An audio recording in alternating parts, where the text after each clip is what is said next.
Dreamscape presents The New Wife by Amanda Brittany and Karen Clarke. Narrated by Rosie Ackerman and Helen Day.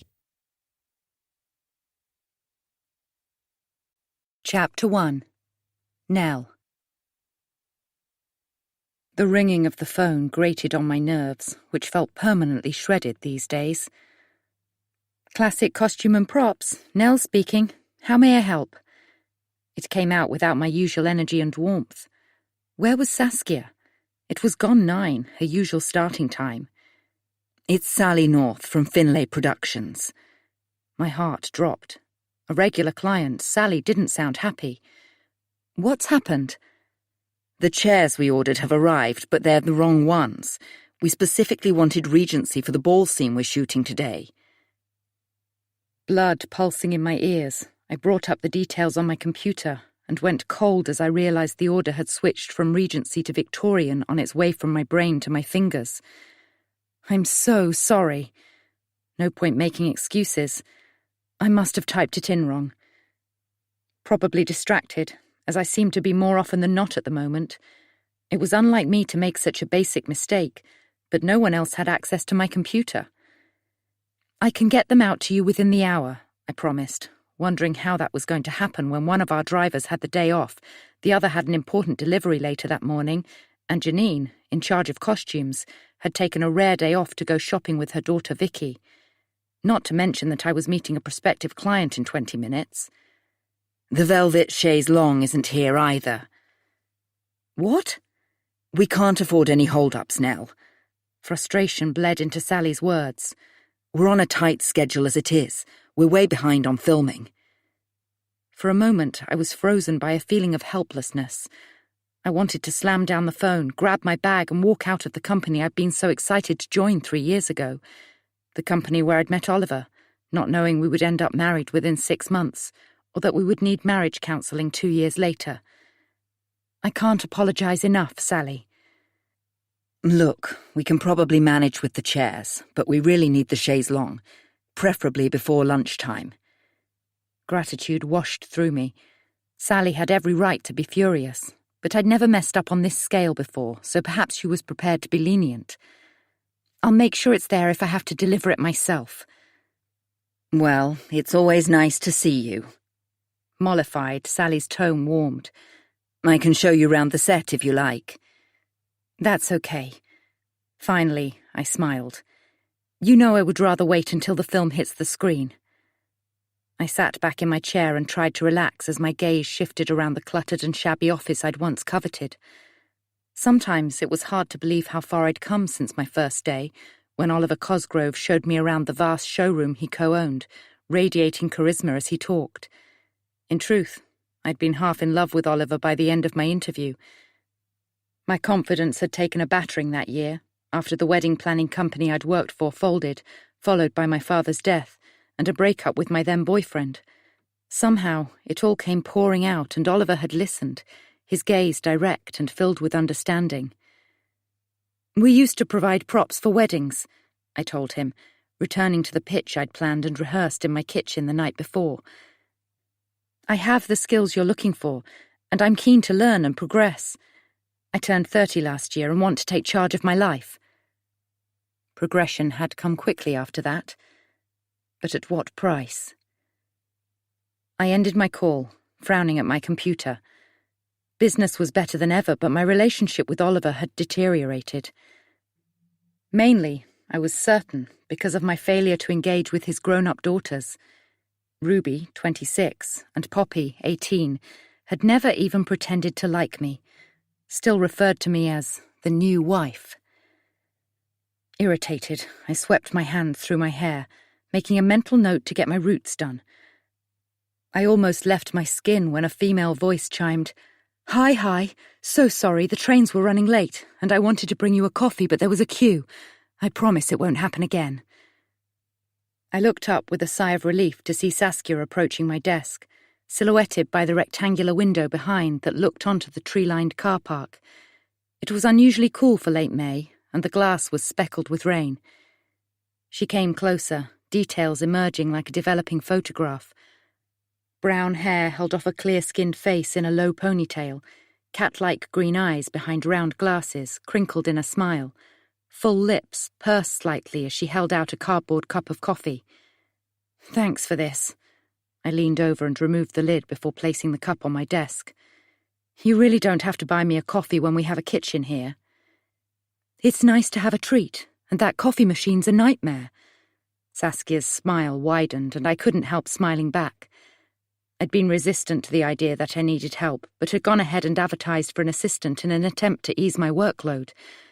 Long hours meant I was struggling to balance my home life, though Oliver worked just as hard these days and was rarely home before 7. After talking to Saskia on the phone, the first person to call about the job, I invited her for an interview, fighting a feeling of intimidation when she turned up, tall, slender and smart in a dark blazer and trousers, her shiny shoes a contrast to my scuffed ankle boots. Oliver professed to love that I wasn't too bothered about my appearance after the groomed-to-perfection look his ex-wife Fiona had favoured, but I'd felt scruffy with my frizzing sweep of blonde hair, plain blue jeans and oversized shirt, which I realised once Saskia had left had a coffee stain on the hem. When I asked her where she'd come from, she said, "Finsbury Park, only a stone's throw by tube," which was an oddly old-fashioned phrase that had made me warm to her. "It's not a very glamorous location, I'm afraid." I was referring to the northeast London industrial estate where Classic Props, as we tended to call it, was situated. "We need the space for storage, so—" I trailed off, wondering why I was being apologetic while she glanced around with an interested gleam. "I actually love it already. I took the online video tour. It's amazing." Saskia was 28 and explained she'd had a career break to take care of her sick grandmother but was keen to get back to work. "I contacted someone she used to work with and apparently she's a brilliant organiser," I told Oliver that night. "She's starting on Monday.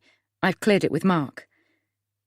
Oliver had sold his share in the company a year ago to focus on his family's wine company, and his friend and former business partner Mark Bradbury had been forced into retirement 6 months earlier after a skiing accident left him with a back injury. Mark was still very much involved, albeit from a distance, and had approved Saskia's appointment. "It's not been a good start to the day," I told her now, and filled her in on Sally's call. "Don't worry, I'll arrange to have the chaise longue delivered," she said in her unflappable way, shedding her coat as she headed to her desk. She'd only started a week ago, but already it was hard to remember how I'd managed without her. "It's an easy mistake to make." "Not for me." "Thanks, Saskia." Aware of time ticking down to my meeting, I picked up the coffee and took a sip while grabbing my jacket off the back of my chair. "Oh, don't forget, I'll need a P45 and your bank details soon, or I won't be able to pay you at the end of the month." She looked up. "I'm so sorry, Nell. There's been such a lot to do since Gran died, clearing out her things, and I've recently switched banks and—" "It's fine, don't worry." I remembered with a pinch of grief how much paperwork there had been to deal with after my father died, and how it had at least kept Mum occupied for a while. The sorrow hadn't fully hit home until she'd been left with nothing to do but remember that he was never coming home again. Watching Saskia's long fingers move deftly across her keyboard, I let my shoulders drop. I needed to stop getting wound up about things and focus on what was important, my marriage. My parents had achieved almost 34 years together. I wanted Oliver and I to do the same. As I turned to pick up my bag, my mobile rang. Seeing the name on the screen, my stomach lurched. Ruby. She never called my mobile. Had something happened to Oliver? I moved towards the stairs out of Saskia's earshot to answer the call. "Hello?" "Apparently you're meeting my dad this afternoon." No niceties, but I'd stopped expecting them. "That's right." I wished I didn't sound defensive. "Is there a problem?" "Not as far as I'm concerned. You're going for marriage counselling." It wasn't a question. How had she found out? "Really, Nell?" Her tone was droll, mocking. Before I could respond, she continued. "I'll give you some advice for nothing, shall I? He doesn't want you anymore." A pause for dramatic effect. "Your marriage is over." Chapter 2. Ruby. Ruby dropped her phone into the canvas bag by her feet, her heart thudding, her conscience crying out that she'd gone too far. Poppy, hunched in a plastic chair opposite, hood pulled up over her long dark hair, threw her sister a twisted smile. "You rock," she said, as she poured salt over her uneaten breakfast. That told her. Ruby had no idea whether her father's marriage to Nell was over, if he was finally moving on from the woman he'd left her mother for. But if she and Poppy had anything to do with it, it would be. Ruby wasn't mean by nature.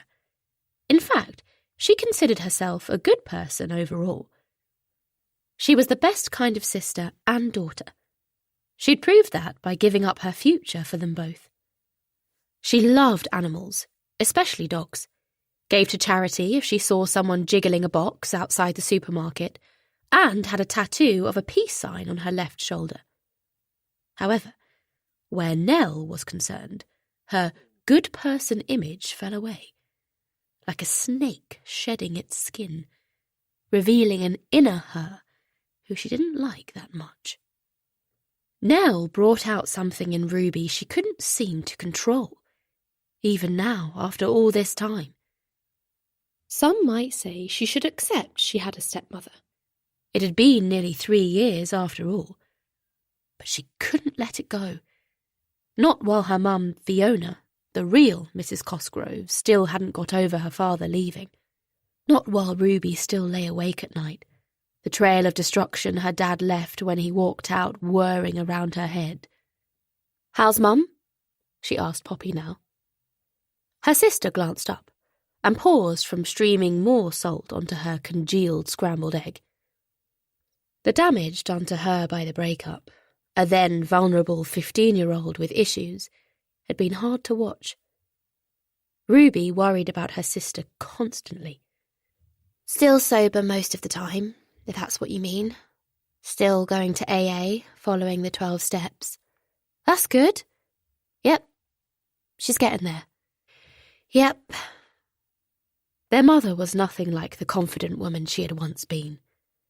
She had collapsed, deflated, closed in on herself before their eyes when their dad left.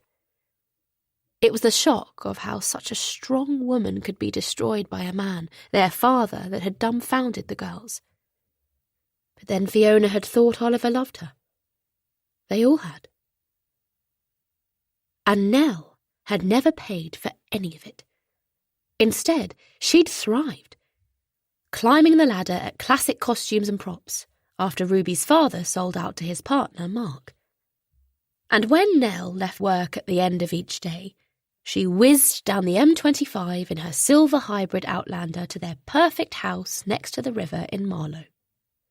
Even now, it made Ruby feel sick to think of her dad with that woman. She wasn't even attractive.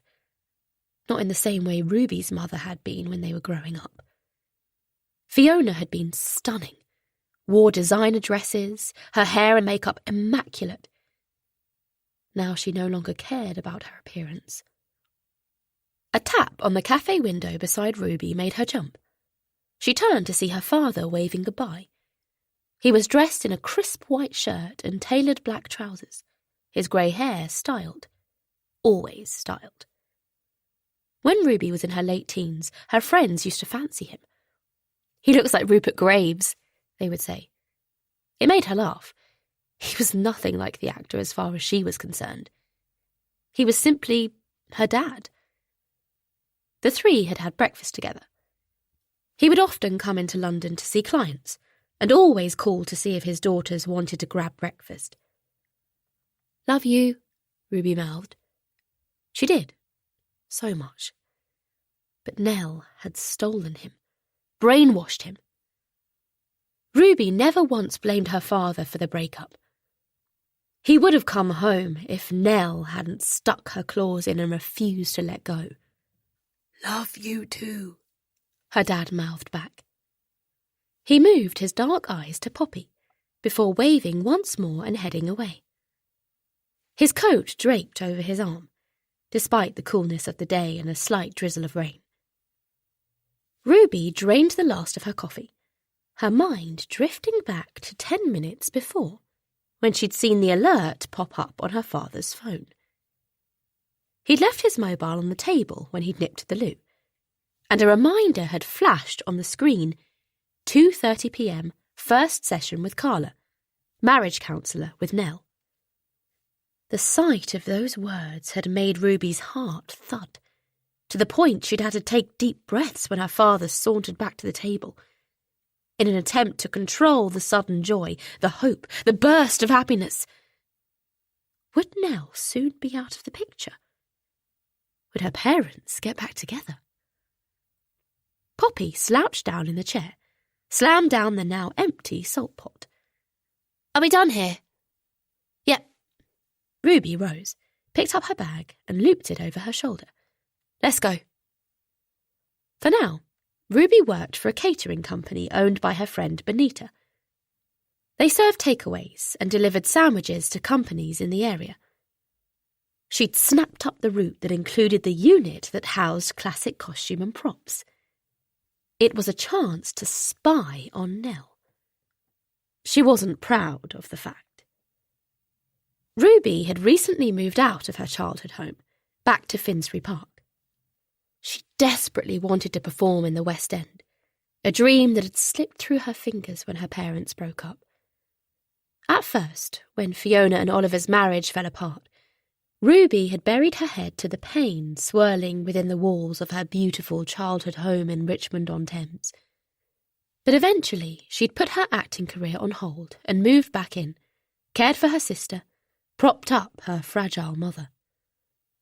It had been a difficult time. On top of her parents' breakup, her toxic relationship with Sean, a delivery driver and mechanic at Classic Props, had ended badly. Ruby pushed open the door of the cafe and stepped onto the busy London street, Poppy right behind her. A glance at her watch told her she was running late for work. "Can I come with you?" Poppy's hood was still up, hands wedged in the pockets of her black jeans. "Okay." Ruby took her umbrella from her bag and shot it up, moving in closer to her sister so it covered both their heads. She would often take Poppy with her on the job, trying to keep her occupied while she looked for employment. She'd been through 3 jobs in the last 2 months, 2 in cafes and 1 in a factory, walking out without explanation. "But we're not listening to your crap music in the van. And we need to get a move on." "You're late." Benita barely looked up, her face flushed, a trilby hat with a netting snood covering her shiny black hair, a white catering jacket hanging loose over her slim body. She owned the catering company, a small business that had been passed down the generations. She'd worked there since she was 16, taking over from her parents when her father became ill, and her mother had given up work to care for him. She was 30, single, strong, and fiercely independent. "I love you, Ruby. You know that?" She looked up, brown eyes narrowing. "But you need to improve your timekeeping, or you're out." "Sorry." "You will be." Her tone was sharp, and Ruby felt chastised. She picked up a crate of sandwiches, Poppy grabbed another, and they headed out the back to a van with the words Sharma's Sandwiches on the side, and unlocked the back doors. "She can be a right cow at times." Poppy turned up her nose and shoved a crate inside with force. "She's stressed. I was late." 5 minutes is all. I don't know how you put up with her. I'd walk out. I know you would. And that's why I've got a job and you haven't. Whatever. Poppy made her way round to the passenger side and let herself in, as Ruby climbed into the driver's side. They had barely turned out of the back entrance when Poppy turned on the radio and started searching the channels. "I said no heavy metal." Ruby changed gear and indicated at the end of the road, the windscreen wipers thrashing the screen as the heavens opened. "Fine." Poppy switched off the radio and folded her arms. Sometimes it was hard to believe she was no longer a child. After several deliveries, they pulled up next to the tall trees that fringed the car park outside Classic Costume and Props. The rain now a fine drizzle. There were no deliveries there today, only a crate of sandwiches for the unit next door. Ruby cut the engine and was about to get out of the van when she spotted Nell. "Look at her!" Poppy spat out the words as her eyes followed the woman across the car park, her hands balling into fists. "She really thinks she's something special." Ruby stared. Nell didn't seem to have her usual confidence. Her head was bowed, her shoulders rounded, her stride short and quick. "I don't know what?" "Well, she looks pretty stressed to me. That's all I'm saying." Ruby's tone was hopeful. "Christ!" Ruby turned to see Poppy was looking up at the row of office windows above the warehouse unit that housed the props. She shuddered and slipped down in the seat. "What?" Ruby scanned the building. "What's wrong?" "Nothing." "It doesn't look like nothing. You're shaking." "It was Sean, is all," she said. "He was staring out of the window at Nell, then down at us. Oh, he still creeps me out." Ruby looked up at the windows, her eyes moving along the long panels of glass. The thought of him making her uneasy. "I can't see him." "He was there a second ago." "Well, he does work there, Poppy," Ruby said, trying not to read anything into it. "Yep, you're right." She nibbled the skin around her thumbnail. "As I say, he gives me the creeps is all. I reckon he still has a thing for you. That was over a long time ago." Her mind drifted to how he stalked her for months after their breakup. The way her father threatened him. Told him he would lose his job if he didn't leave Ruby alone. Last I heard, he started seeing Janine's daughter. He really has moved on. "If you say so." Ruby moved her eyes across the windows to Nell's office. A woman was sitting at a desk in front of a computer screen. "Who's that?" She turned to her sister. But Poppy's eyes were back on Nell climbing into her car. She lined up her finger like a gun, her black hair falling about her face as she took aim. "Bang, bang, bang," she whispered, and burst into laughter. Chapter 3. Nell. "I'm sure he'll be here in a minute." I perched on the edge of a grey fabric sofa in the artfully cosy counselling room and placed my bag at my feet. "No problem." Carla gave a bland smile as she crossed her long, slim legs and folded her hands over her notepad. She was somewhere in her mid-30s, with sleek blonde hair pulled back in a low bun and pale skin stretched across high cheekbones. According to her website, she'd been a couples counsellor for 8 years, and several testimonials had credited her with saving marriages. I was fighting a feeling of deep embarrassment, but told myself she must have heard it all. By comparison, mine and Oliver's problems didn't amount to much. No violence, no affairs, no bad behaviour. Not really. It was hard to describe exactly, but it felt as if Oliver's feelings for me lately had been turned down, like lights on a dimmer switch. And there was the question of children, both his and the ones I hoped to have. Feeling twitchy as I shrugged off my jacket, unable to forget the abrupt call from Ruby earlier. Did she know something I didn't? I tried to relax my features and reach for the glass of water on the table in front of me. My hand shook slightly as I took a quick sip and put the glass down. Why was everyone late today? At least Saskia had been apologetic and more than made up for it by taking control of the phones while I met my client and calling in a driver to deliver the chaise longue to the film production company, assuring me she would be fine as I left for my dental appointment. I couldn't bring myself to divulge the real reason I had to go out. Unusually, I'd had no qualms about leaving her in charge, with strict instructions to ring me if any problems arose. But maybe that was down to Ruby's call, which had unsettled me more than I was willing to admit. It remained a daily sadness that after all this time, Oliver's daughters still couldn't bear the fact that I was married to their father. Worse, longed for our marriage to be over. The first time we went out for dinner, it had been Oliver's turn to open up to me.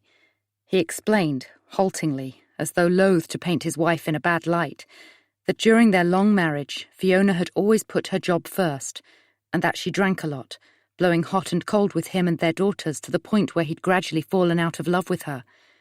He told me how he'd tried his best to make things work for Ruby and Poppy's sake, until he couldn't take it anymore and moved in with his mother. That was a month before he interviewed me for the job at Classic Props. He told me the separation from Fiona was permanent, and the chemistry between us had been so strong I hadn't thought too deeply about how she must have felt. When Fiona phoned his mother's a few weeks later begging Oliver to come home, and he told her that he'd met someone else, she fell apart. "Maybe you should give things another try," I'd said, a little scared, though I already couldn't bear the thought of losing him. He pulled me into his arms and buried his face in my hair. "I can't go back, Nell. I couldn't be happy, and that wouldn't be good for the girls. And besides, I'm falling in love with you." Fiona still hadn't moved on, creating tension with Ruby and Poppy as she demanded to know Oliver's every move whenever they spent time with him. I'd suggested to Oliver that I could perhaps meet her, naively thinking that, face to face, I'd be able to reassure her I only wanted to be a friend to her daughters, not replace her. But he said it wasn't about the girls. She didn't want him to be with anyone else. Meeting me would make her angrier, and that would create more problems for Ruby and Poppy, who couldn't have made their dislike for me clearer when we were finally introduced. I tried to understand while secretly hoping that one day they would accept me, but it was getting harder to think that way. Did they really still believe that Oliver would go back to Fiona and they could be a happy family, or would it be enough that he was no longer with me? The man-stealer, Ruby once called me, her expression tight with contempt. I felt terrible for them that their mother hadn't been well since the divorce, which she hadn't wanted.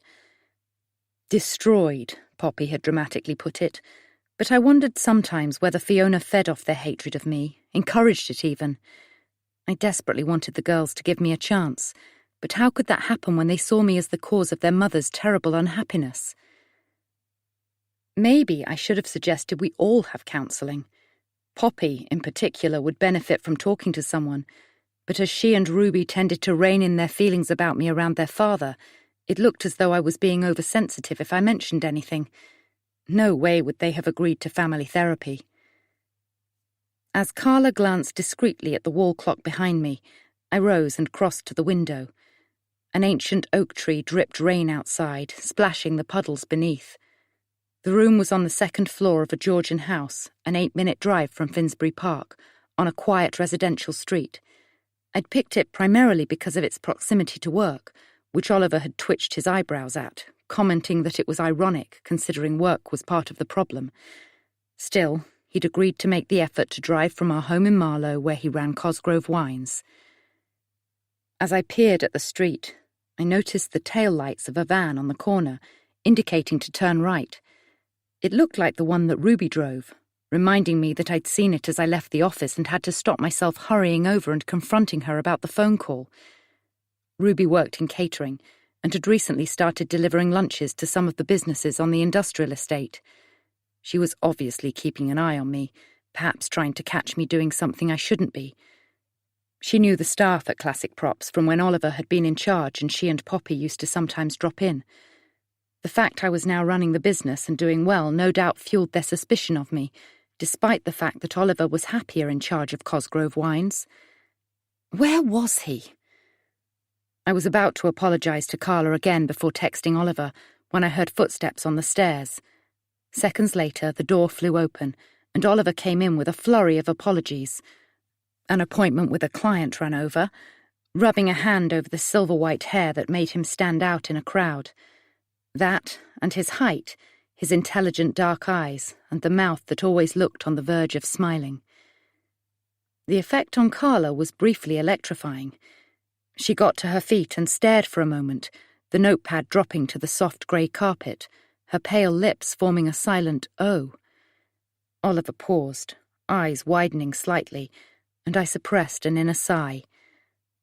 I should be used to the effect my husband had on women, something indefinable that I could hardly deny when I'd fallen for it myself, but I'd somehow assumed a marriage counsellor would be immune to his magnetic gaze. To her credit, she recovered quickly, bending to pick up the notepad and to perhaps disguise the flush blazing across her cheeks. When she straightened, she inclined her head and said evenly, "I'm glad you could make it." "Me too," I chimed in, trying not to mind that Oliver had put his client meeting before our session. "Better late than never," he said smoothly. Carla sat back down, running a hand over her hair as Oliver whipped off his coat before dropping beside me. He loosened his tie as he pressed cool lips to my cheek, his 2-day stubble grazing my skin. He smelt of expensive shampoo and the inside of his car, a vintage Saab that had belonged to his father and wasn't remotely economical or environmentally friendly, and something vaguely alcoholic. Oliver didn't drink much, but regularly tasted wine which tended to linger on his breath. "Sorry now." "It's okay," I murmured, squeezing his hand, his wedding ring, a platinum band that matched mine, pressing into the flesh of my fingers. His eyes briefly searched my face before he turned to Carla. "What have I missed?" "We haven't started yet." Composed once more, Carla's eyes flicked between us, and I wondered what she made of our dynamic, our body language, whether she secretly thought him too good for me. "When you booked the appointment," she continued, then cleared her throat. "Nell, you mentioned in your email that there was a distance between you and Oliver that you were worried might get worse, and you were struggling to communicate as a couple." "We work long hours, and I suppose it's getting in the way," he said, with a hint of impatience. I felt it was costing him to be here, bearing his soul to a stranger, that maybe it didn't fit with his idea of himself. Oxford-educated, from a good background, popular and successful. I was the problem, his demeanour seemed to say, an attitude I'd picked up on recently. Only a few months earlier, he'd booked a spa day for my mum as a special treat for her birthday, and when I thanked him, he'd brought his forehead to mine and murmured, "If it makes you happy too, it's worth every penny." He wouldn't be here if he wasn't willing to work on our marriage, I reassured myself. He was out of his comfort zone, that was all. Carla switched her gaze to him. I couldn't tell whether her eyes were grey or green, or somewhere in between.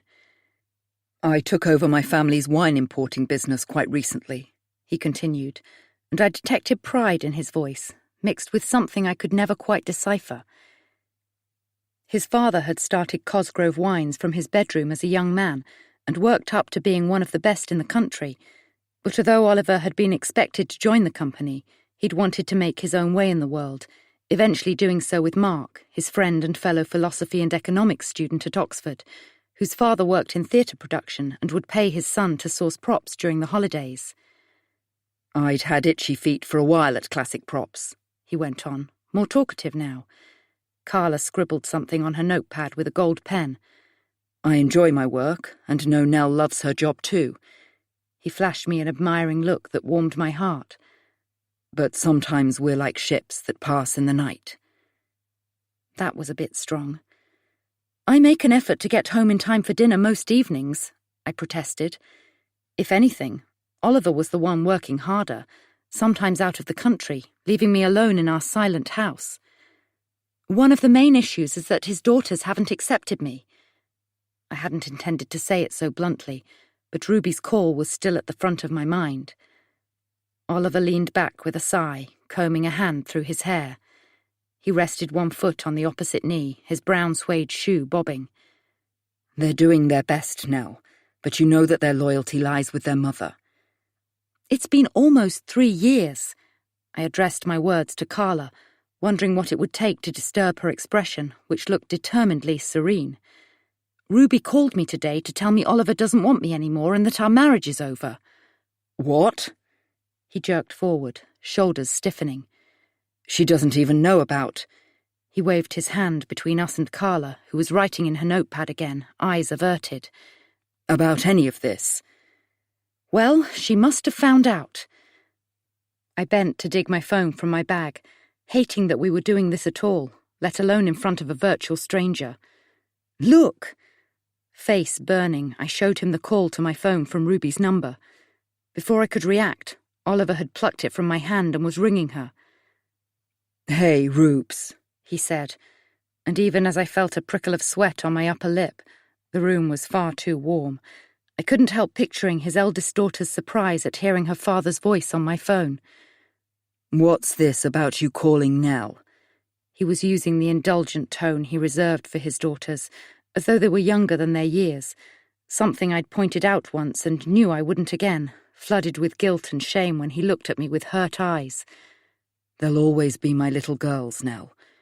Remember, they're innocent in all this." I caught Carla's eye as Oliver listened to Ruby's response, and she quickly looked away. My muscles clenched as Oliver said soothingly, "That's okay. Don't worry. I'll talk to her." He ended the call and handed the phone back, a groove between his eyebrows. "She saw a reminder on my phone about our appointment." He flicked Carla an apologetic wince before looking back at me. "It was wrong of her to phone you, but she was worried. She said all she did was ask whether our marriage was over." "That's not true," I began, knowing it was pointless to say more. Ruby and Poppy had their father wrapped around their little fingers. By bad-mouthing them, I was putting myself in the wrong. "You must have misunderstood." "Sorry," I murmured, hand closing around my phone as it vibrated with a notification. I resisted the urge to look, suddenly wishing I was back at work, that I'd never suggested counselling in the first place. Now Ruby and Poppy knew we were having problems. It gave them an advantage over me. No doubt they would take great pleasure in telling their mother. "What was the other issue?" Carla's voice broke in as I blinked away tears, only partly reassured when Oliver's warm hand cupped my knee in a gesture of solidarity. "Sorry?" "You said one of the issues was your stepdaughters." She leaned forward, her gaze holding mine with sudden intent. "What was the other?" "I want a baby, but Oliver has changed his mind." Another fact I hadn't intended to blurt out, but what was the point of being there if I didn't get to the point? "He knew I wanted us to have children one day, and I thought he did too." I turned as he made to speak. "I know you say you can't remember, but you said it, Oliver." I looked at Carla. "Now he doesn't." "I don't want to go through those early years again."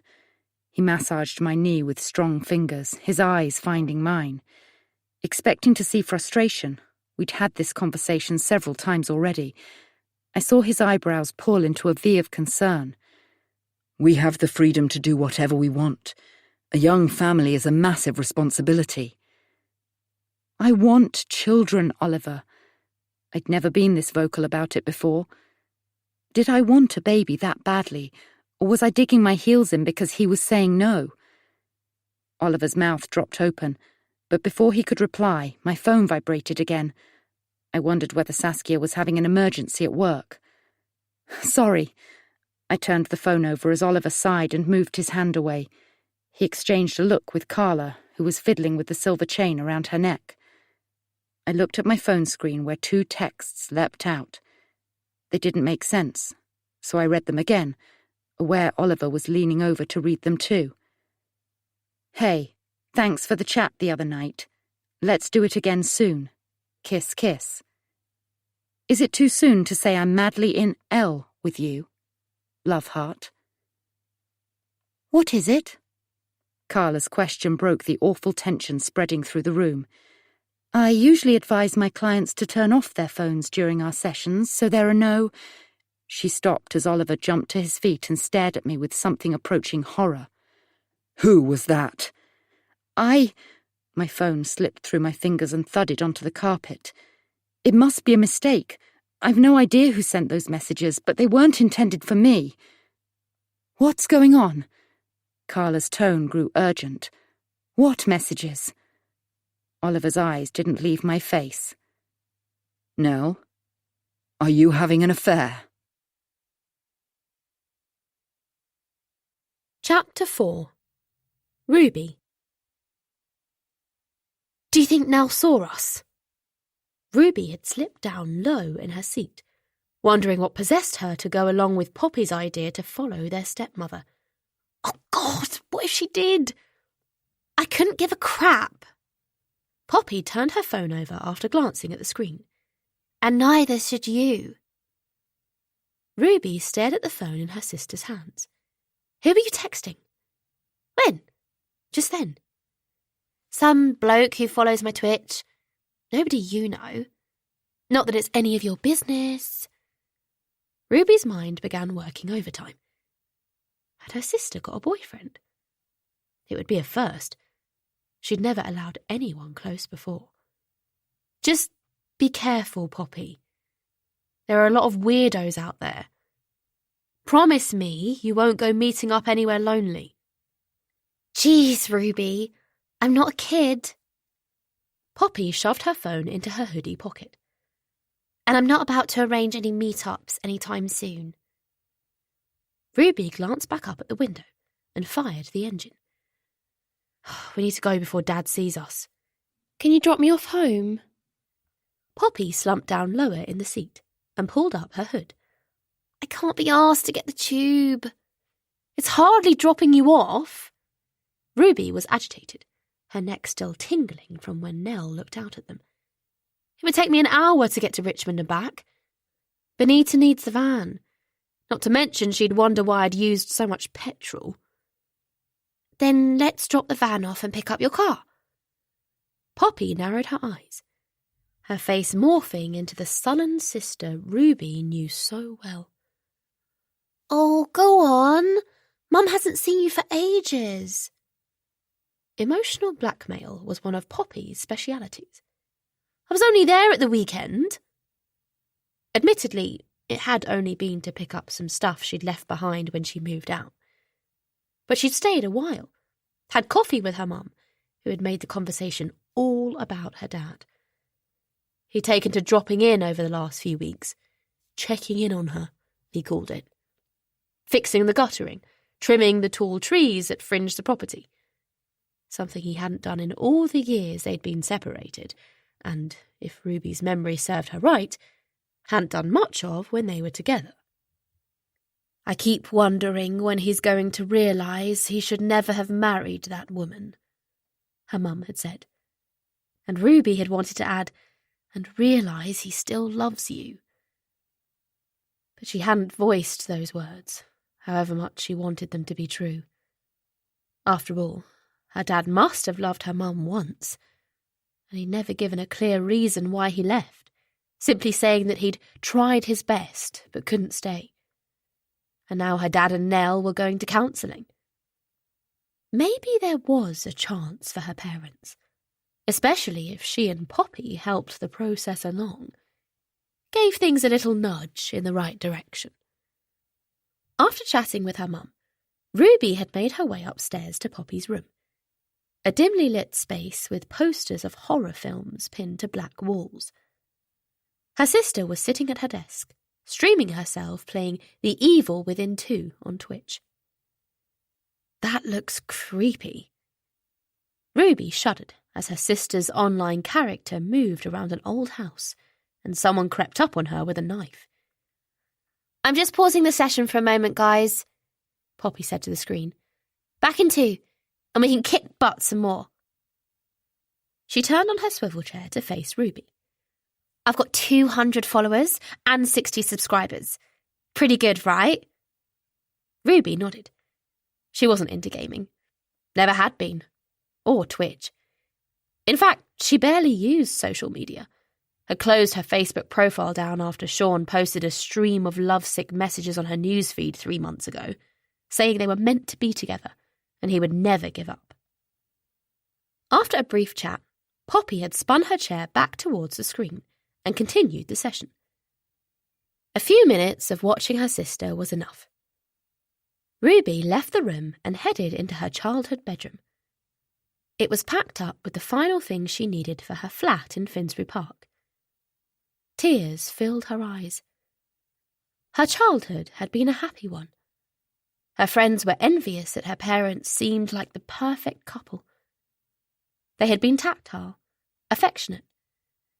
Ruby, as a young teen, would tell them to get a room if she caught them kissing. Though, thinking back, it was always her mum who initiated the affection. "You could stay for dinner. I could cook." Poppy's voice brought Ruby back to the moment. She turned to look at her sister in the passenger seat, who had clapped her hands together as though praying. "Please." "Since when did you learn to cook?" Poppy screwed up her face. "Okay, you got me. I could order a takeaway? Or you could order a takeaway. I'm broke." "Sorry. No can do, sadly." She put the van into gear and released the handbrake. "And I can't stay anyway. I have an audition this evening." "Yeah, you bragged about it to Dad. Flutter Theatre. It sounds made up. Hey! You know how much getting back on the stage means to me. Give me a break." "Sorry." She didn't sound it. "I'll come round tomorrow, I promise. In the meantime, I'll drop you off at the Underground." She glanced once more up at the counsellor's window where a woman stood, arms folded across her slim body, blonde hair pulled back in a neat bun. Had Nell seen them down here, spying on her? Had her dad seen them? She shouldn't have come. She was 26, not a kid. But then she needed to know what was going on between Nell and her father. She needed to know if there was hope for her mum. She dropped a moody Poppy off at the tube station and made her way back to Sharma's Sandwiches, manoeuvring the van into the small area at the back of the shop. Once out of the van, she leaned in through the back door and hung the keys on the rack. "I'm done for the day," she called through to a harassed-looking Benita. "Cheers, Ruby. Good luck with the audition.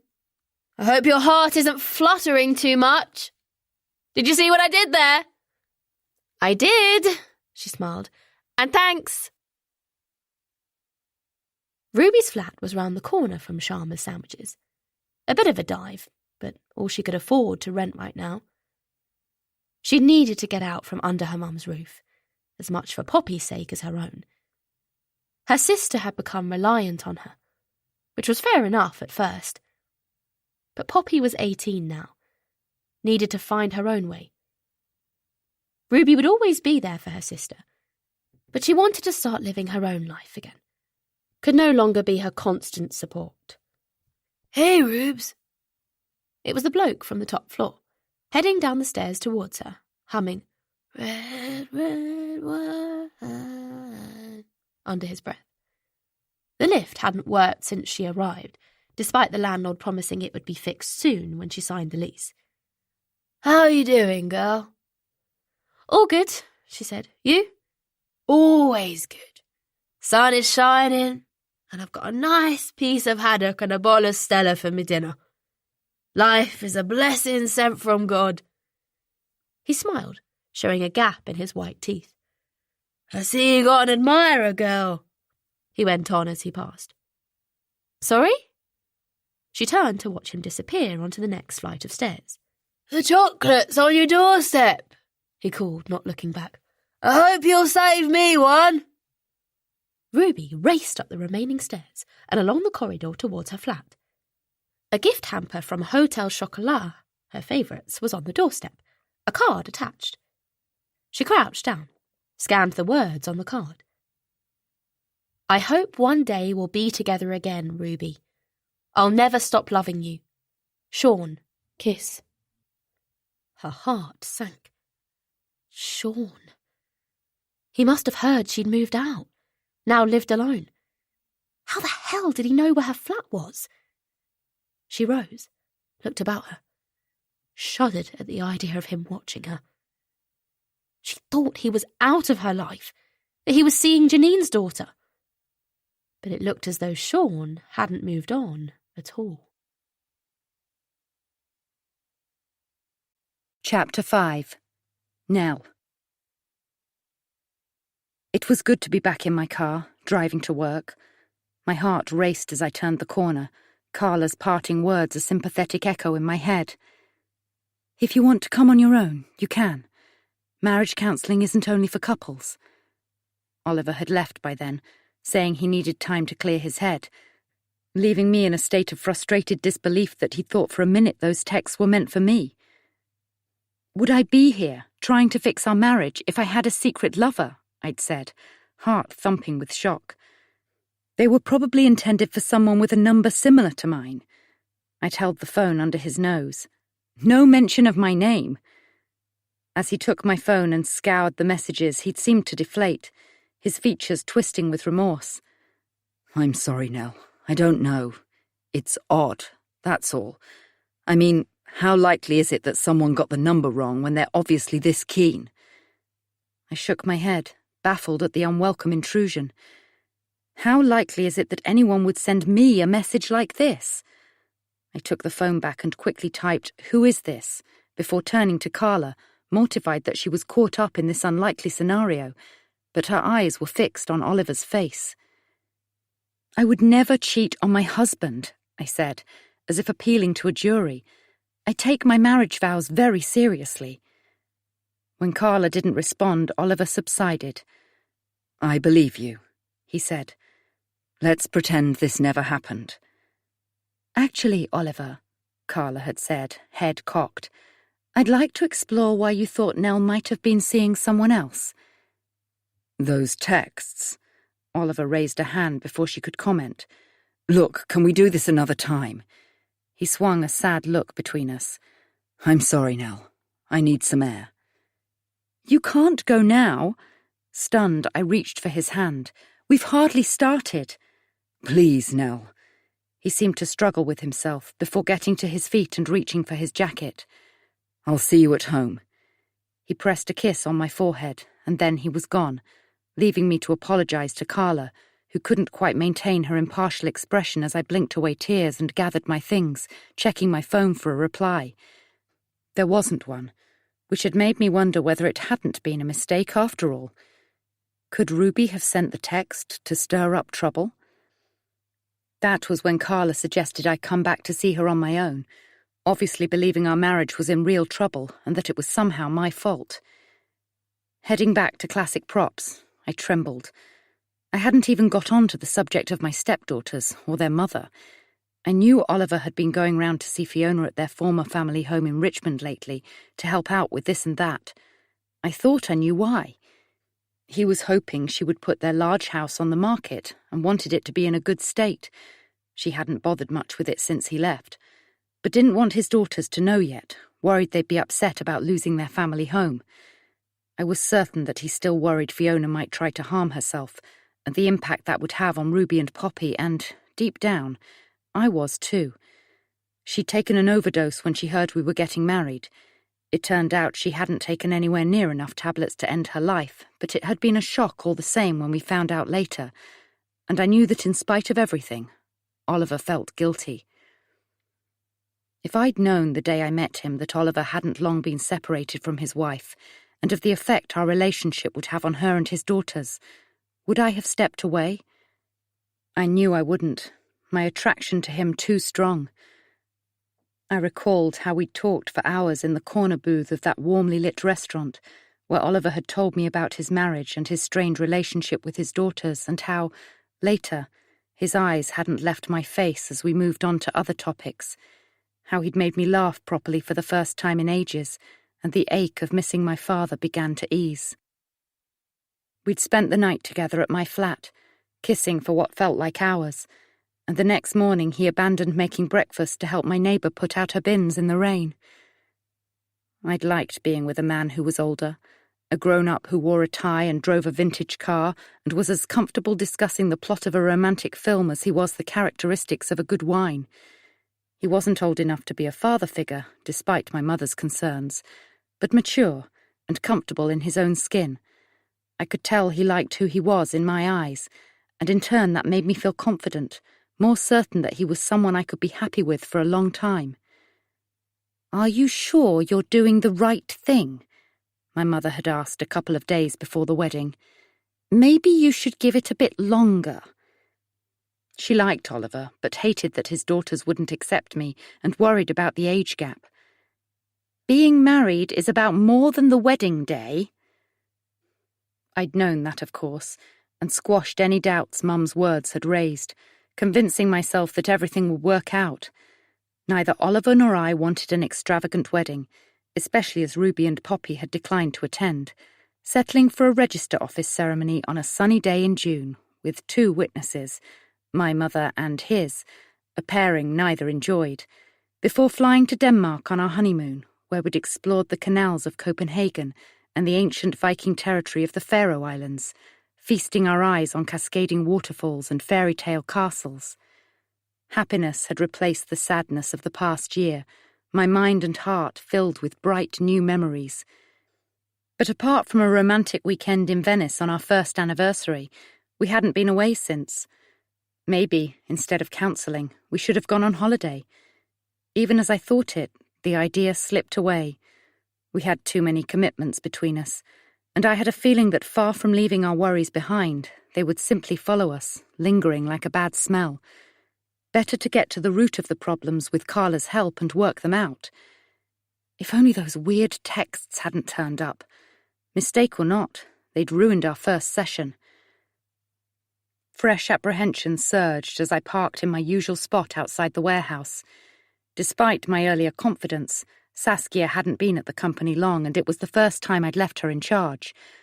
What if something had gone wrong and she hadn't wanted to tell me?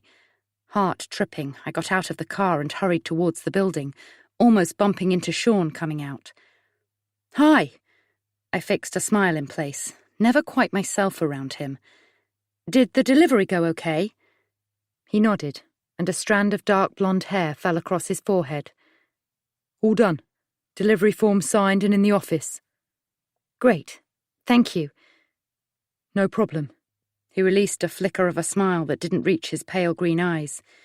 He was friendly enough on the surface, but I sensed a seam of dislike running underneath. I knew he'd had a relationship with Ruby, but it had been over for a while. I was surprised he'd stayed on once Oliver left the company, had assumed his job at Classic Props was a stepping stone. We'd had several young staff who had come and gone, but I'd overheard Ruby telling Oliver he wasn't ambitious, and as long as he had money coming in, didn't much care what he did. It was one of the reasons they'd gone their separate ways, apparently. He was seeing Janine's daughter, Vicky, now. I'd seen them going into a nearby pub after work one evening, her arm wrapped around his skinny waist, but he occasionally asked about the family, with a hungry gleam in his eyes, as if he couldn't help himself, and I had the impression he was fishing for information about Ruby. "You can go home now if you like," I said. "I told Sally I'd drop over a bunch of those chairs she ordered and do a swap." He rubbed the back of his neck, where I'd seen some words tattooed in faded black ink, though I couldn't make out what they said. "She explained about the mix-up." "Oh well, that would be good if you don't mind." That was the thing about Sean. He might have issues in his personal life, but I couldn't deny he was a good worker. A former mechanic, he'd even fixed his van when it broke down, as well as reliable. "Thanks again." He nodded curtly and headed to his vehicle, which had classic costumes and props emblazoned on the side in red and gold, where he slid the doors open. He was slight, but with a wiry strength that showed in the swell of muscles on his upper arms. Turning away, I hurried inside, nodding a hello to Janine, who was shaking out a crinoline dress, and ran upstairs to the office to find Saskia at her desk where I'd left her. "Everything okay?" I was out of breath and clammy-faced. I should probably start exercising. Oliver tried to fit in a game of squash with a friend twice a week, while I relied on running around at work to keep fit. "Sorry I've been so long." "No worries." Saskia smiled brightly, nudging her glasses up the bridge of her nose. "How was it?" Remembering my fictitious dental appointment, I feigned a wince. "Not too bad, but I'll probably have to go back." Heat shot to my cheeks. I hated lying, but I didn't know Saskia well and couldn't face her pity. "Any phone calls?" "Just a reminder that the chest of drawers and shop signs you supplied to Criterion TV need picking up." She glanced at a scribbled note by her keyboard, eyebrows raised. It was supposed to be this morning, but I noticed it's in the diary for tomorrow. Anyway, they were fine with that. Oh. Flustered, I tried to think. The pickup hadn't been on today's schedule. I would have remembered. The mix-up must have been on Criterion's side. Well, thank you for dealing with that, I said. Why don't you take a late lunch? I brought food in with me, thanks. I've already eaten. Of course. My gaze moved to the bouquet of flowers, partly blocking her computer, a spray of pink roses and greenery, and delicate little white flowers. Those are lovely, I said, trying to push everything else from my mind. I wriggled out of my jacket and crossed to my desk. You have an admirer? Actually, they're for you. Me? A frown formed. Unlikely. From your husband, maybe? Only if it was a special occasion. I dropped my jacket and bag on my desk and returned to pick up the bouquet. I prefer seeing them in a garden. Even so, I felt a small burst of pleasure as I sniffed the silky petals, their fragrance reminding me of the soap my grandmother used to use. Maybe Oliver had sent them as a way of apologizing for believing, even briefly, that I might have been having an affair. He's not feeling guilty, is he?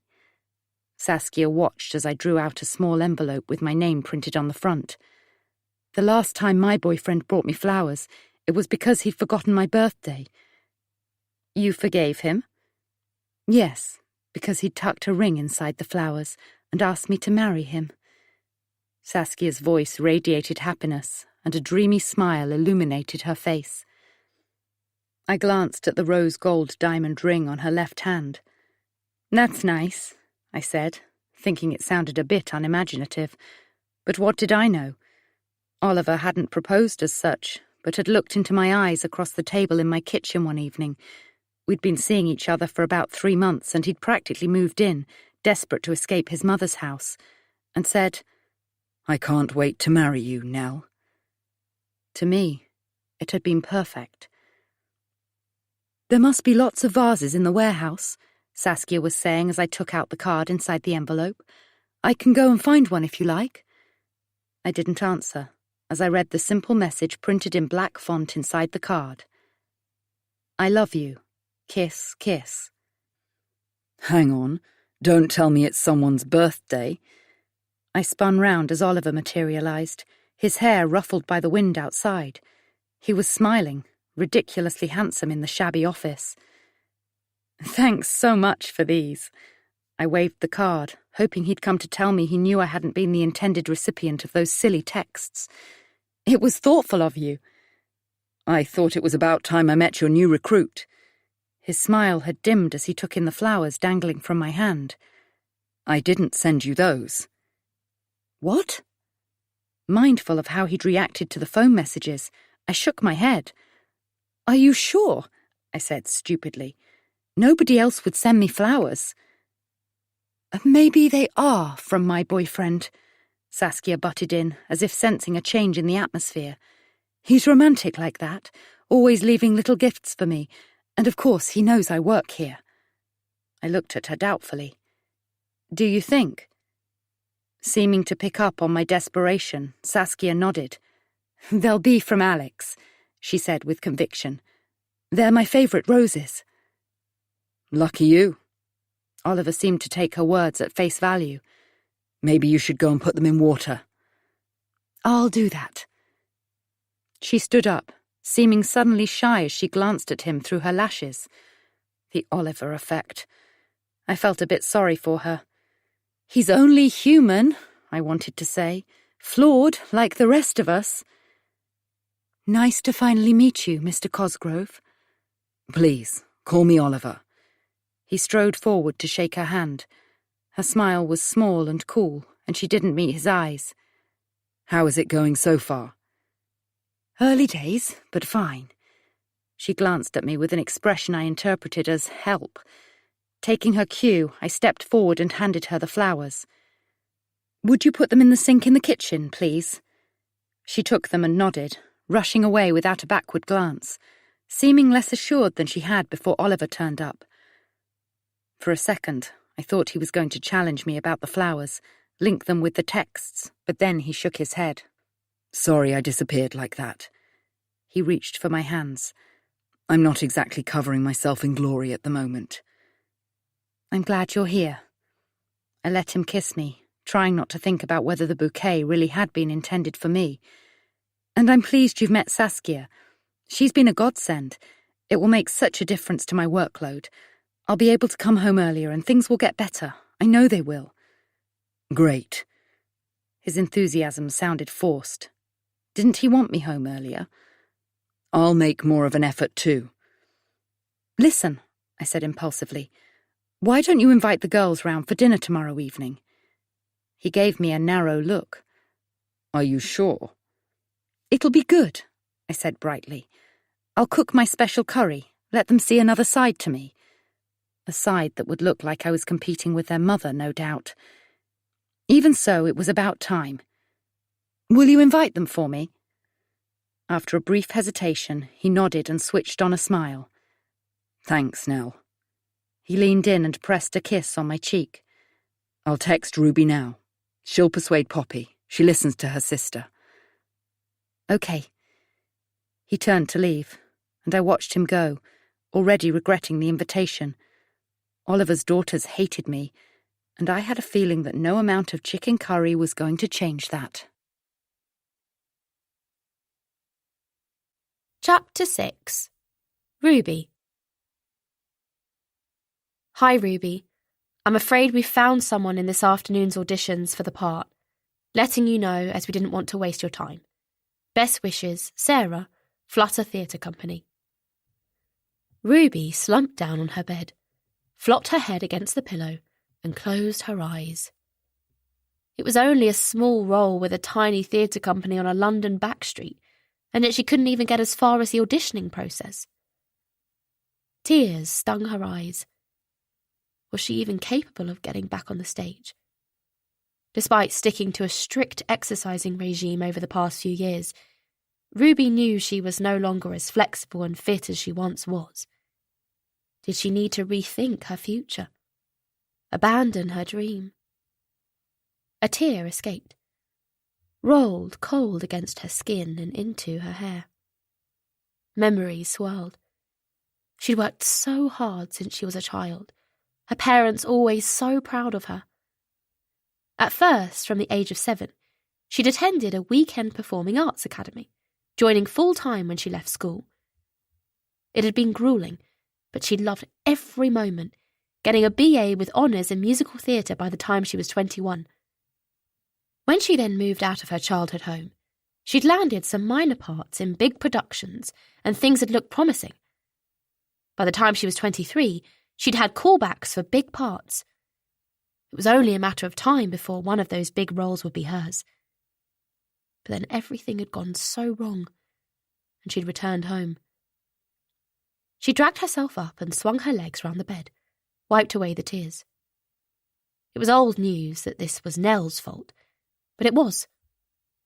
Nell hadn't only stolen Ruby's dad, she'd stolen her dream, her future. And not only that, she'd messed up Poppy's head and turned Fiona into a faded, crumpled version of the mother they once knew. Her phone pinged. A WhatsApp message from her dad to the group, Us, appeared on the screen. Poppy had set up the group a while back for her, Oliver and Ruby. She was about to open the message when the phone rang. "Have you seen it?" Poppy yelled down the phone. "The message from Dad!" "I was about to. Nell wants us to go to Marlow for a meal." "What? You're joking." "No, it's for real. We're to go tomorrow. She's cooking a curry. What the hell is she thinking? Does she really believe we want to go to her house and play Happy Families?" Ruby took a deep breath. "But they're having counselling, which means their relationship is on the rocks. She'll be out of the picture soon. Why would she? Maybe she thinks if she can get in with us, Dad won't leave her." Poppy let out a cruel laugh. Ruby closed her eyes. The thought of spending an evening with Nell and her dad was the stuff of nightmares. "I think we should go," Poppy said, slyness in her tone. "Really? But We can mess with her, Ruby. Don't you see? We can make things so much worse. Poppy laughed again. Dad doesn't need to know what we're up to. We can be all super nice to her face when Dad's about, and then bam! Despite Ruby's moral compass telling her to keep away, to not encourage her troubled sister, she couldn't help being tempted. Surely making things difficult for her wouldn't be so bad. Nothing too serious.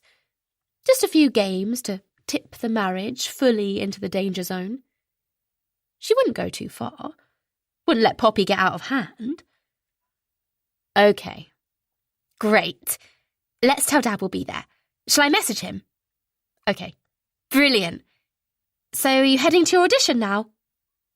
It got cancelled. To be honest, I'm gutted. Oh, I'm so sorry, Rubes. There will be others though, right? I hope so. I love Bonita, but delivering sandwiches isn't exactly my dream job. She looked across at the chocolate hamper she'd put on her dresser earlier. And there's something else. It's Sean. Sean? What about him? He's left me a chocolate hamper. Hotel Chocolat? Yep. Oh, God. That's what I used to buy you all the time. I know. It's unnerved me a bit, if I'm honest. I'm not surprised. But I thought he was over you. Was dating Janine's daughter, Vicky. I thought so too. It doesn't make sense. He hasn't done anything like this for ages. Ruby had met Sean at Classic Props when her dad still owned the place. He'd taken a liking to her, but things soon became claustrophobic. When she ended things, he hung about the house, leaving gifts, typically her favourite chocolates, with notes saying he would always love her. When her father stepped in, he'd backed off. Maybe it's because you've left home. Her sister had voiced her worst fear, and a chill ran down Ruby's spine, a lump rising in her throat at the thought of Sean starting up his old tricks again. Are you okay? Poppy's voice had taken on a serious tone. Yeah, of course. But she felt far from it. The whole thing was unsettling her. Once they'd signed off their call, Ruby slipped on her jacket. She needed to put a stop to Sean's ridiculous game before it got out of hand. It was only 6:30 p.m. He would still be at work. She would catch him in the warehouse. Have it out with him. Once at Classic Props, Ruby climbed from her car and approached the building. She knew the door code. It hadn't changed since her dad was there, so pressed the numbers into the keypad and let herself in. Reception was in darkness, dim spotlights lighting the curved staircase leading to the offices. Nell would be at home by now. Ruby made her way through the double doors into the warehouse, where the lights were on. Sean should be about somewhere. The place had fascinated her when she was younger. The maze of musty rooms, the historical costumes, jewellery and wigs, the elaborate furniture, light fittings and ornaments were almost magical. Though it had a creepy vibe too, particularly when nobody was about. She pushed down a doubt that perhaps she shouldn't be here alone. But Sean wasn't dangerous. He was just a nuisance. Wasn't he? She made her way through the rooms. Should she call out? Someone must be there if the lights were on. She continued, passing a suit of armour, a box of colourful feather boas. Suddenly, quick footsteps approached from behind. She swung round to see an unfamiliar face. "Can I help you?" The woman in front of her was wearing black trousers and a grey silky top, her light brown hair tied up. It was hard to judge her age, perhaps a few years older than Ruby. Ruby's heart pounded. She could feel it throbbing under her fingers as she gripped her chest. "I'm Ruby," she said, slightly breathless. The woman's eyes widened behind her glasses. "Ruby," she said, as if she'd heard the name before. "Oliver Cosgrove's daughter." Yes, my dad used to jointly own the place. I'm looking for Sean. Oh, well, he went home a while back. Had a date with his girlfriend, I believe. She held out a slim hand. I'm Saskia French. I've just started as Nell's assistant. Oh, okay. Ruby took her hand. Why would perfect Nell need an assistant? She was the type who liked doing things herself. Nice to meet you, she said, though it was just a line. This woman meant nothing to her. Saskia released Ruby's hand. Nice to meet you too. Is Nell still here? No, I said I would stay on and lock up. She lifted a bunch of keys and smiled. Things must be slipping if Nell was letting a stranger lock up.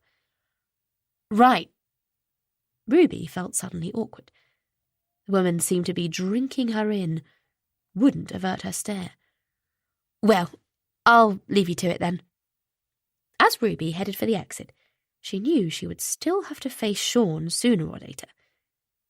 But why, if he was out with his girlfriend, would he be sending Ruby chocolates? Ruby picked up Poppy at 7 the following evening. Her sister had barely made an effort, wearing her usual black jeans and hoodie, a flash of black eyeliner around her eyes. Have you told Mum where we're going? Ruby asked as she pulled away, seeing her mother's outline in the downstairs window and trying not to feel guilty.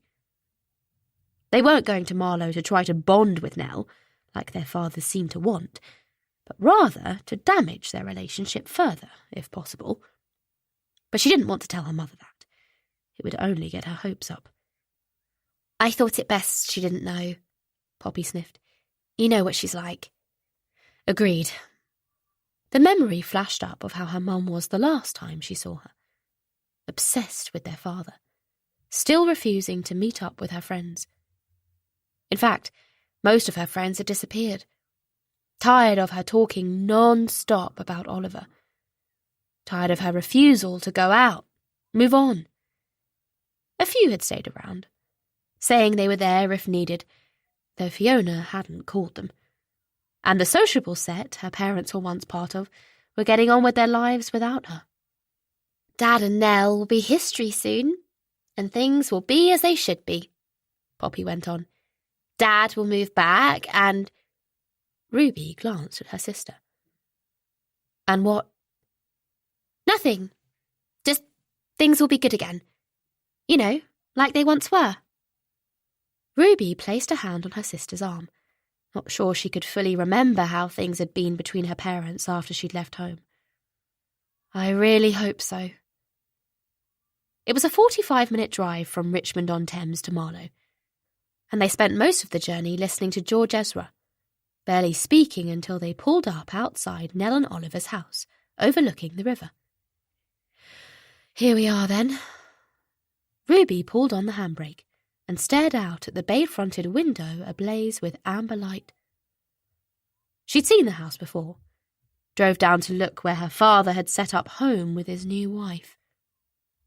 The sisters had found excuses not to visit in the past, and their dad had never pushed the issue, perhaps worried how they would react in Nell's company. It seemed strange he was inviting them now the couple were having counselling. Did he really think inviting her and Poppy round for dinner would help? Perhaps he hoped they would like Nell if they got to know her, and that part of his world would become easier. But the thought of her dad inside, laying the table or opening a bottle of wine as Nell cooked, made Ruby's heart race with anxiety. Made her feel sick. He should be at home with their mother, making plans the way they used to. Showtime! Poppy threw open the door and climbed out of the car. Ruby reached over to the back seat and grabbed the bottle of red wine Poppy had taken from their mum's cellar. She smiled, knowing their dad had let it slip a while back that Nell was allergic to red wine, that her sister had picked it out to annoy her. She took a deep breath and got out of the car, her eyes flicking over the house, over her father's vintage Saab on the cobbled drive. Let the games begin. Chapter 7. Nell. It was almost 7:45 p.m, and my nerves were jumping. Oliver was upstairs in the shower, happy both girls had accepted his invitation to dinner. "It's going to be fine," he'd said that morning in bed, waggling his phone at me. "They wouldn't make the effort if they didn't like you, would they?" It was frustrating that he didn't see how things really were. All the excuses they'd made for not visiting before, not even attending the housewarming Oliver insisted on throwing after we moved in, inviting our neighbours to a barbecue in the garden. "Too busy, sorry," or "Mum's not well." I tried to put myself in their shoes, imagine how I would have felt if Dad had left Mum and married a younger woman, causing Mum to fall apart with me stuck in the middle, but it was difficult. My parents had had such a great marriage, and I was certain that if they had split up and met new people, I wouldn't have behaved in a way that would hurt them. But I reminded myself constantly that we didn't always know how we would react until something happened, so I mostly kept quiet and told myself to give Ruby and Poppy time. "How much time?" Mum wanted to know when I confided in her, but seeing how worried she was, how hard she was trying to move on after Dad's death, I'd brushed her concerns aside and kept my worries buried. "Something smells delicious," Oliver called from the landing, as if he didn't know exactly what I was cooking. "Hope it tastes as good," I called back, grabbing a wooden spoon. I didn't really enjoy cooking. My chicken curry had been perfected only because I'd made it so many times, my go-to dish. My food-loving dad had taught me to make it one rainy afternoon when I was stuck at home recovering from flu, and I'd liked the feeling of us doing something together. I sipped from my glass of white wine as I stirred the sauce, gazing at the pan of simmering rice. It would become a sticky mess if I didn't keep an eye on it. I was glad I'd showered and changed as soon as I got home from work, making an effort, but not too much, with my hair and outfit, and smoothing on some makeup, though it felt as if it was already sliding off. "Keep on being nice," Saskia had said earlier that day, as if it was the most obvious thing in the world. "It's hard for people to carry on being rude if you don't react." I'm trying. I've even got their favourite beers in, but I doubt it'll help. I can almost cope when they're rude. It's when they act as if I'm not there. It's hard. They won't let me in, let me get to know them as people. I'd been surprised to find myself confiding in Saskia, even confessing about the marriage counselling the day before, but there had been something liberating about explaining to someone who wasn't invested, who didn't know the players. Saskia had asked if I was okay after noticing me staring blankly at my computer as I tried to decide on the best way to deal with Ruby and Poppy that evening, unable to ignore the uneasiness I'd felt since Oliver confirmed they were coming. "I know step-families sometimes struggle to get on," I'd said, trying to play fair, "but it does cast a shadow, and I'm sure it's partly why Oliver is reluctant for us to have a baby, even if he won't admit it." "You want a baby?" She'd sounded surprised. "I know he's a lot older than me, and his daughters are grown up, so he's done the fatherly thing, but I always thought we would have children of our own. He's made it clear now that he doesn't want any more." To my horror, tears had sprung to my eyes. "God, listen to me. What must you think? I'm sorry." I flapped a hand in front of my eyes. "I promise I'm not usually this unprofessional." No, it's fine. I understand." Saskia's face had flushed pink. We're trying for a baby, so I get it." I looked at the way her hand automatically moved to her midriff and, seeming suddenly awkward, she moved it away. "Sorry, that was insensitive of me." "Not at all." I made an effort to pull myself together after that, reminding myself I was her boss, that she was my new assistant, not a friend. But she tilted her head and with a small frown said, "I know it's none of my business, but you're not thinking of getting pregnant to keep him, are you? I mean, without him knowing." My laugh was more a cry of shock. "God, no, I would never do that," I assured her, wondering what impression I must be making. That sort of deception would be... well, it's unacceptable. I wouldn't want my husband to stay with me because I was pregnant, and it would hardly be fair on a baby. No, of course not. Saskia adjusted her glasses, flashing me an unreadable look. I had a friend do that once, and it was the end of them. That's all. Well, nothing like that is going to happen. We're going through a rough patch, that's all, and I'm certain we'll be fine. Saskia opened her mouth as if to comment, then closed it again. She was probably thinking that if a couple had reached the counselling stage after less than 3 years of marriage, they were doomed. The thought had crossed my mind too, but I wouldn't let it settle, recalling instead my wedding day and the light in Oliver's eyes as he held my hands outside the registry office and told me I'd made him the happiest man in the world. My mum had snapped a photo at that point, which we'd had enlarged and framed. I briefly wondered now whether I should take it off the living room wall in case it upset Ruby and Poppy. Don't be ridiculous, I muttered to myself, almost leaping out of my skin when the doorbell pealed through the house. It was too late now, anyway.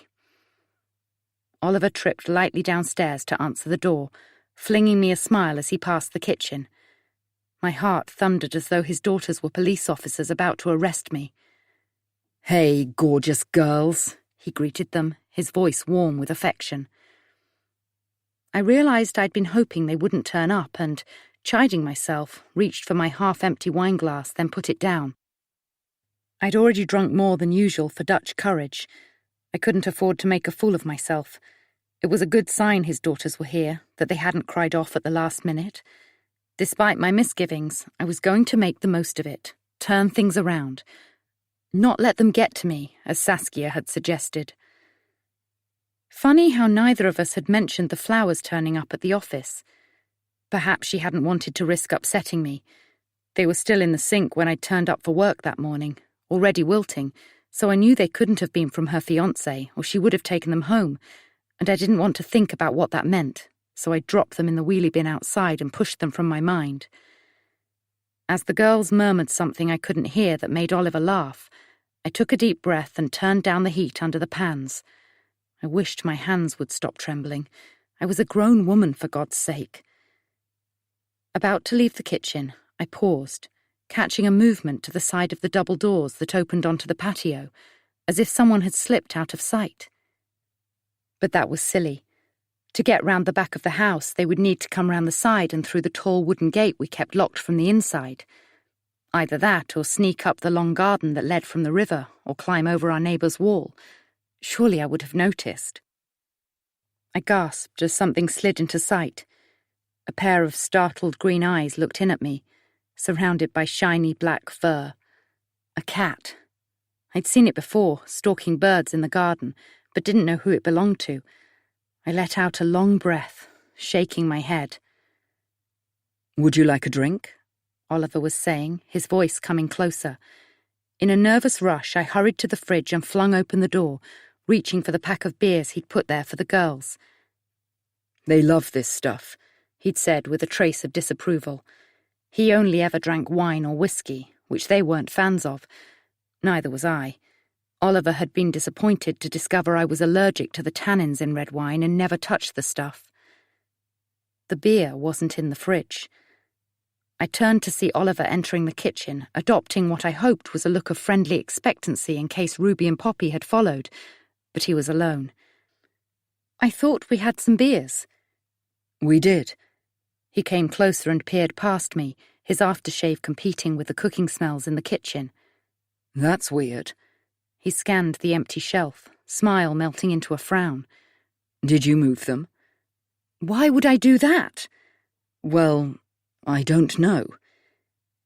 It wasn't the first time something in the house had disappeared or been moved recently. Nothing serious. Rearranged books on the shelf, a photo turned backwards, a jumper I liked that Oliver had bought me, missing from the bedroom cupboard. It still hadn't turned up. He thought I'd put it somewhere and forgotten. "You might be super organised at work, but you're absent-minded at home," he'd reminded me, referring to the time I searched the house for my phone, only to find it was in my bag all along. "Everything okay?" It was Ruby, calling through from the hallway. A trained actress, she knew how to project her voice, which was lovely and clear, like a musical note. My shoulders stiffened. Not having her favourite drink in the house immediately put me at a disadvantage, especially if Oliver started joking about my forgetfulness. To my relief, he winked at me and called back, "No beer. You'll have to make do with wine or water." Very biblical. Suddenly she was there, all wide dark eyes and flowing chestnut hair, a glint of hooped earrings and smelling of fresh air. Like her father, she was tall and lithe and beautiful, especially when a smile lit up her face, which was flawless, even without makeup. She never normally smiled at me, but now she was. It was like being bathed in sunlight. I blinked, trying to rearrange my expression. How did she manage to look so good in simple black leggings and a long t-shirt with a heart on the front, a big khaki jacket thrown over the top, and her feet bare? Oliver must have asked her and Poppy to take off the boots they favoured at the door. "What about some of this?" She held out the bottle of wine she'd had tucked under her arm. Red, I saw with a sinking heart. "Poppy grabbed it from the cellar at home. Thought it deserved an airing." "That's so thoughtful." Oliver cast me a wary look before taking it from her outstretched hand and studying the bottle. "Bordeaux." He gave an approving nod. Sylvia, his mother, still spent part of the year at the house they owned there. "Vintage," he added, narrowing his eyes. "Still, wine is made for drinking. I'll get the corkscrew." Had he forgotten my allergy? Even if I explained, I knew refusing a glass would make me look petty in the eyes of his daughters, as it was hardly life-threatening, just that the tannins brought me out in itchy blotches. Another black mark against me. "I love the house." Ruby switched her gaze to me. I felt skewered, like a butterfly under a pin. "You're so lucky to live here." My cheeks burned. Was it a dig?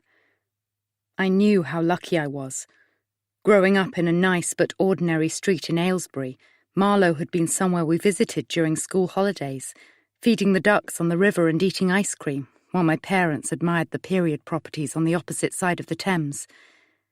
Imagine living there, with your own boathouse, all that space. That was Mum, who I knew was perfectly happy where we lived. And now I lived in one of those homes, the coach house. 18th century, double-fronted, beams and cornices and a remodelled kitchen, a world away from the quirky, small London flat I'd shared with my ordinary trainee accountant ex-boyfriend. If I was honest, the coach house felt too grown-up sometimes, its value overwhelming. Not that I told Oliver. It made me sound naive and unappreciative. "Make yourselves at home," I said now with a smile, hoping Ruby would take the hint. I needed a moment to regroup and to stir the rice. "I'll finish preparing dinner and bring it through to the dining room." Where was Poppy? As if on cue, she wandered in, her narrow face untroubled by a smile. "I'm starving," she announced, catching a warning glance from her sister. "Smells nice," she added, glaring at the bubbling pan of rice as though it had annoyed her. Poppy was striking, with a mane of long black hair. Neither girl was blonde like their mother, though Poppy had inherited Fiona's delicate features and arched eyebrows. I'd seen a photo of her online, giving her a vaguely surprised air. She tended to slouch around in black, jeans and hoodies mainly, sleeves pulled over her hands, perhaps to hide her bitten nails. "I'm so glad you could come," I added warmly, encompassing them both as I spoke. Neither replied. "I hope you like curry." "Dad?" Poppy stretched it to 2 syllables, like the young child I often pictured her as. "Can I sit next to you?" As she wound a strand of hair around her finger, I felt a flush of guilt, remembering Oliver explaining that she'd been diagnosed with depression before his breakup with Fiona and had started self-harming since. Knowing I was partly responsible for her mental health issues was like a knife in my ribs. "You can sit where you like," I said gently, turning back to the stove, but not before catching the heavy-lidded look she slid my way, chin jutting forward like a snake about to strike. Of course you can sit next to me. Oliver opened the traditionally corked wine bottle. It made a hollow pop. I felt eyes on my back and tried not to squirm with nerves. Can we go out on the river sometime? In a boat? Poppy was asking now. Of course, Oliver said, always eager to do what would make her happy, though I knew that while he liked looking at the water, he didn't much like being on it. Catching the sunset glow of the river in the distance as they left the kitchen, I wished I was out there right now, but instead I made myself get the plates out of the oven where they were warming, along with a couple of serving dishes. I felt slightly disconnected, as though I wasn't really myself, only playing a part, and tried to think of a topic I could raise at the table that wouldn't offend anyone. At the very least, I could ask how Ruby's auditions were going. Oliver had mentioned she was trying to get back into acting. As I tipped the rice into a bowl, perfectly light and fluffy, wondering what they were talking about while I wasn't there, Oliver came into the kitchen. Poppy found this. Seeing the set of his jaw, the dark look on his face, I felt a sense of foreboding. It was on the floor, half under the mat. Panic started beating at my temples when I saw what it was. A small card, like the type you send someone to thank them for a gift. The words inside. My darling Nell, I can't wait to be with you forever. You make me so happy. I love you. Kiss, kiss. Chapter 8. Ruby. Ruby and Poppy had followed their dad into the kitchen and now stood either side of him like bodyguards. I found it in the hallway. Poppy's voice was low, her eyes pinned on Nell. Are you having... It's not what it looks like. Nell held the card in trembling hands, her eyes wide as Ruby glanced over her shoulder and read the words, My darling Nell, I can't wait to be with you forever. You make me so happy. I love you. Kiss, kiss. Poppy had taken a while to come into the kitchen when they'd arrived. She'd hovered near the front door, scanning a heavy oak unit, picking up Nell's keys, looking at the mail, lifting up ornaments, inspecting them.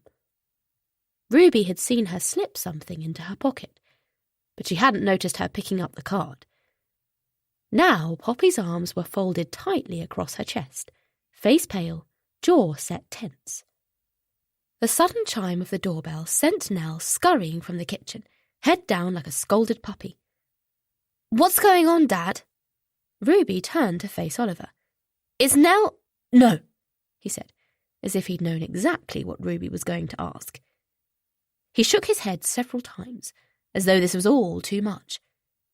She wouldn't, he continued, but Ruby heard the doubt in his voice, the way he gazed at the door Nell had left through.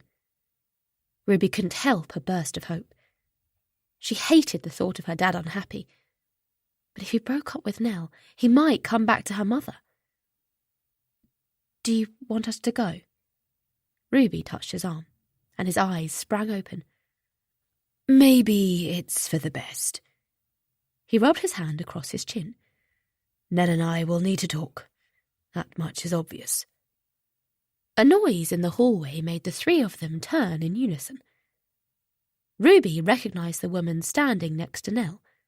Saskia, Nell's assistant. Something smells good, Saskia said with a smile. She was wearing a black jacket, double-breasted with gold buttons and dark trousers. I've clearly caught you when you're about to eat, so I won't keep you. She turned to Nell. I thought you might miss your phone. I would have, thank you. Nell turned her work iPhone over in her hands. There was no longer any sign of the ominous card. It was as though she'd done a magic trick and made it disappear. I seem to be super forgetful at the moment. I don't know why. Overworked, Oliver said, his tone blunt. Nell turned to Saskia. How did you know where I lived? I asked Janine. She smiled. The fountain of all knowledge. Janine was that. She'd worked for Classic Prop since it first opened, and there wasn't much she didn't know about the business, and all the employees. She hadn't hidden her disapproval when Oliver left Ruby's mother, and things became awkward in the months leading up to Oliver selling his share of the company. Janine couldn't bear men who walked out on their wives. Her husband had left her and their daughter Vicky for a younger woman, and she couldn't believe Oliver had done the same thing to his family. The two never got on the same after that, and Janine even talked about leaving the company.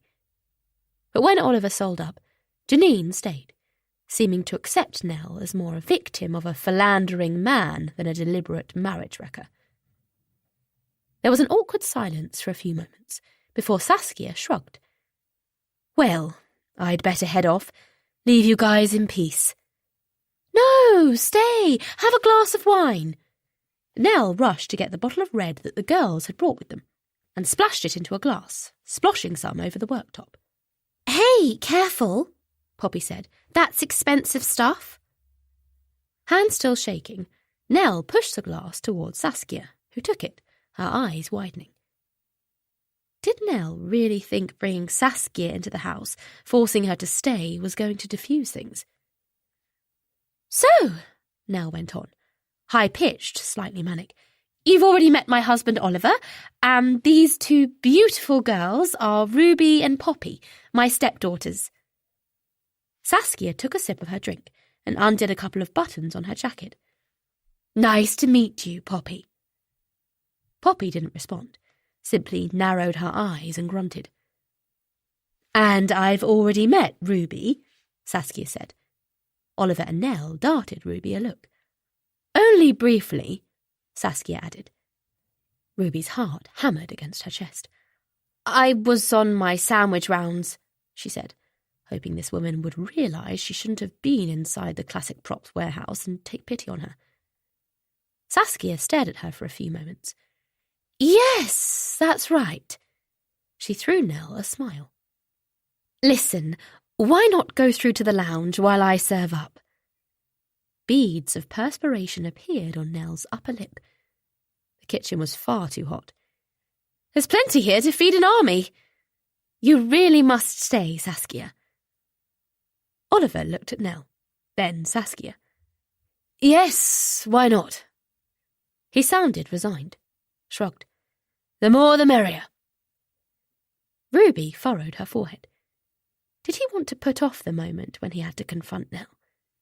He'd sounded so sure that they should leave a moment ago. "Well, if you're sure," Saskia said with a smile. "It does smell good." "Of course I'm sure. Ruby, would you mind taking Saskia's jacket, please?" The lounge was a large, comfortable room with oak floorboards, tasteful sofas, and artwork on the walls that Ruby instinctively knew her father had chosen. There wasn't much sign of Nell's influence, except in the soft-focus wedding photo over the fireplace Ruby couldn't bear to look at. Saskia shuffled out of her jacket and handed it to Ruby, who wanted to throw it in a heap in the corner. Was she Nell's butler now? "Your secret's safe with me," Saskia whispered, as Ruby folded the coat over her arm. It smelled oddly musty, as if it had sat in an antique wardrobe for years. "Thanks, I appreciate it." Ruby knew she meant her trespassing, and although she knew Mark probably wouldn't have minded her being on the premises, he always made a fuss of her and Poppy, not having children of his own. She didn't want her dad to know Sean was up to his old tricks. Oliver had made it clear last time that Sean would lose his job if he didn't leave Ruby alone, and with Nell still working at Classic Props and Mark a good friend of his, he wouldn't hesitate to follow through with his threat, and that might make Sean worse. No. Ruby wanted to deal with it herself, in her own way, and at least confront Sean first. "I'm not afraid of him," she told herself. But she knew, deep down, a small part of her was. "How are you settling in at Classic Props?" Oliver said, as they served themselves from white dishes in the oak-panelled dining room, which had intricate parquet flooring and a long, shiny table Ruby suspected never hosted more than her dad and Nell. Her father had never been keen on the dinner parties their mother used to enjoy hosting. "I hope my wife isn't being too much of a tyrant." He laughed, but his eyes were full of angst. "Nell's amazing." Saskia smiled at Nell. "She's made me feel so welcome, and the job has come at just the right time as my partner and I are trying for a baby." "So you're going to go straight on to maternity leave?" Poppy said, shoveling curry onto her fork. "Bet you didn't know that, Nell." "Poppy," Oliver said, his eyes on Saskia. "I'm so sorry. My daughter—" "Don't apologise for me, Dad. I'm only saying it like it is." "She has every right to start a family, Poppy," Nell said. Saskia turned to Ruby. "So, Nell tells me you're an actress." "I let it slip how talented you are." Nell's tone is defensive, as though afraid she'd said the wrong thing. "That you almost got a role in Chicago?" "Yes, well, things were going well until—" Ruby couldn't help the glare she threw at Nell. "So, you're hoping to get back to it?" Saskia lowers her cutlery, looks genuinely interested. "I am, yes. I had to give it up." Ruby stared again at Nell. "My mum and Poppy needed me after Dad left." A silence descended, as though nobody knew how to follow Ruby's revelation, the sound of cutlery clanging against china too loud. "This is delicious, by the way," Saskia said eventually. "Thanks so much, Nell, for inviting me." Nell half smiled. She hadn't touched her food. Saskia turned to Ruby. "I have a friend who owns his own theatre company. They're auditioning at the moment. If you're interested, I could introduce you." A rush of hope filled Ruby's body. "That would be brilliant. Thanks. Great. Are you free tomorrow? We could grab a coffee with him, perhaps." "Amazing. Thanks," Oliver said, meeting Saskia's eye. He'd been quiet until then, seeming to merely observe the conversation. "That's very kind of you." "No, not at all. Stefan is always looking out for new talent. His company isn't huge, just a backstreet theatre, but it would be a foot in the door." "Is that really what you want, Ruby?" Poppy stabbed a piece of chicken with her fork. "Surely it's a bit of a come-down." Ruby's joy was punctured. "It would be a start. Be happy for me, please." "I am. I think you deserve more, is all." "So, what do you do?" Saskia asked, turning her gaze to Poppy. "She's making a living on Twitch, aren't you, darling?" Oliver laughed. "I've got loads of followers, Dad," she said. "Don't take the piss." "Of course you have, sweetheart." He smiled and turned to Saskia. "My daughter, the influencer." Saskia smiled. "I'm impressed. I couldn't do it. I'm far too self-conscious." Ruby placed her hand over her sister's and was about to say something encouraging when she noticed Nell had left the table, her plate untouched. She smiled. It wouldn't be long before she wasn't only gone from the table, but from their lives. She and Poppy just needed to keep nudging until she tipped over the edge. Chapter 9. Nell. I felt as if I'd walked in on something last night. Saskia placed a mug of milky coffee on my desk, having finally got to grips with the temperamental machine in the kitchen. She took a step back as though she'd thrown a grenade at me. "I hope you don't mind me mentioning it." "It's fine." My eyes were gritty with tiredness and a headache was brewing, making it difficult to look at her. Poppy found a card I think had been pushed through the letterbox. It felt good to get it off my chest. I didn't know what to say, especially as Ruby and Poppy were there. I'm not sure Oliver believed that I didn't know who it was from, but it's obvious that someone's trying to make trouble between us. "What did it say?" Saskia wore a deep frown that made my unease feel justified. Whoever sent it apparently can't wait for us to be together. That's so weird. Saskia shook her head.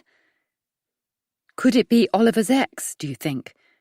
Maybe she's hoping he'll think you're cheating and go back to her. I hadn't considered that Fiona would go to those lengths, but then again, I didn't know her personally. I didn't know exactly what she was capable of. But why now? I said. If she was going to do something like that, wouldn't she have done it before now? The meal last night had been torturous, knowing Oliver was waiting for everyone to leave so he could confront me, not wanting to do it while his daughters were there and give them something to report back to their mother, though it had been obvious to me that was exactly what would happen. Ruby had barely been able to disguise her glee, and she and Poppy had taken their time with the food, acting as though they loved it, stretching things out while they enjoyed my discomfort.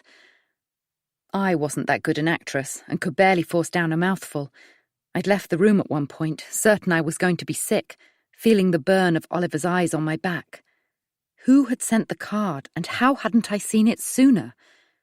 Poppy must have been thrilled to find it, and I could hardly tell her off for opening it, considering what the envelope had contained.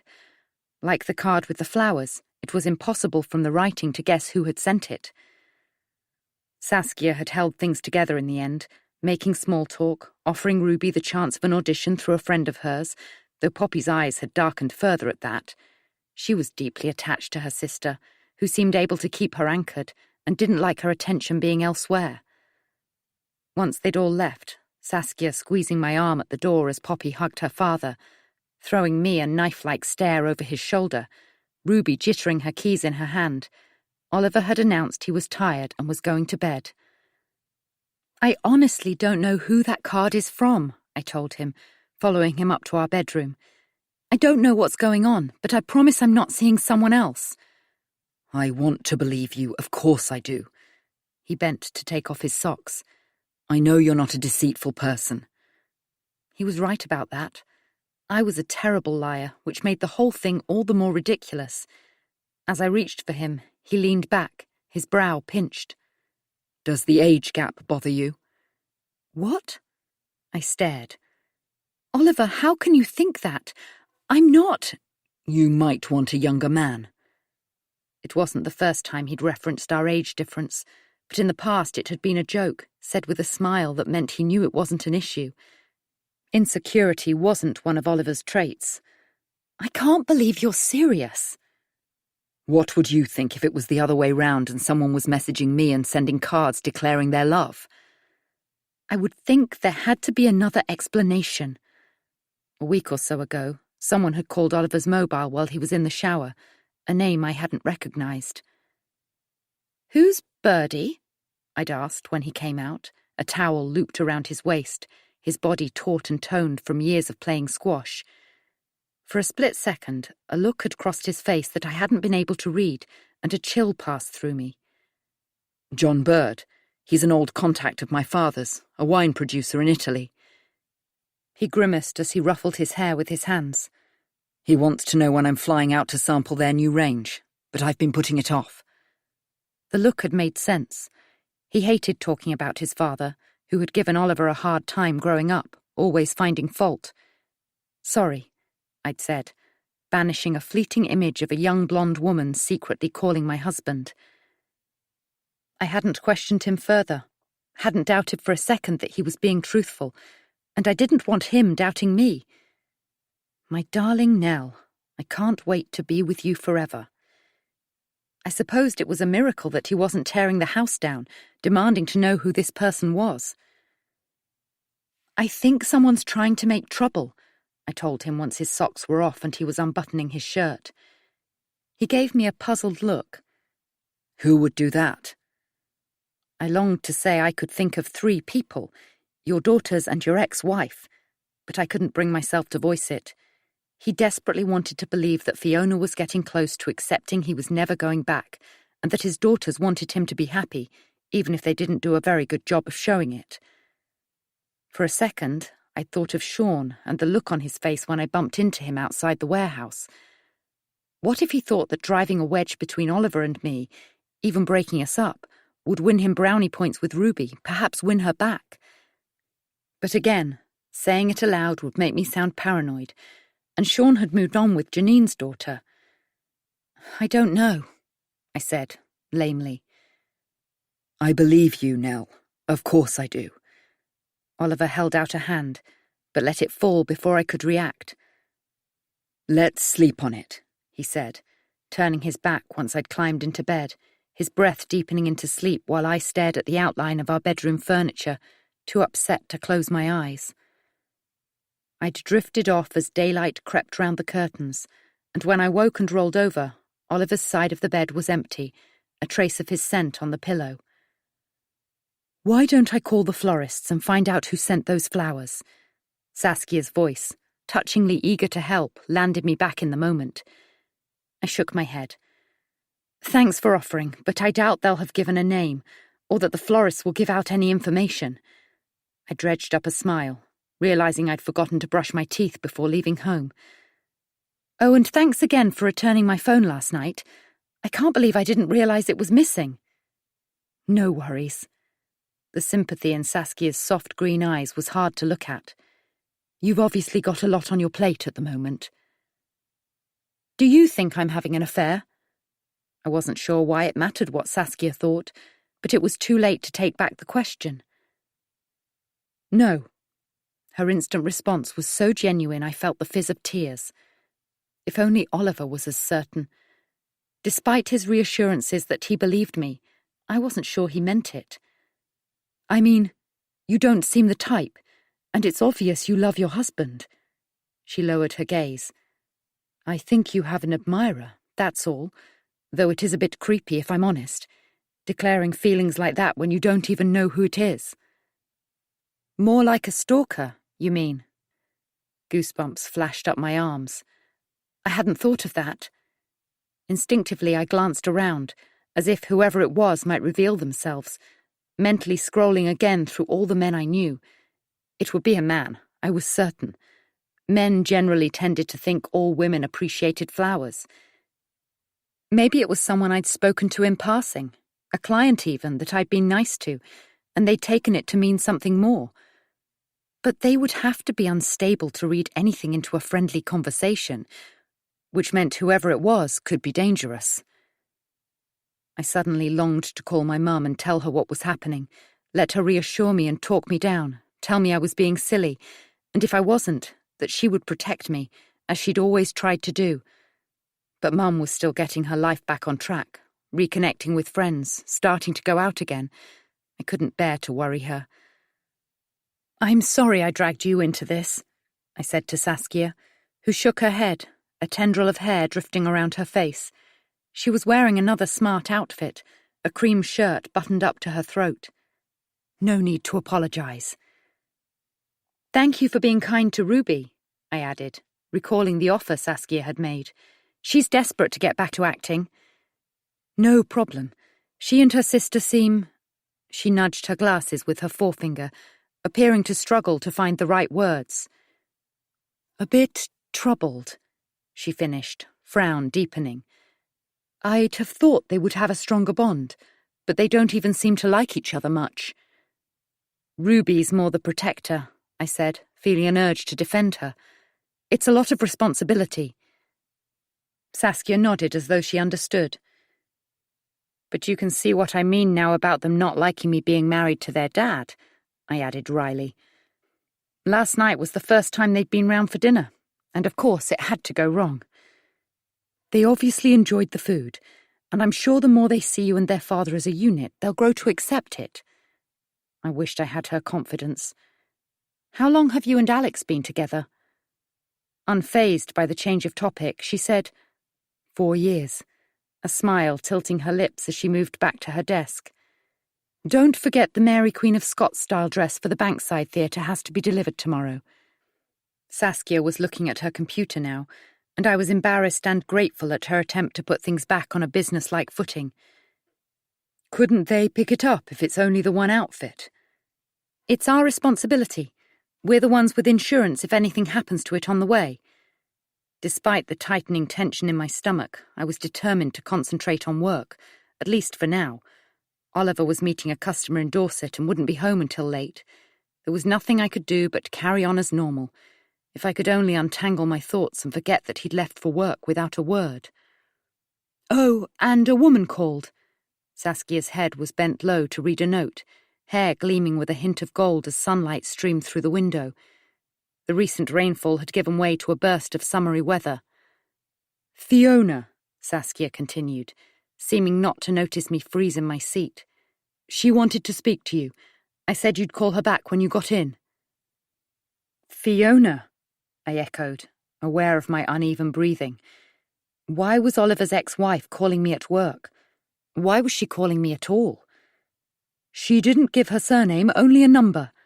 Saskia held out the slip of paper, obviously waiting for a response. I got to my feet, feeling unsteady. The only Fiona I know is Oliver's ex-wife, I admitted, gratified when Saskia's eyes grew wide with horror. I'd better make the call outside. Of course, she said, becoming brisk. I'll hold the fort here, don't worry. The phone was ringing, and as she reached to answer it, I picked up my bag and ran downstairs. Outside, I moved round the side of the building and, under the shade of a plane tree, punched in the number on the paper, wishing I'd at least drunk my coffee first. My mouth was so dry I struggled to swallow. I blew out a breath to steady myself and jumped when a voice in my ear said, "Hello?" It was soft and hesitant, as if she was unused to getting calls. "Is that you, Poppy? Don't tell me you've got another new phone." "It's Nell." I cleared my throat, a pulse beating in my temple. "You wanted to talk to me." "Nell?" She said my name as though it left a bad taste. "Why on earth would I want to talk to you?" Surprised by the venom that had entered her voice, I said truthfully, "I don't know." "Isn't it enough that you have my family?"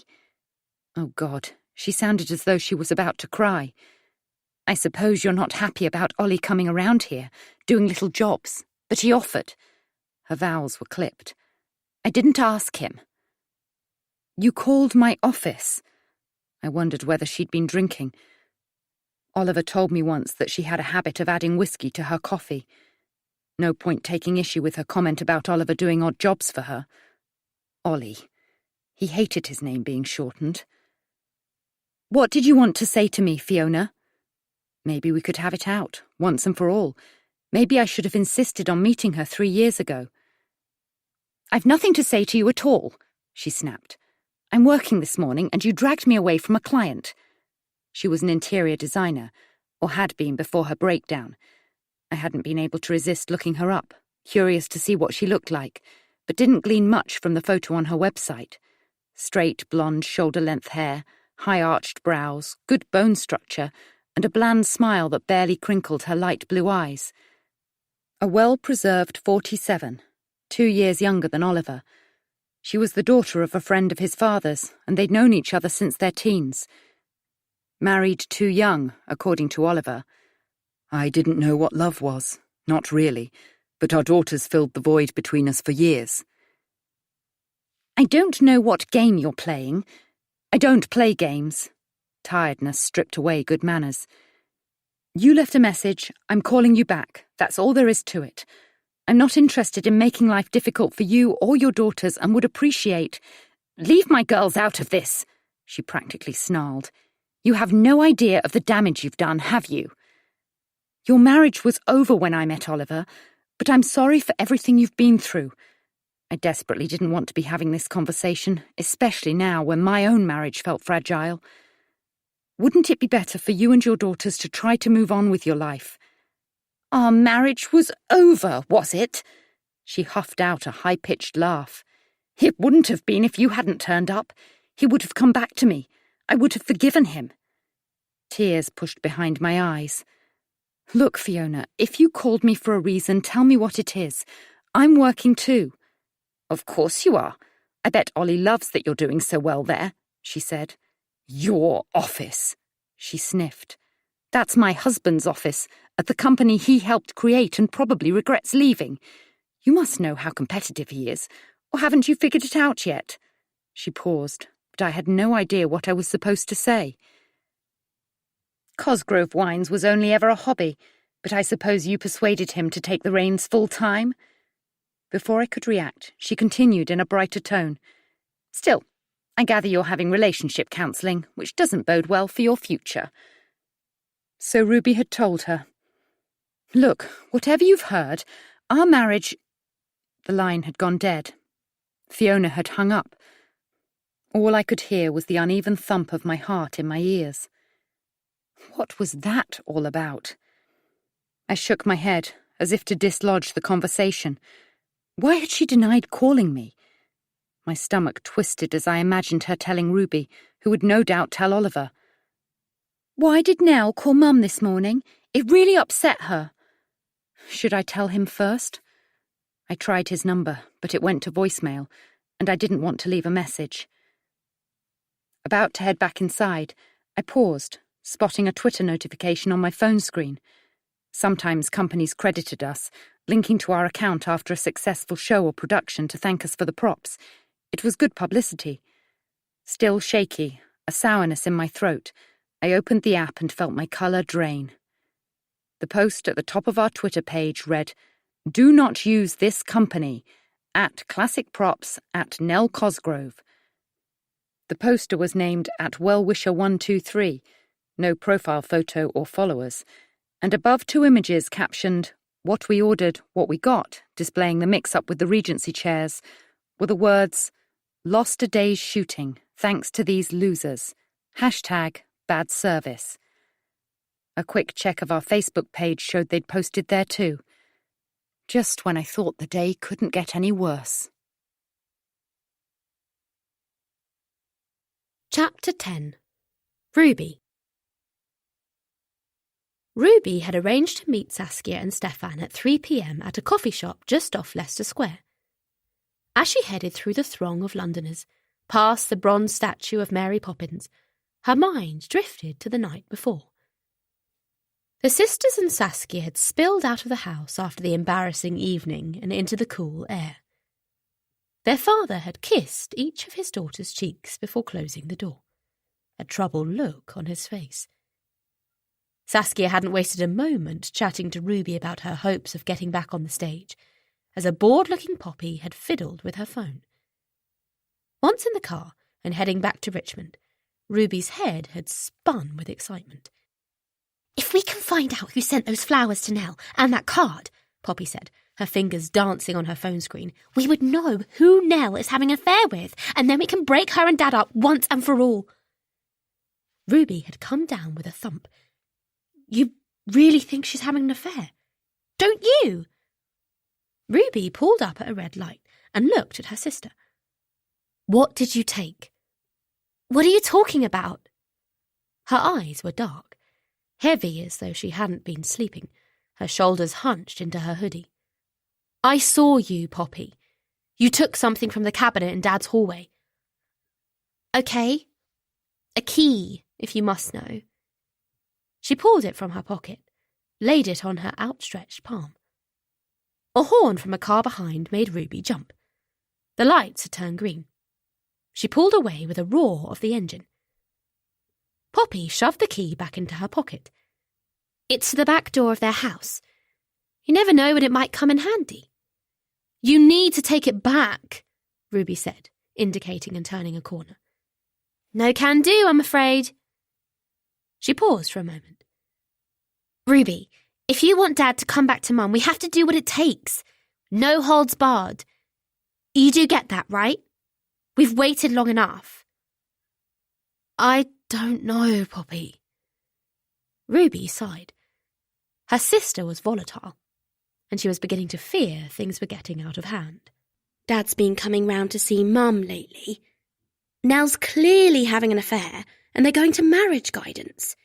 We just have to give them that extra push is all."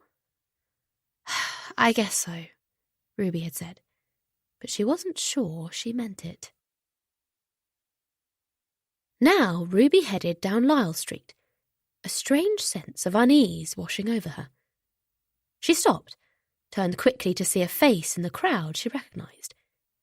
Sean. What was he doing there? Was he following her? She blinked and he was gone, disappearing into the throng. Had it really been him? Maybe she was mistaken. Why would he be in Leicester Square? She picked up speed. It was almost 3:00, and her stomach fluttered with nerves. Reaching the coffee shop, she peered in, spotting Saskia in a window seat looking at a menu.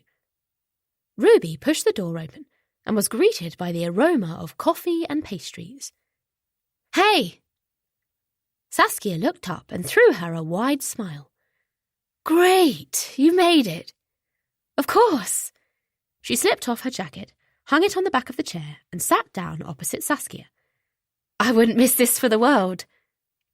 In front of Saskia was a tall, thin glass with a slice of lemon and ice cubes bobbing in the top. "Can I get you a drink? I've only got water, but an Americano would be great." Saskia rose and ordered from the barista, returning to the table with Ruby's drink. "So what time will Stefan be here?" Ruby asked, glancing out at the window, unsure what to expect from this man. "I told him 1:15. Saskia glanced at her watch. "I thought we could have a quick chat first." "Sure. So how do you know Stefan?" "I think I said last night that we went to university together. He was known as Stephen when we first met, but when he got involved in the amateur dramatics, he started calling himself Stefan. We all had stage names back then, that we didn't use again after university." She laughed, took a sip of her water. "But he kept his. I knew even then he would do something in the theatre." "So you used to act?" "Yes, for a while at uni. Stefan put on some fairly big productions back then. But you didn't carry on." She shook her head. "You know yourself how hard it is, and I didn't have that burning ambition you have." She took another sip of her drink. "You'll love Stefan. He's extrovert and flamboyant. You know the type." Ruby nodded. "So what's the name of his theatre company?" "Stefan Andrews Theatre Company." She smiled, eyes shining behind her glasses. "I know, not very original. It's in Islington, a lovely little theatre. I've been a couple of times, and the productions are amazing. I believe they're auditioning at the moment for an interpretation of an Agatha Christie novel. Is that something you'd be interested in?" "God, yes!" Truth was, Ruby would have taken anything to get her foot back on the London stage.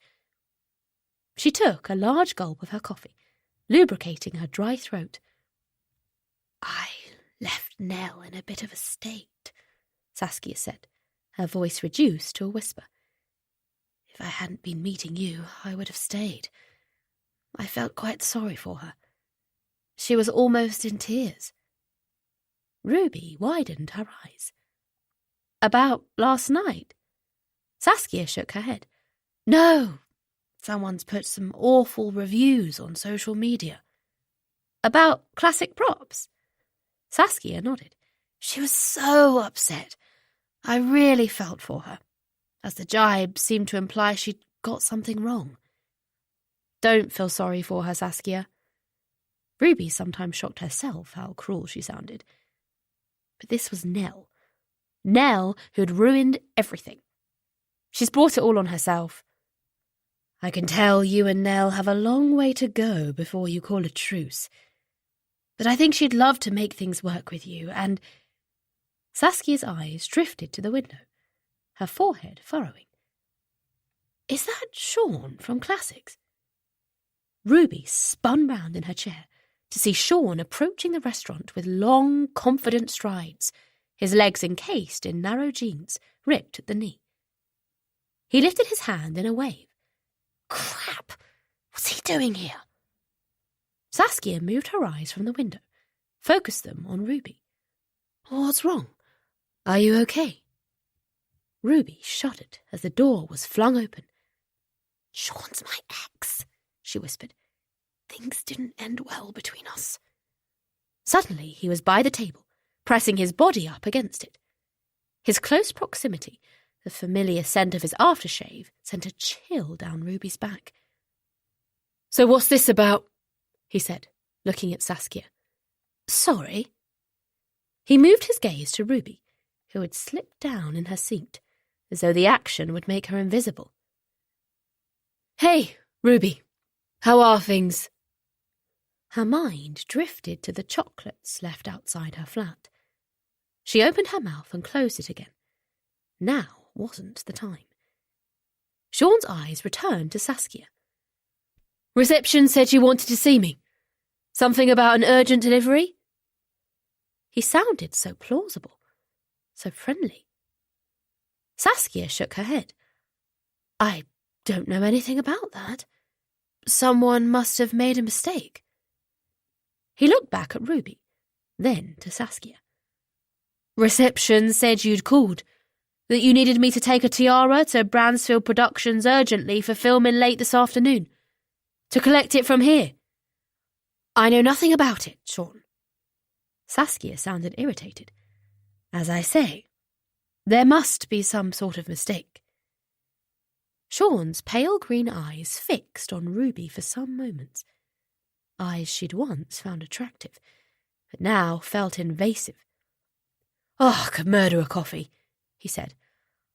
"I would invite you to join us, but we're about to meet someone," Saskia said. Sean kept his eyes on Ruby. "Well, maybe another time, eh?" He finally turned, left the coffee shop, the door slamming closed behind him. That was weird. Saskia looked relieved he'd gone. "He's a bit odd, isn't he?" Ruby watched as he dragged his fingers through his fair hair as he walked away, disappearing into the crowd. He still made her uneasy, and her heart thudded against her ribs. How had she thought she loved him once? "Sean's always been a bit..." She pulled her gaze from the window, her eyes meeting Saskia's. "Unnerving." Saskia placed her hand on Ruby's. "Do you fancy a muffin or something? Another coffee? Stefan often runs late, but I'm sure he won't be long." Ruby ordered coffee and cake, and as she returned to the table, the door opened, and a tall, slim man in his 20s with a mass of curly dark hair flounced in, wearing a red and black checked suit. "Sassy, love," he cried, air-kissing Saskia's cheeks. "It's so good to see you." The next 20 minutes went by in a whirlwind. Stefan, not eating or drinking, but talking fast and furiously, his hand gestures so dramatic Ruby had to duck a couple of times, told her everything she needed to know about his theatre company, suggesting she swung by for an audition. "Well, I should go," he said finally. "It was great to meet you, Ruby." He smiled at Saskia, put his hand on her arm, before glancing down at the engagement ring on her finger. "You will call me if you need me, darling, won't you?" he said. "In fact, I'll pop round one evening for a catch-up. Are you still at 2 Devlin Court?" "I am indeed." She touched his cheek. "I know you're always there for me, darling, and I'm grateful for that." "And that was Stefan," Saskia said with a smile, once he'd risen and leapt through the door and away, yelling, "Toodles, lovelies!" "Well, he isn't stereotypical at all." Ruby watched him disappear into the London throng. He'd left her with a time and date for an audition, promising to give her his full attention. "He's great," she added, turning to Saskia. "Thanks so much for introducing me. I really appreciate it." "You're welcome. I hope it pays dividends. He's a good bloke. And if you're as amazing on stage as your father said you are, I'm sure he'll snap you up." "And Dad isn't biased at all," Ruby said with a laugh. Once they'd finished their drinks, Saskia rose. "I'd better get back. Nell will wonder where I've got to." "You like her, don't you?" Ruby said, rising too, and holding open the door. "I do, yes. I know you've got issues with her, and I understand why." but she's been nothing but nice to me. They headed down the road towards the tube station, pushing through the crowds. You saw the flowers, didn't you? Have you any idea who sent them? Ruby asked. Saskia shook her head. There was no name on the card. It's just Poppy and I are so worried about Dad. We love him so much and we don't want to see him hurt. I know this is a big ask, but can you let me know if you see anything suspicious? Any signs Nell is seeing someone else? Of course, but I think you're worrying over nothing. Nell seemed genuinely shocked by the flowers, and she seems so fond of your father. Ruby followed Saskia through the underground barriers. It was true. Nell did seem to love her father, and even though she didn't like the woman, if she was honest with herself, she didn't seem the sort to cheat. But something was going on, and Ruby needed to find out what. Chapter 11. Nell. How did it go? I asked Saskia as she settled at her desk, half wishing it had been me meeting Ruby, offering her the chance of an audition. In the past, Oliver, and even Mark, had used their theatre contacts to get her seen for roles, but by the time I started at Classic Props, Ruby was working for the catering company and taking care of her sister and their mother. Even if I'd offered to help when she decided to resurrect her career, I knew she wouldn't have accepted it. It went well. Saskia nodded decisively. Stefan seemed impressed with her. That's good. I squashed a pang of envy. Ruby would never go out of her way to impress me. Not that I wanted her to. A friendly word would have done. Thanks again for letting me take a late lunch. Saskia's smile was replaced by a worried frown. Stefan's hours are a bit erratic, but I wanted to be there to introduce them. You did explain, and it's absolutely fine. Don't give it another thought. I'm glad things might be looking up for Ruby. In truth, once Saskia had rushed out, I'd been too busy with damage limitation to think about their meeting. I'd called Sally at Finlay Productions to apologise once more for the mix-up with the Regency chairs, but she'd seemed bemused when I mentioned the Twitter post. No one here would do something like that, she'd said. I told you at the time that I understood you'd made a mistake, and your delivery guy, Sean, swapped the chairs in the end. Her tone had been sharp, as though I'd accused her personally. Pressing my fingers to my forehead, I said, I know, I'm sorry, posts like that can be very damaging. I get it, Nell, but I'm telling you, I can't think of a single person here who would bother posting something mean like that. Apart from anything else, we're too busy to be trolling people online. It seemed odd that @WellWisher123 knew about the mix-up with the chairs. Anyone knew they're passing through, I said. Someone who might stir up trouble. We're a tight team here, Nell. You know that. I do know that, but for what it's worth, I would look closer to home if I were you. Sorry? There's been a rumour going around that standards there are slipping since Oliver left and Mark retired after his accident. The shock of her words felt like a slap. Where did you hear that? I can't recall who told me. Who knows how these things start?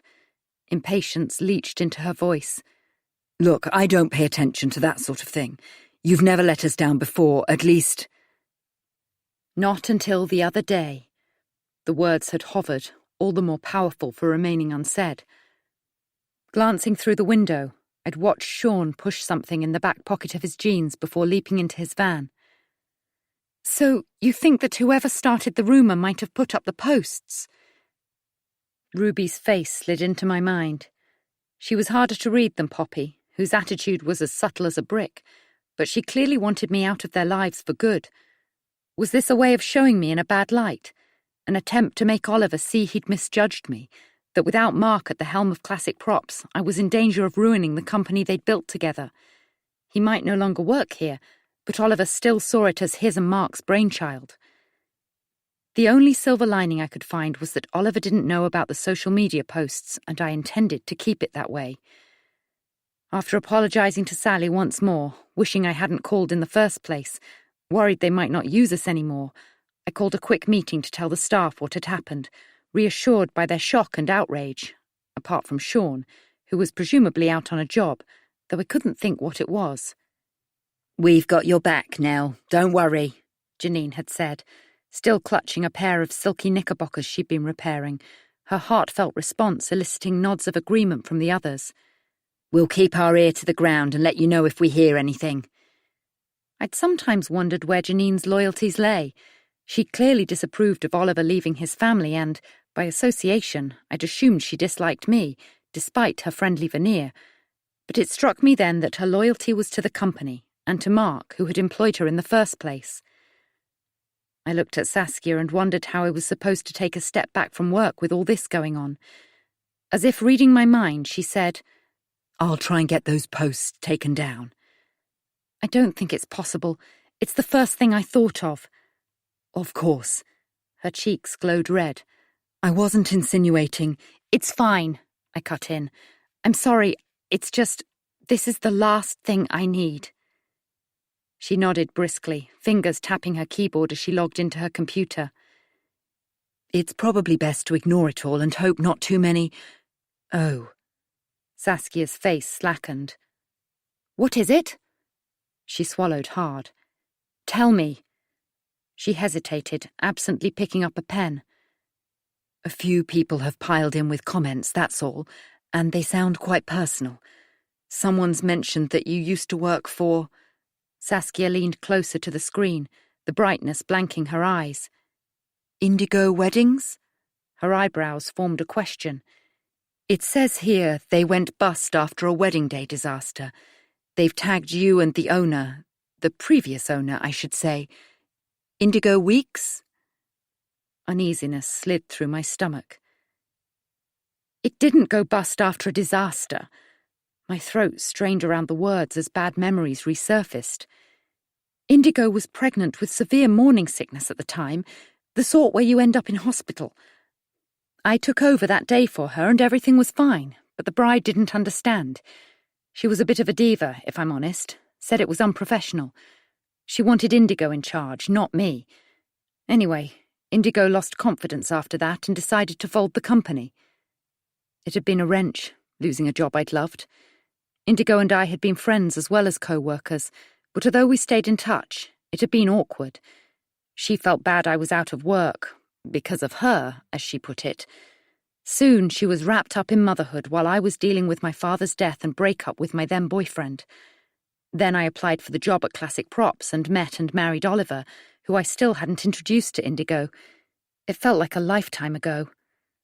"Who even knows all that?" I said, bringing up Twitter on my own computer and glancing at the comments. My queasiness intensified. I instantly recognized the bride who was insisting her day had been spoiled. Her profile showed her cheek to tan cheek with a serious banker husband, her false eyelashes like spider's legs, her lips plumped and pouting, and guessed she'd been alerted by the tag to Indigo, which must have appeared on her feed. Fortunately, someone called Magdalena had posted underneath. "At Indigo Weeks is a true professional. We were so grateful to find you at the 11th hour, and that you pulled together a blissful day we will never, ever forget. Kiss, kiss." I remembered that wedding too. The weeping bride-to-be, let down by a wedding planner who vanished with her deposit, and the hours we'd put in to give her a day to remember. She hadn't mentioned me, but it didn't matter. Indigo's name was being dragged through the mud here too, and I was glad someone was defending her. My heart skipped a beat when I saw that Indigo had liked Magdalena's post. For some reason, I hadn't imagined her being on social media much, but when I clicked on her profile there were plenty of updates featuring baby Arthur's milestones and her joy at being his mummy. A twist of regret that I'd missed out turned to anxiety when I saw I'd had a private notification. I clicked on the message, relief swooping in that it was from Indigo, asking whether I was okay and urging me to get in touch if I wanted to talk. "Miss you, Nell. Kiss, kiss." "Thanks." I typed quickly, feeling the tendrils of Saskia's curiosity. "Things are a bit weird at this end. Sorry you've got involved. I'll try to close it down. Hope you're all well. Kiss, kiss." Indigo reached out to me, I told Saskia, resisting an urge to defend myself to the Twitterati, knowing it would only make things worse. She seems fine. That's good. I've contacted Facebook and they've promised to take down the post there. That's brilliant, thank you. Saskia's words brought another flood of relief. Let's hope that's the end of it. You have that local newspaper interview coming up the day after tomorrow. Saskia glanced at her screen once more. It'll be a chance to show how good you are. I'd almost forgotten about it. Arranged months ago, a piece about women in business, specifically unusual industries. It would appear online as well as in the paper, and a photographer would be coming to take pictures. Saskia was right. It was an opportunity to show the company in a great light, and when I emailed Mark, he'd been childishly enthusiastic, requesting I mention the company's origins, though the information had been out there for years already. Thanks for reminding me, I said, half wondering whether to make an appointment to have my roots done. So you were a wedding planner before? Seeming grateful she'd been of help, Saskia gave a tentative smile, twirling the pen she was holding. Your wedding day must have been spectacular. It was small. I switched screens to check the diary myself, keen to move on. But perfect, I added quickly, guessing she'd hoped to hear more. Neither of us wanted a big fuss, it being Oliver's second marriage. I want the full works. Saskia rested her chin on her palm, her dreamy demeanour at odds with her previous businesslike persona. I know it's old-fashioned these days, but I only intend to marry once, and I want it to be a magical day. I'm sure everyone only intends to marry once. It came out so sharply that Saskia flinched. Sorry, but a marriage is about more than the wedding day. I tried to soften the words with a smile.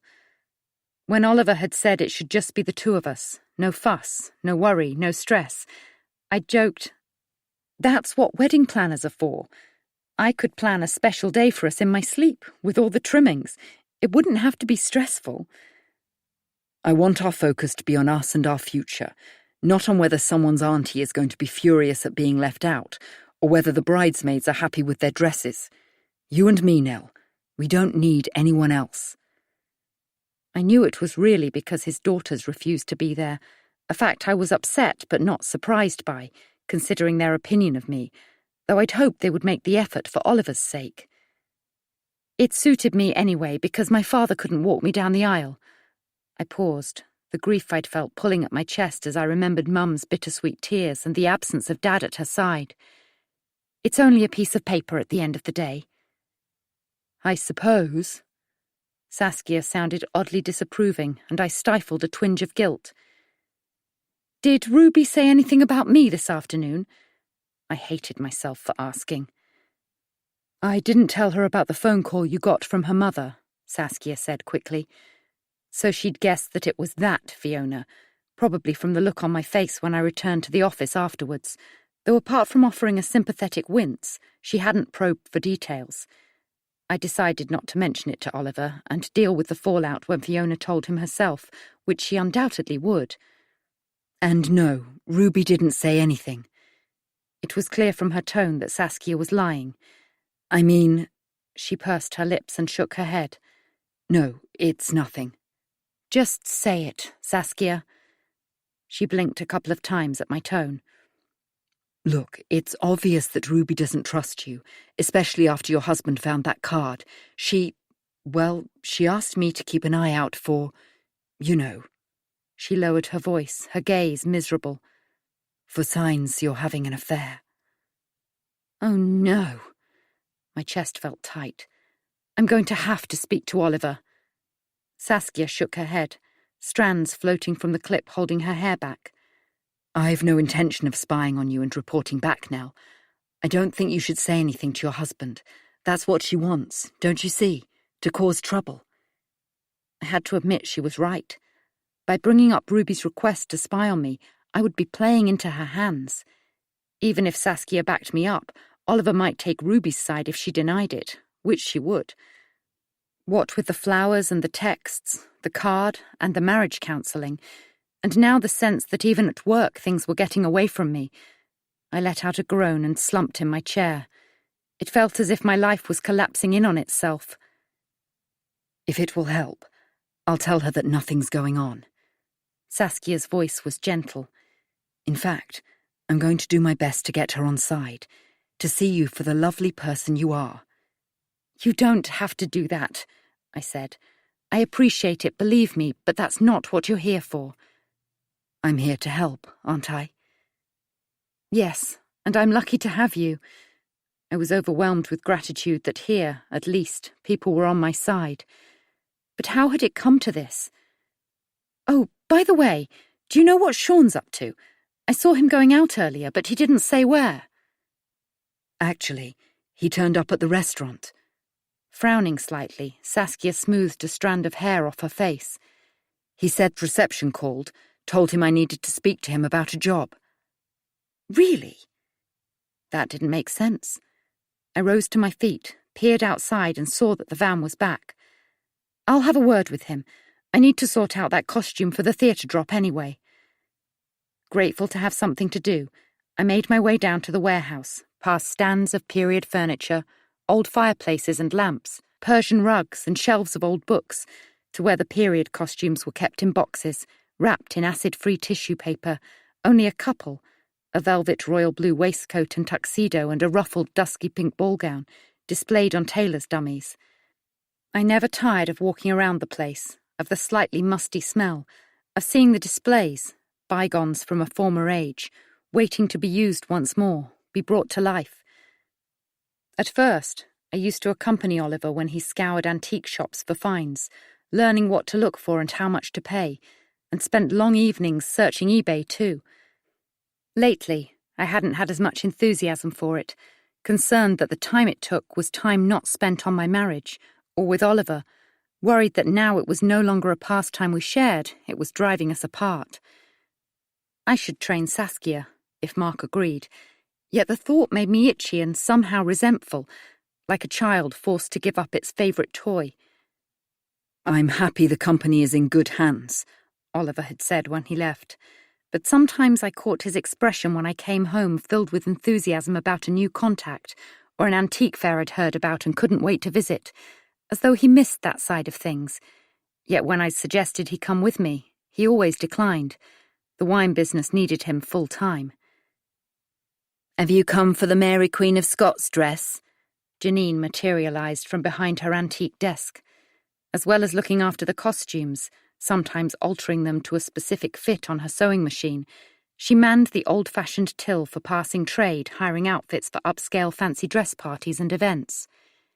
It's good to go, and I've got the shoes ready too. She nodded at a pair of dainty black satin shoes with a diamond buckle I'd found in a charity shop in Marlow. The dress is here.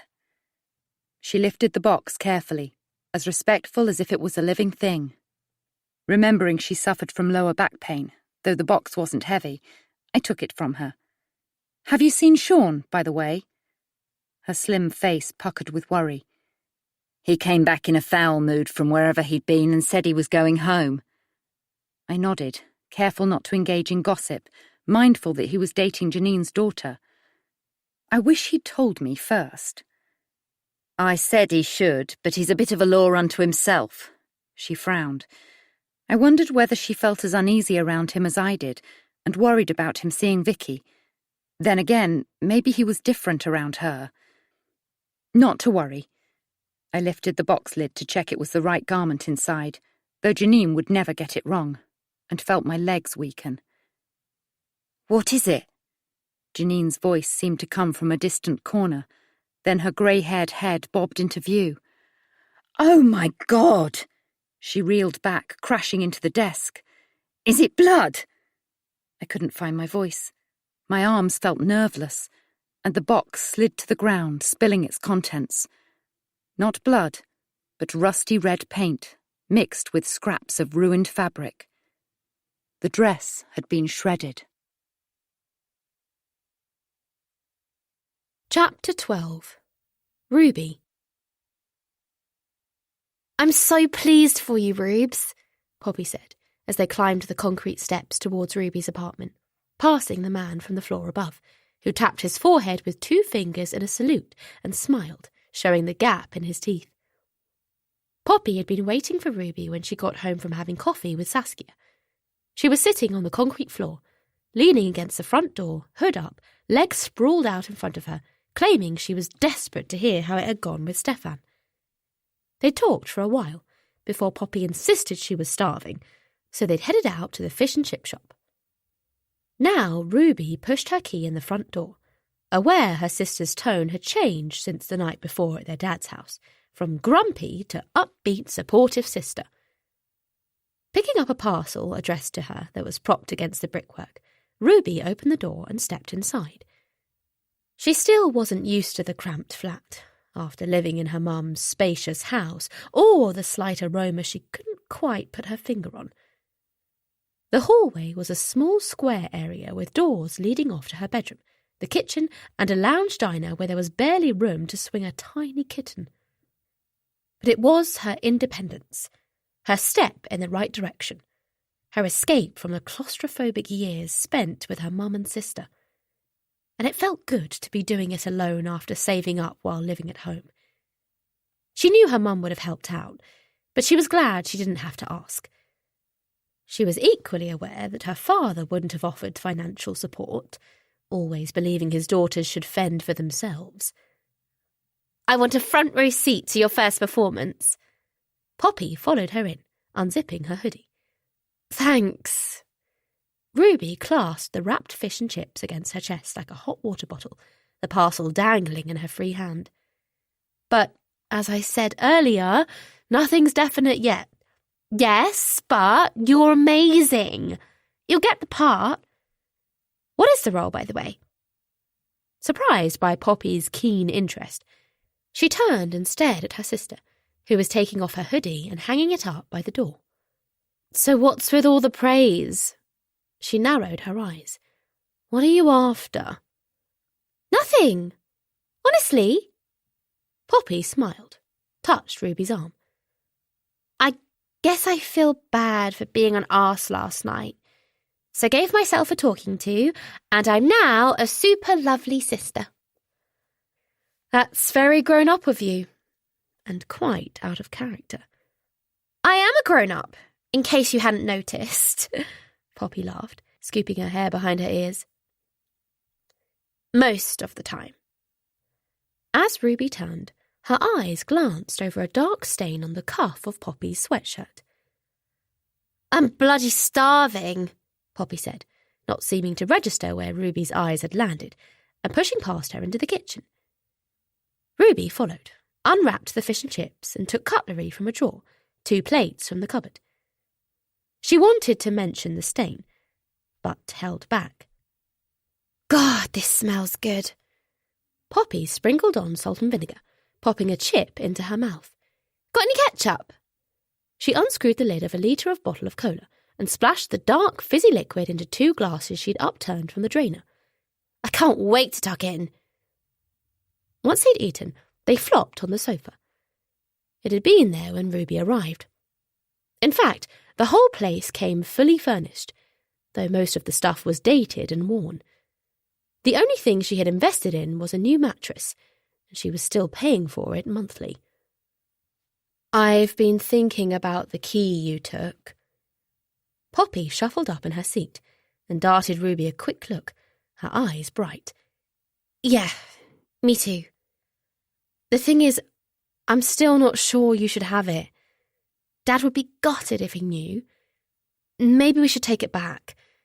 We don't have to say anything. Just return it to where you found it." Poppy screwed up her nose.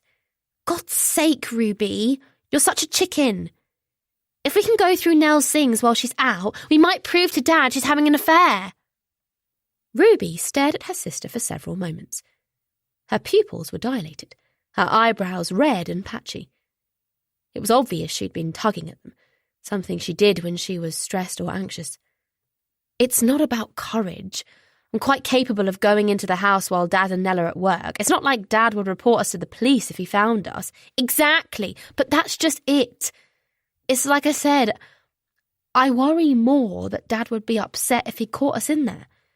May even get angry." On cue, Poppy tugged at her eyebrows, gripped a single hair, ripped it out. You do know Mum's upset because that bitch phoned her. I know. But didn't Nell say Mum left a message asking her to call? Christ, Ruby, whose side are you on? She accused Mum of refusing to accept Dad doesn't want her anymore. Told her to move on. Ruby shook her head. That's out of order, she muttered.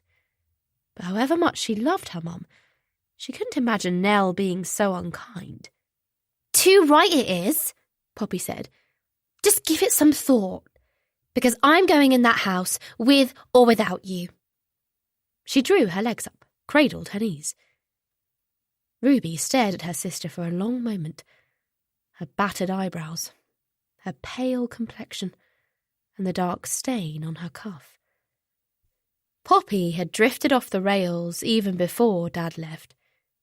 She'd got in with the wrong crowd at 14, and they'd broken into an off-licence, got drunk on their spoils. She was admitted to hospital, had to have her stomach pumped. Later that same year, she was suspended from school for supposedly bullying a teacher, though she insisted she hadn't known what the group she hung out with were going to do. Dad called her his live wire when she was small. But in later years, those wires had crossed, tangling further when their father walked out. Are you going to open the parcel? Poppy asked after a silence, moving to reach for her glass, knocking back the last of her cola. Ruby furrowed her forehead. I guess so. I'm not sure what it can be. I'm not expecting anything. She rose, grabbed the parcel from the table and ripped it open, pulled out a clear plastic bag with a red jumper inside. Who's it from? Poppy said, looking over her shoulder. Ruby peered inside the outer bag. There didn't seem to be any clue to who it was from. Not sure, she said, pulling open the inner bag and removing the cashmere sweater. Weird. Poppy screwed up her nose. It looks like something Nell would wear. Her eyes widened. Do you think it's from Sean? As Poppy said the words, Ruby's heart thudded. Surely not. Why would he send me a jumper? Well, he sent you those, didn't he? She nodded towards the hamper of untouched chocolates. Ruby shuddered. She needed to bin them. There was a label on the chocolates. It was clear they were from Sean. She examined the jumper, running her hand over the soft fabric, pressing it against her nose, picking up on a floral scent that seemed somehow familiar. But there's no label on this. She dropped it on the table, recalling how Sean turned up at the coffee shop when she was with Saskia. Had he done that deliberately? She took a deep breath. I'm going into classics tomorrow, she said. I'm going to have it out with Sean. That's my girl, Poppy said with a smile. Hang on. Her eyes were focused on a small white envelope on the carpet. She picked it up, handed it to Ruby. It must have fallen out. Ruby ripped it open. To Ruby. Love, Dad. Kiss. It's from Dad, she said, running her hand once more over the jumper.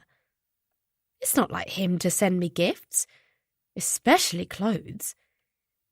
You better not send me a frumpy jumper, Poppy said with a laugh. Back on the sofa, Poppy flicked on the TV. Haven't you got Netflix? She asked, rolling her eyes. What part of minimum wage don't you understand? I know nothing about minimum wage. I make my living as an influencer. She laughed, in no doubt she was small fry in Twitch world. Ruby put the jumper down on the table.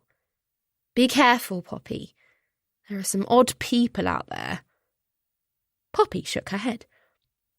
It's not the strangers I worry about. It's those closest to us. You should know that from experience. She rose to her feet. Are you sure you won't come with me to Dad and Nell's house? I just want to look around. See if I can find anything that will prove Nell's lying. Dad will come back to Mum if she is. Can't you see that? Ruby wished she could be as sure of that outcome as her sister was. She rose too, noticing tears shining in Poppy's eyes, the break in her voice. Her sister needed this. And what harm could it really do? Okay, she said, and hugged Poppy close. Perhaps they would find something in the coach house that could change everything. Chapter 13. Nell. I just don't know why you would call Fiona. I told you she left a message for me to ring her. I stared at Oliver from across the kitchen. Why on earth would I call your ex-wife for no reason? She said you accused her of causing problems between us. Great interpretation, Fiona. Only because she was making assumptions about our relationship based on information fed back to her by your daughters. Oliver's eyes thinned. I know you don't like hearing it, but Ruby and Poppy would love it if we broke up. He turned his head, locking me out of his thoughts. Now you're being silly. Don't call me silly, Oliver. Something in my voice made him look at me more closely. Staying where he was, he softened his tone. Fiona swore on Ruby's life that she didn't leave a message. She said you called her out of the blue. So you're telling me Saskia lied? It was an effort to press down the anger surging through me. Why would she tell me there was a message from Fiona if it wasn't true? And how would she have got Fiona's mobile number? Seeming stumped, Oliver combed his fingers through his hair and blew out a long sigh. I don't know, he admitted. I suppose I didn't want to believe Fiona would swear on Ruby's life if she was lying. You believed Fiona over me? Tears threatened. I swallowed, determined not to show how upset I was. What reason would I have to lie? I don't know, but Nell, you would be well within your rights to have a go at her. I didn't have a go at her. He held up a hand and continued. But I'm telling you, Fiona and the girls are trying to get on with their lives and accept you and I are together, although... His words trailed off. He dug one hand in his trouser pocket, the other smoothing the marble surface of the worktop. Although? Suddenly, my heart was racing, my mouth dry. What are you trying to say? The way things are between us at the moment, it doesn't feel as though we're together. He emphasized the word, crossing two fingers as if to demonstrate. Why do you think that is? The wobble in my voice betrayed my seesawing emotions. I hadn't even got round to telling him about the ruined costume at work. After finding the dress in tatters, Janine and I had run back up to the office where she, Saskia and I studied the footage from the CCTV we kept trained inside the warehouse. Classic props had never yet been broken into, despite some of the pieces being worth a lot of money. I can't see anything, Saskia had said, running through the footage for a second time, but I'd glimpsed a movement, noting the time, a few minutes after midnight the previous night. Nothing specific, more of a shadow, maybe a sleeve, a hood. Poppy, I'd thought, but hadn't said it aloud, ashamed she was the first person to come to mind. I can't tell, Janine had said tearfully when I rewound and pointed out the shadow. Wouldn't the alarm have gone off if someone had broken in? Not if they knew the code. You can't think it was one of us. Her normally healthy complexion was devoid of colour. We wouldn't do something so awful, you know that, Nell. Of course I don't think it was you. Janine treated the costumes with the utmost respect, as though she'd designed them herself. But someone did this, and they chose that outfit knowing it was due out today. Mark will be so upset. I looked at Janine. There's no point bringing him into this. It's my responsibility. I thought for a moment. What about Sean? He went out earlier and seemed in a strange mood. Sean? Echoed Janine. I'll talk to him, I said, though he's hardly likely to own up. As Janine's face crumpled into bewilderment, I remembered again that Sean was a potential son-in-law, if his relationship with her daughter worked out. "I don't think he'd damage property like this and risk getting fired," she said. "And why would he?" I could hardly tell her the thought that sprang into my head. Because he's not over Ruby. Though destroying a costume and risking being seen on camera was hardly the way to get back into the Cosgrove family. "I don't know," I admitted. "Somebody's got it in for Nell," Saskia pointed out. Janine's eyes swiveled towards her, glassy as marbles. "Like a vendetta?" I nodded. "To discredit either me or the business, or both." "There was no trace of any paint or anything else," Janine said. We'd looked for clues like third-rate detectives, my stomach churning with nausea. "Whoever it was must have done the damage off the premises and slipped it back in last night." "So there's not a lot to go on," Saskia said. "We should still report it to the police." Janine's face had resumed some colour. "It's criminal damage." Good idea. But even as I said it, my heart dropped. Calling the police made it real. Someone was out to get me. Or get at me. Could it be... Saskia paused again, glancing at Janine. I guessed she didn't want to say whatever was on her mind. "Janine, could you have a quick look to see if we've a similar costume we can send before I call the theatre?" My heart plunged further at the thought of phoning them with the news. "I doubt we have, but I'll look." She bustled away, muttering softly and shaking her head. When she'd gone, Saskia took a deep breath. "I know it sounds awful, and it's not really any of my business, but could it have something to do with your stepdaughters?" Even though I'd wondered the same thing myself, I was reluctant to lay the blame at their feet. They know how much the company means to their dad, and to Mark. I don't think they would go this far to spite me. "Of course not, I'm sorry," Saskia backpedaled. "I shouldn't have said that, only, from what you've told me, it was only a thought." "No, you're right." As she removed her glasses and brushed a hand over her eyes, I laid a hand on her shoulder. "I'd be lying if I said the same thing hadn't popped into my head, but my money's on—" I glanced around, checking Janine was out of earshot. "Sean."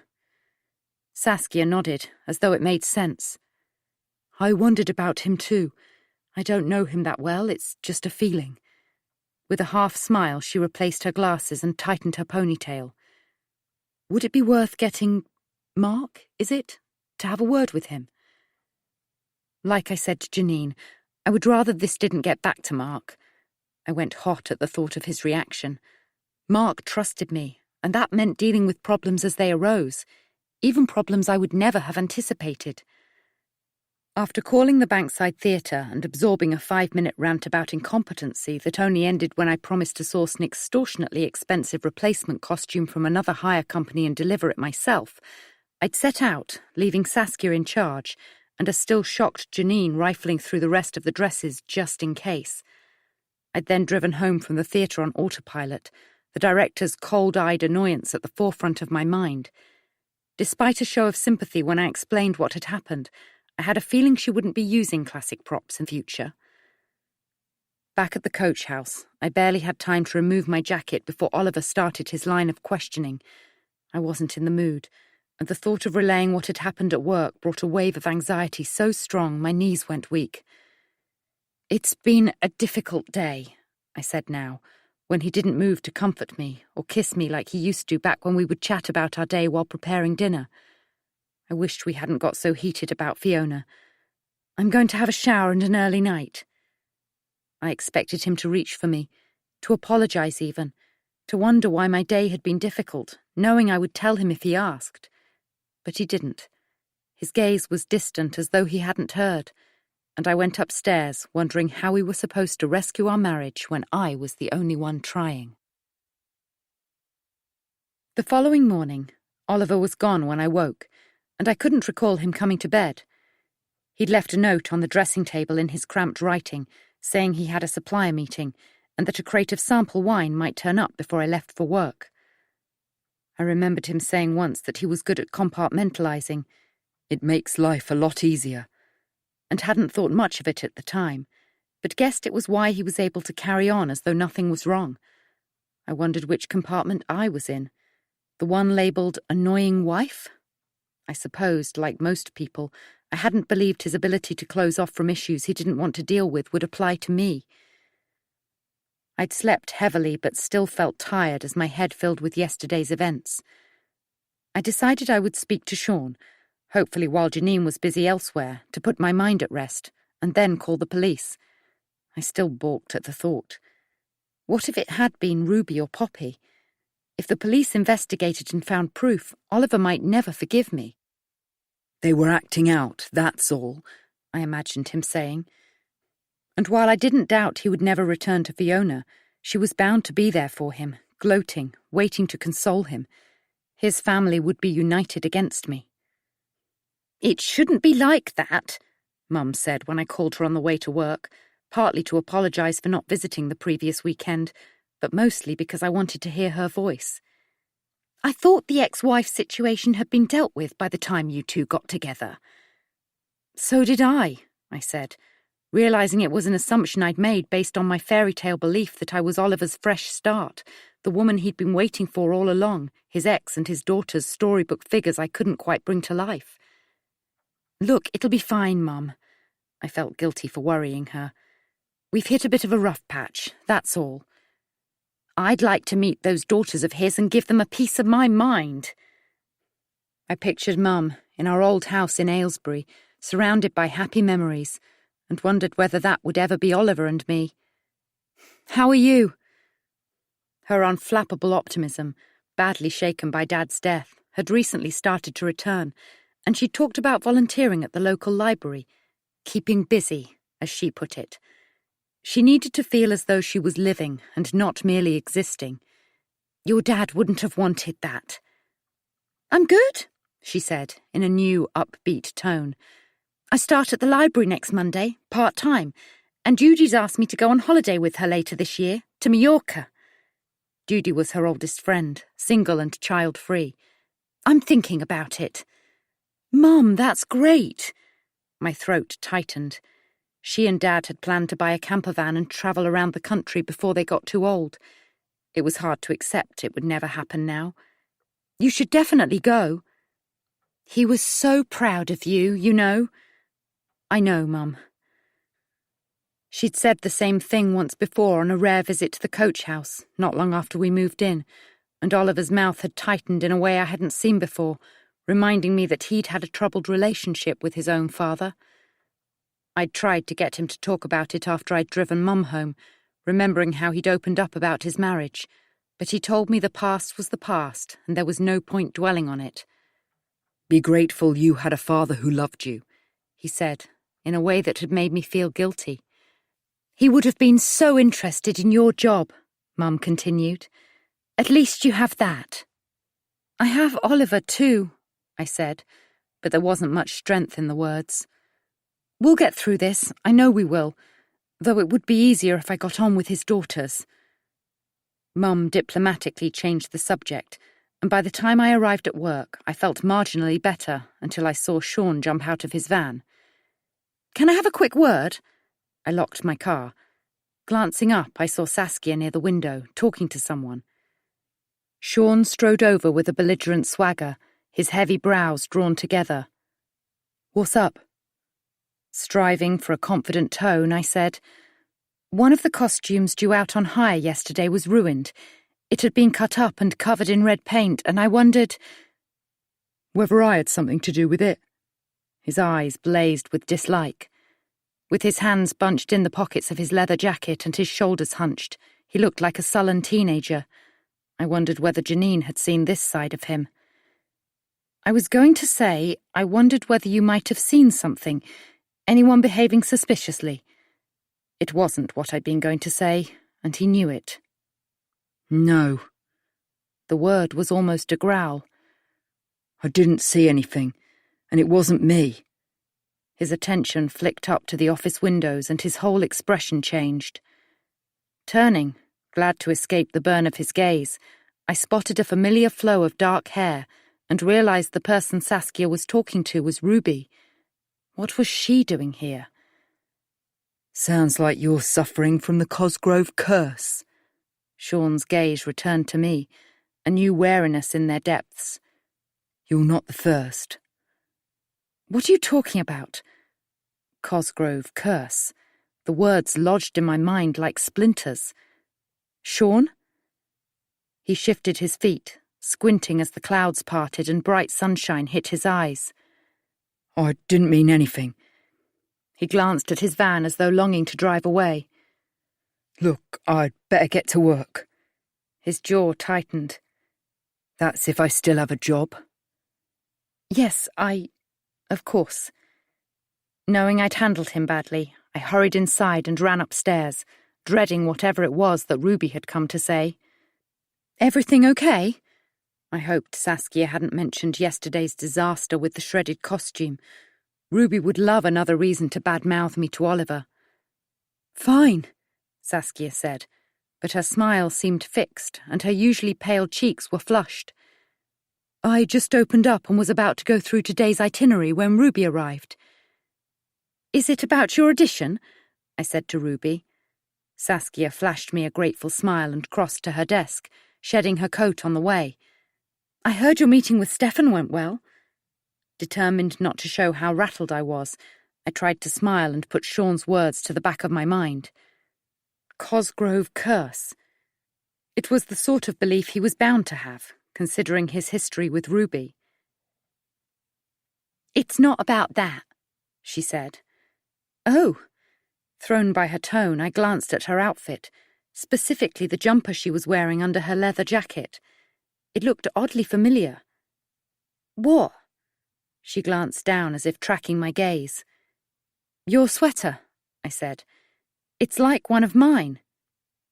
Oh? Chin down, she plucked at the woolen hem. It's not my usual thing, to be honest. Dad bought it for me. I wondered when that was. He hadn't mentioned it. Not that we needed to share our purchases with each other, but I thought it might be something he would bring up.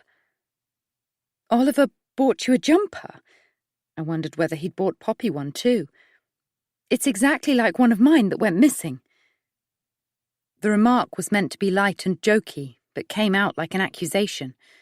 Crossing the floor, boots clumping, Ruby thrust her chin at me. What's that supposed to mean? Nothing, I only meant... I looked closer, zoning in on a tiny discoloration in the dye around the neckline, barely noticeable unless you knew it was there. It is mine. I reached out to touch the soft cashmere. Did you take it? What? Ruby jerked away as though I'd slapped her. I told you it was a gift. Why would I steal a jumper from you? The emphasis stung. But it's identical. I pointed at the neckline, my eyes skimming down. It's too small for you. I shook my head, disbelieving. There's no way this was a gift, Ruby. Be honest with me. Ruby's outraged gaze met mine. Poppy was there when I picked up the parcel, and I have a gift tag if you don't believe. She paused. I mean, it was printed, not handwritten, but why would Dad... Now Ruby was shaking her head, hair swinging. Weird. It smelt faintly of perfume when I put it on. She was almost talking to herself now, anger deflating, her gaze turned inward. It's not the kind of thing I would normally wear. No offence. So you took it to wind me up, and now you're... What? I stared, trying to hold on to my conviction, because what other possibility could there be? Pretending it was a present from your father? And how did you get into our house? Hang on, What's the end game, Ruby? I was genuinely curious. You go running to Oliver to tell him I accused you of something you supposedly didn't do? I didn't steal your bloody jumper. The strength of belief in her voice did nothing to douse my certainty. You would say that, though, wouldn't you? She gave a contemptuous snort. Listen to yourself. Her eyes iced over, and before I could stop her, she'd whipped off her jacket, tossed it onto the floor, and was tugging the jumper over her head. She had a vest top on underneath that rode up, revealing her pale, flat stomach. Have the stupid thing. I don't want it. She was breathing heavily as she flung the jumper onto my desk and pushed her hair off her face. What does my dad even see in you? Saskia cleared her throat, breaking a tension thick enough to slice. Ruby came to have a word with Sean, but I told her he wasn't in yet. I looked at Ruby, who was pulling her jacket back on, lips pressed into a hard line. Wait, I said, reaching for the jumper. The sleeve was dangling over my computer, as if deliberately obscuring the screensaver image, a snap of Oliver and me on our honeymoon. I recognized a tiny loose thread by the cuff. Definitely mine. What were the Cosgroves playing at? I don't understand. Join the club. Ruby's scowl gathered strength. Don't worry, I'll see myself out. Ruby! She paused in a half-turn at the top of the stairs. Where was Poppy the other night? What? Her brow cleared. What has my sister got to do with anything? Deciding I'd gone too far, brain still reeling from the shock of seeing Ruby in my missing jumper, I shook my head. Nothing. Forget it. She gave me a hard look before thundering down the stairs. For a moment, I could only stare at the spot where she'd been, nerve ends tingling with a feeling of dread I couldn't pin down. Then I sank into my chair and met Saskia's dumbfounded stare. What the hell was that all about? Chapter 14. Ruby. Ruby reached the bottom of the stairs and paused, her breathing ragged, her chest tight. She closed her eyes for a moment. She hated confrontation, had always shied away from conflict. That's how she'd ended up staying with Sean for too long, allowing him to control her. But she wasn't about to let Nell talk to her like that. Her dad had sent her the jumper, hadn't he? She opened her eyes, took another deep breath. But then why had the jumper smelt of Nell's perfume?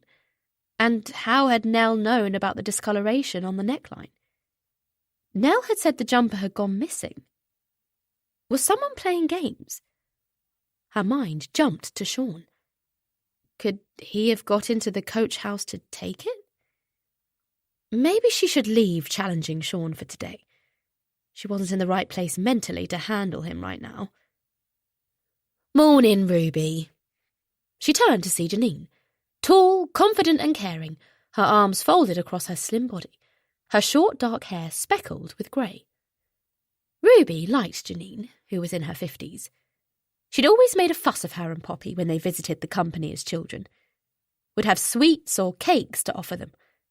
And when their father was busy, she would take them on magical journeys around the warehouse, showing them all the beautiful clothes and props, telling them stories about the shows and films the clothes had been used for. Sometimes she would bring her daughter into work, and they would all play together. Vicky had been a quiet, shy girl, younger than Ruby, but they got on okay. Ruby hadn't seen Vicky in a long time, though Janine constantly updated her, mentioning recently that Vicky was seeing Sean. She talked of her daughter with such pride. She's bought her own one-bed flat. She's just passed her teaching degree. Always bringing up how she'd been a father and a mother to her all her life. Never missing an opportunity to mention how her husband walked out when Vicky was a baby, that they'd never heard from him again. Not that she'd have let her daughter see him anyway. Hey! Ruby said now, as Janine inched closer and took her in her arms. It's so good to see you. After a brief hug, Janine released her and stepped back. We don't see you around these parts very often these days. Ruby looked up the stairs towards the closed door that led to Nell's office. No, well, you can guess why. She touched Ruby's cheek. It must be hard for you girls. Ruby closed her eyes, biting back a flood of emotion, desperate to change the subject. I don't suppose you've seen Sean recently? He's just arrived. Janine pursed her lips and took a deep breath. Ruby knew she'd witnessed how difficult it had been for her when she tried to break things off with him. I know you don't like him, and I understand that, with your history. But he's always more than polite to me, and he seems to make Vicky happy. I'd like to think he's moved on, was all Ruby could think to say. I'm sure he has. Vicky seems to be a good influence on him. Good. Well, I'd better head off. Ruby didn't want to prolong the conversation. Janine was clearly happy her daughter was seeing Sean. She smiled, raised her hand and whisked by Janine, leaving the woman standing in her wake, feeling her eyes on her back as she hurried past an Edwardian display cabinet and into the warrens of the warehouse. Out the back, Sean was loading his van with crates. Her plan to talk to him, to ask why he'd sent her the chocolates, had evaporated.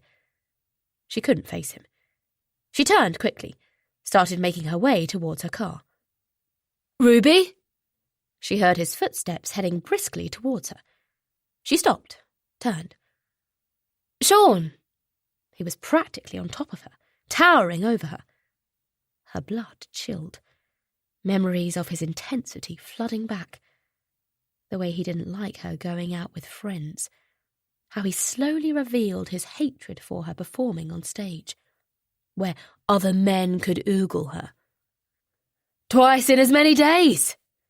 She assumed he was talking about the coffee shop. What are you doing here at Classics? She thought about the jumper, but wasn't about to mention it.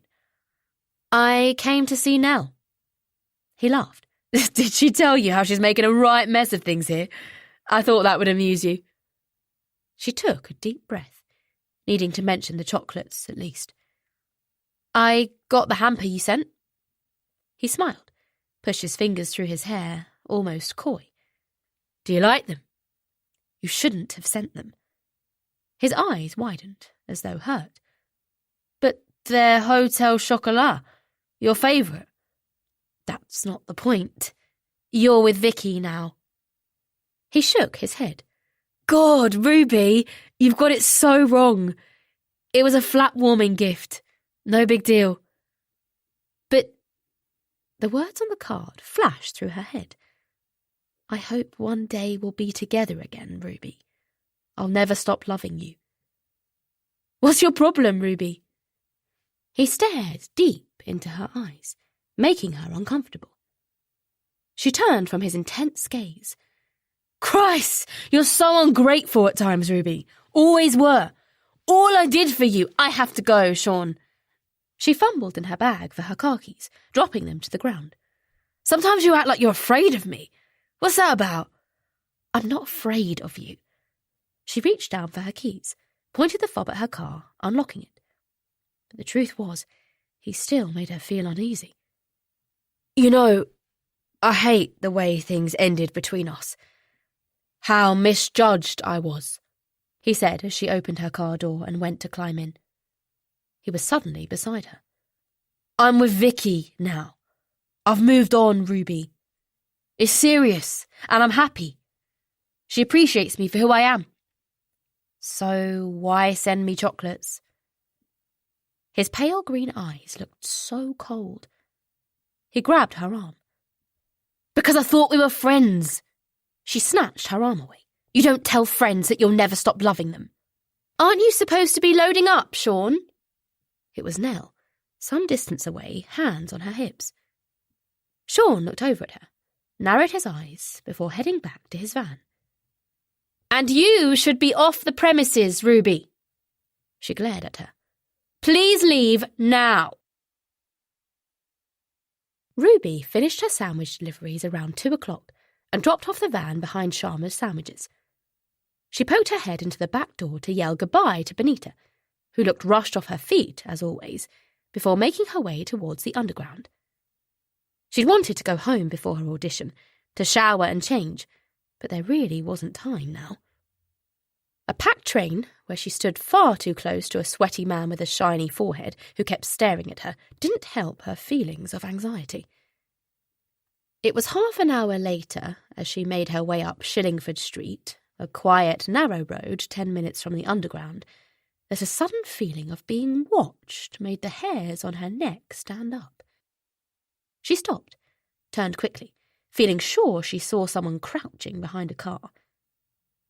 She picked up speed, relieved when she reached the theatre, a modern building with a large sign advertising Stephen Andrews Theatre Company. It was set in a quiet courtyard area, away from the hustle and bustle of central Islington. She passed through the arched doorway and stepped inside, the door creaking closed behind her. Her eyes flicked over a small reception area, a ticket booth, a small bar. Posters of past and present productions were pinned to the walls, and long cushioned benches filled the area. "Hello?" A chill tickled her neck when there was no reply. What was wrong with her? "Hello?" She opened a door and peered in at the dimly lit, silent auditorium. It felt somehow creepy with its rows of empty seats, heavy velvet curtains across the stage. "Hello?" She let the door swing shut and returned to the foyer. After a few moments, she sat down on one of the benches, butterflies erupting in her stomach. What if she messed this up, after Saskia had gone to so much trouble? The main door creaked open, and as though she'd conjured her up, Saskia peered round the door. "Hey!" Ruby said, rising, relieved to see her. "What are you doing here?" "I thought I'd come for moral support." She smiled, pushed her glasses up the bridge of her nose. "I know what Stefan's like. He'll probably be late, and I had visions of you leaving and missing your chance." "Wow, thanks. That's so kind. But shouldn't you be at work?" "I'm going to make up the time later. Nell agreed I should come.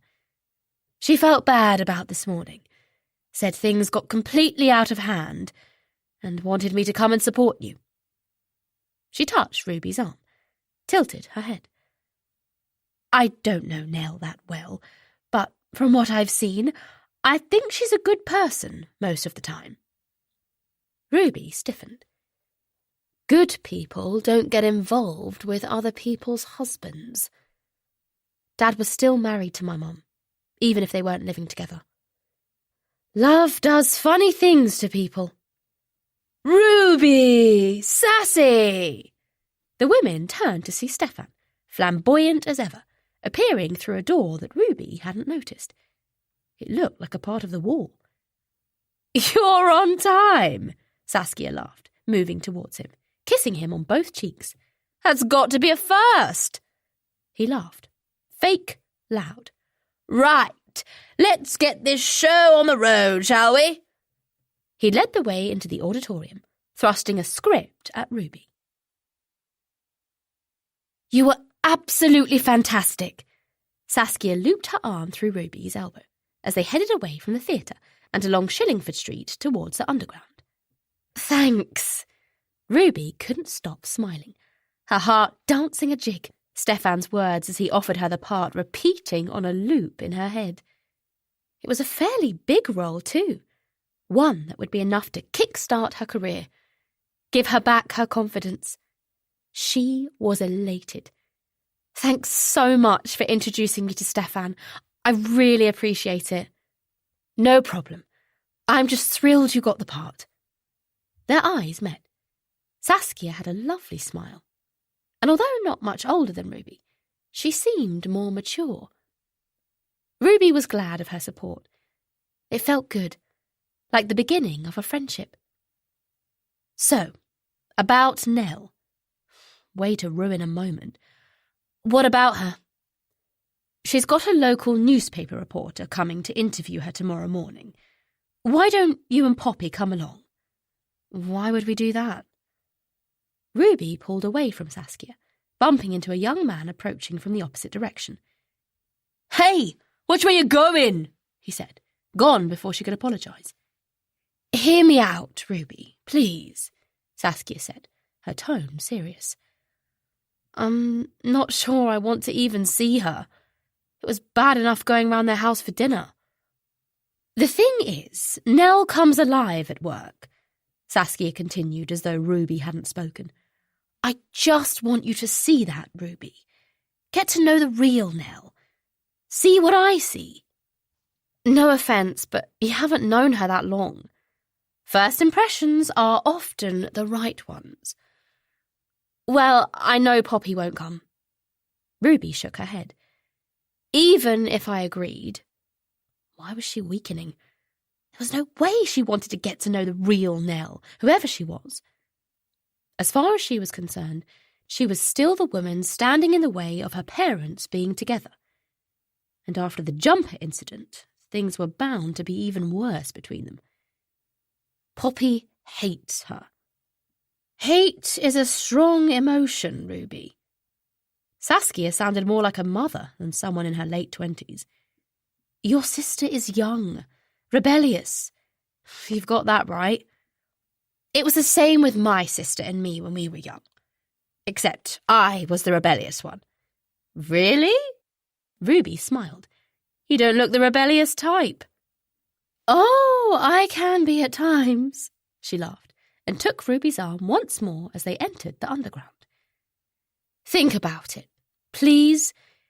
It's not healthy to hold on to so much anger. Are you sure this is a good idea, Poppy?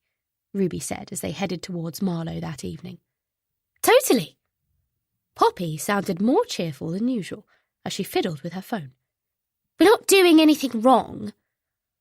I'd hate to hear your version of wrong. It's fine. Dad's at a conference in Bedford and Nell is working late. And you know that how? I texted Dad. She sounded proud of herself. And he didn't wonder why you were asking. I said I wanted to see them both and asked when would be a good time. And he said not tonight because... okay. Ruby slowed at a roundabout, looked to her right for oncoming traffic. So, did you talk to Sean about the chocolates? Yeah. He admitted he left them. Said it was a flat-warming gift. That he thought we were friends. Which is ridiculous. I've no idea what he's playing at. She pulled onto the roundabout, glancing at her sister who was nibbling at the skin around her thumbnail, making it bleed. You really hate Nell, don't you? Poppy turned fast, stared at Ruby. Don't you then? Ruby moved her gaze back to the road in front. I would give anything for her to be out of Dad's life, and things be as they once were. Her mind drifted to how things had been growing up. Her father had worked long hours. Her mum were always trying to keep him home. The girls never see you, Oliver. But you don't hate her. The surprise in Poppy's voice was tangible. Saskia's words flew into her head. Hate is a strong emotion. Did she really want to feel that much painful emotion for someone? Was it healthy to carry it around every day? Ruby! Yes, I guess so, yes. Good, because I thought for a minute you were softening. Ruby wasn't softening. She would never like Nell. But feeling so angry all the time was taking its toll. Nell's got an interview with the local newspaper tomorrow, she said. Billy for her. Saskia suggested we go into classics and watch her be interviewed. Get to know the real Nell. Christ's sake! Ruby shrugged. I know it's a bit odd, but perhaps she has a point. We don't really know her, and perhaps if we did... You've got to be kidding me! Poppy banged her phone against her forehead. Jesus, Ruby! Ruby shook her head. Yeah, ridiculous, right? Poppy was silent for some time before she said, Okay. Okay? Yeah. Poppy gave a careless shrug. Whatever. Let's do it. They arrived outside the coach house just after 7 p.m. Dusk had settled.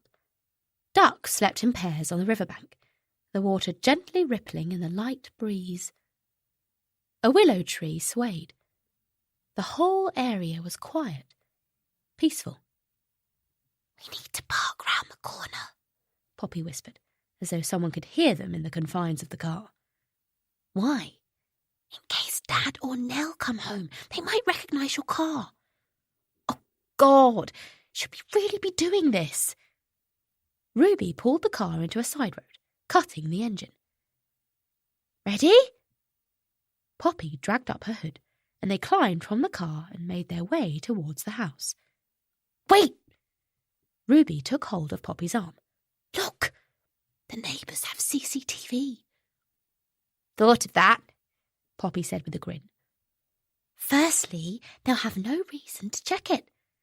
And secondly, even if they do, we'll say we popped round hoping to find Dad in.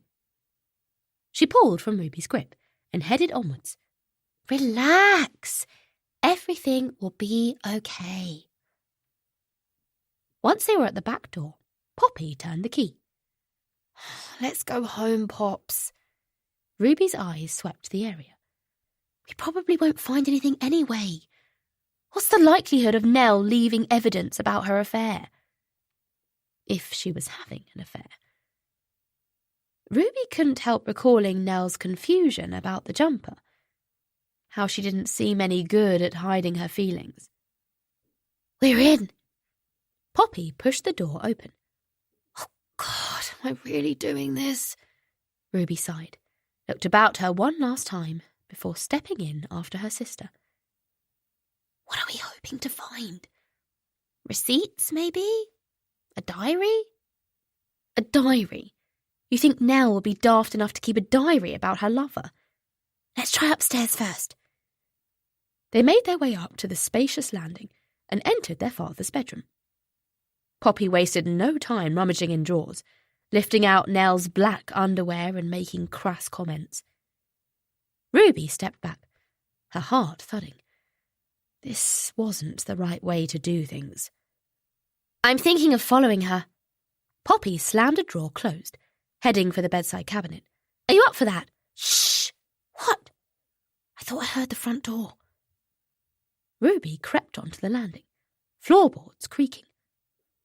Oh, God, someone was downstairs. I'll have a quick shower and meet you at 7:30. It was their father, talking in a low whisper. A pause followed by a laugh. Oh, and get a bottle ordered, Birdie. Ruby's head swam as a memory flashed up.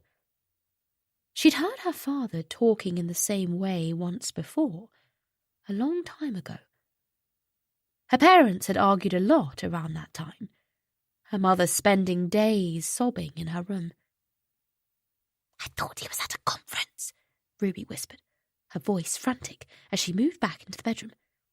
That's what he said. Poppy looked horrified as she shoved things back into the bedside cabinet. What the hell are we going to do? You got us into this, but I'm just a kid. Her tone was satirical, but there was a wobble in her voice. Ruby looked about her. Would her dad use the main bathroom or the ensuite? They couldn't afford to be in there. He would need a change of clothes. Follow me, she said, and they tiptoed to the guest room and crouched behind the bed. We could confront him about the call, Poppy said, fidgeting. No, he'll never forgive us for being here. They could hear him downstairs, a chair being dragged across quarry tiles in the kitchen, the shuttered blinds being closed. Finally, he ascended the stairs, humming.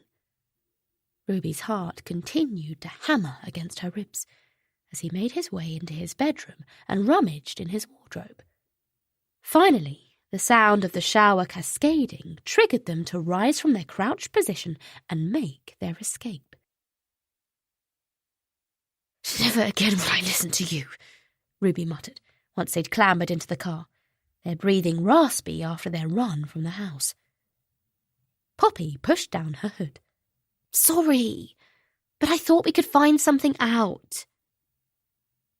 But all Ruby had found out was that her father was meeting up with someone called Birdie, and they were about to share a bottle. Was it possible her father was the one having the affair? Chapter 15. Nell. I called Carla on my way to work the following morning, relieved when she picked up straight away. "It's Nell Cosgrove. Could I make an appointment to see you on my own?" "Of course." Her measured voice soothed away some of my tension. "I could fit you in this evening, if that would be convenient. 6:30? I hadn't expected to see her today, but I was desperate to talk to somebody away from everyone I knew. Plus, it was outside work hours. With everything that was happening, I wasn't confident about leaving Saskia alone for too long, however capable she seemed. "That would be great. Thank you." "I'll see you then, Nell." Carla sounded accepting, as though she got calls from distressed wives and stepmothers all the time. Maybe she did. She hadn't asked why Oliver wouldn't be coming, but maybe she'd guessed after our last meeting that he wasn't particularly receptive. To anything, it was starting to appear. When he arrived home around 10 the night before, after a client dinner, I'd launched into telling him about Ruby turning up at the office wearing my sweater, claiming it had been a gift from him, which even she had seemed unnerved about. But after listening with a quizzical expression, he simply said he hadn't a clue what I was talking about, that he hadn't sent her a gift. "I could have sworn there was someone in the house earlier," he'd gone on, swinging around as though checking we were alone. "I was on the phone when I came home, so wouldn't have noticed anything wrong, but when I was having a shower I thought I heard the front door close." "Are you sure?" My heart had leapt painfully in my chest. "By the time I got out and looked through the window, there was no one there." "I'm telling you, Oliver, something strange is going on. Those texts, that card, and now my sweater." "I should get some proper security cameras installed," he'd cut in, crossing to his laptop on the coffee table in the living room. "It's ridiculous we haven't got them already." "You don't think... It wouldn't have been one of the girls, would it?" I wasn't even sure what prompted me to ask, but I kept seeing Ruby's expression as she threw my sweater onto my desk, her eyes loaded with dislike. "Do either of them have a key to our house?" Oliver's brow lowered, though his eyes stayed on his screen. "No, they don't. And why would they sneak in?" He shook his head as though I'd said something silly, which I supposed I had. If either of them had been in the house, they would hardly have left without speaking to their dad. Oliver had refused to discuss it further, pouring himself a glass of red wine he was sampling for a potential customer. When I went up to bed, my feet felt like lead, my mind churning with unspoken thoughts. He stayed up to do some paperwork, though I heard the television blaring as I drifted off to sleep. Now, the knowledge that I could unburden myself to Carla later allowed me to narrow my focus to the newspaper interview that lay ahead. As I approached the office, my stomach clenched with nerves. Mark had emailed to wish me luck and to shine a light on the company, and even Oliver had said break a leg before I left the house, though he didn't suggest he come along as he had when I was first approached, saying he would love to be there. We'd drifted so far apart in such a short time it took my breath away. Driving into my parking space, I noticed a dark SUV parked nearby. A bearded man in a checked shirt and chinos was entering the warehouse with a camera around his neck. With a surge of panic, I glanced at the time on the dashboard. It was barely 9 o'clock. The interview had been scheduled for 11. Janine greeted me with an excited hunch of her shoulders. Like me, she had made an effort with her outfit, wearing a velvet crimson dress with a white lace collar and cuffs that gave her a regal air. Despite my best attempts, I felt ordinary in my olive green shift dress, which I'd matched with a tan belt and boots and a long cream cardigan. "They're early," I said in a stage whisper. She shrugged. "Lucky Saskia got in at 8. "Is Sean here?" For reasons I couldn't explain, I was hoping he wasn't. "He's gone to drop off some rugs for a window display," Janine said. "Remember that new furniture store is doing a mock-up of a posh dinner party to showcase their tables?" I did remember, and was grateful he wouldn't be on the premises during the interview. Feeling wrong-footed, I headed up to the office to be greeted by the sight of Saskia perched on the edge of her desk, chatting to a tall woman with long red hair who I guessed was Anita, the reporter from the newspaper. Her head was thrown back as she laughed, while the man I'd seen on my way in snapped photographs and examined the display screen on his camera. Just checking the lighting, he said when he saw me, face brightening into a smile. I'm Chris Fairley. You must be Nell Cosgrove. Nice to meet you, I said, trying to signal Saskia with my eyes. Catching sight of me, she jumped up, smoothing her hands over a fitted dress in a bright jewel pink that showed off her curves. You look great, I said to her, moving over and flashing a smile at Anita. Nell Cosgrove. Anita took my outstretched hand and pumped it briefly. I'm so sorry I'm late, I said. I thought the interview was scheduled for 11. Anita's wide-apart blue eyes held a chill as she looked me up and down. You brought it forward. She gave a tight-lipped smile. Apparently, you've an important meeting later this morning, and this was the only time you could manage. What? My heart felt as though it was bouncing on elastic. I was telling Anita that nothing is more important to you than this interview, Saskia chipped in with a placatory smile. She pulled her sleek ponytail over her shoulder. I think there was a mix-up with the diary. Her smile faded.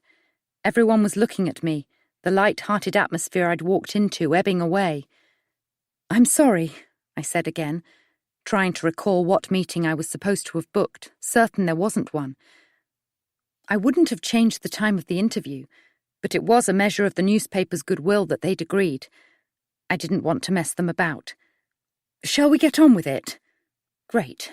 Now I sounded like a bossy head teacher. Of course. Anita's smile switched up a gear. We wouldn't want to hold you up. Oh no, I didn't mean... I'll fetch those coffees, I promise, shall I? Saskia's smile returned like a ray of sunshine, and I noticed how Anita and Chris responded with friendly nods. Thanks, Saskia. I wished I was the one they were offering smiles to instead of wary glances. No problem. Pausing on her way to the kitchen area, she looked over her shoulder. The girls should be here in a minute. Girls? Well, Ruby said she'll definitely drop by, but I'm not sure about Poppy. Horror swelled in my chest. They're coming here. Hurrying back, Saskia came close and said in a worried undertone, I was going to tell you before the reporter turned up. I thought it might be a good way to get closer after, yesterday. If Ruby saw you like this, I mean. As she swept an arm around the room, I caught an exchange of looks between Anita and Chris. I texted Ruby on the off chance, and she said she would call her sister. I'd forgotten that Saskia had Ruby's number. You don't mind, do you? I did mention it. Pushing up her glasses, Saskia's chin trembled. Oh God, I've overstepped. I'm sorry, Nell. No, it's fine. But we both knew it wasn't. Ruby and Poppy are your stepdaughters, is that right, Nell? I turned to see Anita with her head cocked, reminding me of Carla. Saskia took the opportunity to hurry away, her shoulders up around her ears. Yes, that's right. I couldn't seem to gain the upper hand, stumbling a little as I crossed the floor so that my bag fell from my shoulder. Saskia was telling us about the setup here. At least she would have put me in a favourable light. I take it the family are no longer involved in the business, that Mark Bradbury left you in charge after taking early retirement due to a back injury. Right again. I clumsily retrieved my bag and made it to my desk, where I pulled out my chair and sat down. Instantly, I felt more in control. As you probably know, Mark was involved in a skiing accident that caused some spinal damage. He's still very much involved with the company, though, and checks in regularly, as does my husband, Oliver. There. I'd mentioned them both, as promised. As you know, they founded the company together more than 25 years ago, and since then, it's gone from strength to strength. My face burned, as though the heating was on full blast. Sunlight poured through the windows, turning Anita's hair to a sheet of fiery copper. Feeling sweat on my forehead, I slipped my cardigan off. Please, sit down, I said. Anita lowered herself into a wing-back chair and crossed her long, slim legs. You don't mind me recording this? Leaning forward, she placed her phone on my desk. I'll make notes too, but replaying your words later will help bring the piece to life. Of course. I thought we could start up here in the office, then move downstairs, where Chris can take some shots of you in the warehouse, and perhaps with the staff if they don't mind. I'll be asking them what it's like working for you. A woman. Apart from Sean, I didn't think anyone would have a bad word to say, but even so, her words were somehow alarming, as was the insinuation that they would prefer working for a man, especially as Anita seemed like a strong woman. After working with Mark and Oliver, I mean, she clarified, as though reading my mind, though I couldn't see how that was any better. Suppressing a sigh, I said, "That's fine," angling my gaze at Chris. He flapped open a white reflector and placed it on the floor by my chair. "To bounce light at your face," he explained with a friendly grin. "Great hair, by the way." I'd made more effort than usual, with the styling gel that appeared to have tamed my frizz. "Thanks." "So, let's start." Anita sounded more engaged. "Tell me how you got to be here today." At last I began to relax, though why was it so hot? And was in the process of telling Anita what made our company stand out among the competition when Saskia came back with the coffees. At the same time, there was a commotion and Ruby appeared, trailed by Poppy, who looked as though she'd been up all night drinking and hadn't quite woken up. Both were rigged out in black, though Ruby had on an emerald green choker that emphasized her pale skin. "Hey," she said to Saskia, who looked mortified and swiftly moved back to her desk without replying. The phone rang and she answered in a professional tone, keeping her voice low and her face averted. "Don't mind us," Ruby said, seeming slightly embarrassed, casting her dark eyes around as if unsure where to put herself. "You must be Oliver Cosgrove's daughters." Anita picked up her cup of coffee and studied Ruby over the rim. Poppy had flopped onto the floor, her back pushed up against the radiator, arms hooked around her knees. She tipped her head back, eyes closed, her skin pallid. "What do you think of your stepmother's role here?" Chris moved past Anita and took a couple of photos of Ruby. She flashed him a smile and flicked her hair back, adopting a natural-looking stance with her hands tucked into her jacket pockets. "Ruby's an actress," I cut in, deciding to do her a favour, but she glared at me as though I'd announced she was a serial killer. "Ooh, what have I seen you in?" Chris asked. When Ruby briefly shut her eyes, I realised my mistake. Now she would have to confess she wasn't famous and hadn't yet been in anything they would have seen. But before she could speak, Poppy sprang away from the radiator with a yelp of outrage. "It's fucking boiling!" So the heating was on. It explained why my face felt on fire and why Anita was fanning herself with a brochure she'd picked up. Poppy scrabbled across the floor on all fours. "I could have third-degree burns!" "Poppy!" Ruby's tone was a warning. She went over to her sister and held out a hand. "Get up," she instructed, while my inside shriveled. I prayed Anita wasn't mentally taking notes, and that the photos Chris was snapping were of the office layout, and not the scene unfolding. "Hey, I've got a good headline for your interview." Standing now, Poppy snatched her hand away from Ruby's and, swaying a little, as though she might float off, fixed Anita with a burning stare. "Marriage-wrecking slut steals husband as well as his children's inheritance." "Poppy!" "What's that supposed to mean?" Ruby and I spoke at the same time. I briefly caught her horrified gaze before she grabbed her sister's arm and tugged her towards the stairs. "I'm sorry, but I don't think this was a good idea," she said. Saskia cradled her head between her hands, lips pressed together as though to stop herself crying. "This company would have been ours one day if you hadn't talked Dad into selling his share so you could take over." Poppy wrenched free and lunged at my desk, eyes spitting fury. The sleeve of her top had inched up, revealing a series of barely healed cuts on her arm. "You won't get away with it, you bitch!" Spittle landed on my face. I felt welded to my chair, unable to move. "I didn't talk him into selling his share." My voice was feeble with shock. "It was a mutual agreement with Mark." "He was doing fine until you came along. We all were." I wanted to point out that it wasn't true, that their parents had already split up, but her tone wobbled and she collapsed into noisy tears.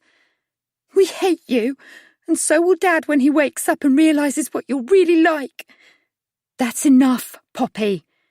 Ruby placed an arm around her sister's shoulders. and this time Poppy let herself be led away, pausing to say in a wretched tone, "I think I'm going to be sick," before clamping a hand to her mouth. Throwing me a backwards glance I couldn't read, Ruby hustled Poppy down the stairs, leaving behind a profound silence that was broken by the sound of Janine's voice, speaking gentle words I couldn't make out. "I think we should go."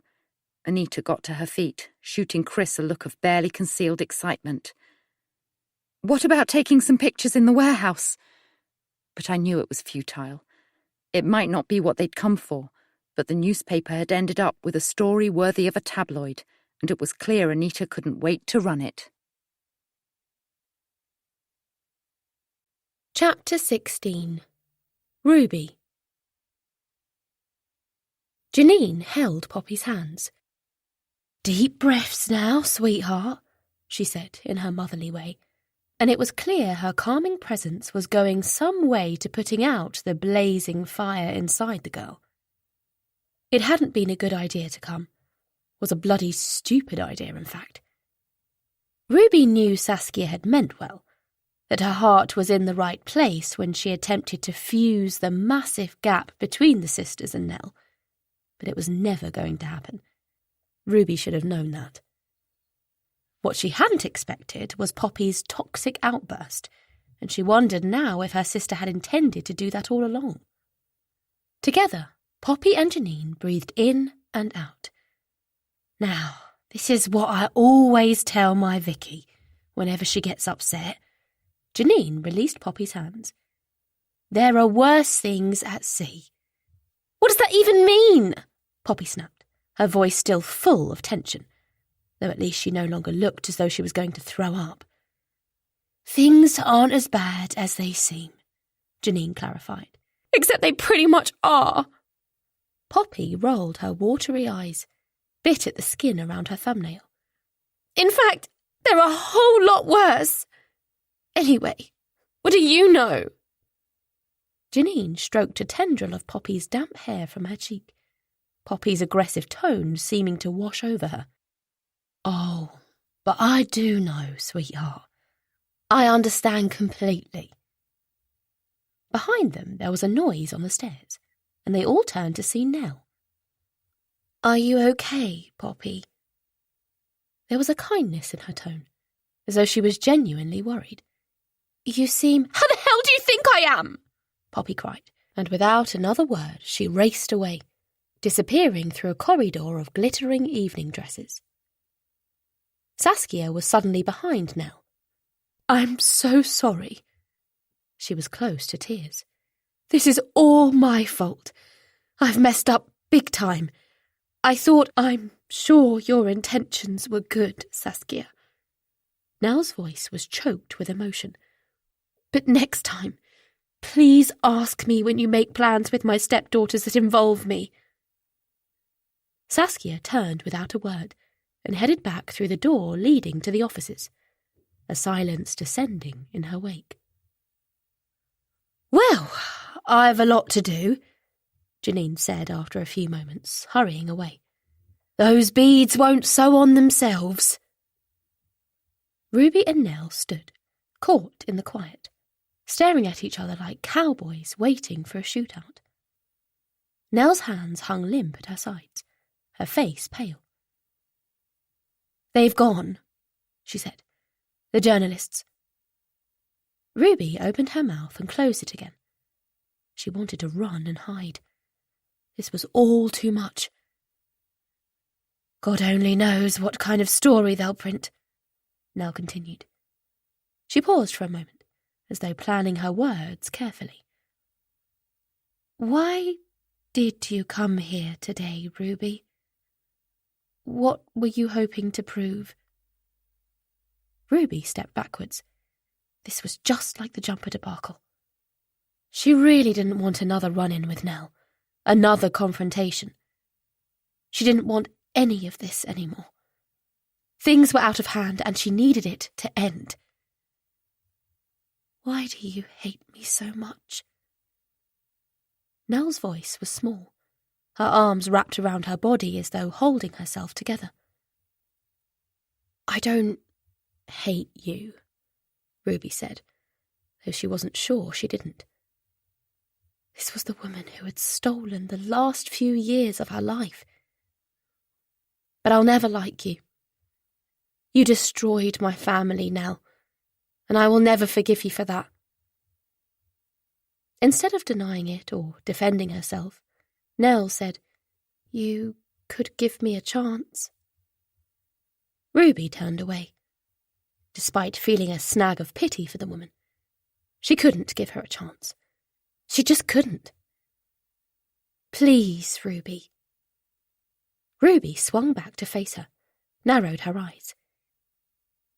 Do you actually love my dad? What? Yes, of course I do. Then why are you having an affair? I'm not. Honestly, Ruby, I would never cheat on your father.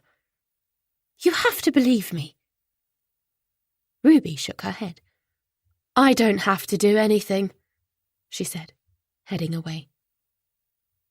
She found Poppy outside by the car, sitting on the ground, cradling her knees, rocking back and forth. Are you okay? Ruby said, reaching her hand down towards her sister and pulling her to her feet. What the hell was that all about? It was a bit over the top, even for you. I didn't plan it, if that's what you're thinking. I just thought if we came here we might catch Nellie the elephant out. Nellie the elephant? That was a new one. Nell was hardly an elephant. She rubbed the tension from her neck. I don't know what to think anymore, quite honestly. This is all getting out of hand. I know, and I'm sorry. It's just seeing her kind of sparked something inside me. And it's not like I said anything we don't already know. Yes, but it was in front of those reporters. You do know it will be all over the local tabloids. Ruby placed her palm tenderly against her sister's cheek. I'm worried about you, lovely. What? Why? I'm totally fine. Poppy moved away, walking round to the passenger side of the car. Can you drop me off at the underground before you head into work? She rubbed her arms, looked almost childlike. I want to go home. As they pulled out of the car park, Ruby glanced in the rear-view mirror. Sean stood outside the double doors of the warehouse, the orange glow of his cigarette visible against his pale skin as he took a drag. He lifted his hand in a wave. It was gone 6 when Ruby pulled up outside her childhood home. Poppy's outburst that morning had played on her mind all day, and she needed to speak to her mum. Hoped Fiona would listen. Hi, it's only me, she called, letting herself in and stepping in through the front door, closing it behind her. Mum?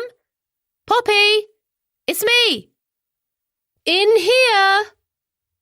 It was Fiona, her voice echoing from the lounge. Ruby headed into the living room. The curtains were closed, BBC News 24 bright on the TV screen, but there was no sound.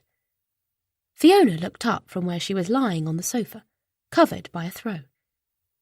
She pulled herself up to a sitting position. Hello, darling. You caught me having a bit of a rest. Her words didn't slur, and there was no sign of a bottle or glass. Not like the early days. But it was clear she was still shutting herself indoors, running away from the world. Fiona rose, gave Ruby a hug, and headed into the kitchen. Cup of tea? Please, Ruby said, following. Fiona was wearing joggers, her loose-fitting T-shirt stained with something yellow. Her hair clean but messy, dark roots showing. Tears she hadn't expected filled Ruby's eyes. How could she talk to her mum about Poppy? She suddenly felt so alone, just as she had when her dad walked out. Poppy said you've got a part in a play. Fiona filled the kettle, flicking it on. Her voice was low, on a monotone, as it was most of the time. Thoughts jumped into Ruby's head of the mum before the shit hit the fan. The intelligent, bright, fun-loving mum who would take her and Poppy up to London on a whim to see art galleries and museums. The mum who organised trips abroad at a moment's notice. The mum who volunteered for the Samaritans. The strong, confident role model who crumbled into a heap when Oliver left her. The mum who let a man take her power. It's just a small theatre, a part in an Agatha Christie play. But I'm thrilled. Ruby lowered herself onto a stool at the breakfast bar. Well, good for you, darling. Where's Poppy? Ruby looked towards the kitchen door, as though expecting her sister to appear. Streaming on Twitch, or whatever it's called. Fiona shook her head. She's always streaming. I'm not even sure what streaming is, if I'm honest. She's playing her scary computer games live, and people watch her. Fiona narrowed her eyes as she poured hot water into mugs and stirred the coffee. Can anyone see her? Ruby nodded. It's what young people do these days. And you're so old at 26. Ruby smiled, taking a steaming mug from Fiona. Truth was, some days she felt as though her young years were slipping away. Your dad was here again today, Fiona said after a few moments. The bathroom tap was leaking. She smiled. He does more now than he did when he lived here. Said something about the house selling for more if it's in good repair. But I said I wasn't about to sell it, not while Poppy's still here. Her voice cracked, her eyes wide. I keep wondering if he... She broke off, her eyes brimming with tears, and Ruby realised where her mum's thoughts had landed. Was her father thinking she should sell the house now Poppy was 18? Split the money with him? Dad and Nell wouldn't be having marriage counselling if they were in a good place. Ruby was trying to give her mum hope. But was it false hope? Was there really any chance he'd return to her mum, even if he and Nell broke up? Ruby! Poppy was standing in the kitchen doorway, the sleeves of her sweatshirt pulled up. I thought I heard your voice. Ruby's eyes went straight to the small cuts on Poppy's arms. She was self-harming again. There was no doubt of that. She'd seen the same thing before years ago, though those wounds were now scars.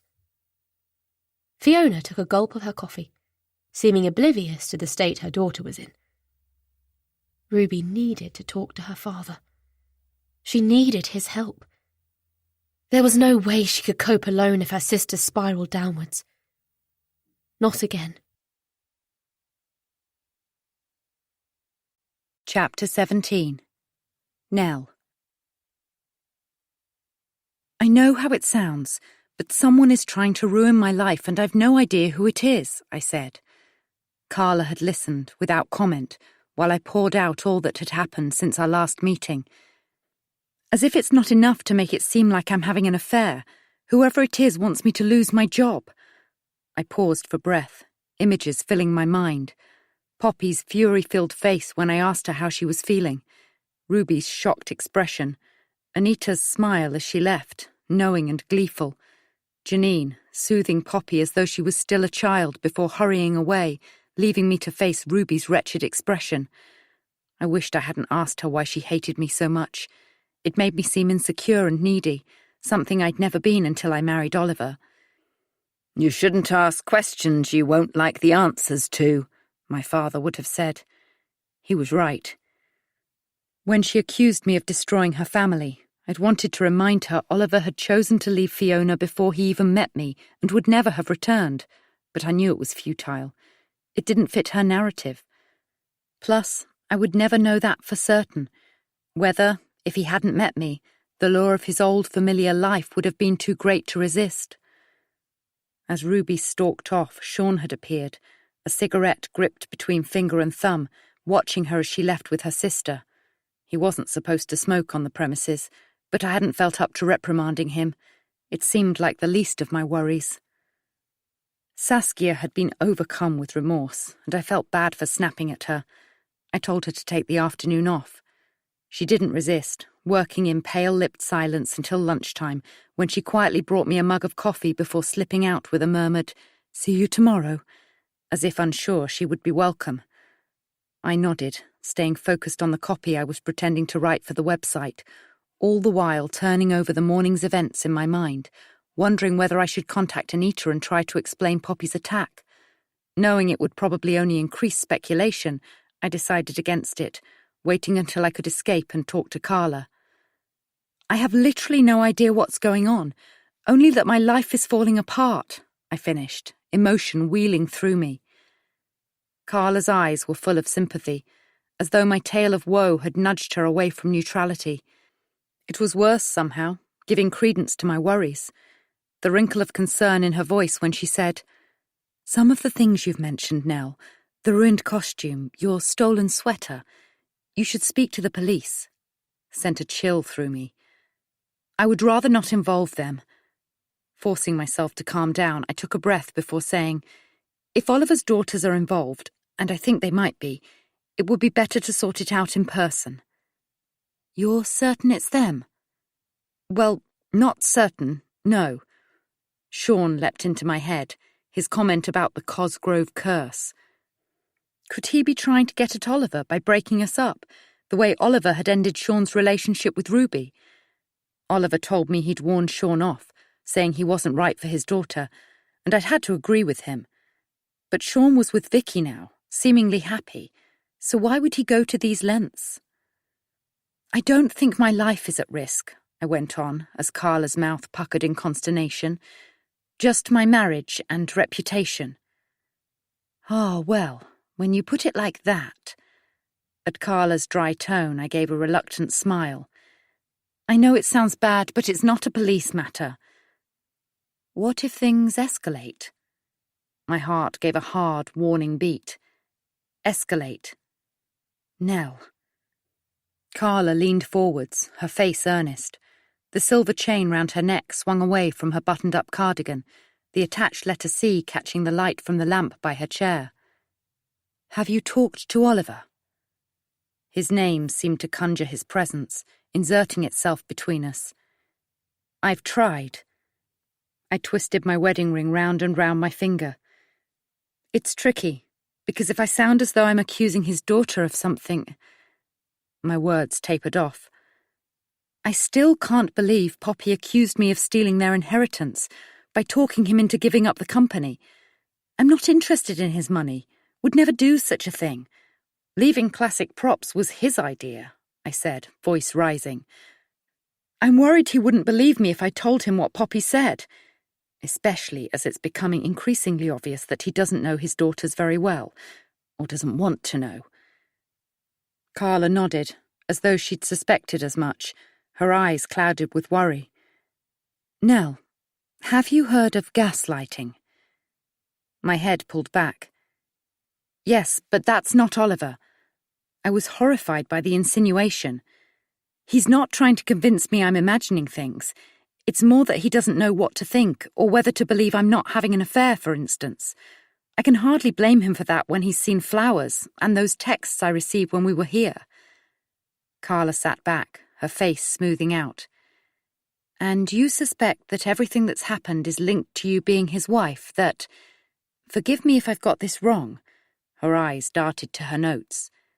"This person, or persons, would leave you alone if you and Oliver broke up." "I think the aim of the campaign, or whatever you want to call it, is to break up my marriage, so yes." Carla's meaningful silence prompted me to add, "But of course, I'm not giving up. Apart from the fact that I love my husband, that will be letting whoever it is win, and no way am I going to let that happen." A shadow passed over Carla's face, quickly masked by a smile. "Of course not." She probably thought I was deluded, had heard this sort of thing before, a woman unable to accept her marriage was over, clinging on in denial of the facts, just like Fiona. Why stay when the trust has gone? But more than anything, I wanted to prove to Oliver that I was trustworthy. Do you trust him? Of course, I said without hesitation. But a tremor inside gave the lie to my certainty. I did trust him, only he was out of the house so early and home so late these days, and I'd caught him on that phone call to, what was the man's name? Birdie. John Bird. Oliver's response had been glib, yet there'd been something intimate in his tone, more than seemed appropriate for a business contact. It was as though sitting opposite Carla, an unconsciously sceptical arch to her eyebrow, the only sounds the occasional rumble of a car outside, had allowed a doubt, couched in the back of my mind, to grow. Out of nowhere, I was suffused with a wave of nostalgia for the early days with Oliver, talking about music, our favourite TV shows, as we got to know each other. I looked Carla in the eye. Oliver would never betray me, I said firmly. That's not the issue or why I'm here. I want us to find a path back to each other. Can you help with that? Her gaze landed on the empty seat beside me. My impression was that you are unhappy, Nell. There's a lot going on in your life right now. I'd like us to explore that a little more. Her words jarred. I had the sensation I'd taken the wrong path and got lost. Actually, I think I've talked enough for now. Anxiety tightened my stomach. You're right. It's Oliver I should be discussing this with. Thank you for pointing that out. Alarm flitted over her face. Nell, I didn't say... I'm sorry. I have to go. Carla was on her feet, but I was quicker, pulling open the door and then running downstairs. Nell, wait! I drove quickly, as keen to get away as I'd been to talk to Carla less than an hour ago. It was almost 7:30, the roads quiet. I passed a group of skateboarding teenagers in low-slung jeans and realised I was driving the wrong way, towards Finsbury Park. Pulling into the nearest side road, about to swing the car around, I spotted a familiar figure on the opposite side of the street. Saskia. Her hair was in a high ponytail, and she was dressed more casually than she did for work, in jeans and a black leather jacket with low-heeled boots. Her arm was linked through her male companion's, and she was laughing at something he'd said, gazing up at him. It must be her fiancé, Alex. He was tall, broad-shouldered and attractive, and looking at her with obvious affection. I was stung with envy. That used to be Oliver and me. I almost tooted the horn, then realised Saskia might wonder what I was doing here instead of being at home. Plus, we hadn't exactly parted on the friendliest of terms. Best leave before I was spotted. It struck me as I drove home that I didn't know much about Saskia. Perhaps it was an attempt to avoid going over everything else, but when I got in and realised the house was empty, had Oliver told me he would be late home? I made a bowl of pasta and smothered it in grated cheese, and once seated at the kitchen table, opened Facebook on my phone. Saskia French yielded several results, but her profile was instantly recognisable, even without her glasses. I smiled at her little show of vanity. Her eyes looked bigger, but her face was somehow vulnerable, a scattering of freckles across the bridge of her nose. Her settings were private, but she'd been tagged in a couple of photos. In one, she looked quite different, a shot taken at a beach party, judging by the background. Her hair was blonde, and she was wearing a bikini top and a tie-dyed skirt, raising a beer bottle to the camera. In the other, there was an arm around her shoulders, the other person out of shot, female, judging by the neatly manicured nails, above a caption by the person who'd posted the picture, someone called Hannah Jones. Sharing my birthday with old friends. There weren't any profile photos of Saskia with Alex, which seemed unusual, but maybe she was a private person, like I was, preferring not to flaunt her relationships. I looked for some mention of her engagement, remembering Alex had proposed by placing a ring among a bouquet of flowers, surely worthy of a social media post, but there was nothing. Not that it mattered. My own ring was a glittering, pear-shaped diamond I'd been almost embarrassed to wear and wouldn't have dreamt of showing off online. On a whim, I opened Instagram while eating my pasta and found her under the username SaskiaSunshine21. Among the photos of sunsets, a cute curly-haired dog belonging to a friend, and photos in Gran's garden, I landed on what I was looking for. Pictures of her with the man I'd spotted earlier, their faces squashed together. One captioned, "He has my heart." Only one, though, and apart from a couple of random shots of a flat-looking landscape in muted colours and another of an old windmill, there was nothing else. The front door slammed. I switched off my phone, leaping to my feet so fast my pasta bowl skidded across the table. Outside, the sky was a dusky blue, casting the kitchen into shadow. I headed into the hallway to greet Oliver with a kiss, hoping it might open a line of communication between us. But when I put my arms around him, he took them in his hands and placed them forcibly at my sides. "Sorry, Nell. I've had a busy day and need a shower." Trying not to show how hurt I was, I waited for him to ask how the interview had gone. He hadn't even texted me about it.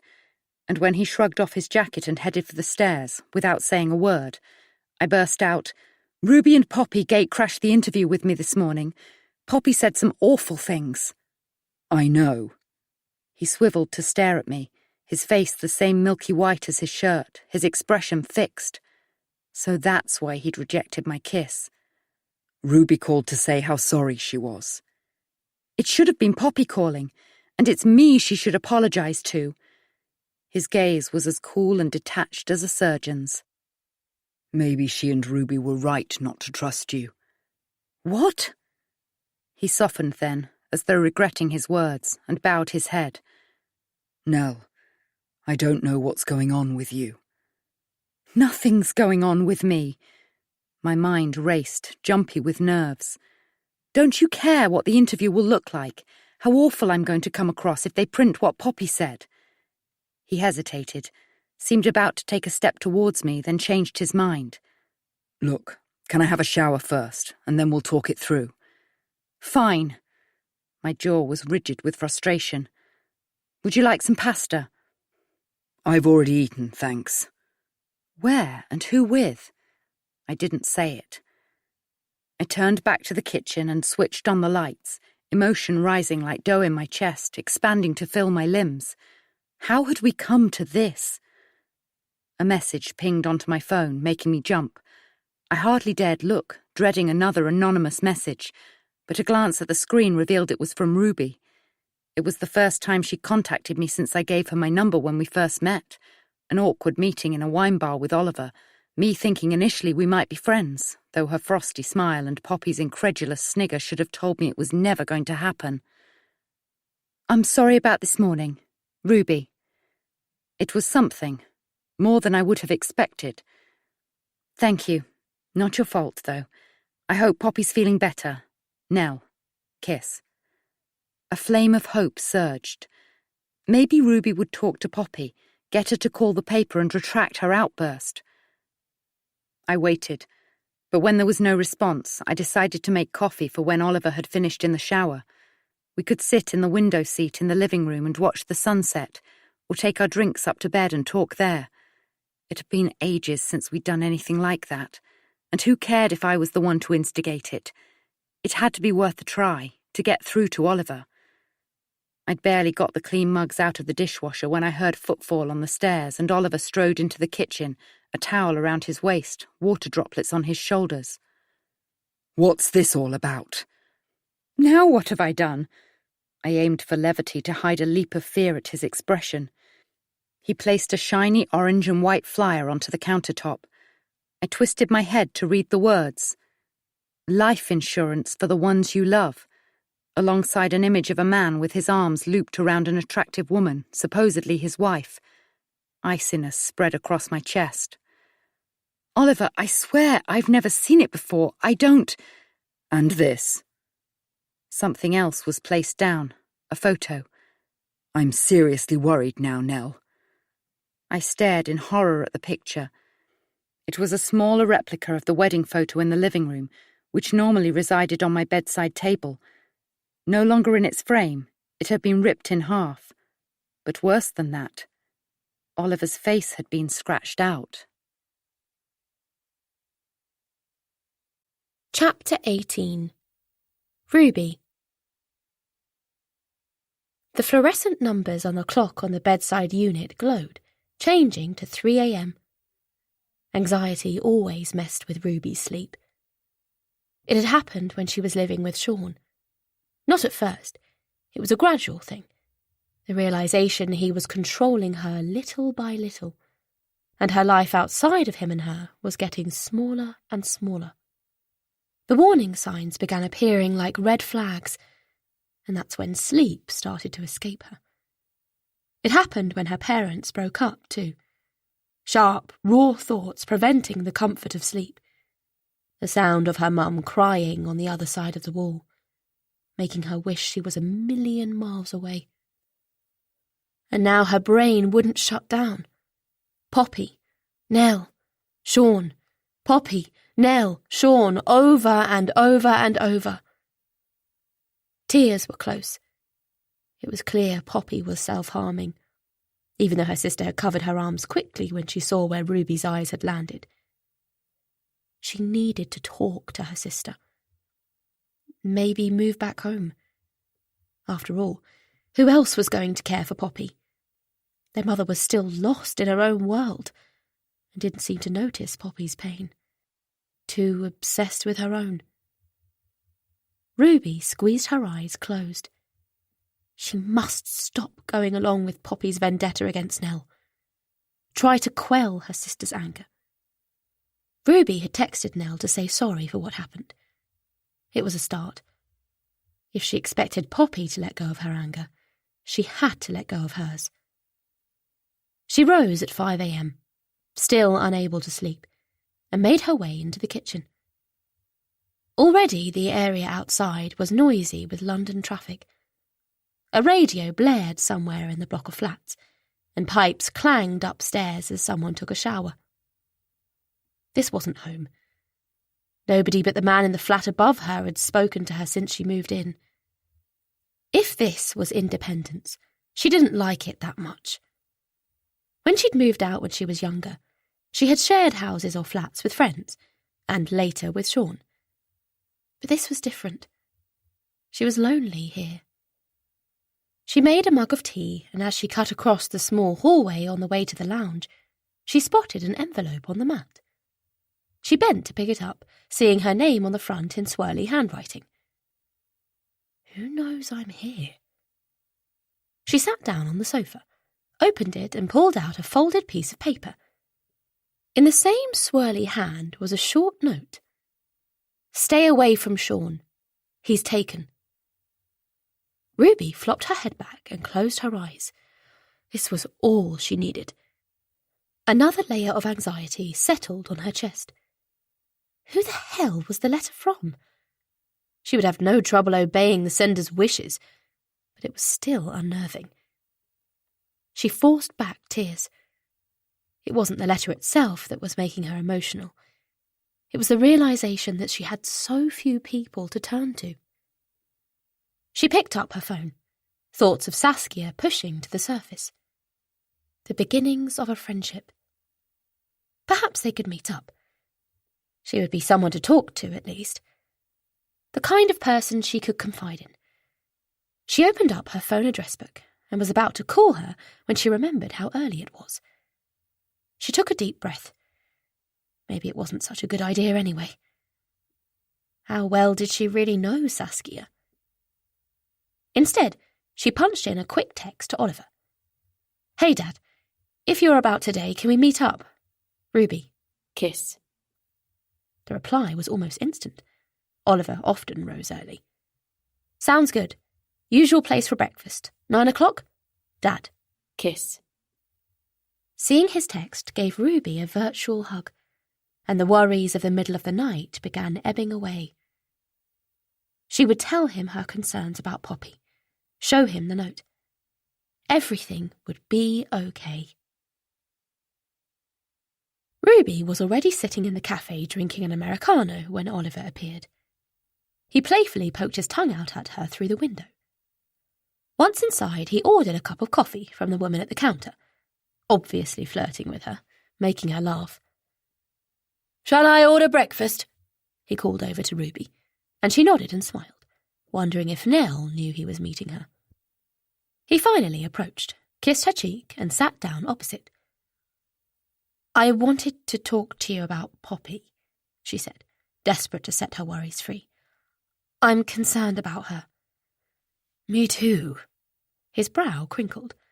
I heard what happened yesterday at Classics. Her dislike for Nell is getting out of hand, Dad.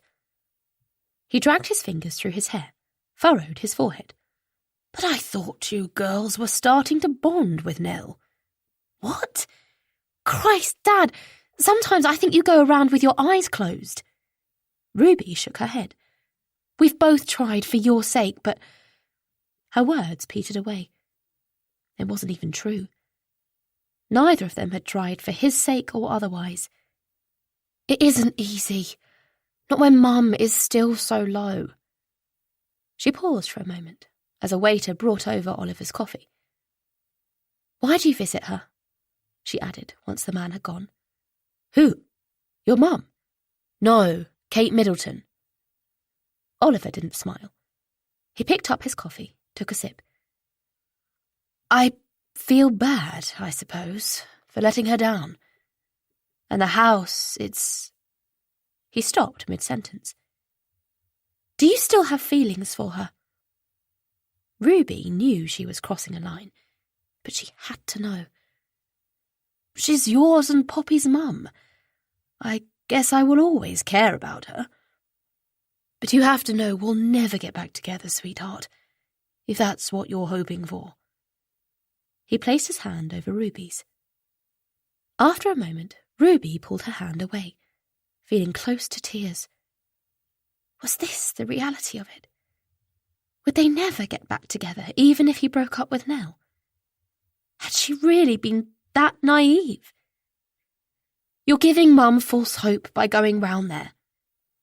And me and Poppy. You need to make your intentions clearer. A silence fell between them as their breakfast arrived. Ruby looked down at the poached egg and 2 slices of bacon, no longer hungry. I thought I had made them clear enough, Oliver said once the waiter had disappeared. I'm married to Nell now. Surely that speaks for itself. But you're going to marriage counselling. Ruby took a deep breath, picked up her fork and poked the egg, staring as the yolk erupted. Poppy's convinced you'll get back with Mum. I was too. If you did, it would be a real turning point for Poppy. Ruby watched as her dad shovelled a mushroom into his mouth, regretting immediately that she was resorting to emotional blackmail. He chewed for some moments before swallowing, and lowered his cutlery. I don't know what to say, Ruby. Poppy's clearly not thinking straight. And she needs help, Dad. She needs you to talk to her. She paused for a moment. She's self-harming, like she did before, remember? She hasn't been coping too well since I moved out. Maybe you could encourage her to see someone. Or you could talk to her. It came out sharp. She needs one of her parents to take some responsibility. Ouch. Sorry, but your sister's a live wire, Ruby. That's all. Calling Poppy a live wire when she was a child was fine, but now it felt dismissive, irresponsible. You could at least try. He narrowed his eyes. Do you know if Poppy has been in my house, Ruby? What? That wasn't what she was expecting to hear. She felt herself redden, guilt rising. Why would he even ask that? Had someone seen them go into the house? Told him? He rummaged in his jacket pocket and brought out a photo of his wedding day. The side with Nell was untouched, but Oliver's face had been scratched out. Ruby stared down at the photo. You think Poppy did this? I don't know who did it. Oliver tucked it back in his pocket and continued with his breakfast as though unfazed by the photo. I found it in my bedside drawer, along with... Along with what? It's just, after hearing about Poppy's outburst, and now you're saying she's self-harming again, I thought she might... He picked up his mug, took a long gulp of his drink. Like you, I'm worried about her. That's all. Nell might have done it, Ruby said, though not really believing it. Why would she? He shrugged. Actually, I'm a bit worried about her, too. He shook his head, looking down. She's not herself. Doesn't seem to be coping at work. Ruby stared at her dad for a long moment, before closing her eyes briefly, needing to focus. Part of her wanted to confess that she and Poppy had been in his house, but then she knew Poppy hadn't touched any photos. Well, not unless she'd been back to the house on her own since they went together. Oh, God, this was too much. She would talk to Poppy, warn her that their dad was suspicious, that she needed to be careful. She would suggest her sister saw a doctor, move back home to support her. But what about the show? Her chance to get back on the stage? She would never be able to travel from Richmond to Islington each day. Are you going to eat that hash brown? Oliver's fork hovered over her breakfast, ready to stab her food. Nothing seemed to affect his appetite. She shoved the plate across the table towards him and rose to her feet. Fill your boots. I've got to get to work. Ruby! He called after her as she raced across the cafe and out through the door without looking back. As she hurried down the road, she pulled out the anonymous letter she'd received. It wasn't that she'd forgotten to show it to her dad. It was more that she felt it was a waste of time. He wasn't there for her. Not really. And he definitely wasn't there for Poppy. In fact, she wondered now if he ever had been. She scanned the words once more. Stay away from Sean. He's taken. Surely only one person could have sent it. It had to be from his new partner, Vicky. Chapter 19. Nell. When Saskia arrived at work the following morning, I felt a rush of relief. Part of me hadn't expected her back after the events of the day before. She was pale but composed, her smile hesitant as she pushed her bag into her desk drawer. Everything okay? Fine, I lied, attempting an answering smile. I knew I looked tired, despite using concealer to hide the shadows under my eyes. The scene with Oliver last night had kept me awake until the small hours. He had seemed convinced in the end that I hadn't defaced our wedding photo or looked into taking out a life insurance policy on him, despite the apparent evidence lying between us. "Where did you even find these?" I'd managed, trying to take in the reality of his scratched-out face and the flyer he'd thrown in front of me. "In the drawer of my bedside table. It was open slightly, and I spotted the edge of the flyer, and when I looked inside, I saw the photo." I turned the picture over with shaking hands, unable to look at his ruined image any longer. "If I had done this, why would I have left them where you could find them?" "I don't know, Nell." Puzzlement vied with anger. "Are you sending me some kind of message?" "Message?" "That you don't want us to be married anymore?" His fingers drummed the worktop as though channeling his feelings. "That you want me dead?" "Dead?" I was an echo, my mind scrambling to catch up. "Oliver, if I didn't want to be with you, I would ask for a divorce, not spend a fortune on counselling while playing ridiculous mind games." Brushing aside the terrifying question of who had done this, Poppy, Sean, Ruby, I swallowed the frustrated tears that threatened. "You know me, Oliver. None of this is my doing." His brow creased with bafflement. "Maybe I don't know you as well as I thought I did." His words sent a shockwave through me. "Oliver, please!" I hated the tremulous note in my voice. Where was the anger, the outrage? Oliver doubted me, that much was obvious. It was in the slide of his gaze across my face, as though I was an intruder, and the stiffening of his shoulders when I touched him. Someone wanted this. "Remember our first Christmas? Just the two of us." Softening my voice, I slid my arms around his neck, wanting to remind him of happier times. That enormous turkey you cooked, and how we thought we should walk it off afterwards, and it started snowing. I'd suggested his daughters join us, but they wanted to spend the day with their mother, and part of me was relieved. There had been something magical about that day that sustained me through a long chat on the phone with Mum, who had spent Christmas in Wales with her brother and his family, and a visit to Oliver's mother's. You do know Fiona spent the day in bed, Oliver. On Boxing Day. We stayed out until we couldn't feel our fingers anymore because you wanted a snowball fight, but it didn't settle. Didn't settle. The words seemed meaningful somehow. Oliver pulled away, a nerve twitching in his jaw. Things change, Nell. You've changed. I strained to think how and when, to pinpoint where I'd gone wrong. I want the same things I did back then. All this stuff. I gestured to the photo, the stupid flyer. Why won't you see that somebody is deliberately doing this? They want us at each other's throats. By someone, you mean my daughters. It's less far-fetched than you blaming me. I'm not sure how much more I can take, Nell. I shrank from the detachment in his gaze. I'm going to my study, he said wearily. I need to think. I held my body still, feigning sleep when he finally came to bed, but he didn't attempt to touch me. I could barely remember the last time he had.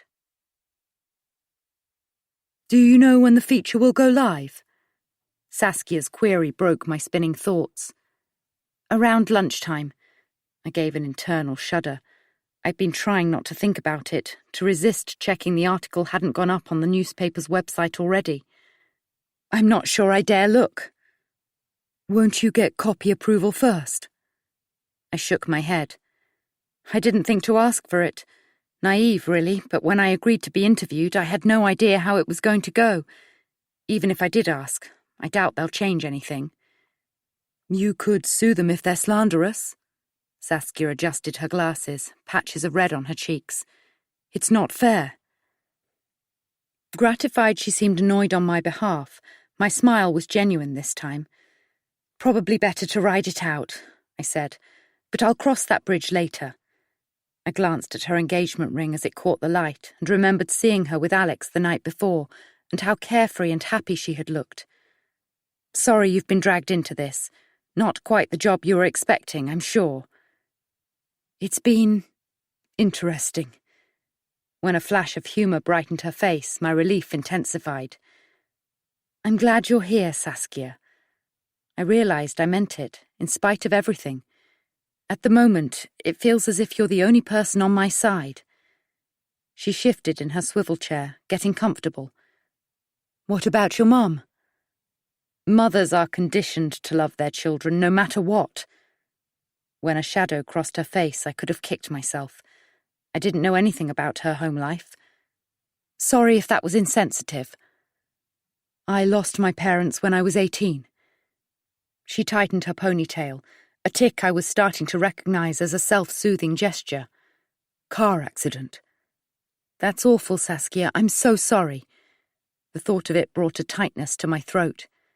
At 18, I had taken my parents for granted in the best possible way, cushioned by their loving presence and their unconditional support. You must miss them so much. Her hands gripped the edge of the desk, as if to steady herself. The loss was plainly still raw. They were really happy together. Her voice sounded small and tight. That's the kind of marriage I want. I was glad now that I had seen the way her fiancé looked at her. And I'm sure you'll have it, I said gently. She nodded, the movement decisive. I will. I imagined her saying those 2 words as part of her wedding vows, as I had with Oliver, and felt a glimmer of apprehension that her expectations might be unrealistic. Then again, I was hardly in a position to give relationship advice. It's what I want too, I said. The sort of marriage my parents had before my dad died. Saskia's lips pursed, as if unsure whether to ask what happened. Heart attack, I clarified, the words bringing a twist of pain. I'm sorry. Her hands released their grip on the desk, and she switched on her computer. "But you and Oliver aren't really happy, are you?" Her bluntness threw me, but there was no point denying it. "Not at the moment, no." I felt the burn of humiliation. "But I'm working on it. I'll keep going until we get back to where we were a couple of years ago, 6 months ago even." I was saying too much, as usual. Saskia looked embarrassed, moving the mouse mat about, her neatly trimmed nails making little scratching sounds. I must sound like an idiot, in denial about the true state of my relationship, but Saskia couldn't know how determined I was when I put my mind to something. Oliver might be doubting me, his daughters might hate me, his ex-wife too, enough to want to break me. But if anything, my resolve to fix things was stronger than ever. I had never been the type to give up at the first hurdle, or even the 10th, and wasn't about to start now. "Maybe you should both take a day off work and spend some time together," Saskia suggested, stroking a tendril of hair behind her ear. "I can manage this place." I'd thought about it earlier, waking from a fitful sleep and hearing Oliver moving about downstairs. I'd registered surprise that he hadn't already left to meet a client, but when I entered the kitchen he was putting his jacket on and announced he was meeting Ruby for breakfast. No kiss goodbye. He had barely looked me in the eye. "He's very busy, and I would rather be at work if he's not at home." When Saskia tried to hide a pitying look, I realised how sad it sounded, as if I didn't know how to fill my time without my husband. "I do love my job." "I can see that." A playful gleam entered her eyes. "So what's on the agenda this morning?" Despite being occupied for the next few hours, my mind kept returning to the interview, and by midday I couldn't wait any longer. While Saskia was down in the warehouse, checking in new stock with Janine, I opened my email, half expecting a message from Anita with a link to the newspaper's webpage, but there was nothing. Nerves prickling, I clicked onto the site. Shock thudded through me. My interview was the main feature. Eyes darting back and forth, I took in a well-lit photo of me sitting behind my desk. Poppy was leaning over it, her face captured in a mask of anger, one finger jabbing the air near my nose. My expression was frozen, wide-eyed yet frowning, a portrait of stony disapproval under the heading, "Local businesswoman accused of stealing children's inheritance." As I skim-read the paragraph underneath, heat flushed up my neck. Poppy's eruption was the leading paragraph, including the part about my supposed husband stealing. A link beneath encouraged the public to read more. I did. It wasn't pretty. Much less had been made of my achievements at classic costumes and props after taking over from Mark Bradbury, who had retired due to injury after an accident, and husband Oliver Cosgrove, son of respected wine merchant Leonard Cosgrove, and more of the speculation that I somehow persuaded Oliver to relinquish co-ownership of the company with my own bid for power after seducing him away from his wife and mother of his daughters. It became clear before our interview had even started that the real story here is one of betrayal. A wife discarded, 2 daughters torn between their parents, a new wife struggling to hold on to the role she has, some would say, ruthlessly carved out after her former career in wedding planning failed. It's obvious there is no love lost between the girls and their new stepmother. The fractures are clear to see, which begs the question, is success at any cost really worth it? Anger shot through me. Anita hadn't bothered to ask for my side of the story, had made up her own, almost fictionalized version. So much for women supporting other women. There was another photograph, an old one of Oliver with Fiona and the girls when they were younger. Poppy's hair was shorter and twisted into bunches, Ruby's loose around her shoulders, a contrast to Fiona's glossy blonde bob. Oliver's arms encircled them from behind, and their faces were smiling for the camera in a picture of contentment. I hadn't seen it before, and the sight was a stab in the ribs, a reminder of all that I didn't share with Oliver, parenthood, and everything that went with raising a family. I wondered where Anita had found the image, and remembered there had been a few features about Oliver, the company, and his family over the years. It wouldn't have been hard to find the picture online. "Happier times for the Cosgroves," was the caption. I shook my head in disbelief. I felt sure a man in my position would never have been painted like this, or have his integrity questioned. The injustice burned inside my chest. Scrolling down, I landed on another photo, this one of Saskia behind her desk, smiling squarely at the camera. Chris had obviously put her at ease. The image of me conveyed a negative tone, while Saskia radiated calm efficiency, the smooth planes of her face and gleam of her hair at odds with my clenched expression and the hint of frizz at my hairline, as if I was about to come undone. An oasis of calm, PA Saskia French, 28, continued to work while the storm raged around her. Asked whether she could see herself in Nell's position one day, Saskia laughed and said that while she loves to work, and that should the opportunity present itself she would accept more responsibility, she doesn't buy into the oft-quoted belief that women can have it all. Something, or usually someone, suffers, she said. If I had to choose, it would be family, my loved ones, every time. No one on their deathbed ever said, "I wish I'd spent more time at the office," at least not that I know of. Maybe Nell Cosgrove should take note. Rumours have it her relationship is suffering and the couple are receiving marriage counselling. My anger deepened. How did she know? Has Nell's swift rise at classic costume and props been worth it? Oh my God, they've twisted everything. I had been aware of Saskia's return and how, drawn no doubt by the look on my face, she'd come to stand at my shoulder to read the article. I had no idea they were going to quote anything I said, I promise, Nell. We were chatting before you came in and the photographer was taking some test shots. I could hear her breaths, short and sharp, smell her vanilla perfume, and then she was moving away, back to her desk. Seeing her pull open a drawer and take out her bag, I said, "What are you doing?" "This is all my fault." Her voice was shaky and her chin trembled. Janine appeared at the top of the stairs, a sheaf of thick fabric over one arm. She took one look at us both and retreated. "I'm supposed to be here to make your life easier, Nell, but things have got worse because of me." She unzipped her bag and closed it again, clearly fighting her emotions. "I think I should leave." "What?" I rose, feeling untethered. "Don't be silly," I said, even as part of me acknowledged that she was right.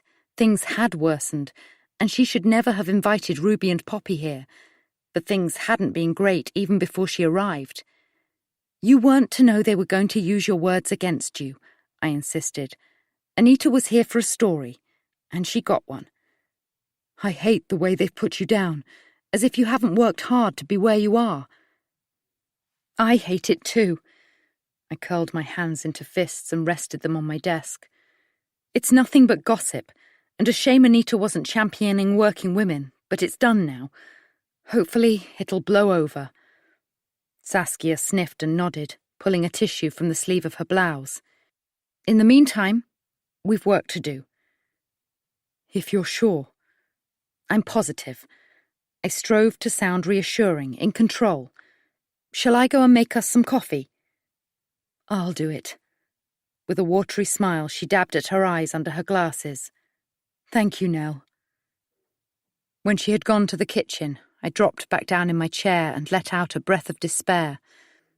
I would email Anita to let her know what I thought of the piece, of the cheap shots she'd fired without giving me the right to reply. As I went to click off the page, a link in the sidebar caught my eye. One of the tabloid newspapers had picked up on the story, running with the headline, "London Costume Hire Company at Centre of Family Scandal." My heart lurched as I read it. They'd regurgitated the whole story, with added details about some of the companies who used our services. Unlike the plot of a film by Finlay Productions, a regular client of classic costumes and props, this drama looks set to continue. Anita must have alerted them, perhaps hoping to boost her own career with a commission from a national paper. The irony made me feel sick. "Saskia, I'm sorry, but I don't feel well," I said when she returned with the coffees. "Can you hold the fort?" She looked briefly startled as she put down my mug. "Of course," she said, rallying. "You go. I'll be fine." All I could think as I sped outside, ignoring Janine's cry of, "Nell, wait!" and Sean's curious, cool green gaze as I dived into my car was that I had to talk to Oliver before he got wind of the article and saw for himself what a bad light it cast me in. I imagined his anger, him getting onto the phone to the newspaper, tearing a strip off them for misrepresenting me, seduced him away from his wife. I wanted to scream. Oliver's car was parked on the drive when I got home, a small crate of wine on the ground beside it, as though he'd got distracted before taking it inside. The front door was slightly ajar. I stepped inside and heard voices, muffled by the walls, instantly recognizing the pitch of Oliver's tone coming from his study. Heart pummeling my chest, I edged down the hallway, pausing as I realized his visitor was Poppy. "Please, Daddy," she was saying, "let me stay here for a while, just a few nights. I don't want to be at Mum's. She's so miserable all the time." I thought of the cuts on Poppy's arms I glimpsed the day before and, despite of myself, felt a surge of pity. "I promise I won't get in the way." Don't you have friends you can go to? "I told you, no, and Ruby's sick of me." Your sister loves you. We all do. Oliver sounded surprisingly fraught, unprepared for a confrontation with his younger daughter. He hated being disturbed when he was working. She must have turned up out of the blue. And anyway, your mum needs you.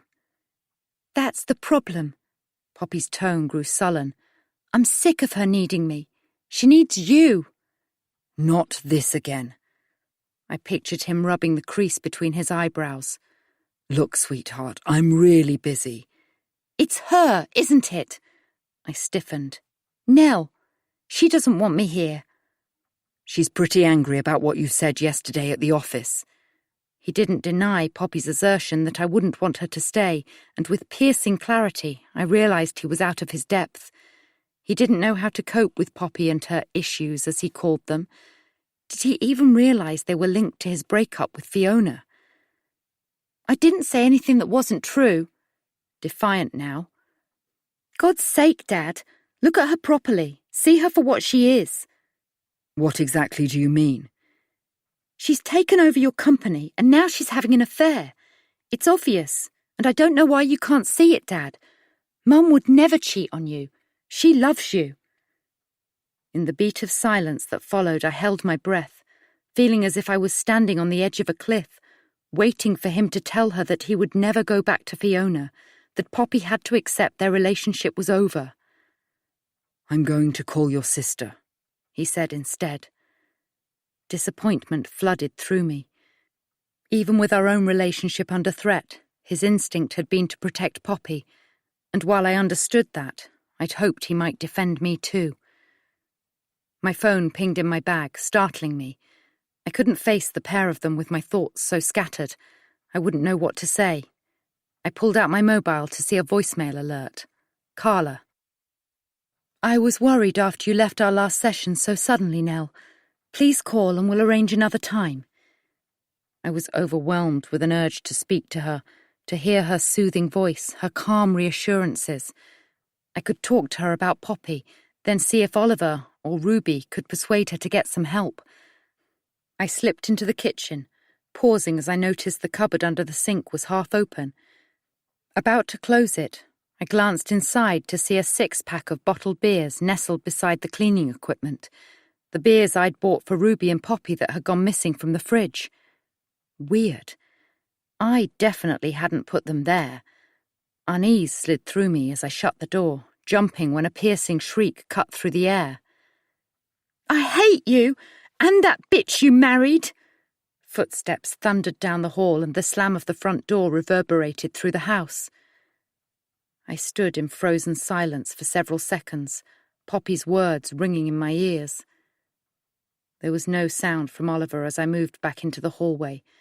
Then I heard the low hum of his voice, talking to someone on the phone. Business as usual. Tears blocked my throat. Unwilling to face him, or even let him know I was home, I silently left the house, half expecting to see Poppy. She must have got a taxi here, but there was no sign of her. I drove back to work, something ominous hovering like a shadow at the edge of my mind. I barely had time to sit at my desk or acknowledge Saskia's quietly spoken, "Is everything okay?"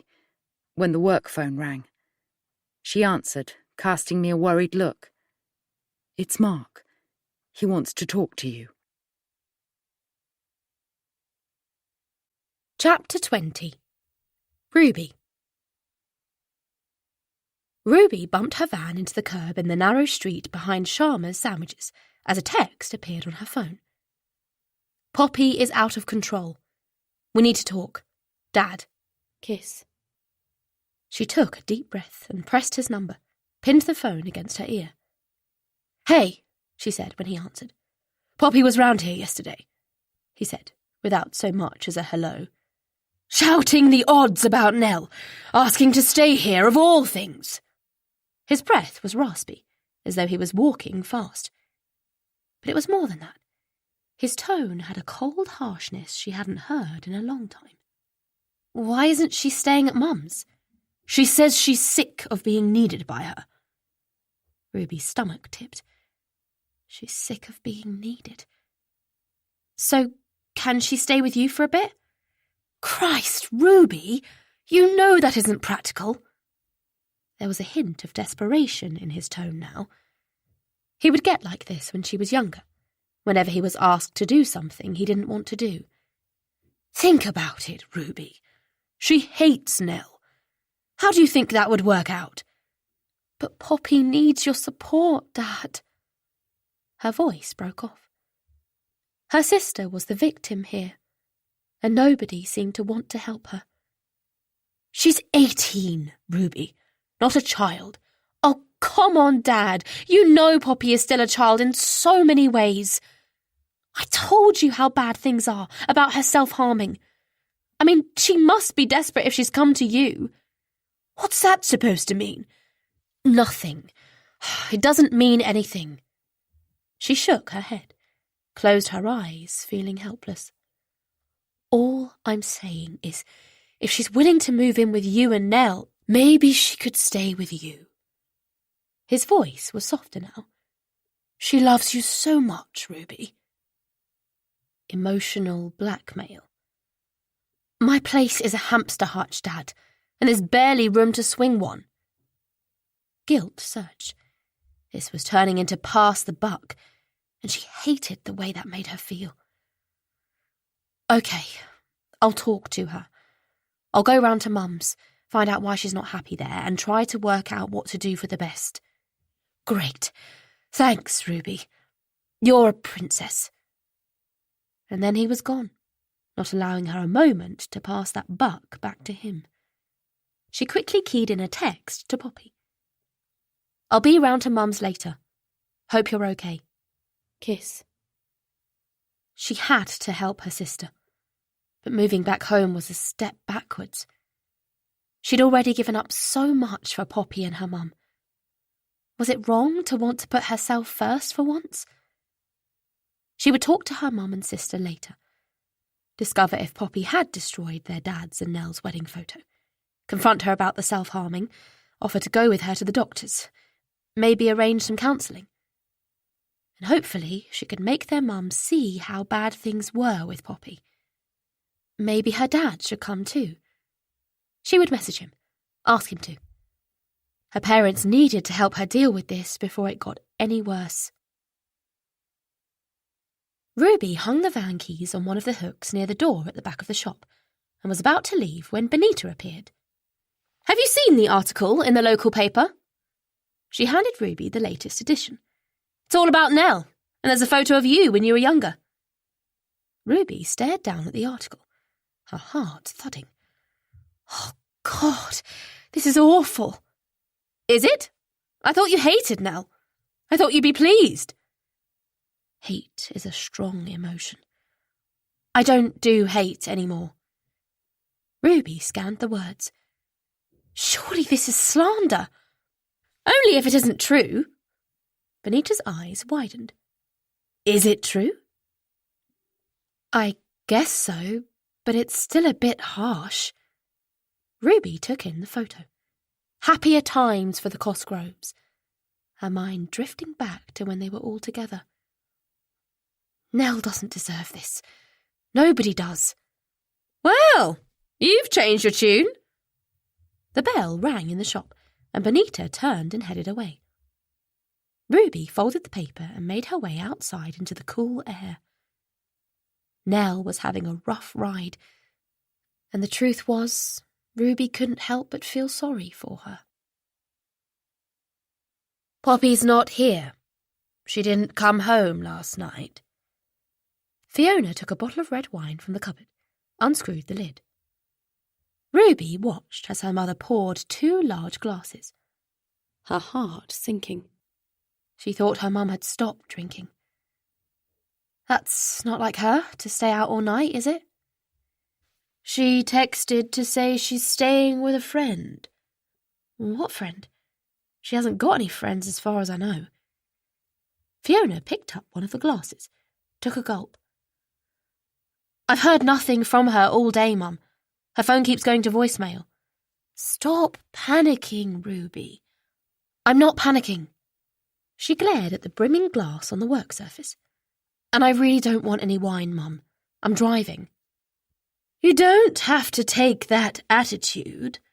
What attitude? She rubbed her hand over her mouth a couple of times, trying not to get angry. Dad said Poppy was in a right state yesterday.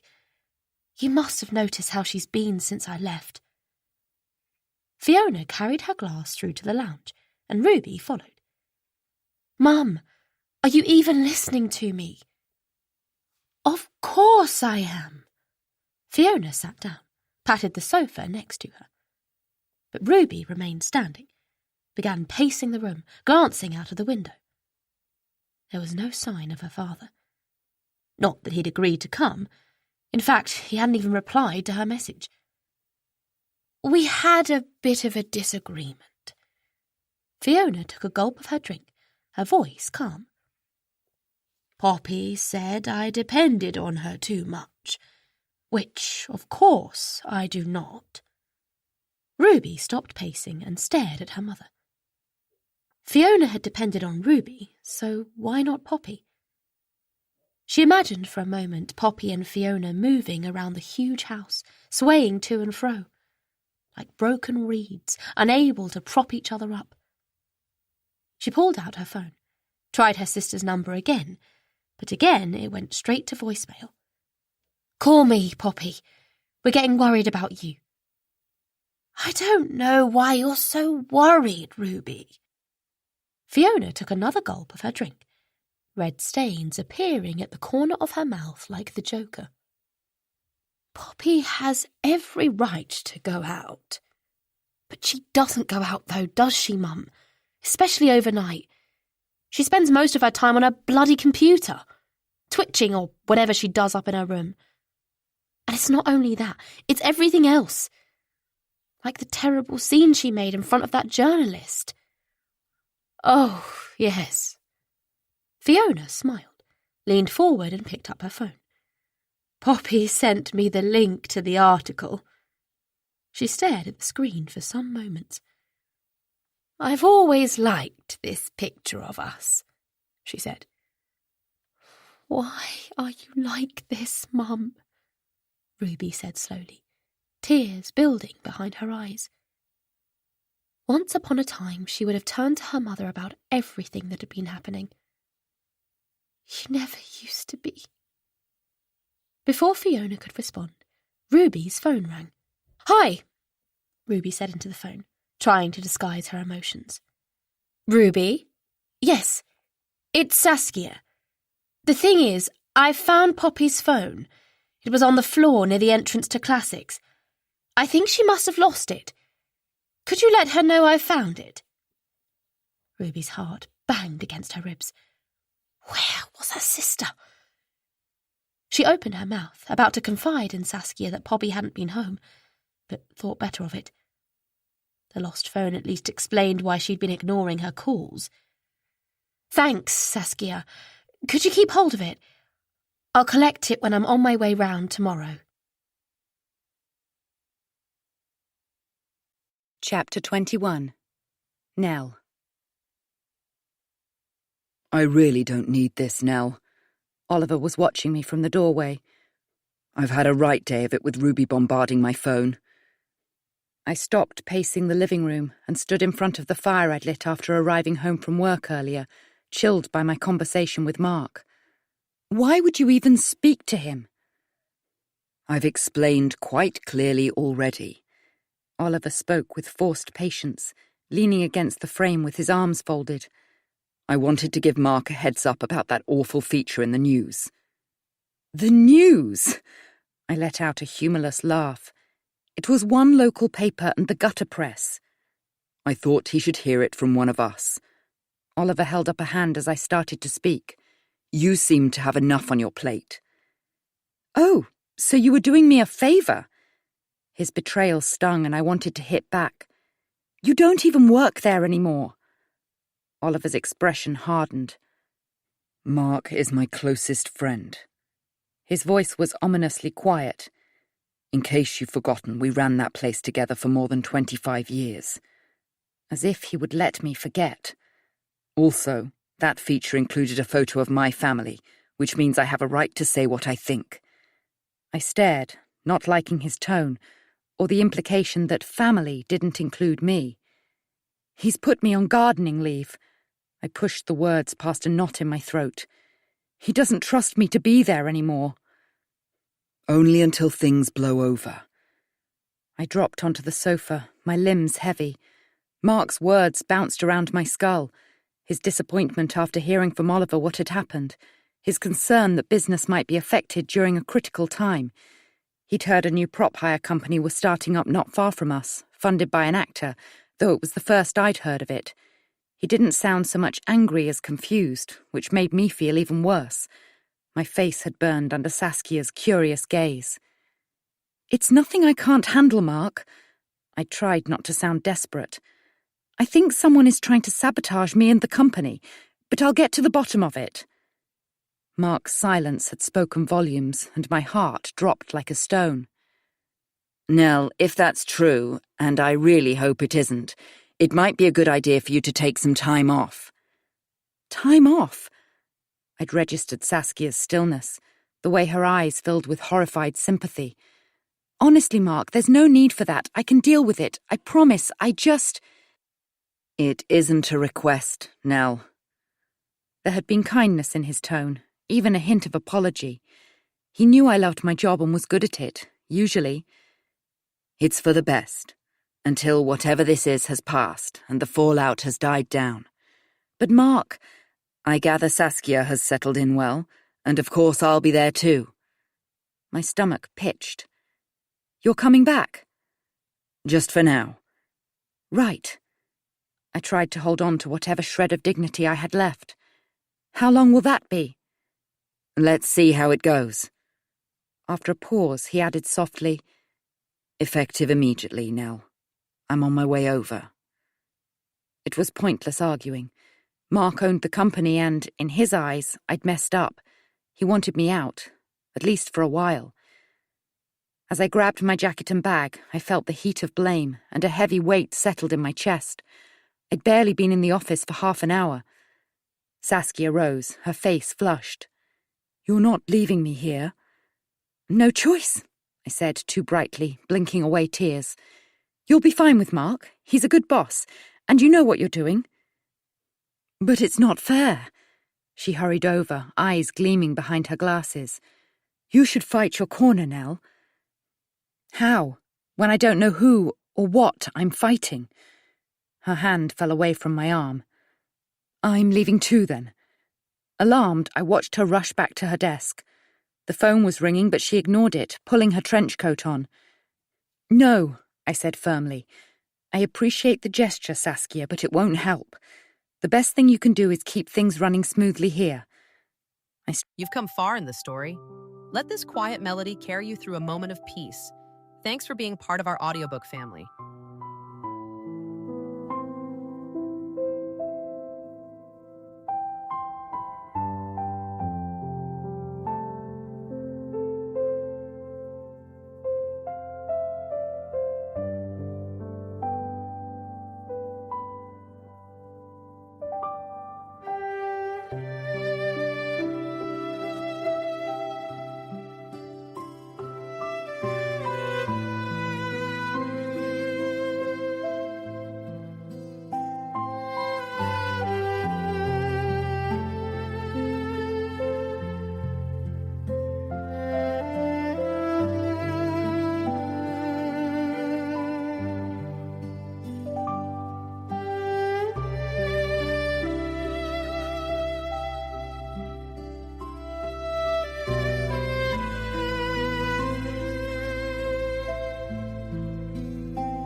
Straightened my shoulders. I'm only a phone call or email away. If anyone asks, tell them... My voice cracked. Tell them whatever you have to. The business is all that matters. I hadn't waited for her reply or for Mark to arrive, not wanting him to see me in this state, leaving him a voicemail instead as I hurried to my car. I'm sorry you feel I've let you down, Mark, but I'm not going to let it lie. I'll get to the bottom of what's going on and put it right.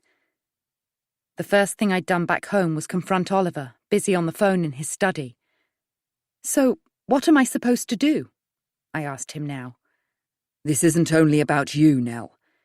He observed me with a look of calculation. Do you realize how selfish you sound? Selfish? I swiveled to look at him more closely and saw he was deadly serious. This is happening to me, Oliver. I've practically lost my job, had my reputation trashed, been called a gold-digging slut by your daughter, been accused of having an affair, and you're calling me selfish. Not everything is about work, and Poppy was being... He twirled a wrist in the air. Poppy, he concluded tiredly. That doesn't make it acceptable. I jumped as a log cracked in the grate, spitting an ember onto the rug. Feeling overheated, I watched it glow and fade before returning my gaze to Oliver. This is why I've been making an effort lately.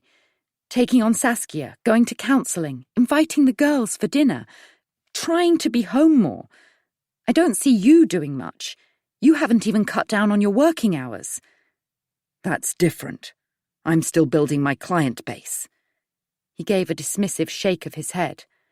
You know how it is, Nell. Without a decent income, we wouldn't be able to afford this place. I don't care if we live somewhere smaller, less expensive. It would be worth it to see each other more. Well, I do care. Even at the expense of our marriage? I couldn't understand why he wasn't tearing down walls to repair things between us, to get to the bottom of all the strange things that were happening. How could he care more about having a big, fancy house? It's important to me to have a lovely home for us. He lowered his head, shaking it from side to side, and I tried to understand that his need to provide materially was one of his ways of showing love. I have to go out, he said to the floor. Maybe you should try to relax. Relax? I looked at him, seeking the man who had spread a picnic rug in the garden the weekend after we moved in, where we ate the feast he provided and toasted our new home with champagne before lying back to look at the sky, holding hands. What's happening to us, Oliver? Before he could reply, his phone rang. Not looking at me, he pulled it from his trouser pocket. Oliver Cosgrove. His face darkened as he listened. Missing. I got to my feet while he listened some more, a frown cutting between his eyebrows. Thanks for letting me know, he said at last. Keep me posted. What is it? That was Ruby. Apparently Poppy's gone missing. Her phone was found outside Classics. Saskia found it and called Ruby to let her know. I immediately thought of the red paint and the ruined costume, the shadowy glimpse of a hooded figure on camera. It seems Poppy didn't go home last night and Ruby's worried. Naturally. I was surprised he didn't sound more concerned. It's the sort of thing Poppy does. Irritation flashed over his face. Attention-seeking, that's all. She'll be in the summer house at Fiona's or hiding in Ruby's closet. But she wants everyone out there looking for her. So that's what we should be doing. I couldn't understand his lack of urgency. Oliver, she's not well. He screwed up his eyes, as if I was a riddle he couldn't solve. You don't know my daughter like I do, Nell. She's done this before. I'm telling you, she'll be fine. His phone rang again, and Fiona's name flashed up. Oliver declined the call and thrust his phone back in his pocket, simultaneously reaching for his wallet and keys on the table by the front door. You're still going out? He closed his eyes and pinched the bridge of his nose. I'll be back in a couple of hours, he said with resigned weariness. It'll be fine, Nell. Don't worry. He opened the door. Outside, greyish daylight filtered through a sheet of cloud. Before I could move, he'd gone, the door slamming behind him. Seconds later came the sound of his car engine revving. A tear tracked down my cheek. I brushed it away impatiently. Oliver wasn't right. He couldn't be. I wasn't being selfish. And regardless of whether Poppy's behaviour was attention-seeking, the fact was she hadn't gone home and didn't have her phone, worrying Ruby enough to call her father, and he'd done nothing. I wandered into the kitchen to put the kettle on, noticing a container of milk on the counter that I was sure hadn't been there before. What if Poppy was here, hiding somewhere? I flew upstairs. "Poppy! It's okay, you can come out now." I barged into each room, but the only sound was my ragged breathing, the only sight my face in the bathroom mirror, blotchy with anxiety.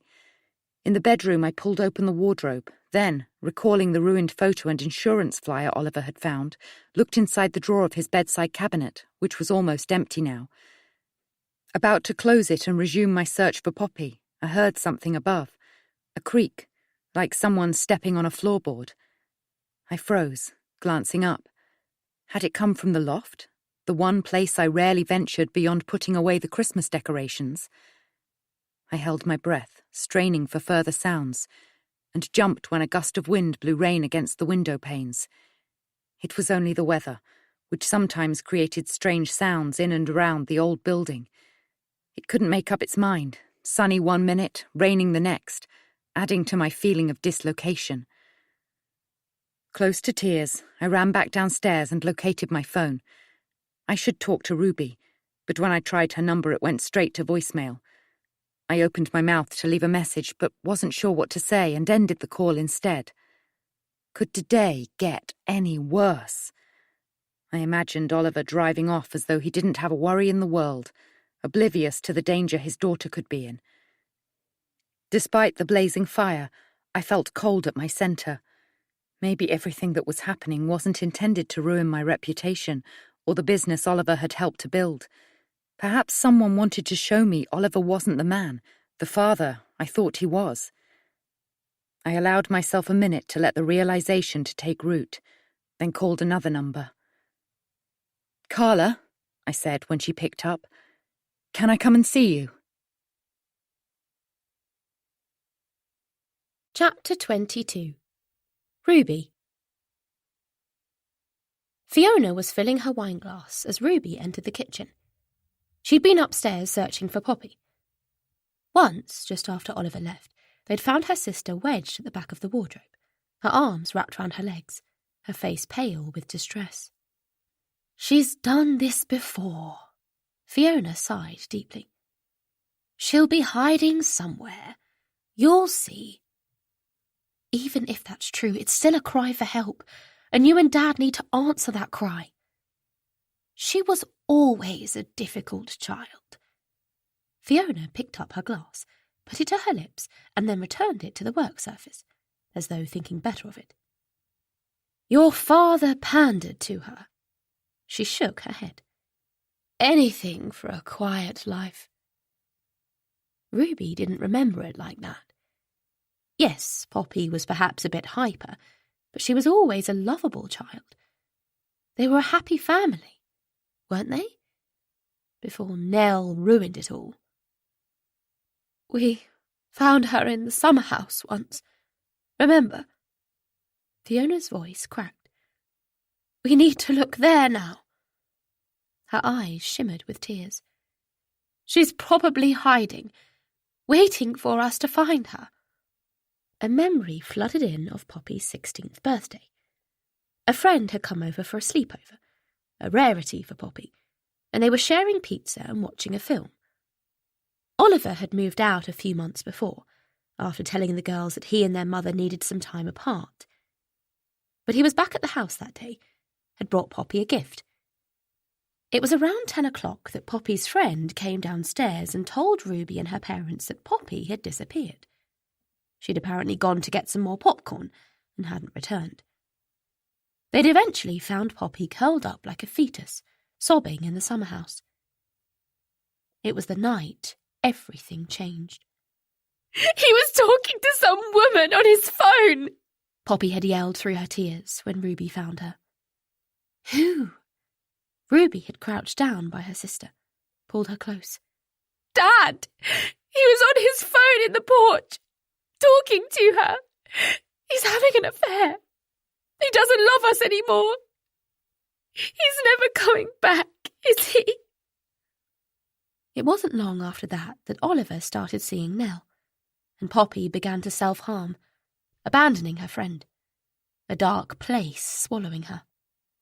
She would often disappear, walking the streets in bare feet in the middle of winter or in the pouring rain. Sometimes she would shut herself away for hours. Fiona oblivious, it seemed, to how desperate Poppy was, how her daughter was spiralling downwards, instead drowning her own sadness with alcohol. Eventually, Ruby moved back home, and things slowly improved, though they were never the same again. "I'll check the summer house." Ruby moved towards the back door. "And then I'm going to Classics. That's where Saskia found Poppy's phone. She could still be there somewhere. And if she's not, we need to call the police." "She'll be hiding somewhere," Fiona repeated, her eyes trance-like on the window. "Just like she used to."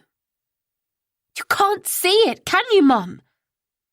Ruby was shocked by how firm she sounded, how angry she suddenly felt. This was her mum, and yet Ruby felt as though she was the parent. She'd never had the courage to confront Fiona before, too afraid of sending her reeling back to the dark place she'd occupied after the marriage collapsed. But now... Fiona turned to face Ruby. "See what? The damage! The pain you've caused! I've caused!" Fiona pressed her hand against her chest. "It wasn't me who deserted our family." "But you did, didn't you, Mum? You left us too. You haven't been here for Poppy or me for over 2 years. Always wallowing in self-pity, drinking too much. Why have you let Dad do this to you? Why have you done this to yourself? To us?" More tears filled Fiona's eyes, and Ruby wished she could retract what she'd said. Her mum needed her support, not her cruel words, however true they were. If Fiona had acted differently, been stronger for Poppy when she needed her most, been there for her now, maybe this wouldn't be happening. She reached out to touch her mum's arm. "Sorry." Her mum didn't respond. She simply tipped her wine down the sink and walked away. It was a start. Ruby opened the back door and made her way down the garden. The lawn had been recently mowed, the borders neat and tidy. Had her dad been round again? Ruby cupped her hand over her eyes and peered into the summer house. Unused deck chairs were propped against the walls alongside a picnic basket covered in cobwebs and various tools, but there was no sign of her sister. "Where are you, Poppy?" she whispered, turning to see her mum staring out of her bedroom window. Within moments, she'd whipped the curtain across the glass. "It looks like it's all on me again," Ruby said, before springing towards the gate, desperate to find her sister and make sure she was safe. It was dark by the time she arrived at Classic Props. There was a Fiat 500 in the car park she didn't recognise, and the lights in the offices were out. The warehouse side door stood ajar. She got out of her car and headed towards the building, looking about her, wondering exactly where Saskia had found Poppy's phone. How had her sister come to lose it, when it was normally glued to her hand? She stepped inside the door to find the whole area in darkness. "Hello?" she called, moving her hand across the wall to switch on the lights. She headed through the loading bay and into the warehouse. Janine's room was a blur of shadows, but she could see someone up ahead, facing side-on, looking out of a window in the dimly lit area that housed Edwardian props. Poppy? Whoever it was had long dark hair, was small and slim. Ruby moved closer, disturbed suddenly by footsteps racing up behind her. She swung round. "Sean!" Her heart thudded. "You scared the hell out of me!" "What are you doing here, Ruby?" She glanced back, but whoever had been standing by the window had gone. "I'm looking for Poppy. Have you seen her?" He narrowed his eyes. "Nope. Why would she be here?" She was about to tell him about the phone, but decided he didn't need to know. She looked towards the window once more. "I thought I saw her. Someone." Had she imagined it? "I'm about to lock up, Ruby. You need to go. You could have been locked in. And it's pretty creepy in here at night." It sounded like a threat. "I need to check Poppy isn't here first. I'll just give the place a quick search." "Fine. But if you're more than 5 minutes, I'll have to lock you in." He jangled his keys and smiled. Sudden footsteps approached, making Ruby's heart jump further. She turned to see Vicky, Janine's daughter, her long dark hair shining under the overhead lights. It must have been her she saw by the window. "Ruby," the young woman said, sliding her arm through Sean's elbow, as if marking her territory. "What are you doing here? Your dad sold his shares in the place, didn't he?" She smiled up at Sean, whose expression was cold, his eyes on Ruby. "Surely you're not allowed on the premises anymore." "She's looking for her sister," Sean said, before Ruby could respond. "Think she's somewhere in the building." "Well, there's nobody here." Vicky looked about her. "And I'm afraid we really need to leave. We're going out for pizza with Mum and I'm starving." Ruby looked about her. It was clear she couldn't stay. That if she did, Sean would lock her in, and that wouldn't help Poppy. "Okay, fine," she said, heading for the exit. Once back in her car, she watched the couple from a distance walking towards the Fiat 500 she'd seen earlier, Vicky staring up at Sean with obvious adoration. A surge of pity ran through her, that the young woman clearly thought she'd found her dream man. Should she warn her? Warn Janine? But then Janine already knew. She'd seen how Sean had behaved when Ruby tried to break up with him. Ruby's mind wouldn't settle as she drove to Marlow, her body fizzing with anxiety. She would call the police, but first she needed her father's support. She tried his number a couple of times, but it kept going straight to voicemail. Oliver's vintage Saab wasn't on the drive of the coach house when she pulled up, but Nell's car was there, and an amber light glowed from the bay window. She took a deep breath and killed the engine. Nell would know where her father was, wouldn't she? She had to ask her, for Poppy's sake. She took a deep breath and climbed out of the car, approached and rang the doorbell. It was some moments before the door opened. "Nell," Ruby said, taking in the paleness of the woman's skin, her bloodshot eyes. "The thing is, Poppy's missing." "Yes, I know," Nell said. "You'd better come in." Chapter 23. Nell. "I think even his eldest daughter is starting to see him in a different light," I said to Carla the following morning, uneasy at bringing Ruby into the one-sided torrent of words I'd just unleashed. I wanted to add weight to my theory that Oliver was showing himself in a bad light at the moment. He and his ex-wife Fiona let Ruby deal with Poppy, which is a big responsibility for her. Maybe it's always been that way. They insist it's typical behaviour for Poppy and don't take her seriously. And perhaps it is, but the girl still needs help. If they'd paid her a bit more attention in the first place, she might not have vanished.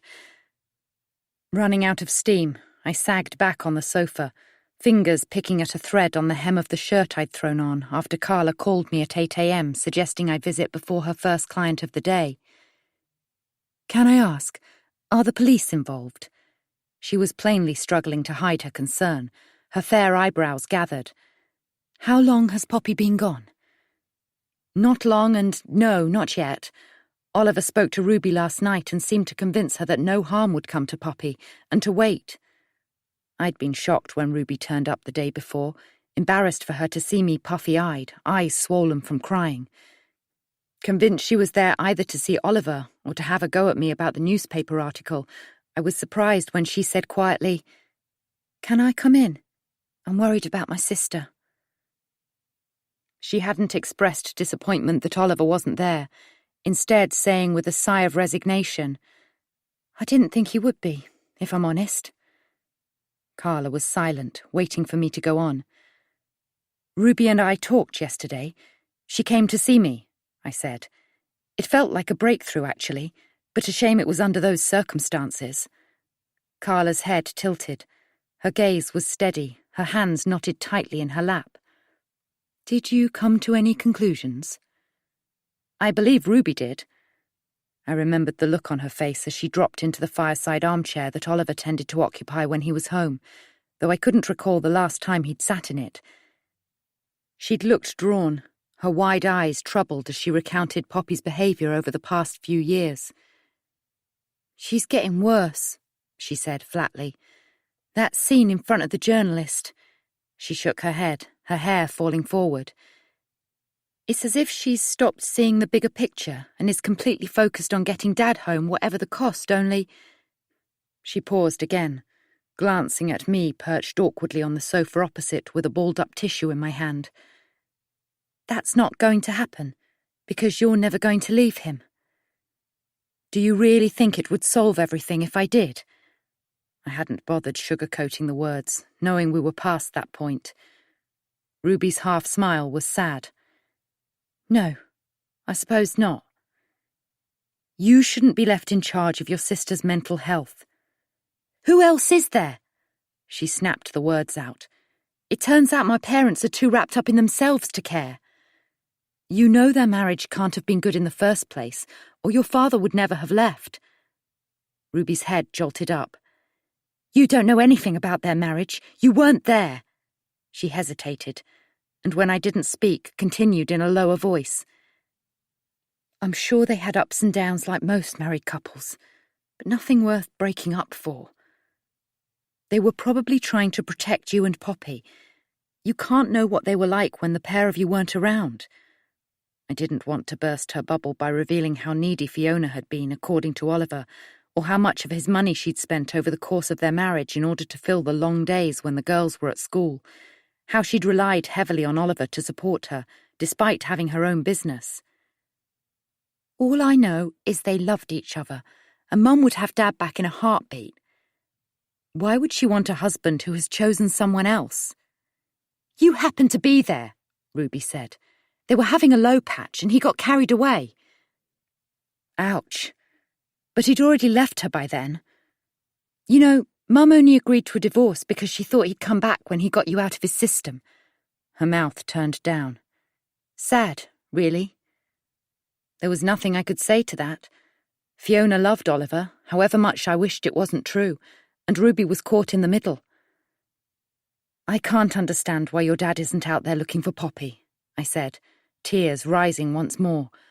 I thought that parental love overrode everything else, and he would be pulling his hair out. "You know, he was such a great dad for a lot of the time when we were growing up." Ruby's gaze grew wistful, looking past me at the small gallery of photos he'd set up on the mantelpiece when we moved in. "He did all the stuff dads are supposed to. Taught us to ride our bikes, gave us piggybacks, set up a tent in the garden in the summer so we could sleep outside, gave great advice, made us laugh. He could be so funny. Maybe it was easier when we were younger." She sat back, shoulders slumped. "But there were times when he was kind of absent, even when he was there. Work stuff, probably. The business was a huge part of his life." Her eyes slid towards me and away, and I read "the business you stole" in her expression. "And I think when that happened, we would do anything, say anything, to get him back and turn him into our dad again, when we felt like the most special people on the planet." She paused. "Poppy particularly found it hard to deal with his attention being elsewhere. As she got older, she did silly things to get him to notice her. It's as if she never quite grew up." I remembered the shine of Oliver's attention so clearly, how he could make you feel like the only interesting person in the room, and the way, at my interview, he got me to open up about my dad's death, my sorrow over losing my previous job, and the way his kindness seemed to enfold me like a reassuring hug. And I understood now how ice-cold the shock of his withdrawal could be. "I'm so sorry," I said, feeling helpless. "I wish things were different." Ruby looked at me as if seeing me properly for the first time. Her eyes shone with tears. "It's not that my parents don't love us." I noticed how she included their mother and felt a fresh stab of pain that I'd unwittingly been the catalyst for Fiona's and Poppy's breakdowns. "I think they want to pretend Poppy isn't really missing because it makes them feel like bad parents. Either that, or going on past experience. They really do expect Poppy to turn up and be fine, or they know I'll take care of her, so they don't have to get too involved. I'm sure they would both prefer it if we were toddlers again and easier to control." Ruby spoke with the air of someone finally realizing a truth that she had long denied to herself. As if the new knowledge had made her vulnerable, she jumped to her feet, patting the pockets of her leather jacket. "I'd better go." "You don't have to." I rose too, wanting to hold on to whatever it was that had prompted her to finally talk to me like a human being. "Stay and have something to drink or eat. I haven't had dinner yet." "I'm not going to sit around eating and drinking when my sister's missing," she broke in, but her gaze was slightly less hostile. "Let me know if she turns up here, won't you?" "Of course," I stammered, flooded with guilt at my thoughtless invitation. "I'm sorry, Ruby, and you'll let me know when you find her." She gave a curt nod, pulling a car key from her pocket. "Where is my dad, by the way?" A meeting, I think." Her eyebrows rose in a very Oliver-like way. "You think?" My cheeks grew warm. He wasn't specific. With an impulse to stick up for him, I added, "Your dad was in a bit of a state after your call." "Not enough of a state to miss his meeting." "Ruby, is Poppy... has she..." I tried to find the words to ask whether Poppy was the one trying to ruin things for me and Oliver, but even if she was, would Ruby tell me? Instead, I said quickly, "I thought she might have been in the house. I don't know why, but I've looked everywhere and she's not here." Back in the moment, I looked at Carla. Her expression was rapt, as if my story was far more intriguing than the ones she normally heard. "Ruby looked as if she was going to tell me it was true," I told her, "that Poppy had been in the house, but she changed her mind and walked out looking, I don't know, spent, I suppose." And when Oliver got back, I'd fallen asleep on the sofa. He didn't seem interested in Ruby's visit. He said he'd spoken to her on the phone and then asked if I was coming to bed. "And did you?" Carla's expression was almost impersonal as she asked what must be a routine question. It would be natural to query whether I was happy to go to bed with a husband giving every impression he didn't care about his family. "No, I didn't." I tried to rub the tension from my neck, where the muscles felt rigid. I stayed on the sofa, and I pretended to be asleep when he left me a cup of coffee before leaving this morning. I couldn't face him. I covered my face with my hands. "And I can't go to work because I've been put on leave." Carla waited while I composed myself, pulling a tissue from the box on the table and handing it to me. I swiped it over my eyes. I was so tired of crying, of feeling like the bad guy. "You don't like relinquishing control at work." "I'm not a control freak," I protested, looking her square in the eyes. "I love my job, but not to the detriment of everything else." Was that true? But I resent having to leave when I haven't done anything wrong. "Would you say the business is in safe hands?" "Of course. Mark, he's the owner, is probably happy to be in charge again, and my assistant is more than capable." "Too capable?"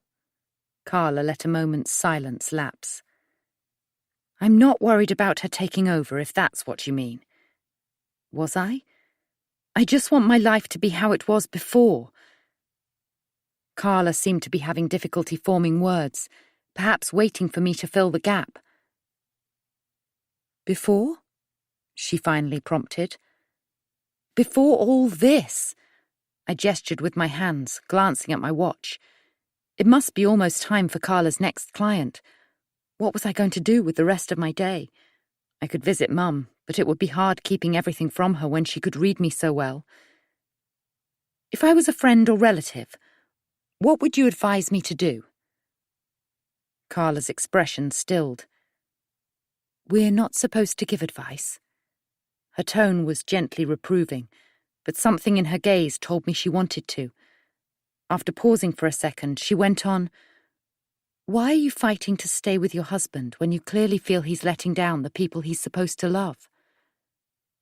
Because we married for better or worse. I can't give up on our relationship because he doesn't react to some situations the same way I would. Why did you marry him, Nell? I fell in love with him. The words came automatically, but somehow I didn't feel them as intensely as I had a month ago. He was everything I wanted, though my mum worried about him being older and thought I was rushing into it. I knew he was still married when we first met and had children, of course I did. I suppose knowing his daughters weren't toddlers made it easier somehow, that the impact of the divorce on them would be less. I paused and looked at my hands. I was wrong. So, what will you do next? Carla's simple question uncluttered my head. I'm going back to work. As soon as I said it, the paralyzing feeling of powerlessness eased a little. Running away makes me look guilty. I'll talk to Mark and make it clear I'm not backing down, that I'm not scared. Let whoever it is come for me in person and see how far they get. Something flickered across Carla's face and her pen slid to the floor. And as for my marriage, I'll keep on being there for Oliver, waiting for when he's ready to talk. Nell, it might not be that simple. Carla was rising, holding out a hand. Not everyone will fall in with your plans. Thanks for seeing me, Carla. You've really helped, but I have to go. Chapter 24. Nell. Driving to work, my resolve faltered. Would Mark be angry and insist on sending me home like a naughty child? But we'd had a good relationship before he left the company. Still did, or so I'd thought. I was sure I could talk him round, and Saskia and Janine would back me up. Did I have a legal case? Probably not. And I didn't want things going that far anyway. As I got out of my car, wishing for once I'd dressed more smartly, Janine hurried over with a smile lighting up her face. I'm so glad you're here, Nell. In spite of everything, I smiled back. I'm glad someone is. The phone's been ringing non-stop. The words burst out of her. I was going to call you. Customers have read that article and they're on your side. Bookings are up already. She nodded furiously and pointed to where Sean and a couple of other drivers were loading a van with a pair of walnut bookcases. Honestly, you've nothing to worry about. She gave an excited laugh. If anything, that journalist has put this place even more firmly on the map. That's crazy. My heart started beating fast. Surely Mark couldn't force me to stay away now. Thanks, Janine. Nothing to do with me, love. She spread her hands, head on one side as if seeing me in a different light. You're clearly very well thought of. I need to convince Mark of that. I gave her arm a grateful squeeze. Thanks, I repeated. About to head up to the office, feeling as if a weight had rolled off my shoulders, I paused. Saskia was bowling down the stairs, heels clattering, and she swept me outside with a firm grip on my elbow. Tendrils of hair had escaped her ponytail and her glasses were smeared.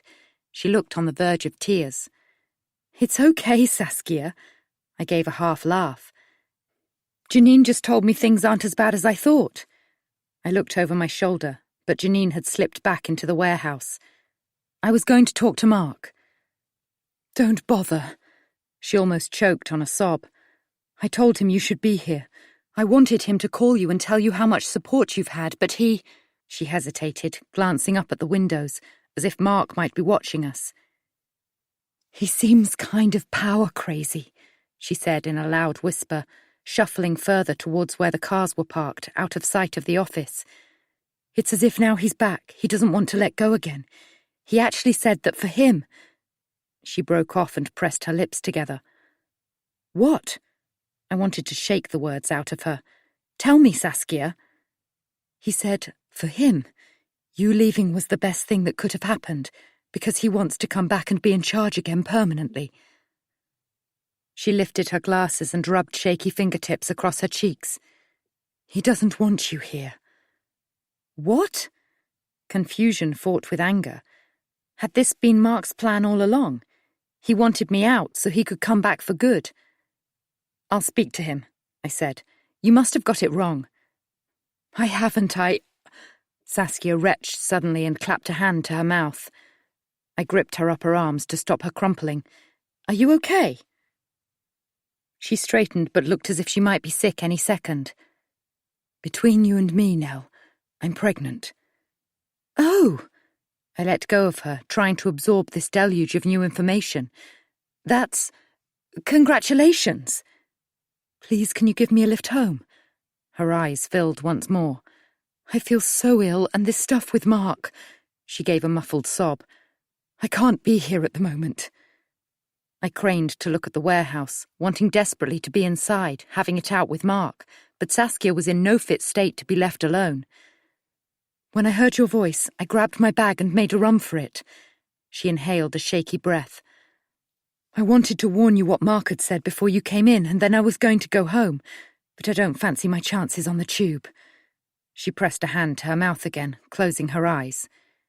Don't worry, I said, making up my mind. Where do you live again? Finsbury Park. It wasn't far. Mark would have to wait. Okay. I ushered her to my car as her colour drained once more. Let's get you home. Saskia retched a couple of times on the drive there, but thankfully wasn't sick. Her face was waxy, a sheen of perspiration on her pale skin. I don't want to be on my own, she confessed when I pulled up in front of a bland 2-story building on a quiet side street lined with spindly trees. Will you come in? Seeing the shimmer of tears in her eyes, a sisterly warmth rose inside me. I'll have a quick coffee, I said. Maybe you should call Alex so you're not here on your own. She didn't answer as I followed her inside and up a flight of beige-carpeted stairs into a small entrance that led to a sitting and dining area. The black and white decor was brightened by colourful cushions on the 2-seater sofa and matching armchair, and a collection of decorative glassware on the windowsill. It's nice, I said, though it was too austere for my taste. I looked for signs of a male presence, but the place was so tidy it was hard to believe anyone lived there at all. I wondered how she afforded a flat in London, but didn't like to ask. Perhaps there had been an inheritance from her parents and, more recently, her grandmother. It could explain why she hadn't yet sorted out giving me her P45 or bank details. Perhaps she didn't need the money, and it wasn't a priority. Saskia slipped off her coat and hurried through an adjoining door I guessed was the bathroom, where I heard the sound of running water and the toilet flushing. Through another door, I glimpsed a neatly made bed and a treadmill next to a couple of heavy-looking weights. Perhaps Alex worked out. Gazing round the living room, I spotted a row of photos on a bookshelf and wandered over. One was the picture of Saskia and Alex I'd seen on Instagram, in a silver frame, and next to that a slightly faded 80s-style wedding photo of a couple who must be her parents. Saskia clearly took after her mother, their smiles almost identical. Another showed a much younger Saskia with pigtails standing beside an older girl, the set of her eyes vaguely familiar, maybe her sister, outside a circular stone building, and another of a teenage Saskia with her arms around the waist of a sturdy, grey-haired woman in a shapeless dress I guessed was her gran. My eye was caught by a picture further back, larger than the others. I barely recognised Saskia at first. Her hair was a golden sheet, flowing around tanned shoulders, her eyes clear and sparkling, unhindered by glasses, her expression flirtatious, couples in the background holding champagne glasses. She was wearing a dress that moulded to her body, the silver-grey shade perfectly matching her eyes. I barely recognised you. I turned as Saskia came through, white-faced, her eyes bleary. Your hair's so different. She put up a hand self-consciously. I fancied a change, so I dyed it brown, she said dully. I wanted people to take me seriously. Seeing her wobble slightly, I replaced the photo. Sit down. I hurried over. I'll get you some water. As she collapsed onto the sofa, I shrugged off my jacket and dropped it on the armchair under the window. The temperature was set too high for my liking, almost tropical, but Saskia was visibly trembling. Here, I said, after finding a glass in one of the kitchen cupboards and letting the water run icy cold. She grasped the glass with a trembling hand and took several sips. Thanks. Shall I call Alex for you? Her appearance was starting to worry me. If you give me his number...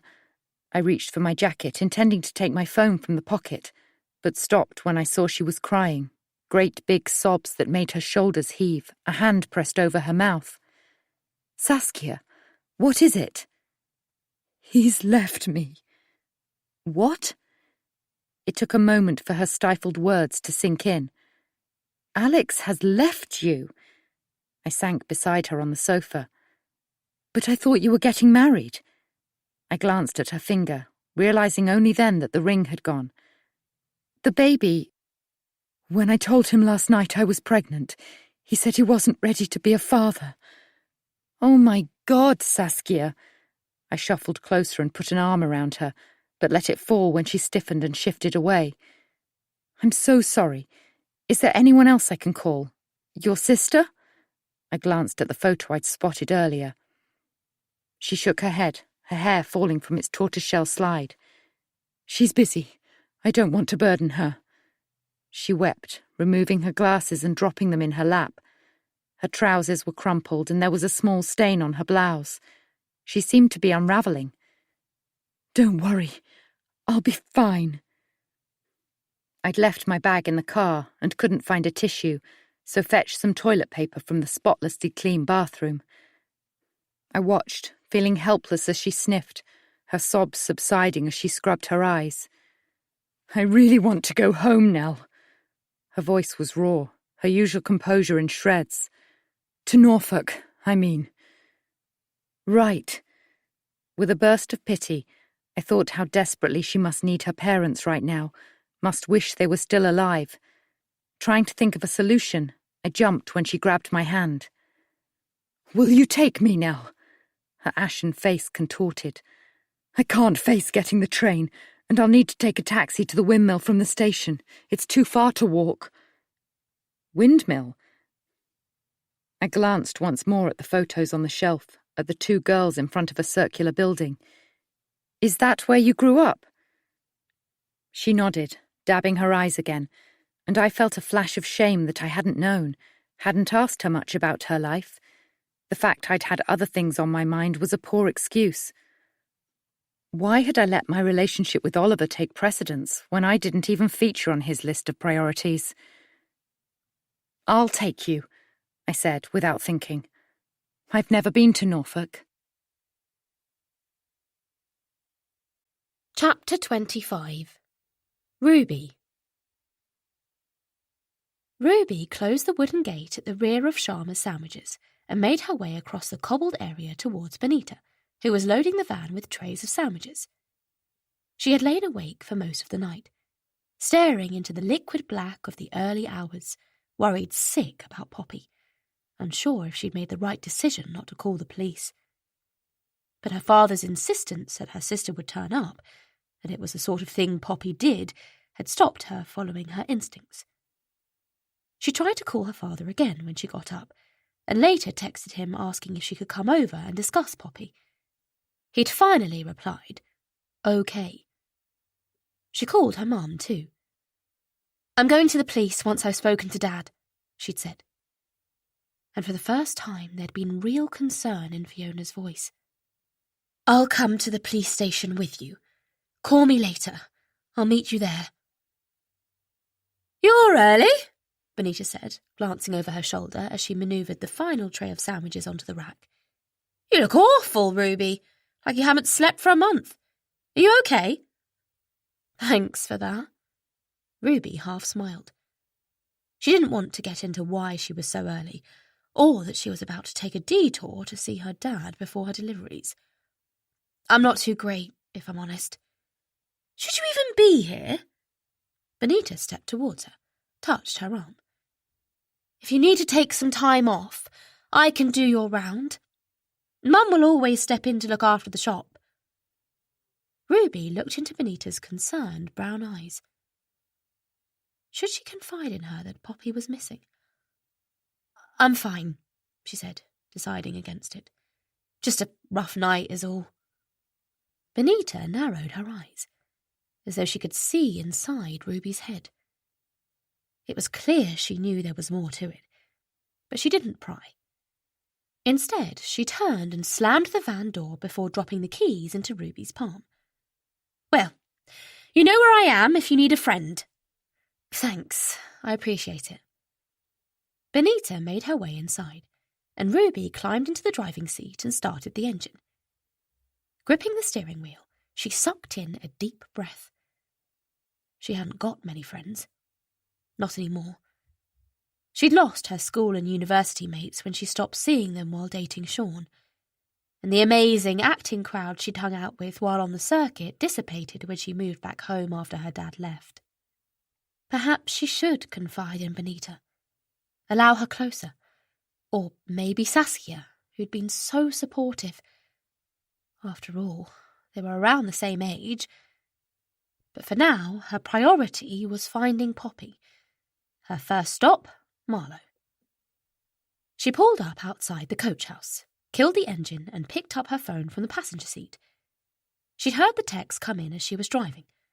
Prayed it wasn't her father making excuses. She looked at the screen and wanted to cry. Sorry, love. Something urgent came up. Can we meet later? Dad. Kiss. She attempted to bat down a surge of anger she didn't want to feel. The revelation of who her father really wasn't pretty. She closed her eyes, tears bubbling through her lashes. Bastard, she whispered. She opened her eyes, glanced up at the grey sky, before moving her gaze to the house where he lived with Nell, trying to push down negative emotions. He was busy, she told herself. He couldn't ignore urgent clients. Ruby was simply tired, worried about Poppy. But why wasn't he? She narrowed her eyes, blinked. Someone was peering at her from the downstairs window of the house. Nell. Whoever it was darted away. Ruby climbed from the car and hurried up the path, her eyes sweeping the area, taking in the river opposite, the neat garden, the empty drive, before ringing the doorbell. After some moments of pressing the bell, she bent down and peered through the letterbox. Hello? Nell? It's Ruby! Her eyes travelled the dim hallway, glancing at the doors standing ajar that led to the kitchen and lounge, her gaze moving across the black and white floor tiles towards the staircase leading to the bedrooms. Hello? She was about to rise when one of the doors moved a fraction, opening further. A chill ran down her spine, and she jumped to her feet. Something wasn't right. Someone was in the house acting oddly. She took several deep breaths and crouched down once more, opened the letterbox. I'm going to call the police, she called through. Whoever you are, I know you shouldn't be here. It was as she rose, about to press the first 9 on the phone screen, when it hit her. Poppy. She bent down again, opened the letterbox once more to see her sister standing in the hallways, arms limp by her sides. Thank God. Leave me alone, Ruby, she cried. I don't need you. I don't need anyone. Poppy, open the door. No! Poppy, please. She watched as her sister took small footsteps along the hall towards her. The door opened a few inches, and Ruby rose and dived forward, pushed it open. Have you any idea how worried I've been? She cried, taking her sister in her arms. Poppy didn't react, her arms still limp, her face deathly pale. What the hell are you doing here? Ruby went on, releasing her sister. Poppy turned and made her way down the hallway. Ruby followed, closing the door behind her. You scared us all half to death. Does Dad know you're here? Of course not. Have you been here all the time? I was in the loft. She stepped into the kitchen. I come down when they're out. Get some water, pinch some food. Her voice was monotone. Not that I'm hungry. We found your phone at Classics. She turned dull, lifeless eyes on Ruby. I went there. Was going to go in. Head up to her office. But Sean and Janice were in the car park deep in confab. So I legged it. Dropped my bloody phone. What did you intend to do, Poppy? She shrugged. Wreck the place? Wreck the place? A bubble of anger rose in Ruby's chest. Christ's sake, Poppy! This is getting way out of hand. You could get in so much trouble. Tears filled her eyes. Well, nobody gives a toss what happens to me anyway. Don't be silly. Ruby pressed a hand against her sister's arm. I care. Do you? The person who's in cahoots with Nell? What? I overheard you and her talking last night. All very cosy together. That's not what it was at all. She tilted her head. Just what, Ruby? For God's sake, if you were listening, you must have known how worried I was. Poppy glared at Ruby for a moment, before moving towards the kitchen worktop. From where I was, you sounded as though you were getting pretty friendly. No, you're wrong. I was worried sick and asking if Nell could help. Ruby looked about her. And why here of all places? Why Dad and Nell's house?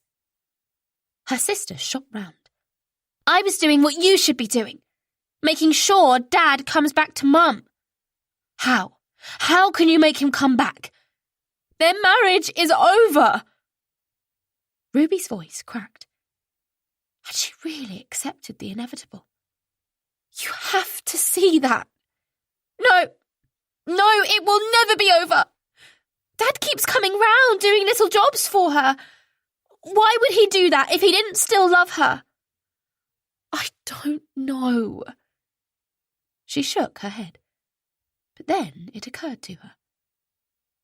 He'd said Fiona could live in the house until Poppy was 18, and then she would have to sell it and split the money. Was his motive simply that he wanted the house in order to put it on the market? Was he about to tell Fiona and Poppy they had to move out? Ruby's eyes moved to the counter as Poppy grabbed a small bottle and shoved it in her pocket. What's that? Nothing. Listen, we should go. I've been caught out. Game over. Poppy raised her hands as if she'd been arrested. Take me home, please. She went to head past, but Ruby grabbed her arm. What did you put in your pocket? Nothing. Poppy tried to shrug free, but Ruby was stronger. She pulled the bottle from her sister's pocket, eyes widening as she studied the label. Rat killer. I wasn't going to use it. I changed my mind. Use it? Oh, God. The shock hit her like a punch. On Nell. Okay. Yes, I thought about it. I really did. Poppy suddenly crumpled to the floor, crossed her legs and buried her head in her hands. But I wouldn't have. I promise I wouldn't have. And if I did, it would only have been a tiny bit. Ruby continued to study the bottle, her hand shaking. You thought about poisoning Nell?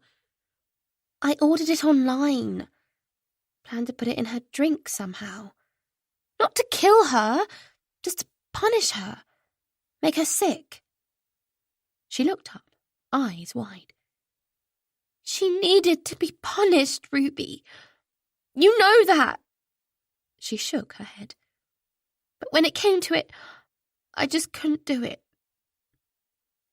Ruby crouched down next to her sister, took hold of her hands, her body crying out in despair. We need to get you home, Pops, she said gently, her voice quiet, despite the turmoil swirling inside her. We need to get you help. I don't want to go home, Poppy whispered. I just want to curl up here and die. Oh, Poppy. Tears filled Ruby's eyes. How had it come to this? I'm lonely, Poppy whispered, moving her body slowly to lie on her side, a tear rolling down her pale cheek. I'm so lonely. Ruby lay down next to her, cradling her sister in her arms. I'm here for you, she said, meaning it. Always. Ruby? Poppy? Oliver stood in the kitchen doorway, smart in a navy suit, his white shirt open at the neck. Both girls shot up to a sitting position. They'd been lying on the floor for some time, and Ruby's head throbbed. Dad, she said. Thank God you're okay, Poppy. He moved across the kitchen towards them. I've been so worried about you. Have you? Ruby thought, but didn't say. She rose to her feet, helping Poppy up. Her eyes were swollen, her cheeks blotchy. Oliver reached them, took Poppy in his arms. He didn't ask why they'd been lying on the kitchen floor, where Poppy had been, why they were here in his house. Ruby narrowed her eyes. He didn't want to know. In fact, did he even care? But Ruby would make him listen. Tell her father that Poppy desperately needed help, that she'd been in the loft all along, intending to poison Nell. But not right now. Poppy needed help of a more professional kind. There was no doubting that. And Ruby would make sure she got it. Her father would have to wait. Let's go, Ruby said once he'd released her sister. She took Poppy by the hand, squeezed it. I'll take you home now. They headed across the kitchen hand in hand, their father saying nothing, doing nothing. And the painful realization that Oliver Cosgrove, who Ruby had adored for so long, was a self-centered, selfish man, almost took her breath away. And she wondered if she'd ever really known him at all. You can drop me off at the underground. Poppy climbed into the van. Not a chance in hell. But you need to do your deliveries. They can wait. People can survive without a sandwich. Ruby climbed into the driving seat and clicked on her seatbelt. She glanced at the house, noticing the silhouette of her father in the window. I need to get you home.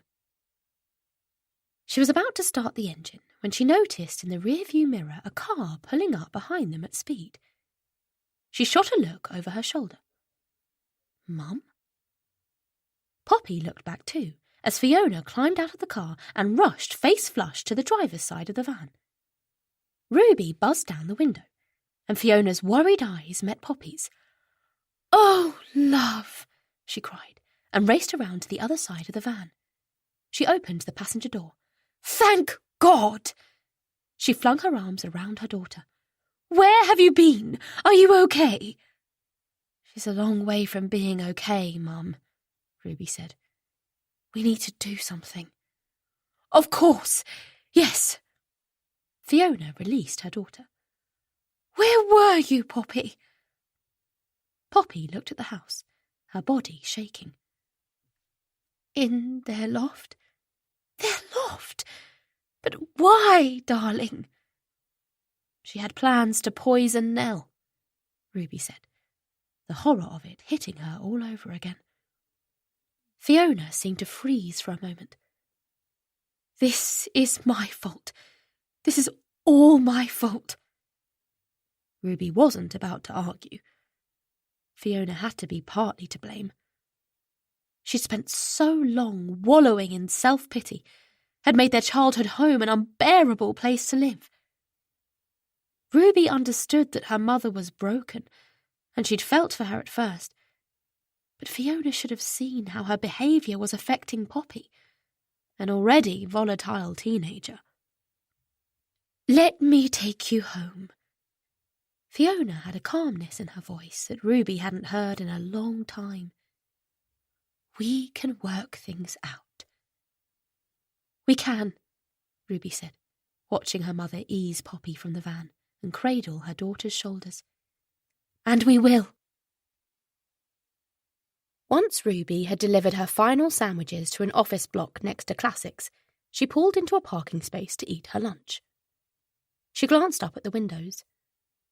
Would her dad let Nell know Poppy was safe? Perhaps she should tell Nell herself.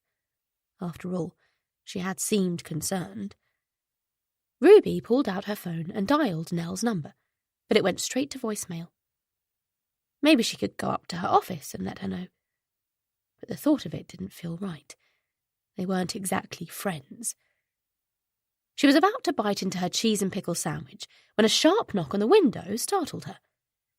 "Janine!" Ruby buzzed down the window.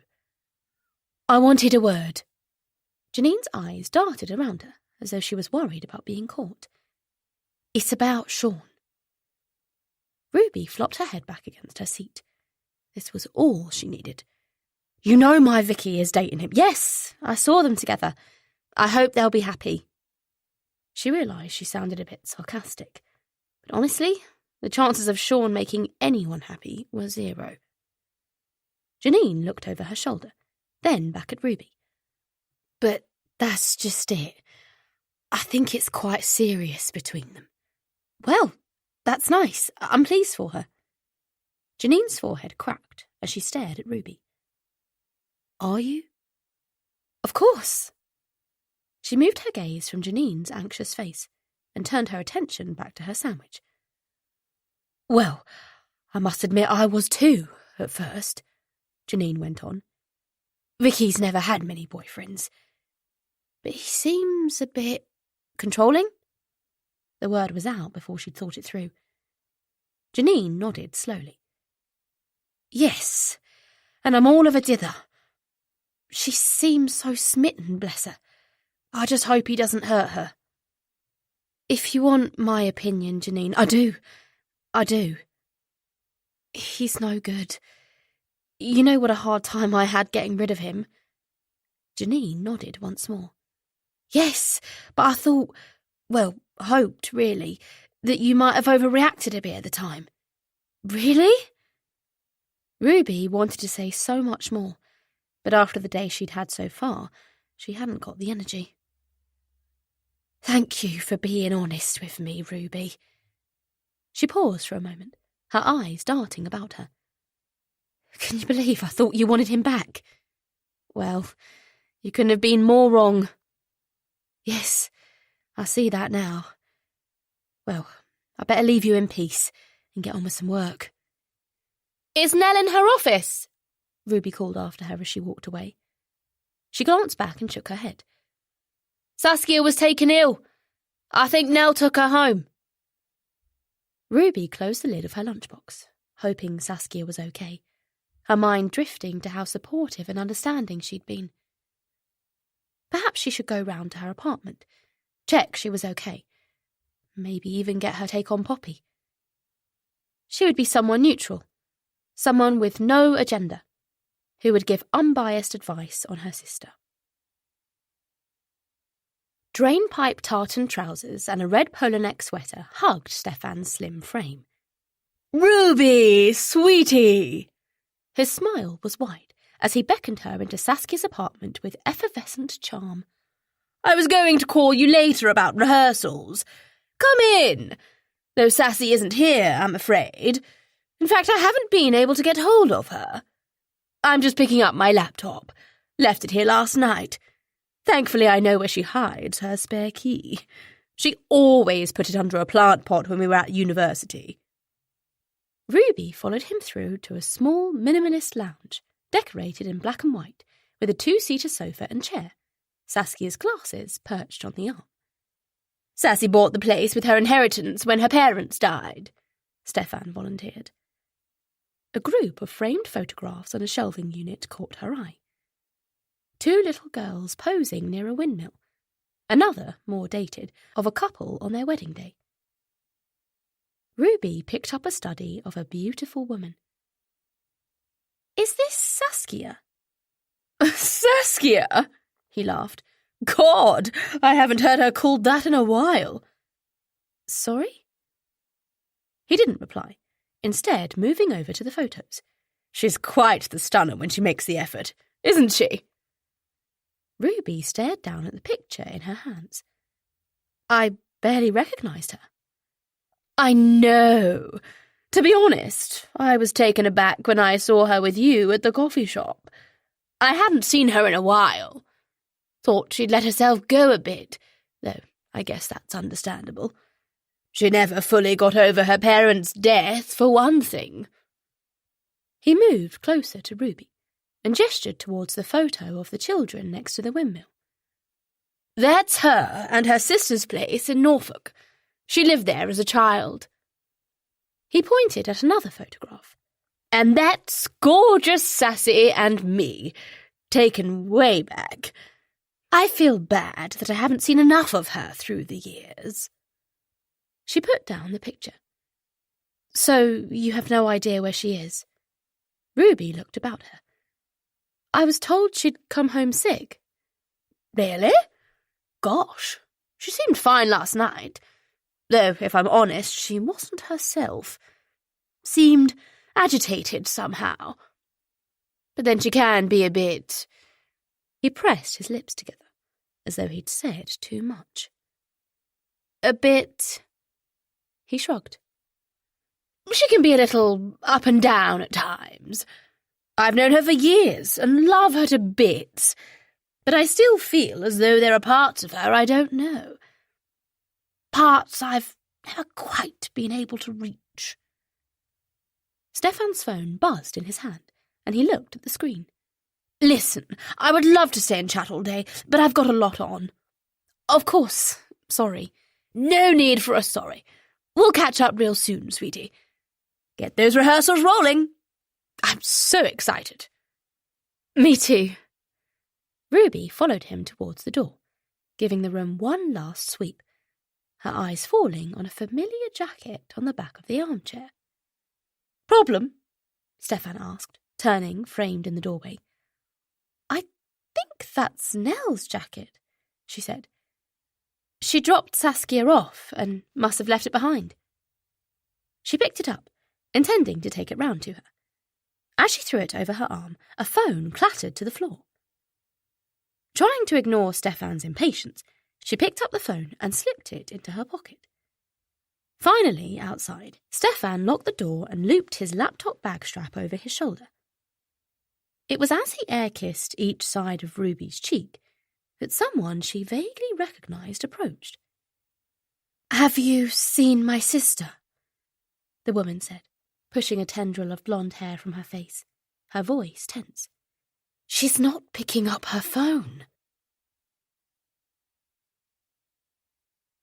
Chapter 26. Nell.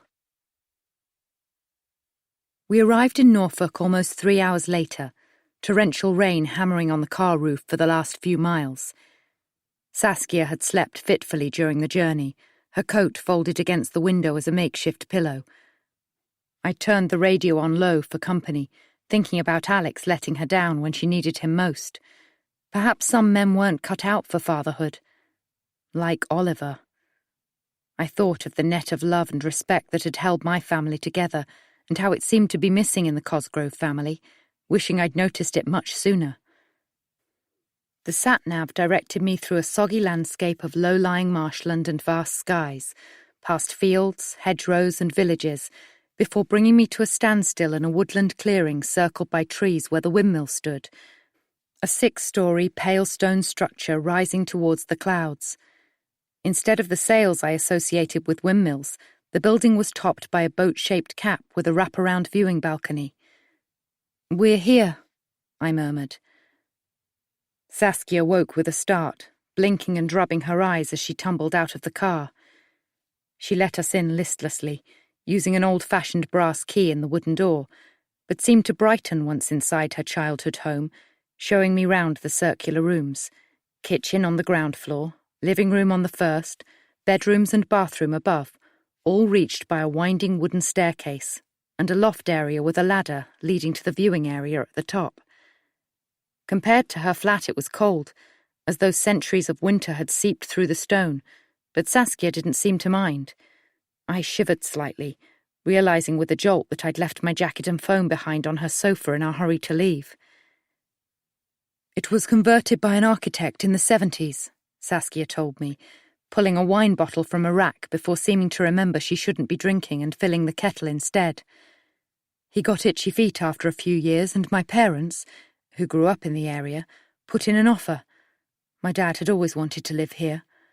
Her tone was suffused with regret, and I imagined how much more she would feel her parents' loss with a baby on the way. "How come you didn't stay here after—" My question tapered off. "Too many memories at first, and there's not much happening job-wise around here. My sister thought we should sell it, but I couldn't bear to, and it's not as if we needed the money." She slid me a tired smile as the kettle came to the boil, then took a carton of long-life milk from an old-fashioned pantry next to the fridge. "I'd planned to live here permanently, one day." My heart ached for her, guessing she'd intended to move in with Alex and raise their child in the place where she'd spent her happy childhood. "You still could," I said. "Maybe your sister can help." She shook her head but didn't comment. "Thank you for bringing me home." Her smile brightened. "Hey, why don't you stay overnight?" "Oh, I don't know." But suddenly, the thought of returning to work and confronting Mark, or going home to Oliver, or an empty house, didn't appeal. It was peaceful at the windmill, apart from the rain tapping on the narrow windows, and although Saskia had regained her colour, I wasn't comfortable leaving her alone yet. "It'll serve Mark right to manage without us," she coaxed, passing me a mug of steaming tea. "There's food in the freezer. I could rustle us up something to eat." I found myself nodding. "Okay, but I'll need to borrow your phone and let Oliver know where I am." "I'm afraid there's no mobile phone network out here, and the landline isn't working at the moment. I meant to get it fixed." "That's not good." My mood dipped as I realised how isolated we were. "What if you needed help?" "Look, you can try." She gave a shrug and handed over her mobile. "It might pick something up." There were no signal bars, but I pressed in Oliver's number anyway. Nothing happened, and I handed the phone back. Maybe it wouldn't hurt for him to worry about me for a change. Would he worry about me? Saskia had turned pale again. After a few swallows of tea, she wrinkled her nose. "I've got a pounding headache." Her voice was small and tired. "Do you mind if I go to bed?" "Of course not. Don't worry about me." Despite my soothing words, I felt out of my depth. Should I insist she ate something? "Can you take painkillers? For the headache, I mean." "Better not." She patted her stomach, eyebrows raised, and I flushed with embarrassment. "Help yourself to anything you need, and pick whichever room you want to sleep in. Mine's on the 2nd floor." "Okay, thanks." "You won't leave, will you?" "I'll be here," I promised, touched. Once she'd gone, a door closing above my head, the place felt a little eerie. No television to distract me as the darkness outside deepened, or anything I fancied reading on the bookshelf, mostly old children's books, some Regency romances that might have belonged to Saskia's mother or grandmother, and a well-thumbed crossword dictionary. I shivered, deciding not to linger in the chilly space, which was gloomy even with the floor lamp on. The pool of light didn't extend to the corners, giving the impression something might be lurking in the shadows.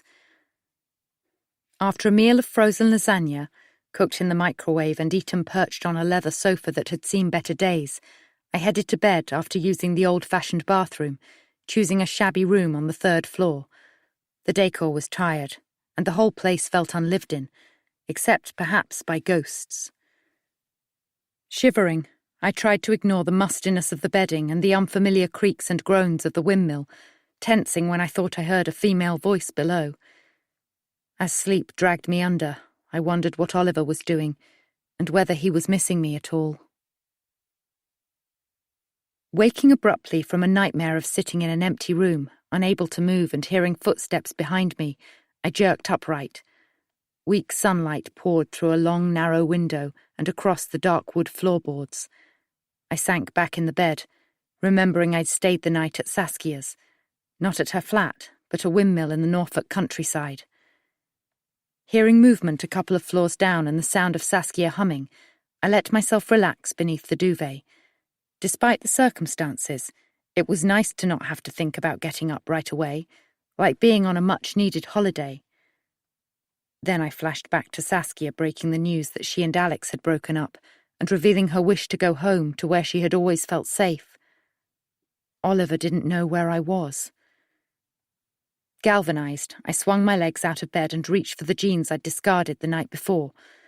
Once I'd determined Saskia was okay and taken her sister's phone number so I could call her, I would head home. The bathroom was chilly, a cool draft blowing through the window frame. I made do with splashing cold water on my face and rubbing some toothpaste around my teeth with my finger. I could hardly blame Saskia for not offering to lend me nightwear or toiletries in the state she'd been in, but I would be glad to get back to the coach house and have a hot shower. Heading downstairs, I heard the whir of a food blender, overlaid by a pulsing nightclub beat. I froze on the bottom step, greeted by the sight of Saskia in the kitchen, swaying her hips to the music, her phone linked to a speaker on the worktop, arms waving above her head as she gyrated. By the phone was a bag of frozen blueberries and a carton of soya milk. "Just making a smoothie," she said, catching sight of me as she twirled. "Would you like one?" Her cheeks were flushed, her eyes sparkling with an almost manic energy that worried me more than her lethargy the day before. "Hang on." Darting forward, she switched off the blender, then jabbed at her phone. The building was plunged into silence, apart from the sound of a dripping tap at the sink. "Sorry," she panted through a grin. "I love that tune." I couldn't stop staring. She was wearing a slouchy top with brightly patterned leggings that clung to long, strong-looking legs. "I feel so much better this morning," she said, stretching her arms high. "I had the best night's sleep." "That's great." I approached slowly, with a sense she was a fragile animal that might easily frighten. "I'll have some toast if you've got any bread, and then I'll make a move." "There's a loaf in the freezer," she pointed with a dramatic flourish of her hand, "and strawberry jam in the cupboard. No butter, I'm afraid." "That's fine." She watched as I crossed the tiled floor, the soles of my trainers sticking slightly. "Are you sure you're okay?" I asked. "Honestly, I feel brilliant." Despite the full watt beam, I didn't believe her. Maybe she was putting on an act so I wouldn't feel I needed to hang around. "I'm worried about Oliver not knowing where I am." She shook her head, her high ponytail swinging. "Do you think he'll care?" Her question took me by surprise. "I hope so. I can't remember the last time I spent the night away from home." "I'm sorry." Saskia looked contrite and reached for my hand. "Listen, Nell. Before you go, you must take a look at the view. It's really something." I nodded, relieved she seemed to have calmed down. "I'd love to." I pushed Oliver to a crowded corner of my mind. "It must have been amazing growing up here." She nodded. "Tourists used to want to look around, as if we were a visitor attraction." She rolled her eyes, which were remarkably clear compared to yesterday. "I suggested we charge a fee, but Mum was too nice. She liked showing the place off." As if she'd forgotten about breakfast, Saskia tugged me towards the staircase. "Now? Why not?" "Okay." Half laughing, I trailed her up the winding stairs. She seemed to have discovered a boundless energy, whereas I was out of breath by the time we reached the wooden ladder in the attic room, a space filled with cardboard boxes and suitcases that hadn't been touched for years, judging by the net of cobwebs and layers of dust. I sneezed a couple of times, wishing I had a tissue. "I'll go first." Saskia gripped the sides of the ladder and took the rungs 2 at a time, while I hesitated at the bottom. I wasn't keen on heights. "Come on," she called down cheerfully. "What are you waiting for?" "Give me a minute." I took a deep breath and, with a feeling of trepidation, gripped the sides of the ladder and began to climb. Chapter 27. Nell. We emerged into an area crisscrossed with old wooden beams, light flooding through a single window, highlighting the old ironwork cogs that must have once powered the windmill. "This is amazing." I cast my gaze around, but Saskia was already moving away, pushing open a low wooden door that let in more daylight as well as a biting wind. I hugged my arms around my waist as I stepped gingerly after her, regretting not wearing something warmer than the shirt I'd slept in. Saskia didn't seem to notice the cold as she looked over the balcony, hands curled over the waist-high wooden railings. "Isn't it beautiful?" Her gaze was nostalgic as I joined her. "My dad loved to birdwatch from here. He always had a pair of binoculars around his neck."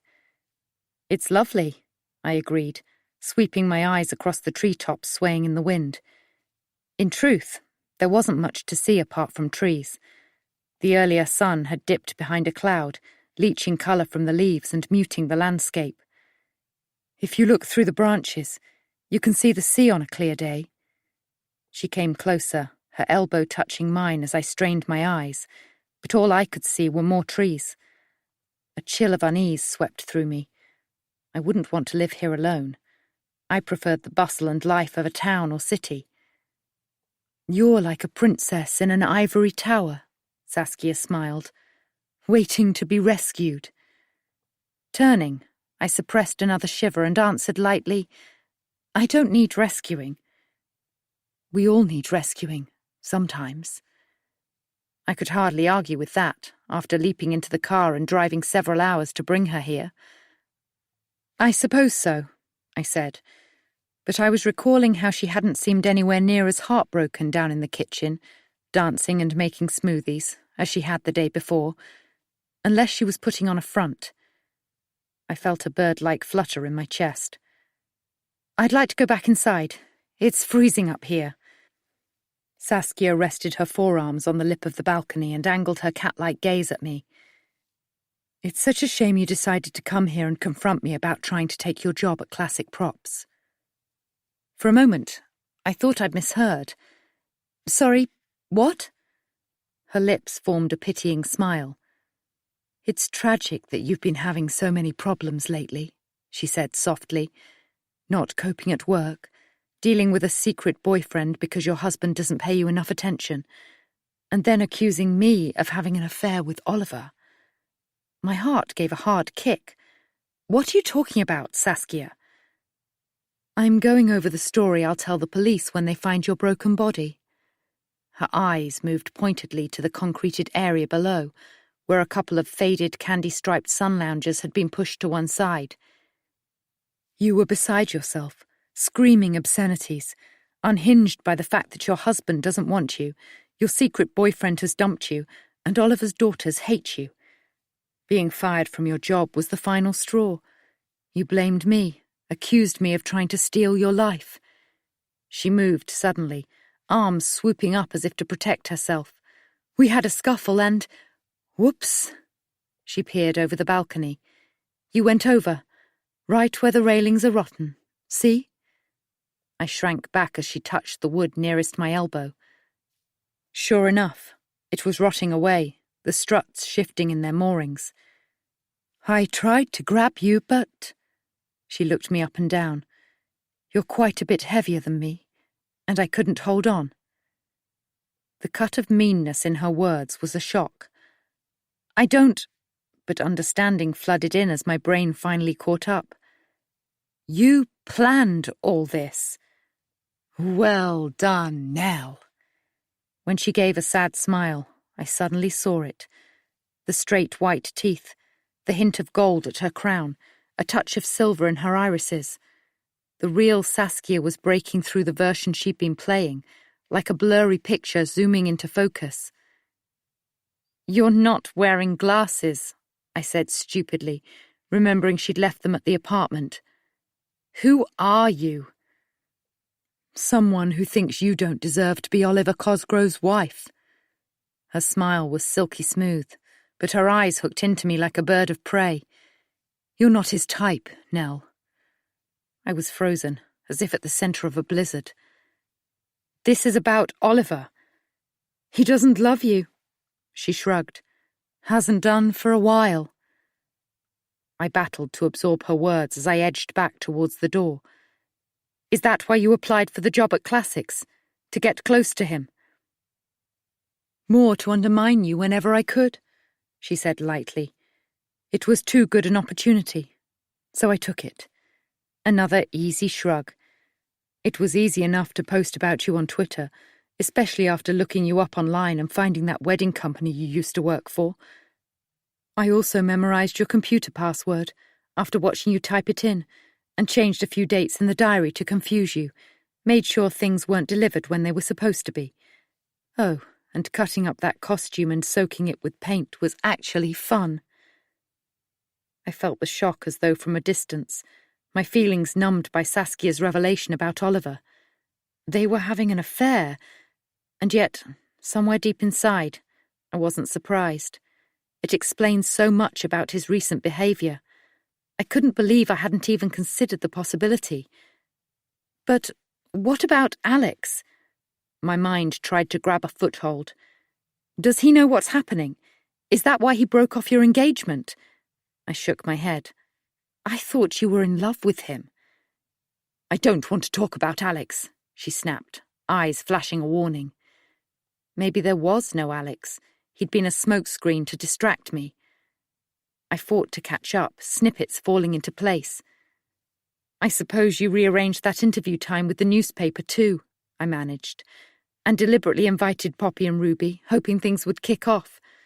When she smirked, anger sparked. "How could you?" "Anything to get you away from Oliver," she crowed. "Soon he'll be selling the house in Marlow and moving on." Scorn laced her tone. "He hates ambitious women, you know. Can't stand you being successful, just like he couldn't stand Fiona's business doing well." The sound of her name on Saskia's lips was a shock. "Why not ask me for a divorce?" I practically choked on the words. "Why all this acting?" "He can't go through another divorce," Saskia tutted. "The last one nearly wiped him out, and he still can't shake her off, the ex-wife, who hates you as much as everyone else does." "You gave me her number to cause trouble." Realization dawned. "She didn't call the office at all, did she?" Saskia gave a slight shrug, her head cocked. "Another bit of fun to stir things up. It was easy enough to get her number off that pathetic interior design website and pretend she'd called you." Her smile fell away.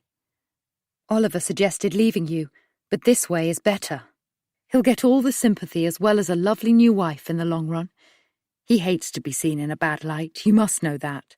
He likes to keep his hands clean, be the good guy." My breath caught as a thought struck.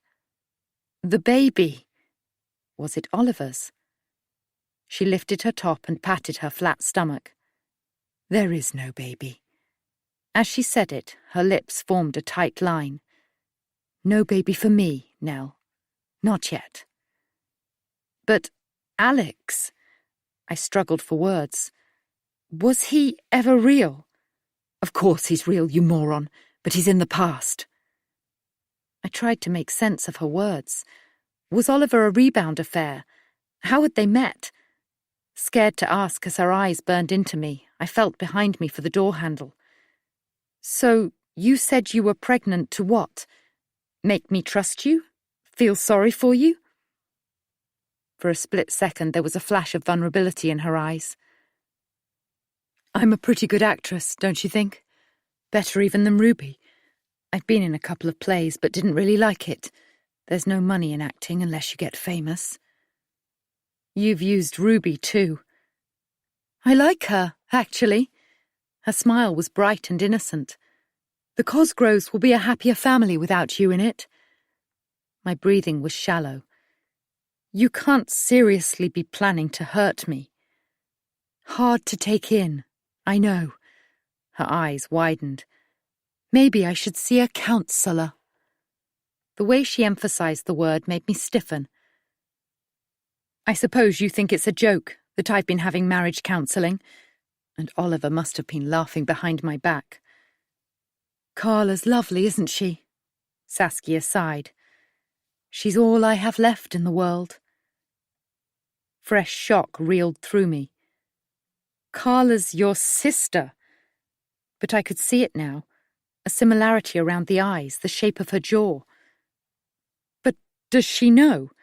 I looked around, wondering whether I could make a run for it, barely able to absorb what Saskia was saying. About what you're doing. Not yet. No. She came closer, as if sensing my impulse to flee, her presence pinning me like a steel trap. Poor Oliver, doing his best to save, she made air quotes, his marriage, even though he knows it's doomed. Oh my God, it was you who sent me those texts, and the flowers and card, and tore up my wedding photo, put the idea into Oliver's head that I was having an affair, that I was trying to insure him in case he died. Everything felt unstable, the sky above me wavering. I thought someone had been in the house, things missing or being moved around. I remembered my sweater, the beers I'd found under the sink, the milk carton on the worktop I was sure I hadn't left out. I even thought I saw someone outside the house the night you returned my phone. I had your house key copied. She said it calmly, with a hint of pride. It was easy enough in my lunch break. You didn't even notice the key missing from your bag. Or your phone. Come to that. She tutted and wagged a finger. Maybe you shouldn't leave your bag in the office while you're in the warehouse with Janine. Her words bounced around my head. You sent my sweater to Ruby. I knew she would wear it if she thought it was from her dad. The way her mouth twisted with amusement made me shudder. It was all a game to her, a twisted piece of theatre.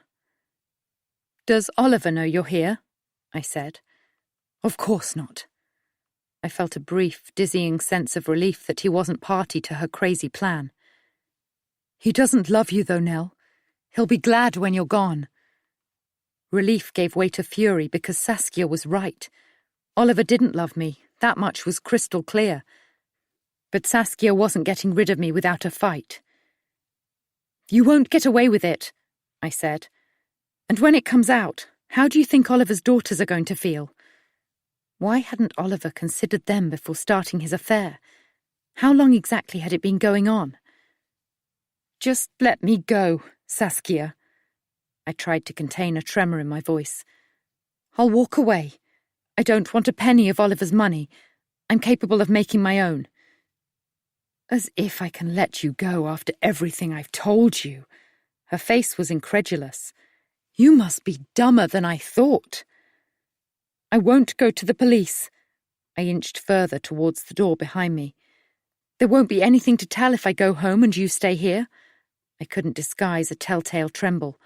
I won't say anything.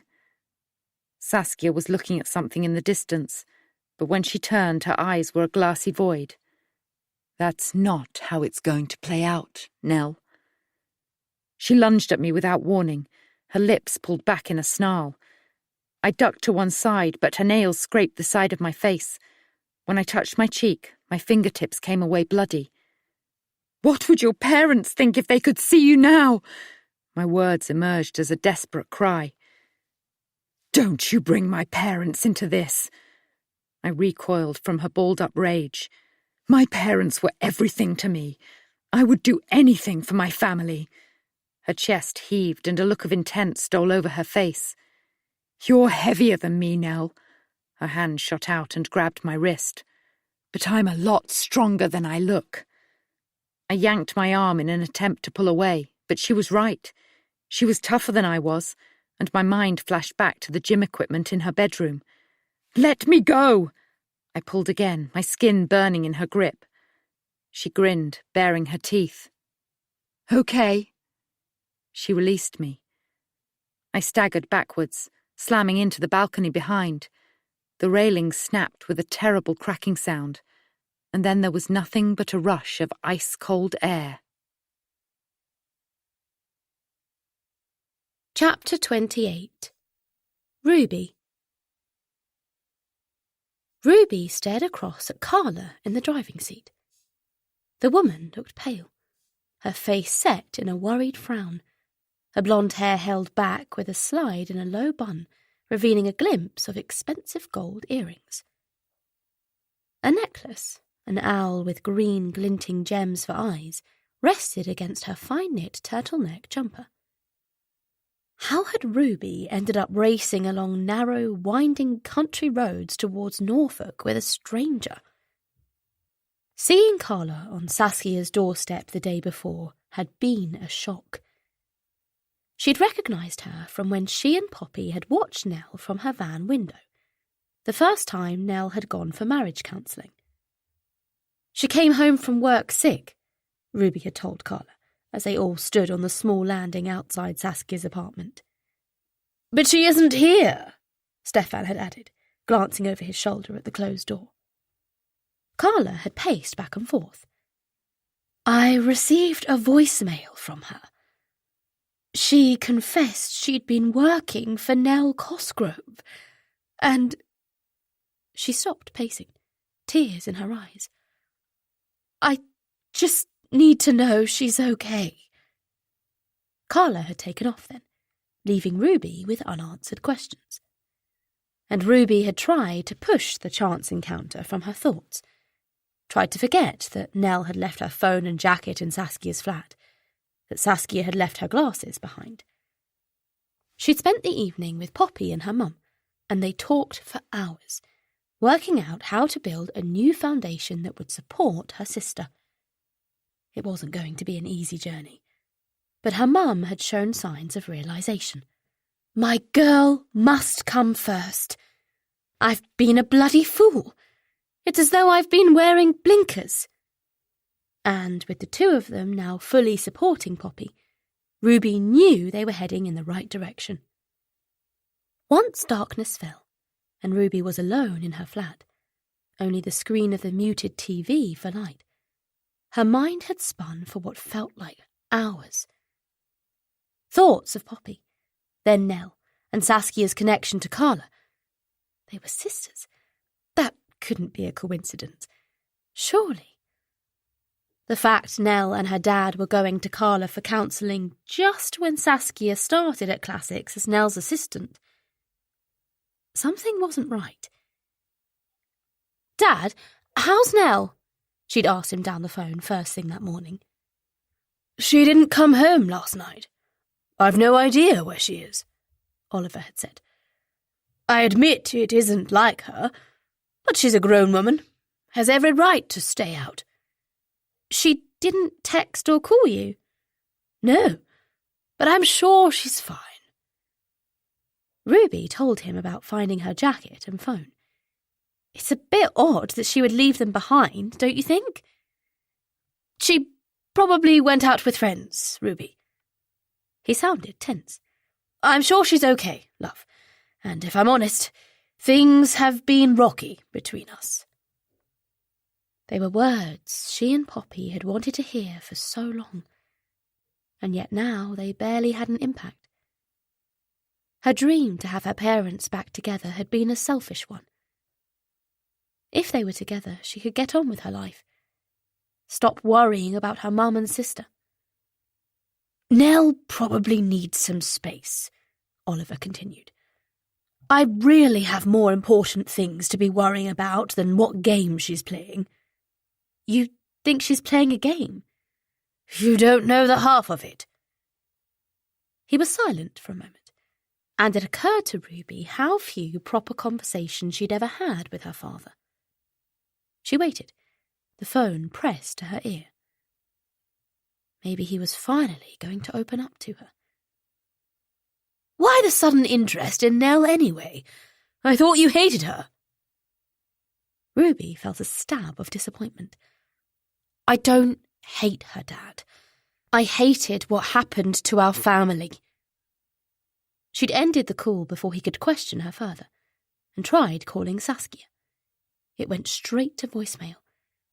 Hey, this is Ruby. Can you give me a call when you get this, please? She raked her fingers through her hair, convinced then that something wasn't right. She tried Stefan's number, left a voicemail asking him to get back to her. Should she call the police? But it seemed like an overreaction. There was only one other person to turn to.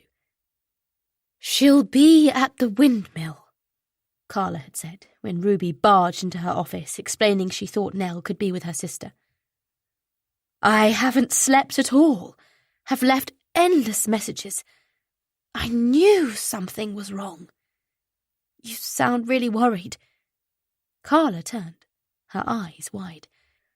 If I'm honest, Ruby, I am. This isn't the first time. I don't understand. Is Nell in danger? Should we call the police? Carla had grabbed her coat and bag. God, no.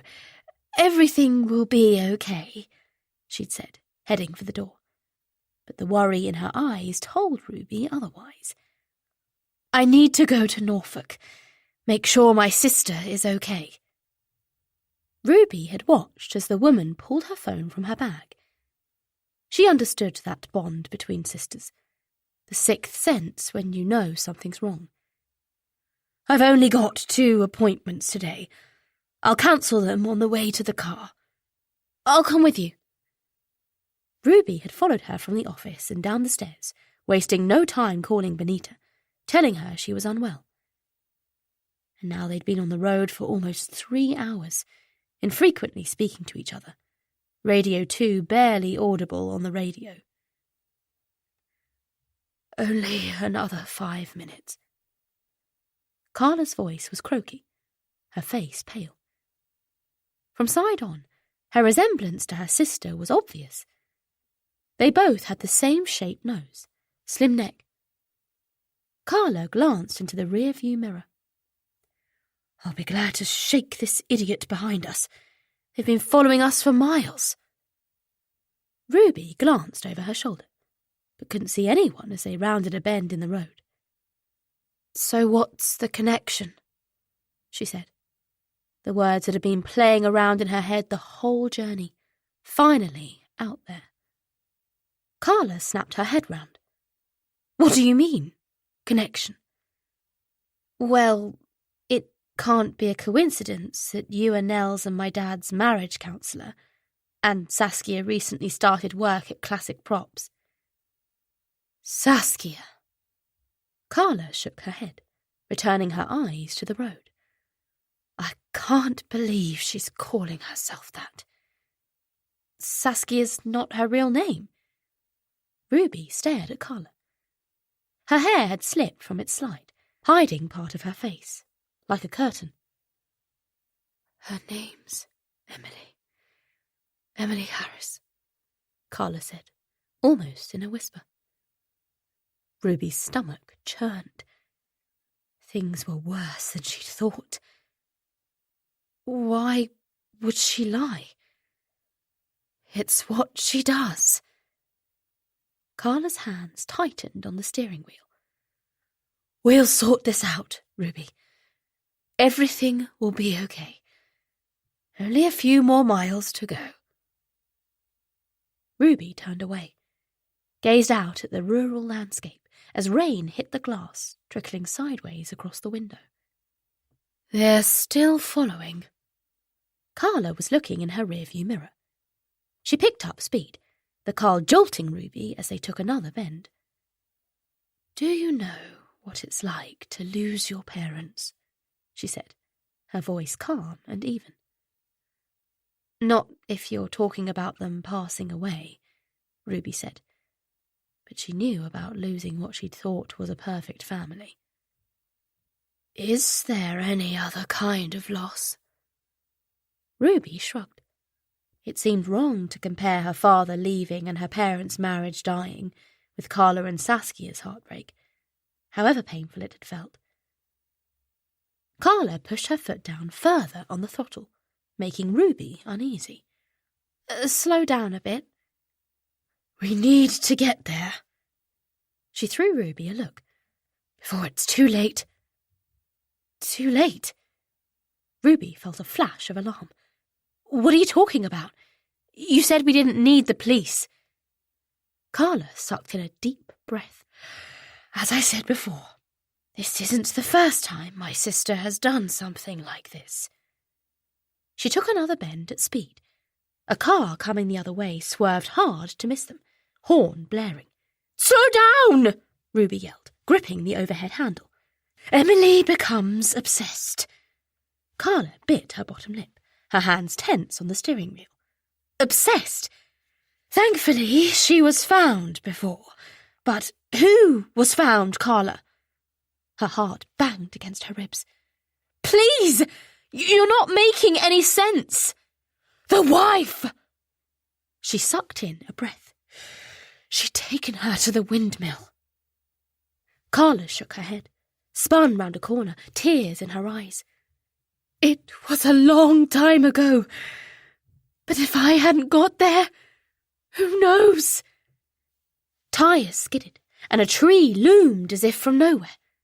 The sound of crunching metal battered Ruby's eardrums. She lunged forward, felt a sharp pain in her leg, and let out a scream as darkness swallowed her. Ruby, can you hear me? Ruby peeled open her eyes to see a deflated airbag. Carla? Are you okay? Carla was outside the car, crouched by the open passenger door, rain hammering the hood of her jacket. Ruby moved from her slumped position, rested her head back against the car seat, her head pounding. Smoke billowed from the engine. The front of the car was a mass of scrunched-up metal entangled in a tree. Are you okay?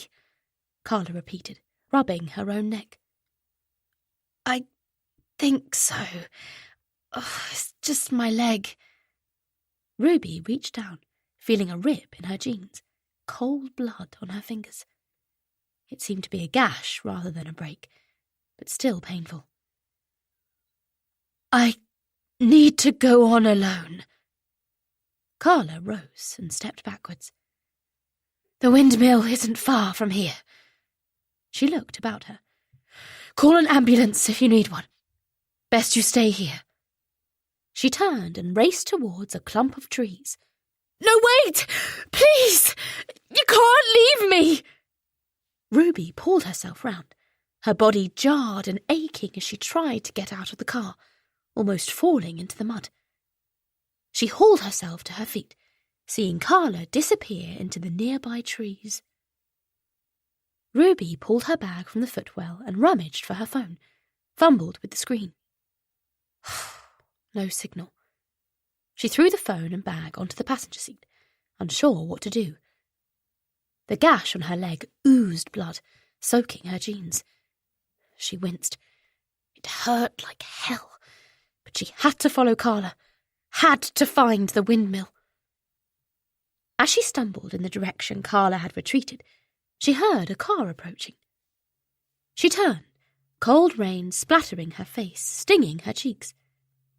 She covered her eyes, the beam of the headlights blinding as it pulled into a lay-by further up the country lane, engine whirring. Shivering, she turned and limped onwards, hair clinging to her face, the rain getting heavier. She glanced back again at the car, now shrouded in shadows and silent, before heading through a gap in the trees. The sight of the windmill on the other side of a field made her heart leap. She could just make out Carla disappearing through a line of trees that surrounded the building.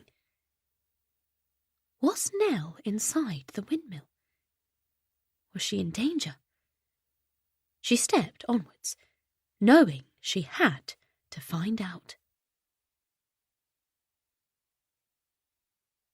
Chapter 29. Nell. As I fell, I curled my arms around my head, a scream flying from my throat. Braced for impact, I bounced off something, onto the concrete below. I opened my eyes and lay still, waiting for the pain to hit. Rain dripped down my face. I couldn't move, could barely breathe, on the verge of blacking out. A groan escaped. Was Saskia watching, checking for signs of life? I slowly twisted my head, the white sky above almost blinding me, rain stinging my eyeballs. Nobody there. Inching further around, I saw one of the sun loungers tipped on its side.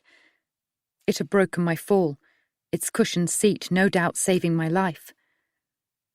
Sucking in shallow sips of air, I tried to sit up, dropping back as a grinding agony shot up my arm. It was twisted, probably broken. Sickness rose as I shuffled upright, whimpering with pain and fear.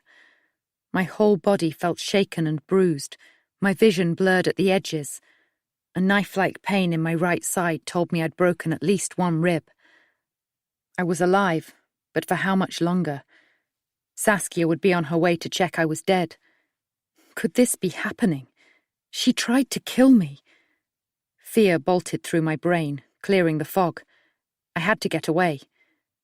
I clumsily shifted onto my knees, keeping my injured arm clamped to my side, and pushed myself up to standing with my other hand.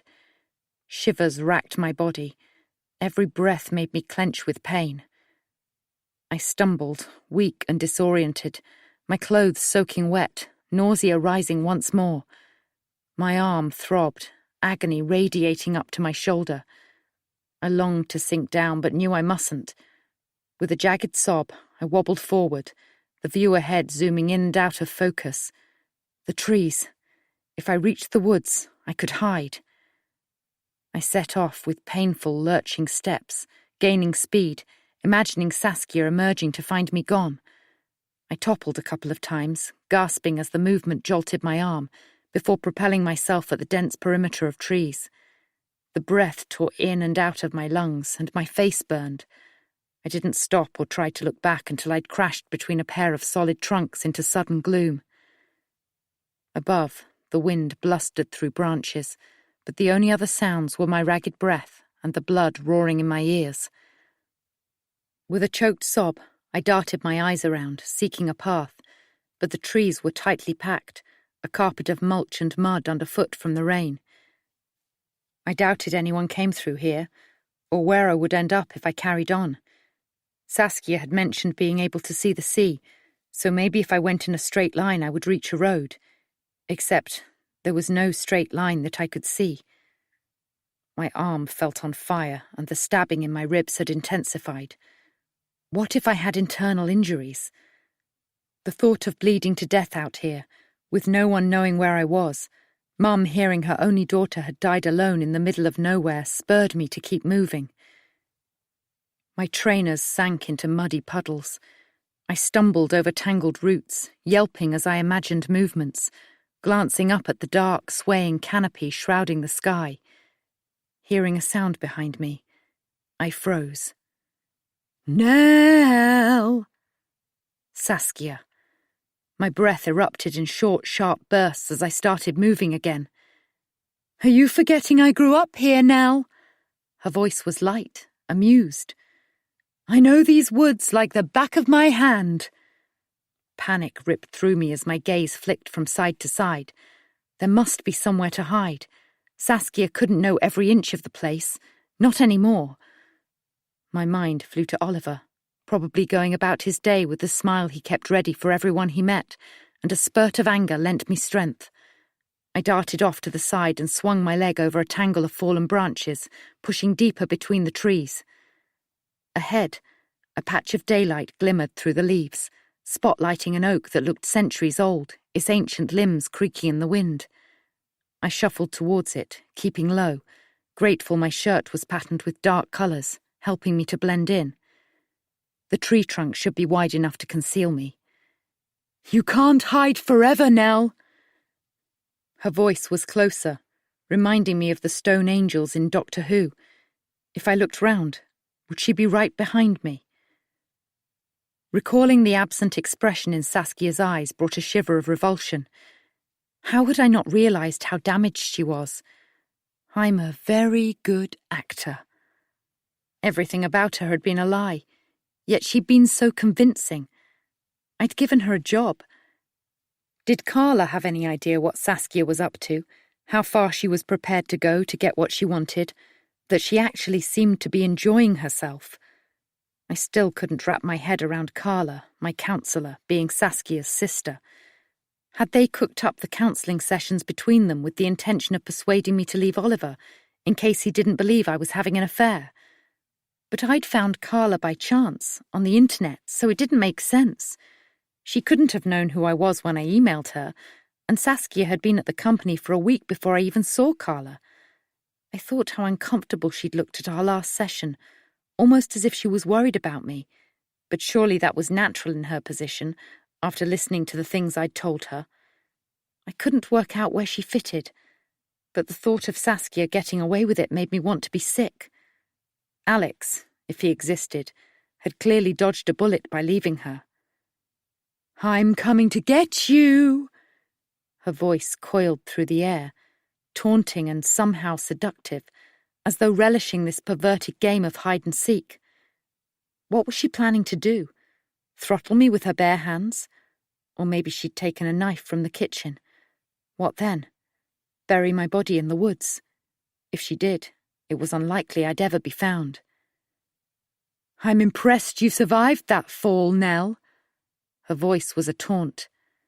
Maybe you wish you hadn't. You must have broken something, apart from the sun lounger. She was close, judging by the squashy tread of her feet. Feeling the scrape of rough bark against my back, I edged further round the tree, stifling a scream as I dropped backwards, knocking my damaged arm. On the verge of fainting, I realised I'd fallen into a deep, mossy hollow inside the trunk. Fighting the pain, I shuffled back, tucking my knees up, ignoring the throbbing in my ribcage as I lowered my head to my knees so my face wasn't visible. With any luck, Saskia would walk by, and I could run back to the windmill and call for help. Then I remembered. There was no working phone. I would have to drive away. The wind had dropped. In the sudden silence, I heard a burst of birdsong. Tears spilled over. I should be at work, chatting to Janine, even Sean, taking a trip to a local antique fair to source new stock, pitching to new clients, all the things I loved. I wished I'd never set eyes on Saskia French. I wish I hadn't married Oliver. When I get out of here, I'm going to... There you are. My head jerked up, eyes meeting Saskia's arctic gaze. She was crouching, head tilted. I used to come here with a book sometimes. Her tone was almost wistful. You know, a cavity like this in an oak means it's been starved of water and nutrients. Her expression brightened. Maybe I should try that with you next. I was breathless with pain and shock. Lock you up and starve you. You might as well leave me here. I shrank back as she held out her hands to pull me out. It's not like I can go far. You can't stay there. She dragged me to my knees by one arm while I yelped with pain. It would be bad luck for a bunch of ramblers to get lost and find you. Please let me go, Saskia. She pretended to think, screwing up her face. Sorry, no can do. She smiled, an arch of neat white teeth. You don't have much of a future anyway, so what's the point? Neither will you, once you're a murderer. Ah, but no one will know that. Your sister? She pulled her chin back. Did you listen to me at all, Nell? Your death will be a terrible, tragic accident, nothing more. It's going to be harder to explain with this. I tried to move my injured arm, wincing as red-hot pain seared down to my wrist. And I've broken some ribs. Natural. After a terrible fall from a great height. A nerve twitched beneath her eye. Look, I don't even want Oliver, not after this. I promise I'll walk away. I gave a strangled sob. You're welcome to him. Oh my God! She squatted again, filling the space in front of me. You think Oliver and me, that we're... She laughed, throwing her head back. That's hilarious. What? Confusion ran through me like cold water. Isn't that what this is about? You moved on to my husband when Alex decided he didn't want you anymore. Don't talk about Alex like that. Her eyes were furious slits, all humour gone. He would have married me. I know he would, if I hadn't... Hadn't what? I said as she lost the thread. How did you even meet Oliver? Her gaze refocused. He's too old for me, not my type at all. She shook her head, a fresh smile hovering.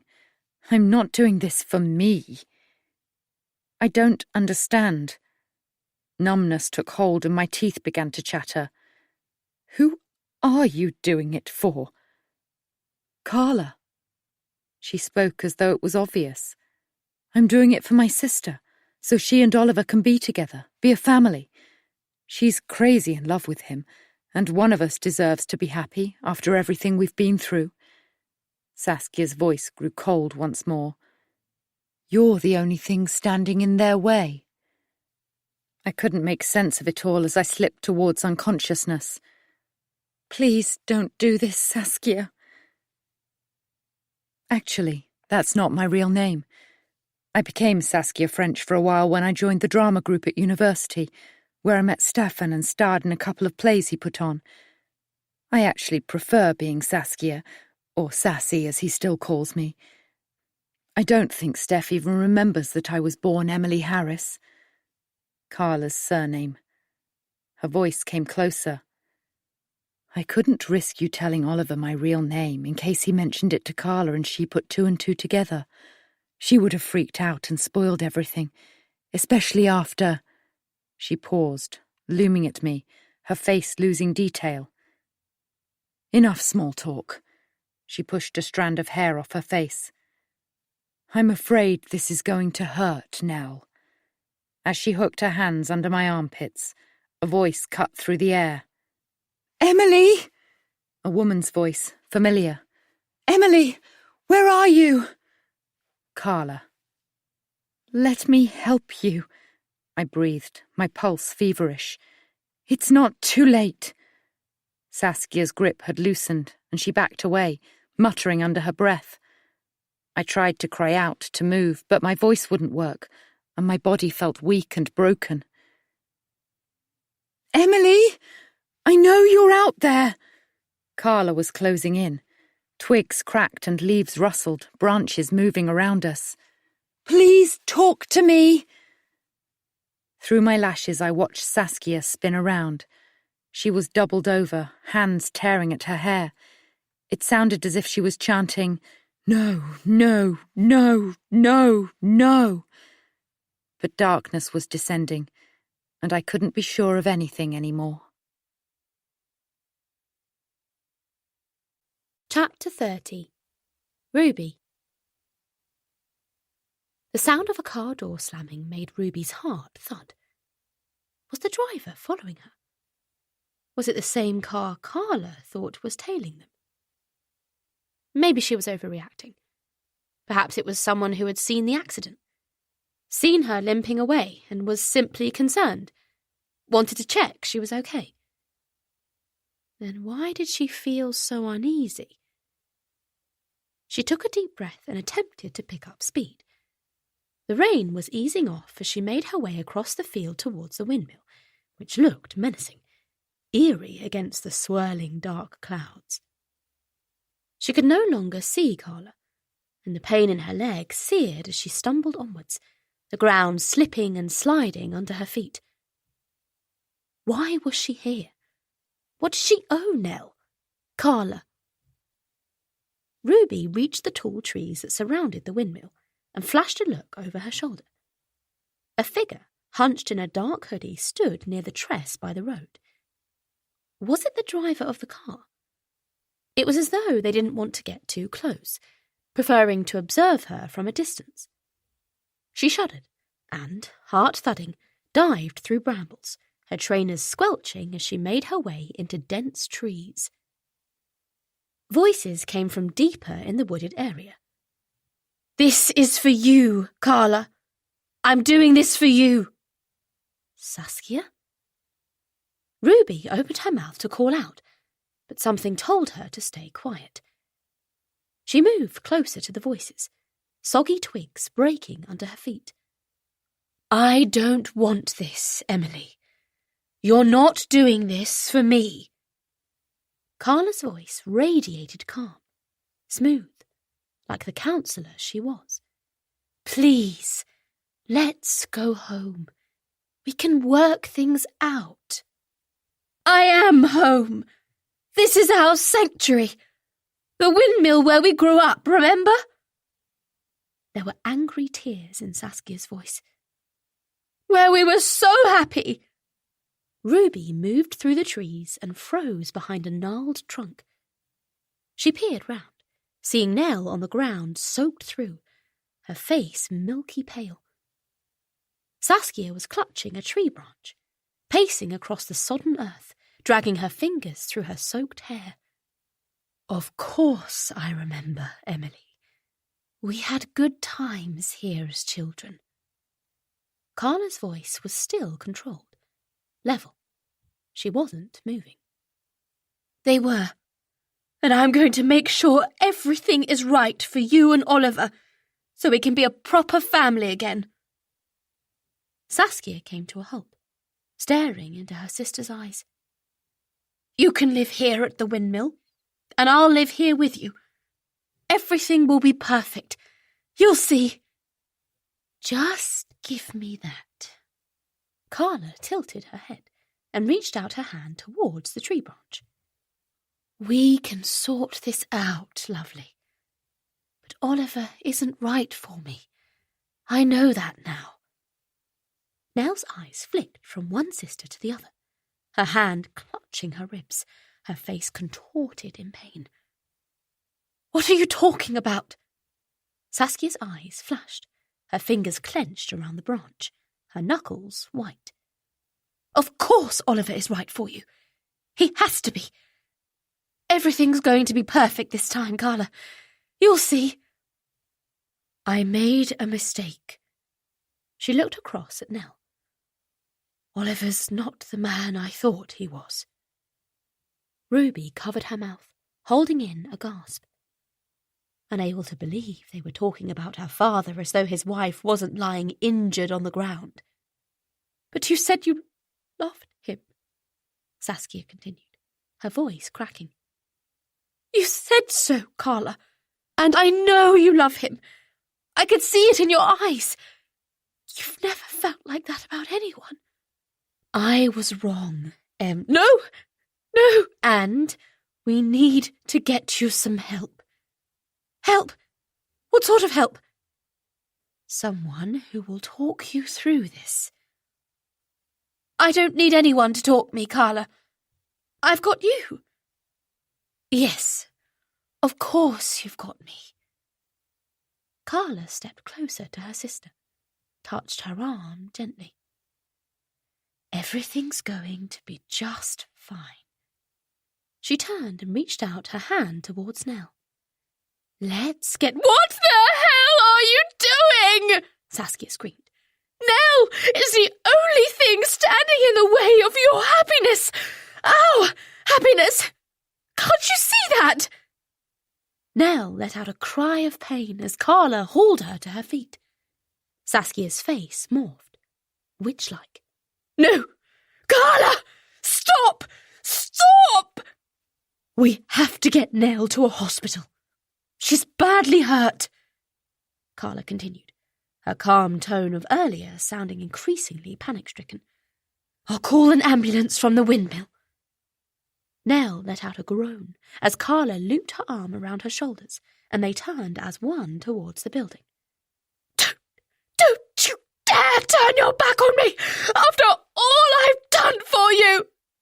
Spittle flew from Saskia's mouth as she spoke, tears filling her eyes. Don't you dare leave! We need to use the phone. Call for help. No! Saskia lurched forward and raced in front of them, stepping backwards. Stop! I won't let you take her away! As she raised the branch, Carla jumped in front of Nell, who dropped to her knees. Saskia brought the branch down, cracking it against her sister's skull, and Carla fell hard against the muddy earth. Oh, God, no! Nell cried, grabbing her ribs, crying out in pain, her hair wet against her scalp. She looked up at Saskia with frightened, tear-filled eyes. What the hell have you done? Ruby couldn't move for fear and shock, her eyes fixed on Saskia, the blooded branch dangling against her side like an axe. Carla? Saskia said after a few moments. Carla! Her eyes moved to Nell, and in a cold, harsh tone she said, That was meant to be you. We need to get your sister help, Saskia. Please. Nell was crying now, attempting to take Carla's pulse. She's unconscious. We need to call an ambulance. This is your fault, Nell Cosgrove. Saskia yanked a clump of Nell's hair and hauled her to her feet. And now it's time to pay.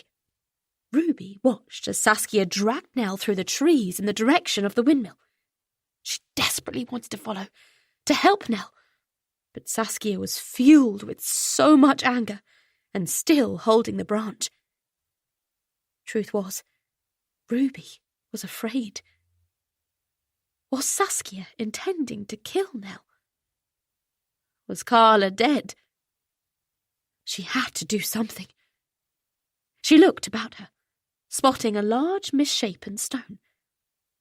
If she was to creep up behind Saskia, she might be able to knock her out. She picked it up and began following.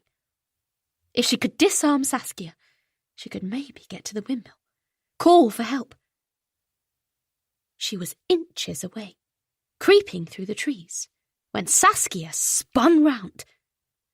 Saskia was strong, and within moments she dropped Nell to the ground and lunged at Ruby with a roar, tossing her across the muddy ground against a tree trunk. Do you really think a skinny thing like you can beat me? Saskia wiped the back of her hand across her mouth. Rain dripped from her hair. What the hell are you doing here, Ruby? Surely you don't owe Nell anything. She stole your father, didn't she? Leaving you to cope with an alcoholic mother and a disturbed sister. She deserves what's coming to her.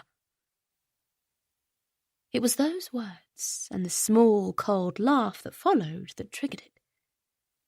All the built-up anger and everything that had happened since her father left came rushing to the surface. Ruby grabbed the stone she dropped when she fell, leapt towards Saskia, and whacked her across the temple. The shriek of Saskia's scream was blood-curdling as she fell sideways to the floor. We need to go, Ruby said to Nell in a rush, not daring to look back as she reached her hand down towards her. But Nell was in agony. Please try, Ruby pleaded, her heart thudding. We don't have much time. And then, somehow, Nell was on her feet, and they were stumbling together towards the windmill, towards safety. Chapter 31. Nell. Blackness danced at the edge of my vision as we lurched away from Saskia, who was crumpled like a rag doll in the dirt, not moving. My brain wasn't firing properly, struggling to put things in order. Carla turning up, then Ruby appearing like a vision, apparently to save me from whatever deranged new plans Saskia had hatched. Saskia, who was really Emily. Carla and Oliver were together. Come on, Nell! Carla and Oliver, Oliver and Carla. I couldn't get my head around it. Nell, quick! Ruby's cold fingers wrapped around mine, her eyes too big for her face, which was unnaturally pale. We have to go. Hurts, I managed, sweat breaking out on my forehead. I know, but we have to get back to the windmill and call for help. No phone, I managed, but Ruby didn't slow down, practically dragging me after her, more sure-footed, despite a limp, than I was, tripping and stumbling, the pain in my arm and ribs threatening to bring me down. By the time we emerged from the woods, I was on the verge of collapse. I gasped at the sight of the windmill etched against the grey-shrouded sky.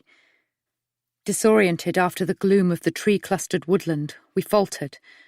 Ruby was breathing heavily, casting her eyes around, while my vision blurred with tears. I think we were followed here. Her voice was low, the words laced with tension. Carla and me. I tried to catch my breath. What? There were headlights behind us, and someone pulled their car over when we crashed. You crashed? Feeling slow and stupid, I glanced down. Blood seeped through a rip in her jeans. You're hurt. It's a long story. Was it your dad? Mentioning Oliver brought a surge of panic and nausea. Following you? Ruby shook her head. No. But something in her tone suggested she was no longer sure about her dad. I've been followed before, but I don't think it's him. She was moving again, making a beeline for the door I'd innocently walked through with Saskia the day before. When I spoke to Dad earlier, he seemed to think you were fine, even though you didn't go home last night. Had he been glad when I didn't turn up for dinner, going straight to Carla's? Perhaps he invited her over. Had he even tried to get hold of me, knowing it was unusual for me to not put in an appearance? How had Carla known where we were? My brain spun with confusion, everything around me tilting. I don't think Dad knows what's going on, Ruby said, as though reading my thoughts. Carla told me this isn't the first time Saskia, or whatever her name is, tried to hurt someone linked to one of her sister's boyfriends. Boyfriends. Oliver was my husband. I struggled to keep up with Ruby's hurried pacing, the solid ground jarring my body. She should have been arrested back then, Ruby said. Carla got her out of it somehow. I couldn't see Ruby's face, only the swish of her long hair as she yanked open the door into the windmill, turning to grab my hand and haul me inside. She closed the door and looked around the kitchen. Where's the landline? I tried to tell you, it's not working. Her head jerked round. I left my phone in the car, she said, moving her hands into her hair. I'll have to go back and get it. No mobile network. I leaned against the wall. I tried using Saskia's phone, but there was no signal. Shit. The room seemed to sway as we briefly eyed each other. You look half dead, Ruby murmured. What the hell happened? She pushed me off the balcony at the top of the windmill. Jesus! Ruby's eyes widened. You're being serious? She was going to make it look like suicide, leaving Oliver free to marry her sister. Oh my God! Ruby's laugh was one of disbelief. She seemed so normal. I would be dead if I hadn't landed on a sun lounger. Ruby's colour drained even further. She's dangerous. I got that. Ruby gave a panicked look towards the door. She could be on her way back. We'll leave in my car. It was an effort to speak. Are you okay to drive? She nodded. We'll call for help once we're away from here. She limped towards the door. Where are your keys? I'll go and... She stopped, angling her head at the ceiling. Did you hear that? I nodded as a floorboard creaked. There's someone upstairs. Numbness descended again. I felt as if I was shutting down, my brain and body no longer able to communicate. The sound came again. Someone was walking around. They might not realise we're here, I whispered. Let's hide. Ruby spun around. Hide where? Pantry. What? There's a pantry. I pointed behind her at the door by the fridge, where Saskia had taken out a carton of long-life milk the night before. In there. For a second, I wondered whether Saskia might have made it back before us and was lying in wait to finish what she'd started. Or we could make a run for the car. You're not fit for running, and I'm not leaving you here, Ruby hissed. Barely breathing, I let her half carry me across the kitchen, wincing when the pantry door opened with a loud squeak. The sudden silence upstairs was somehow more terrifying than the movements had been. I think they heard, Ruby whispered. The pantry was dank and dark, but I welcomed the icy coldness that seeped into my bones like an anaesthetic. Ruby pulled the door shut and fastened both hands around the handle, while I backed against the shelves lining the stone walls. There was a sour smell, as though milk had been soaking into the floor tiles for years, and a faint scratching sound that I didn't want to think about. Maybe they'll leave if they think we've gone, Ruby whispered. I could see the whites of her eyes as she turned her head and her breath misting the air. Or they saw us come back and won't leave until they've found us, I whispered back. My car's still out there, remember? Who do you think it is? I've no idea. There was a pause, and the sound of our frightened breaths filling the air. I'm sorry this has happened to you, Nell. Tears filled my eyes. How come you're here? I went to Saskia's to find you, Ruby whispered. I saw Stefan. Stefan? That theatre friend of hers. Something occurred to me. Dark hair, tall, good-looking. That's him. I thought he was her fiancé, that they were having a baby. My teeth started to chatter. I trusted her, but she's lied about everything. My dad's lied too. Ruby's whisper couldn't disguise the hurt and disgust in her voice. I've been an idiot. He had affairs before, or at least one that I know of, when he was with Mum, but I didn't realise at the time, or rather, I didn't want to know because he was, well, my dad, I suppose. And Mum loved him so much. We all did. It's not your fault. I tried to breathe through a wave of pain, then froze. What was that? Someone's coming. I sensed Ruby bracing herself, planting her feet wide apart as she gripped the door handle tighter. Inhaling a sharp breath, I turned to run a hand across the shelf behind me, looking for something I could use as a weapon. Not that I'd be any use, the state I was in. Despair crashed through me. Is someone here? We stiffened, recognizing the voice on the other side of the door. It's Sean, Ruby said. What the hell is he doing here? My heart was going berserk. Do you think he's in on it with Saskia? Maybe he's come to help her finish me off. Ruby jerked forward as Sean tugged at the door. I know you're in there, he said. Ruby? Shit, she muttered. He was the one following us. In a sudden movement, she pulled back and kicked violently at the door. As it flew open, there was a cry of outrage. I peered past Ruby to see Sean reeling back, clutching his face. Blood oozed through his fingers. What did you do that for? He snatched up a tea towel and pressed it to his nose, glaring at her from under a lowered brow. That really hurt. Why are you here, Sean? I could ask you the same thing.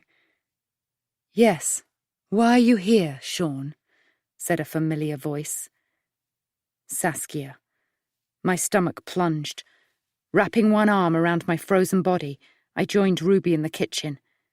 She was circling Sean warily, hand skimming the worktop as if hoping to find something to protect herself with. But she stopped as Saskia staggered into view, looking as bad as I felt. There was a bloody gash at her temple and her hair was a sodden, tangled mess, her clothes wet and patched with dirt. The dazed look in her eyes was probably due to the injury Ruby had inflicted, or a sign that her grasp on reality had slipped further. "Are you two in on this together?" My voice was weak. I couldn't stand up straight and grasped for the edge of the counter, head spinning. "You won't get away with it." "She's nothing to do with me." Sean sounded stunned, eyes darting from Saskia to Ruby as though I wasn't there. "This is all your fault." Though slurred, Saskia's words were loaded with spite, and the look she gave me sent a shudder of fear down my spine. "My sister's hurt because of you." "I think you'll find that was your fault." Ruby crossed the floor to stand in front of me. Her boots were encrusted with mud, a clump falling onto the tiles. "Whacking someone over the head will do that to them. Poor Stefan. Does he know what you're really like?" "Leave him out of this." "Who's Stefan?" Sean had inched closer to Ruby.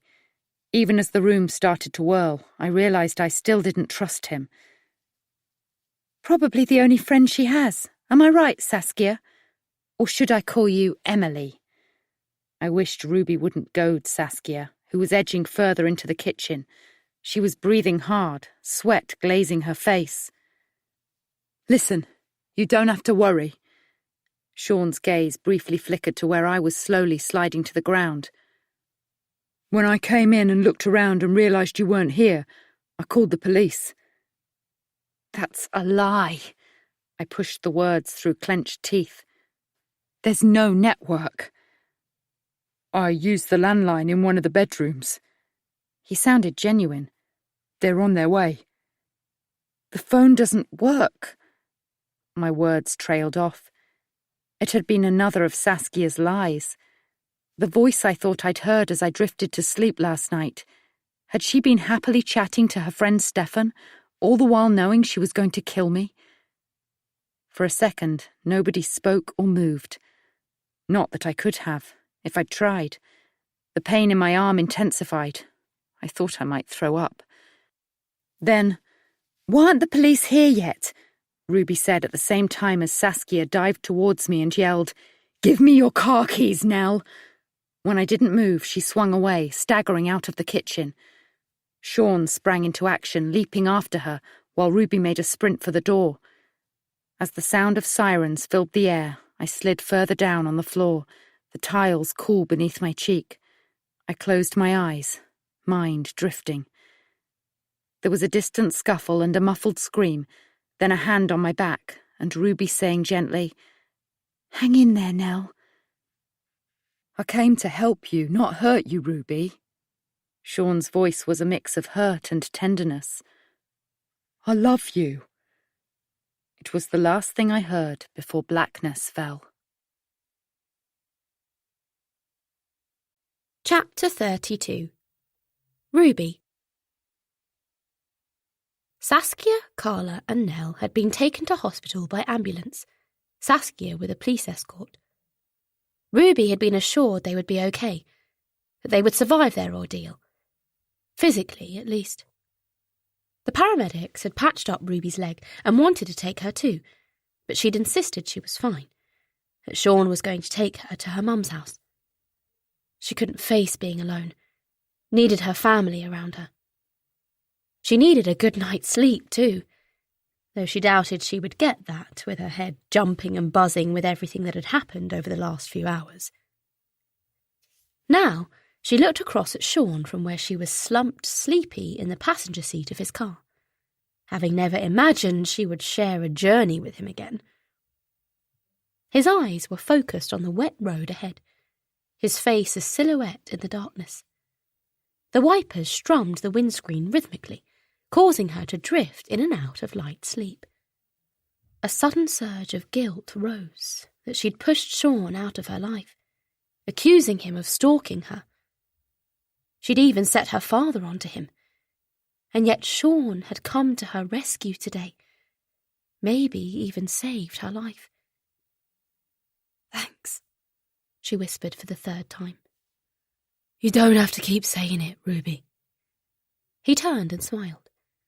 He had a nice smile, a dimple always forming in his cheek when he was happy. She realised she hadn't seen him smile in a long time. Even dating Vicky hadn't made him smile. At least, not that she knew of. Anything for you, Ruby. You know that. She opened her bag. She picked it up from the wreckage of Carla's car before getting into Sean's 4x4 20 minutes ago and pulled out her phone, turned it over and over in her hands. She wanted to call her father, ask him why he cheated on Nell. Why, after sending her mother spiralling into alcoholism and depression because of his desire for Nell and God only knows how many women before her, had he moved on to Carla? But she knew why. He might be her father, but he was no good. Never had been. Tears stung her eyes. She so wanted to feel the unconditional love she'd felt for him growing up. She so wanted to believe in him again. Her father. But there was no going back. She saw him differently now. Saw exactly who he was. It was dark now. The gloomy grey sky of earlier pushed back, replaced by a starless night, and the journey stretched on, long and silent. "Do you mind if we stop for a bit?" Sean said, indicating to pull off the main road. "Why?" "My legs ache. Just need to stretch them." "Oh, okay." He drove along a country lane. "And I'd like to talk for a bit, if that's okay." "I'm not really in the mood for chatting, Sean. I want to get home. I feel like crap." He pulled the car onto a grass verge, dragged on the handbrake and killed the engine. Ruby looked about her, seeing nothing but blackness, a sense of unease washing through her. Had she been wrong to trust him? "Can we make it quick? I really want to get back." He flicked on the overhead light, illuminating the car, and stared at her for some moments, his eyes shining, pupils contracting by the sudden burst of light. "You know I've always loved you, Ruby." "Sean, please, you did good today. Don't spoil things." "Spoil things?" "You saved me, Nell and Carla, and I'm grateful for that. Maybe we can even be friends, but I love you, Ruby." He grabbed hold of her hands, squeezed too tightly, and her heart started thudding. She wrestled free, pulled away from him. "I would do anything for you," he said. Doubt flashed through her mind. Why had Sean followed them to the windmill? He couldn't have known she was in danger. What was he even doing there in the first place? "Take me home." The assertiveness in Ruby's voice belied the panic surging inside her. She could run, but how far would she get with the pain in her leg? How dangerous was Sean? "I'll call the police," she said, when he made no move to start the car, but continued to stare at her. "Have you arrested for stalking?" "Really?" He tilted his head. "I tell you I love you, and you come back accusing me of stalking you." Oh, God. Had she got it wrong? Was she overreacting? After all, she was tired, had been through a terrible ordeal. "You'd call the police on me after I saved you?" "I'm sorry, He raked his fingers through his hair. "This is your father's fault." There were tears in his words as he banged his palms against the steering wheel. "He turned you against me. We would still be together if it wasn't for him." "No, you're wrong. My father is guilty of a lot of things, but he didn't turn me against you. You did that yourself. We're just not right for each other. I'm sorry. I never meant to hurt you. We can still be friends." But she knew that could never be. She needed to get as far away from him as she could. Your father wrecked everything. He started the engine, rubbed a hand across his chin, and pulled away from the grass verge. I'll take you to your mother's, Ruby. You might not love me now, but you will one day. I know you will. You have to, because I can't live without you. What about Vicky, Sean? She thinks you're in love with her. Sean's eyes stayed on the road, his voice cold as he said, Vicky means nothing to me. Fiona and Poppy were in bed when Ruby let herself into her mother's house. She didn't climb the stairs to the spare room, too tired to take those extra steps, instead crashing on the sofa and pulling a throw over her. But despite her exhausted body, her mind wouldn't settle, going over and over everything that had happened. Saskia's wild eyes, Sean's biting anger, Nell weak and helpless as they stumbled towards the windmill, all flashing through her mind over and over. She tried to call her father in the early hours, left a jumbled voicemail asking him what gave him the right to mess with women's emotions, wondering how he would charm his way out of this one. She blurted down the phone that Saskia tried to kill Nell, that Nell and his girlfriend Carla were in hospital, that he needed to take some responsibility for that. She'd hung up without saying goodbye. She finally dozed off at 4 a.m, facing vivid dreams, a windmill spinning out of control, a blooded stone in the palm of her hand, Sean hovering in the shadows. Darling?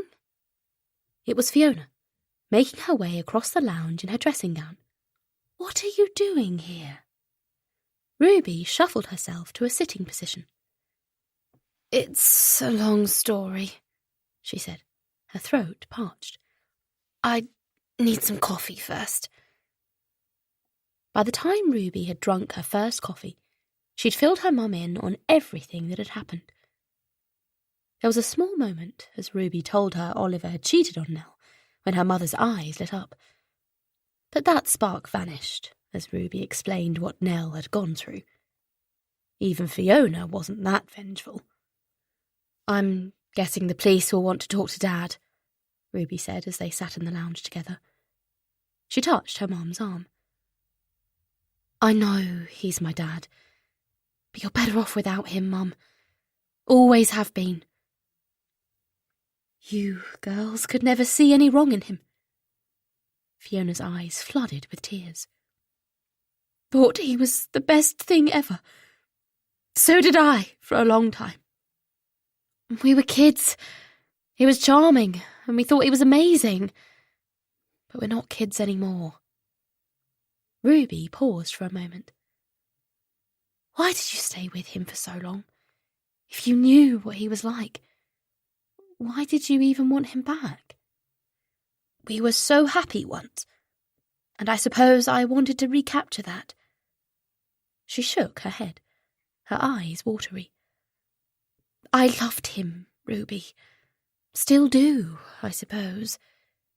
And I thought he'd get tired of chasing after younger women eventually, and we'd grow old together. Poppy appeared in the doorway, stretching and yawning as she entered the lounge. Ruby, what are you doing here? Ruby was grateful when Fiona took the baton and filled Poppy in on the whole story. Both seemed stronger than Ruby had seen them for a long time. She knew it would be a bumpy ride. Poppy still had a long way to go, but it suddenly seemed possible that they would get there. Does Dad know what happened at the windmill? Poppy asked, now perched on the arm of the sofa, pale with shock. Ruby knew how hard it was for her to hear about their father's spectacular fall from grace. Poppy rose and picked her phone up from the dresser where it was charging. I'll call him. Tell him what I think of him. No, don't do that. Ruby rose too, the throw she'd covered herself with falling to the floor. What happened to you? Fiona had spotted Ruby's bandaged leg, It's fine, honestly. I can't get hold of him, Poppy said, and Ruby and Fiona looked towards her. It keeps going to voicemail. It was then that Ruby's phone rang. She looked down at the screen, answered the call, pressing the phone to her ear. Nell, how are you feeling? I'm good, Ruby. Getting better. Her voice sounded weak, broken. But there's something I have to tell you. It's not good news. I've had a visit from the police. Have you got anyone with you? Ruby looked at her mother and sister, both listening. Yes, my mum and Poppy are here. Good. A pause. I'm so sorry to be the one to tell you this, Ruby. It's your dad. My dad. A sense of foreboding filled her senses, panic bubbling in her chest. What is it now? What about Dad? Your dad is dead, Ruby. She was crying. I'm so sorry. Chapter 33. Nell. I said goodbye to the last of the mourners outside the church with a feeling of unreality. Oliver was dead. I'd sat through the service. His mother had insisted on a traditional funeral, and watched as his coffin was lowered into the ground, but the fact he'd gone was only now beginning to sink in. He'd apparently been on his way to see Ruby after receiving a message from her, though no one knew for sure, only that the message was the last thing on his phone after repeated texts he'd sent to Carla, asking why she wasn't picking up. That and the fact he'd been heading towards Ruby's flat. There had been no obvious reason for the crash, no signs Oliver had been speeding or drinking or was on his phone at the time of impact. The stretch of road he was on wasn't dangerous and, as far as I knew, he wasn't suicidal. The police had impounded his car and were still investigating. He hadn't survived the accident, a bright-eyed officer told me, had died instantly. In spite of everything Oliver had done, I hoped that was the case. I'm so sorry, Carla had wept when I agreed she could visit me in hospital. I was numb with shock, dazed by painkillers, my broken arm set in plaster, the rest of me miraculously unscathed apart from a fractured rib, but I desperately needed answers. It should never have gone that far. I'd already decided to end things with Oliver after getting to know you and hearing how he'd treated you and his family. But you knew he was married when you started seeing him. Not to you, she told me, wringing her hands as she sat on the chair at the side of the bed, a gaunt and hollow-eyed version of the calm and controlled counsellor I'd confided in. When you both turned up that first day, I was genuinely shocked, she continued after blowing her nose, and haltingly explained how Oliver told her later he'd looked her up after I booked our counselling appointment and engineered bumping into her, sending her crashing into a shop window. He'd insisted on buying her coffee to make up for his clumsiness, turning on every ounce of the smiling charm that had once enchanted me.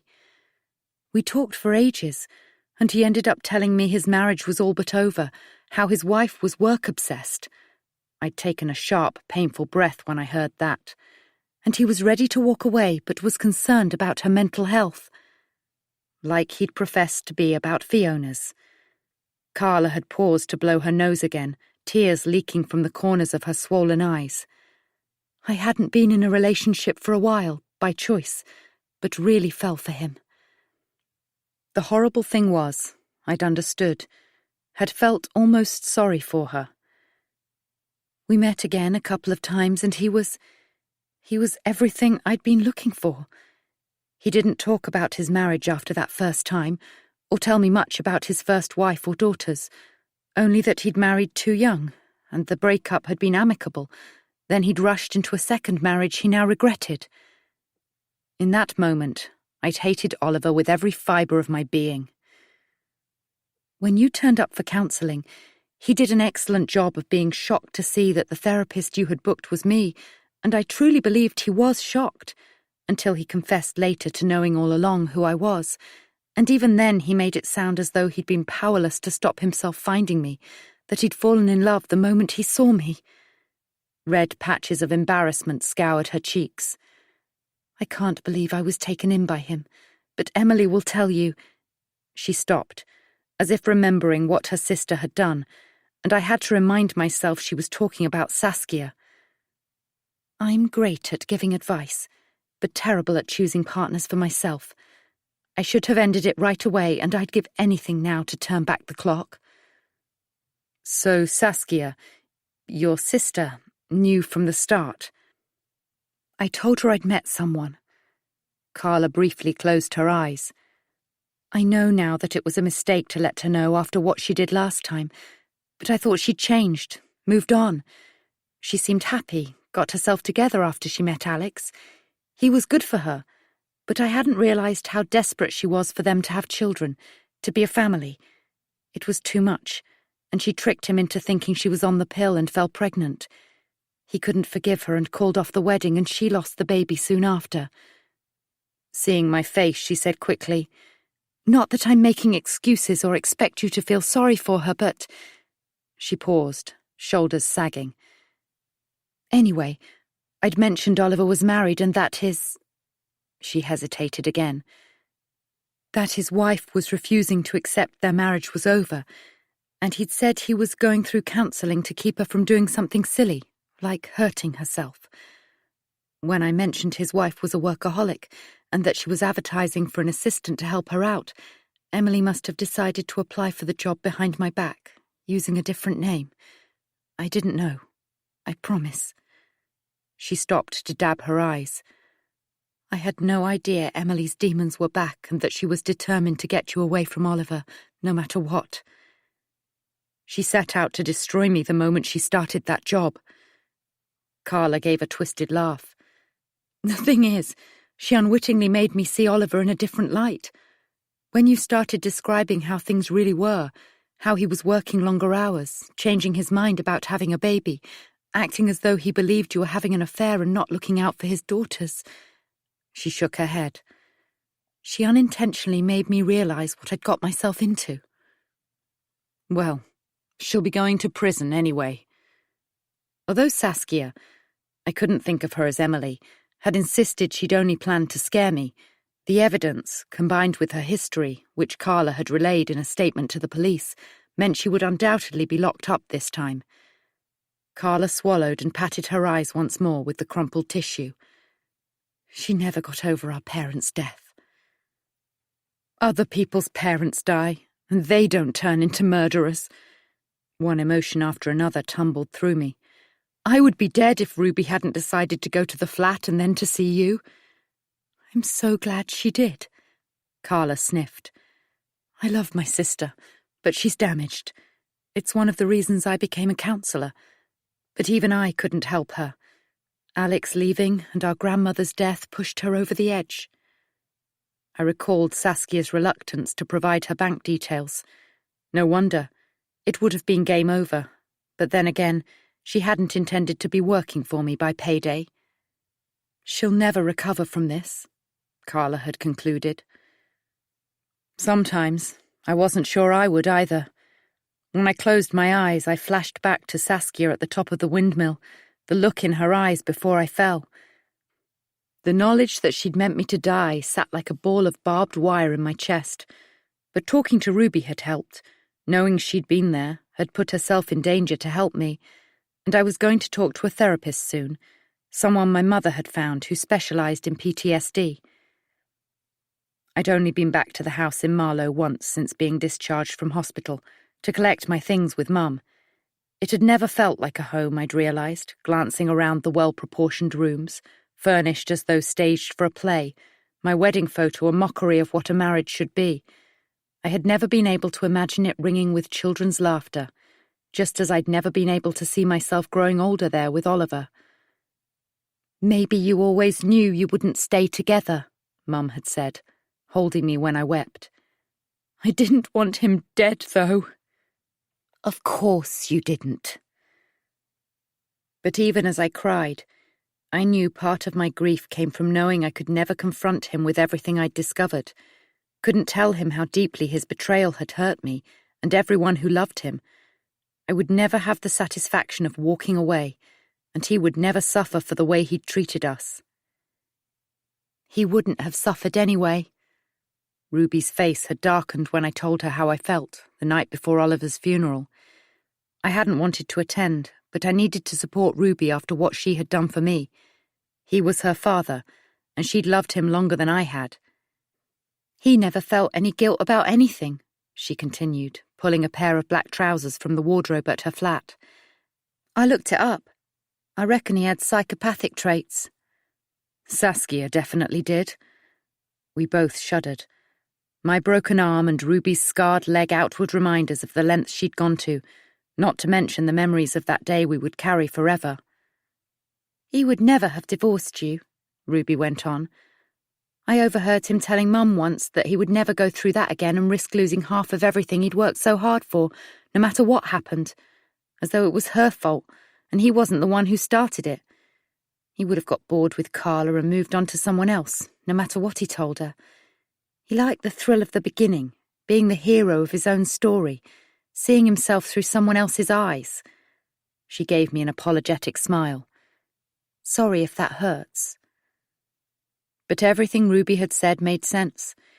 I was only sorry I'd fallen for him in the first place, that I'd been so keen for the structure of marriage after losing Dad and then my job. I hadn't seen that Oliver preferred things new and shiny, that the day-to-day reality of marriage held no appeal, though I liked to believe he'd meant his wedding vows at the time. Surely no one, not even Oliver, could have faked the love I knew I'd seen in his eyes. I would have walked away with nothing. Ruby nodded. I know. I'm glad Sean turned out to be a good guy. Thank God he called the police. Yeah. Ruby looked as if she was going to say something else, but Poppy came in at that moment, wanting to know when Ruby was going back to the family home with her. She didn't speak to me, but I felt no hostility. It was obvious from her red-rimmed eyes that she was grieving for her father and would be for a long time, though, according to Ruby, their mother seemed stronger now. Without the shadow of her ex-husband lurking and the final confirmation that he wasn't a good person, when the story played out in the media, she'd quoted an American author, Tucker Max, saying, "The devil doesn't come with horns. He comes disguised as everything you've ever wanted." Maybe she could move on and be strong for her daughters. I watched her now, leaving the grounds of the church with Poppy, both dressed in black, arms tightly linked. Fiona paused and gave me a faint smile that didn't touch her eyes, while Poppy kept her head down. "Will you come back to the house?" Fiona asked Ruby, warmer now as she laid a hand on her daughter's arm. Ruby nodded, her dark hair scraped into a neat twist, shining under the sunlight. "I'll make my own way there." Fiona and Poppy were followed by a handful of people I didn't recognise, perhaps there because of the court case rather than to mourn Oliver, a man that Anita, who had interviewed me for the local paper, had labelled a greedy love cheat. Even his oldest friend hadn't put in an appearance. Mark had come to the hospital to see me when he heard the news, white-faced with shock and disbelief. I knew what he was like. He shook his head, eyes glazed with tears, seeming to have aged 10 years. I turned a blind eye, and I shouldn't have. It's not your fault. I should have trusted you. Oliver's mother, Sylvia, was the last to leave, resplendent in an old-fashioned veiled hat that covered most of her face. She didn't glance at Ruby or me as she passed on the arm of a younger man who helped her into a black Mercedes that pulled silently away. She was never much of a grandma. Ruby watched the car disappear. She approved of Mum, but didn't seem to like children. I dreaded visiting, and Poppy was scared of her. She never took us out for treats or babysat, was more interested in helping my grandfather with the wine business, always away on trips. It made me wonder what she was like with Dad when he was a child, but he never spoke about it. He didn't talk to me about his childhood either, I said with a pang of sadness. His parents have a lot to answer for. So, what's next for you? Ruby turned, concern in her dark eyes. I was touched that, despite how conflicted she must feel, she cared what happened to me. I could go back to classic props once the plaster's off my arm, but to be honest, I can't face it. I adjusted my bag, still unused to doing things one-handed. I'm going to stay at my mum's for a while, and maybe start up on my own when I feel ready. That's a great idea. It was a struggle to not feel I was taking a step backwards, that I'd failed, but Mark had promised to help, and I had contacts in the business. Once the Marlowe house sold, I would have money to tide me over for a while. I might take a trip with Mum. She's keen for us to get away for a while. You'll stay in touch? I studied Ruby's face for a moment and saw the same doubt in her eyes she no doubt read in mine. It might be too painful. A flicker of relief crossed her face. Too much of a reminder of everything that's happened. She nodded. You've got my number, though, I said. Maybe you can catch me in a play sometime. That would be good. I knew, as she must do, that I probably wouldn't. I hope you make it, Ruby. You deserve everything good, and thank you again for rescuing me. She leaned forward and caught me in an awkward hug. I breathed in her perfume, caught the glisten of emotion in her eyes. Take care, Nell. My throat tightened. Goodbye, Ruby. I watched her walk away through a haze of tears, wishing with all my heart that Oliver had been the father she deserved. Yet I knew, somehow, she was strong, that she would get through the weeks, the months, the years ahead, and be fine. And I would be too. Ready to go, love? I turned to see Mum waiting patiently, her face soft with love and understanding. I nodded and squared my shoulders. I'm ready. Chapter 34. Ruby, 3 months later.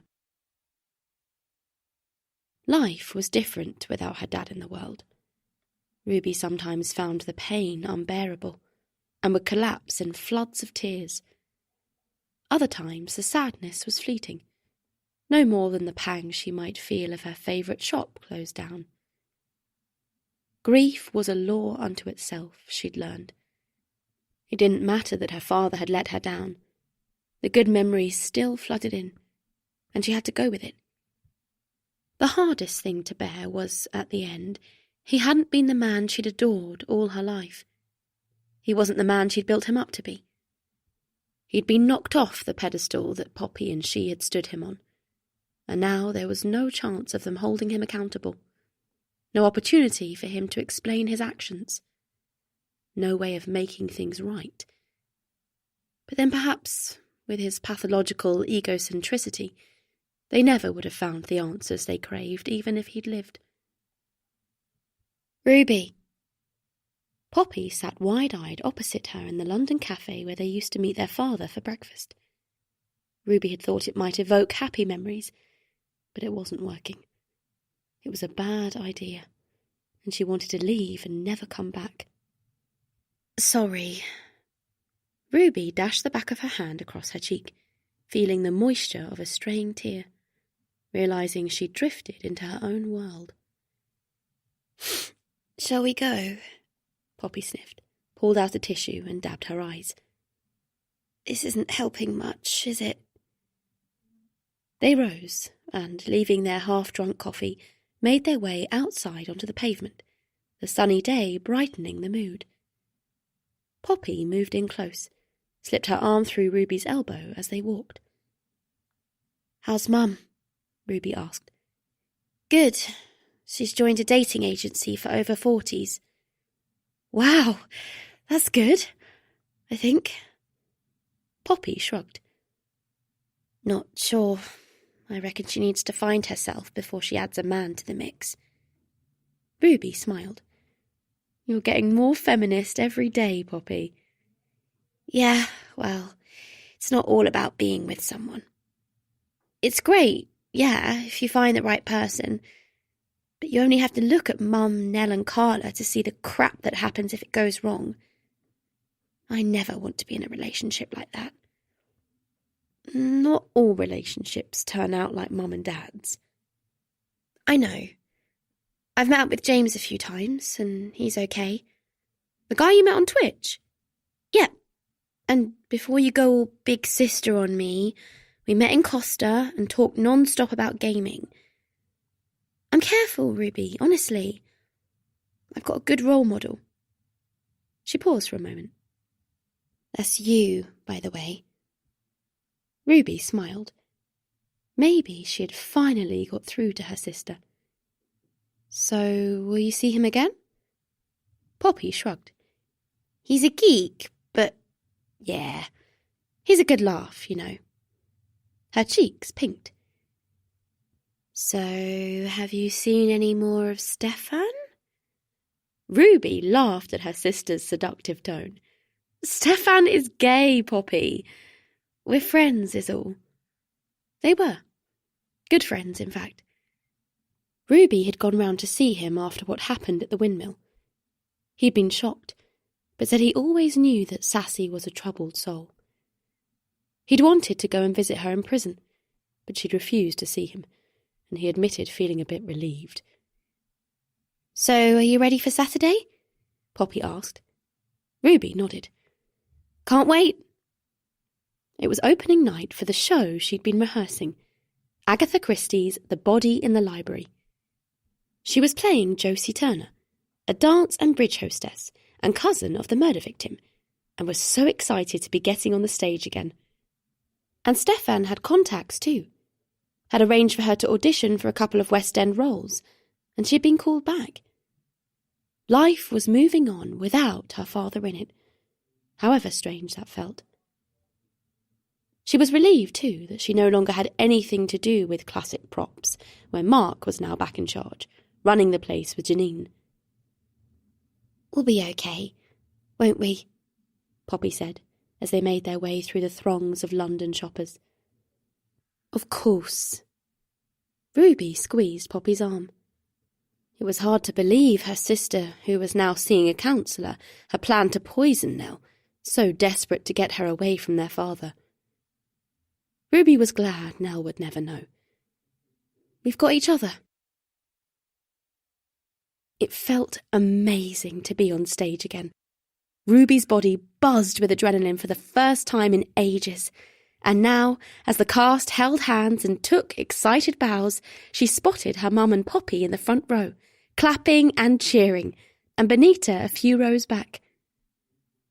She thought about inviting Nell, but somehow, although they were on amicable terms, Ruby couldn't see them ever being friends. Fiona had forgiven Nell and moved on, knowing the woman she blamed for breaking up her marriage was as much a victim as she was.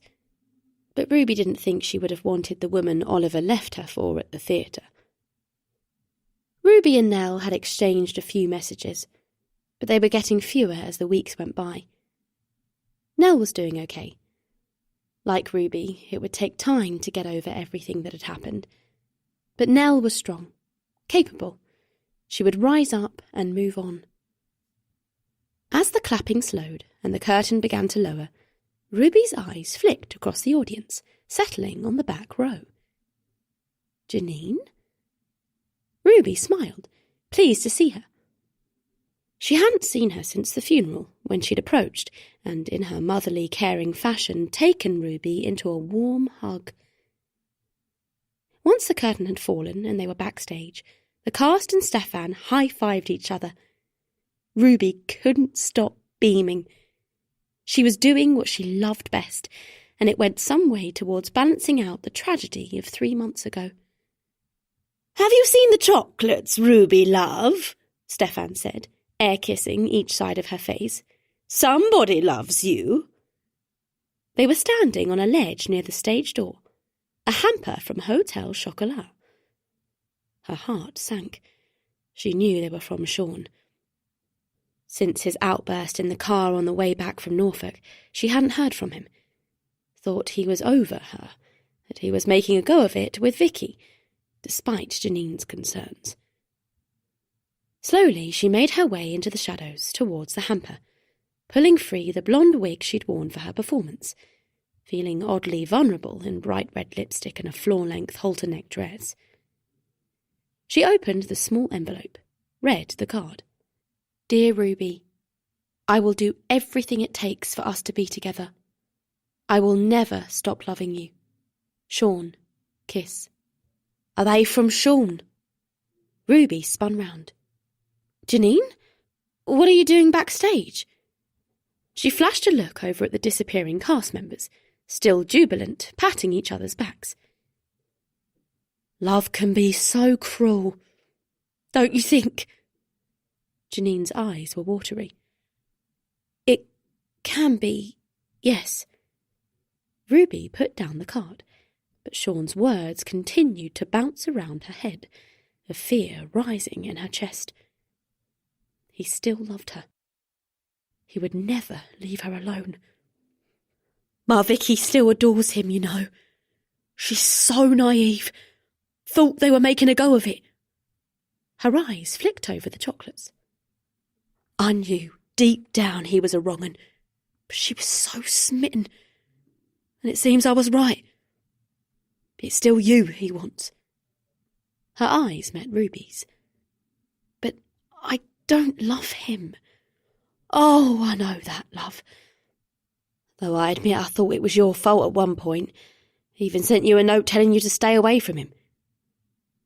A ripple of shock raced down Ruby's spine. "That was you! I'm so ashamed of that now, of course. I know now this obsession with you isn't your fault." She sighed deeply. "I just wanted my Vicky to be happy. Was that so much to ask?" Ruby shook her head.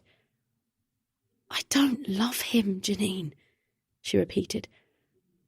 "I'm not sure I ever did." "I know, love, I know. We were over a long time ago. My father—" The words caught in her throat, and her heart thudded. "My dad even threatened to make him stay away." Janine lowered her head. "Yes, I know. But Sean is never going to give you up." Ruby looked again at the chocolates and back at Janine's flushed face, the euphoria of the wonderful evening dissipating, leaving her unsettled. "He's determined," Janine went on, biting down on her lower lip. "Will do anything, and I mean anything, to get you back into his life." "What do you mean by anything?" Janine touched Ruby's cheek. "Oh, come on, love. Has it never occurred to you how conveniently your father died? The fact Sean knows his way around a vehicle. The fact he believed Oliver stood between you and him." "Darling!" Ruby turned to see her mum and sister racing towards her. Within moments, Fiona had taken her in her arms. "You were fantastic!" "Amazing, sis," Poppy said. "I've even put a photo of you on my Instagram. That's how bloody proud I am." There was a sudden clatter, and Ruby turned from her mum's embrace to see the hamper on the floor, chocolates scattered across the wooden boards, the tall, slim shape of Janine disappearing through the stage door. She shook off a feeling of unease. Janine was wrong. Sean was a lot of things, but he was no murderer. Her father's death had been an accident, hadn't it? "Is everything okay?" Poppy placed her hand on Ruby's arm. Yes." She pushed the doubts from her mind, determined she wasn't going to let Sean ruin her night, her life. He was her past, and her future was right there waiting for her. "Let's go and get something to eat." Epilogue. 6 months later. Janine. "What do you want, Janine?" Sean looks grey, his eyes bloodshot. Prison life isn't agreeing with him at all, and I'm glad about that. What are you doing here? I'm not sure how to answer. Do I want to see for myself that he is locked away, where he can do no more damage, where he can't hurt Vicky anymore? Or am I here to gloat? He still believes these obsessive feelings he has for Ruby are love, but they're not. He's suffering with obsessive love disorder.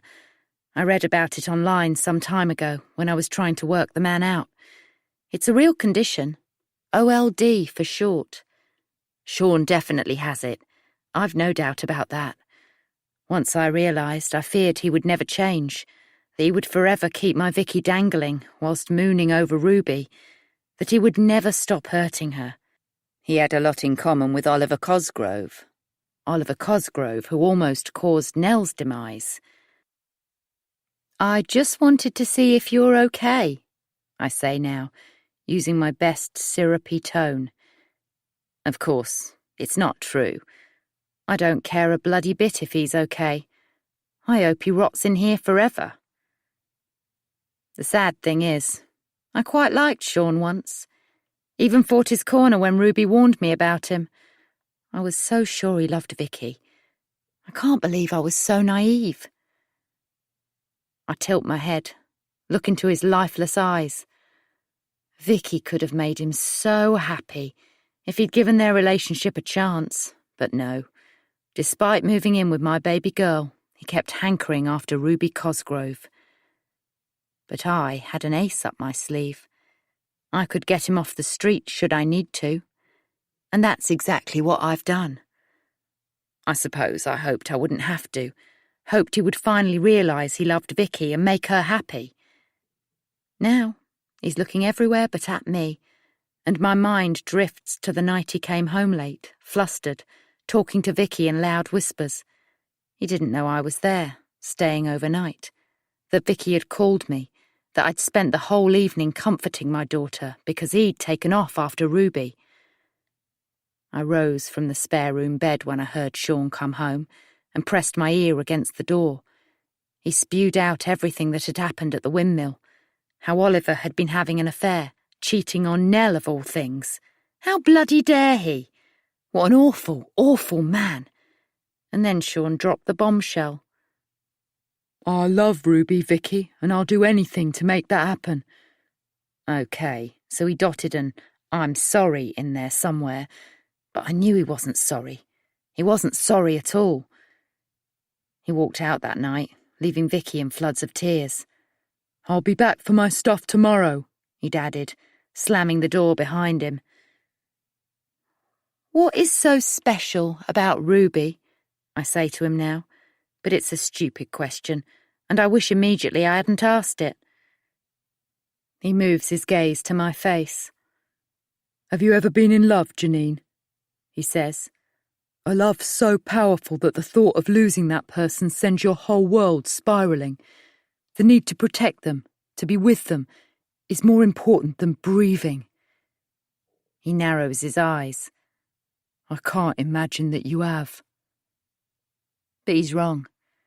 I have felt that kind of love, a very long time ago. I loved Vicky's father in the painful way he describes. My world spiralled when my husband had an affair and walked out on Vicky and me. But it was okay. All that love was absorbed into my daughter, a daughter I would never see hurt like I was, a daughter Sean would continue to destroy if I hadn't done something about it.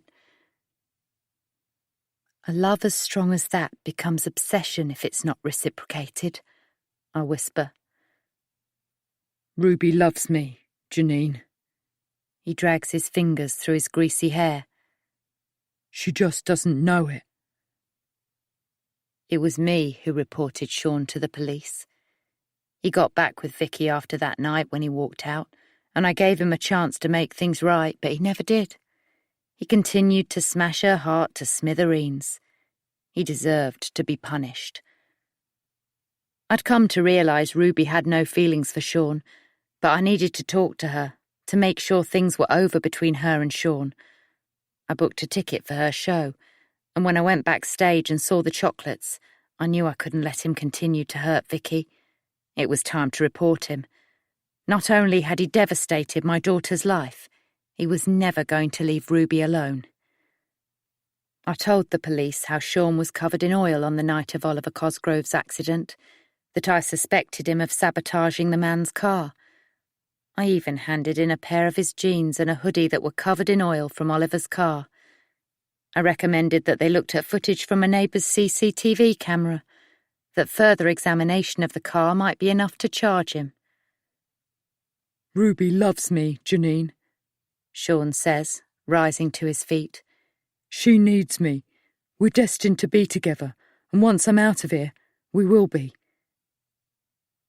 As he walks away, his shoulders slumped. I smile. I have no guilt for setting him up. When Sean slammed the door on Vicky the night of Oliver's accident, I'd fished out his jeans and hoodie, and using his tools, I'd tampered with Oliver's car on his drive. It would be my backup plan if I ever needed to frame Sean for Oliver's murder. It was my ace to play, if you like, when he let Vicky down again. And as for killing Oliver Cosgrove, well, when I heard how he treated Nell, I thought enough was enough. I'll never regret his death. Men like Oliver and Sean must be taken off the streets, where they can never hurt women again. Thanks to me, my Vicky, Ruby and Nell all have a fresh start. My conscience is clear. This recording of The New Wife was presented by Dreamscape Media LLC. Narrated by Rosie Ackerman and Helen Day. Produced by Eric Black. Text copyright 2022 by Amanda Brittany. Sound recording copyright 2023 by Dreamscape Media LLC. This recording may not be copied or played for an audience without the written permission of Dreamscape Media LLC. This recording was produced by arrangement with Joffrey Books Limited. Thank you for listening. Please check dreamscapepublishing.com for Dreamscape's latest releases.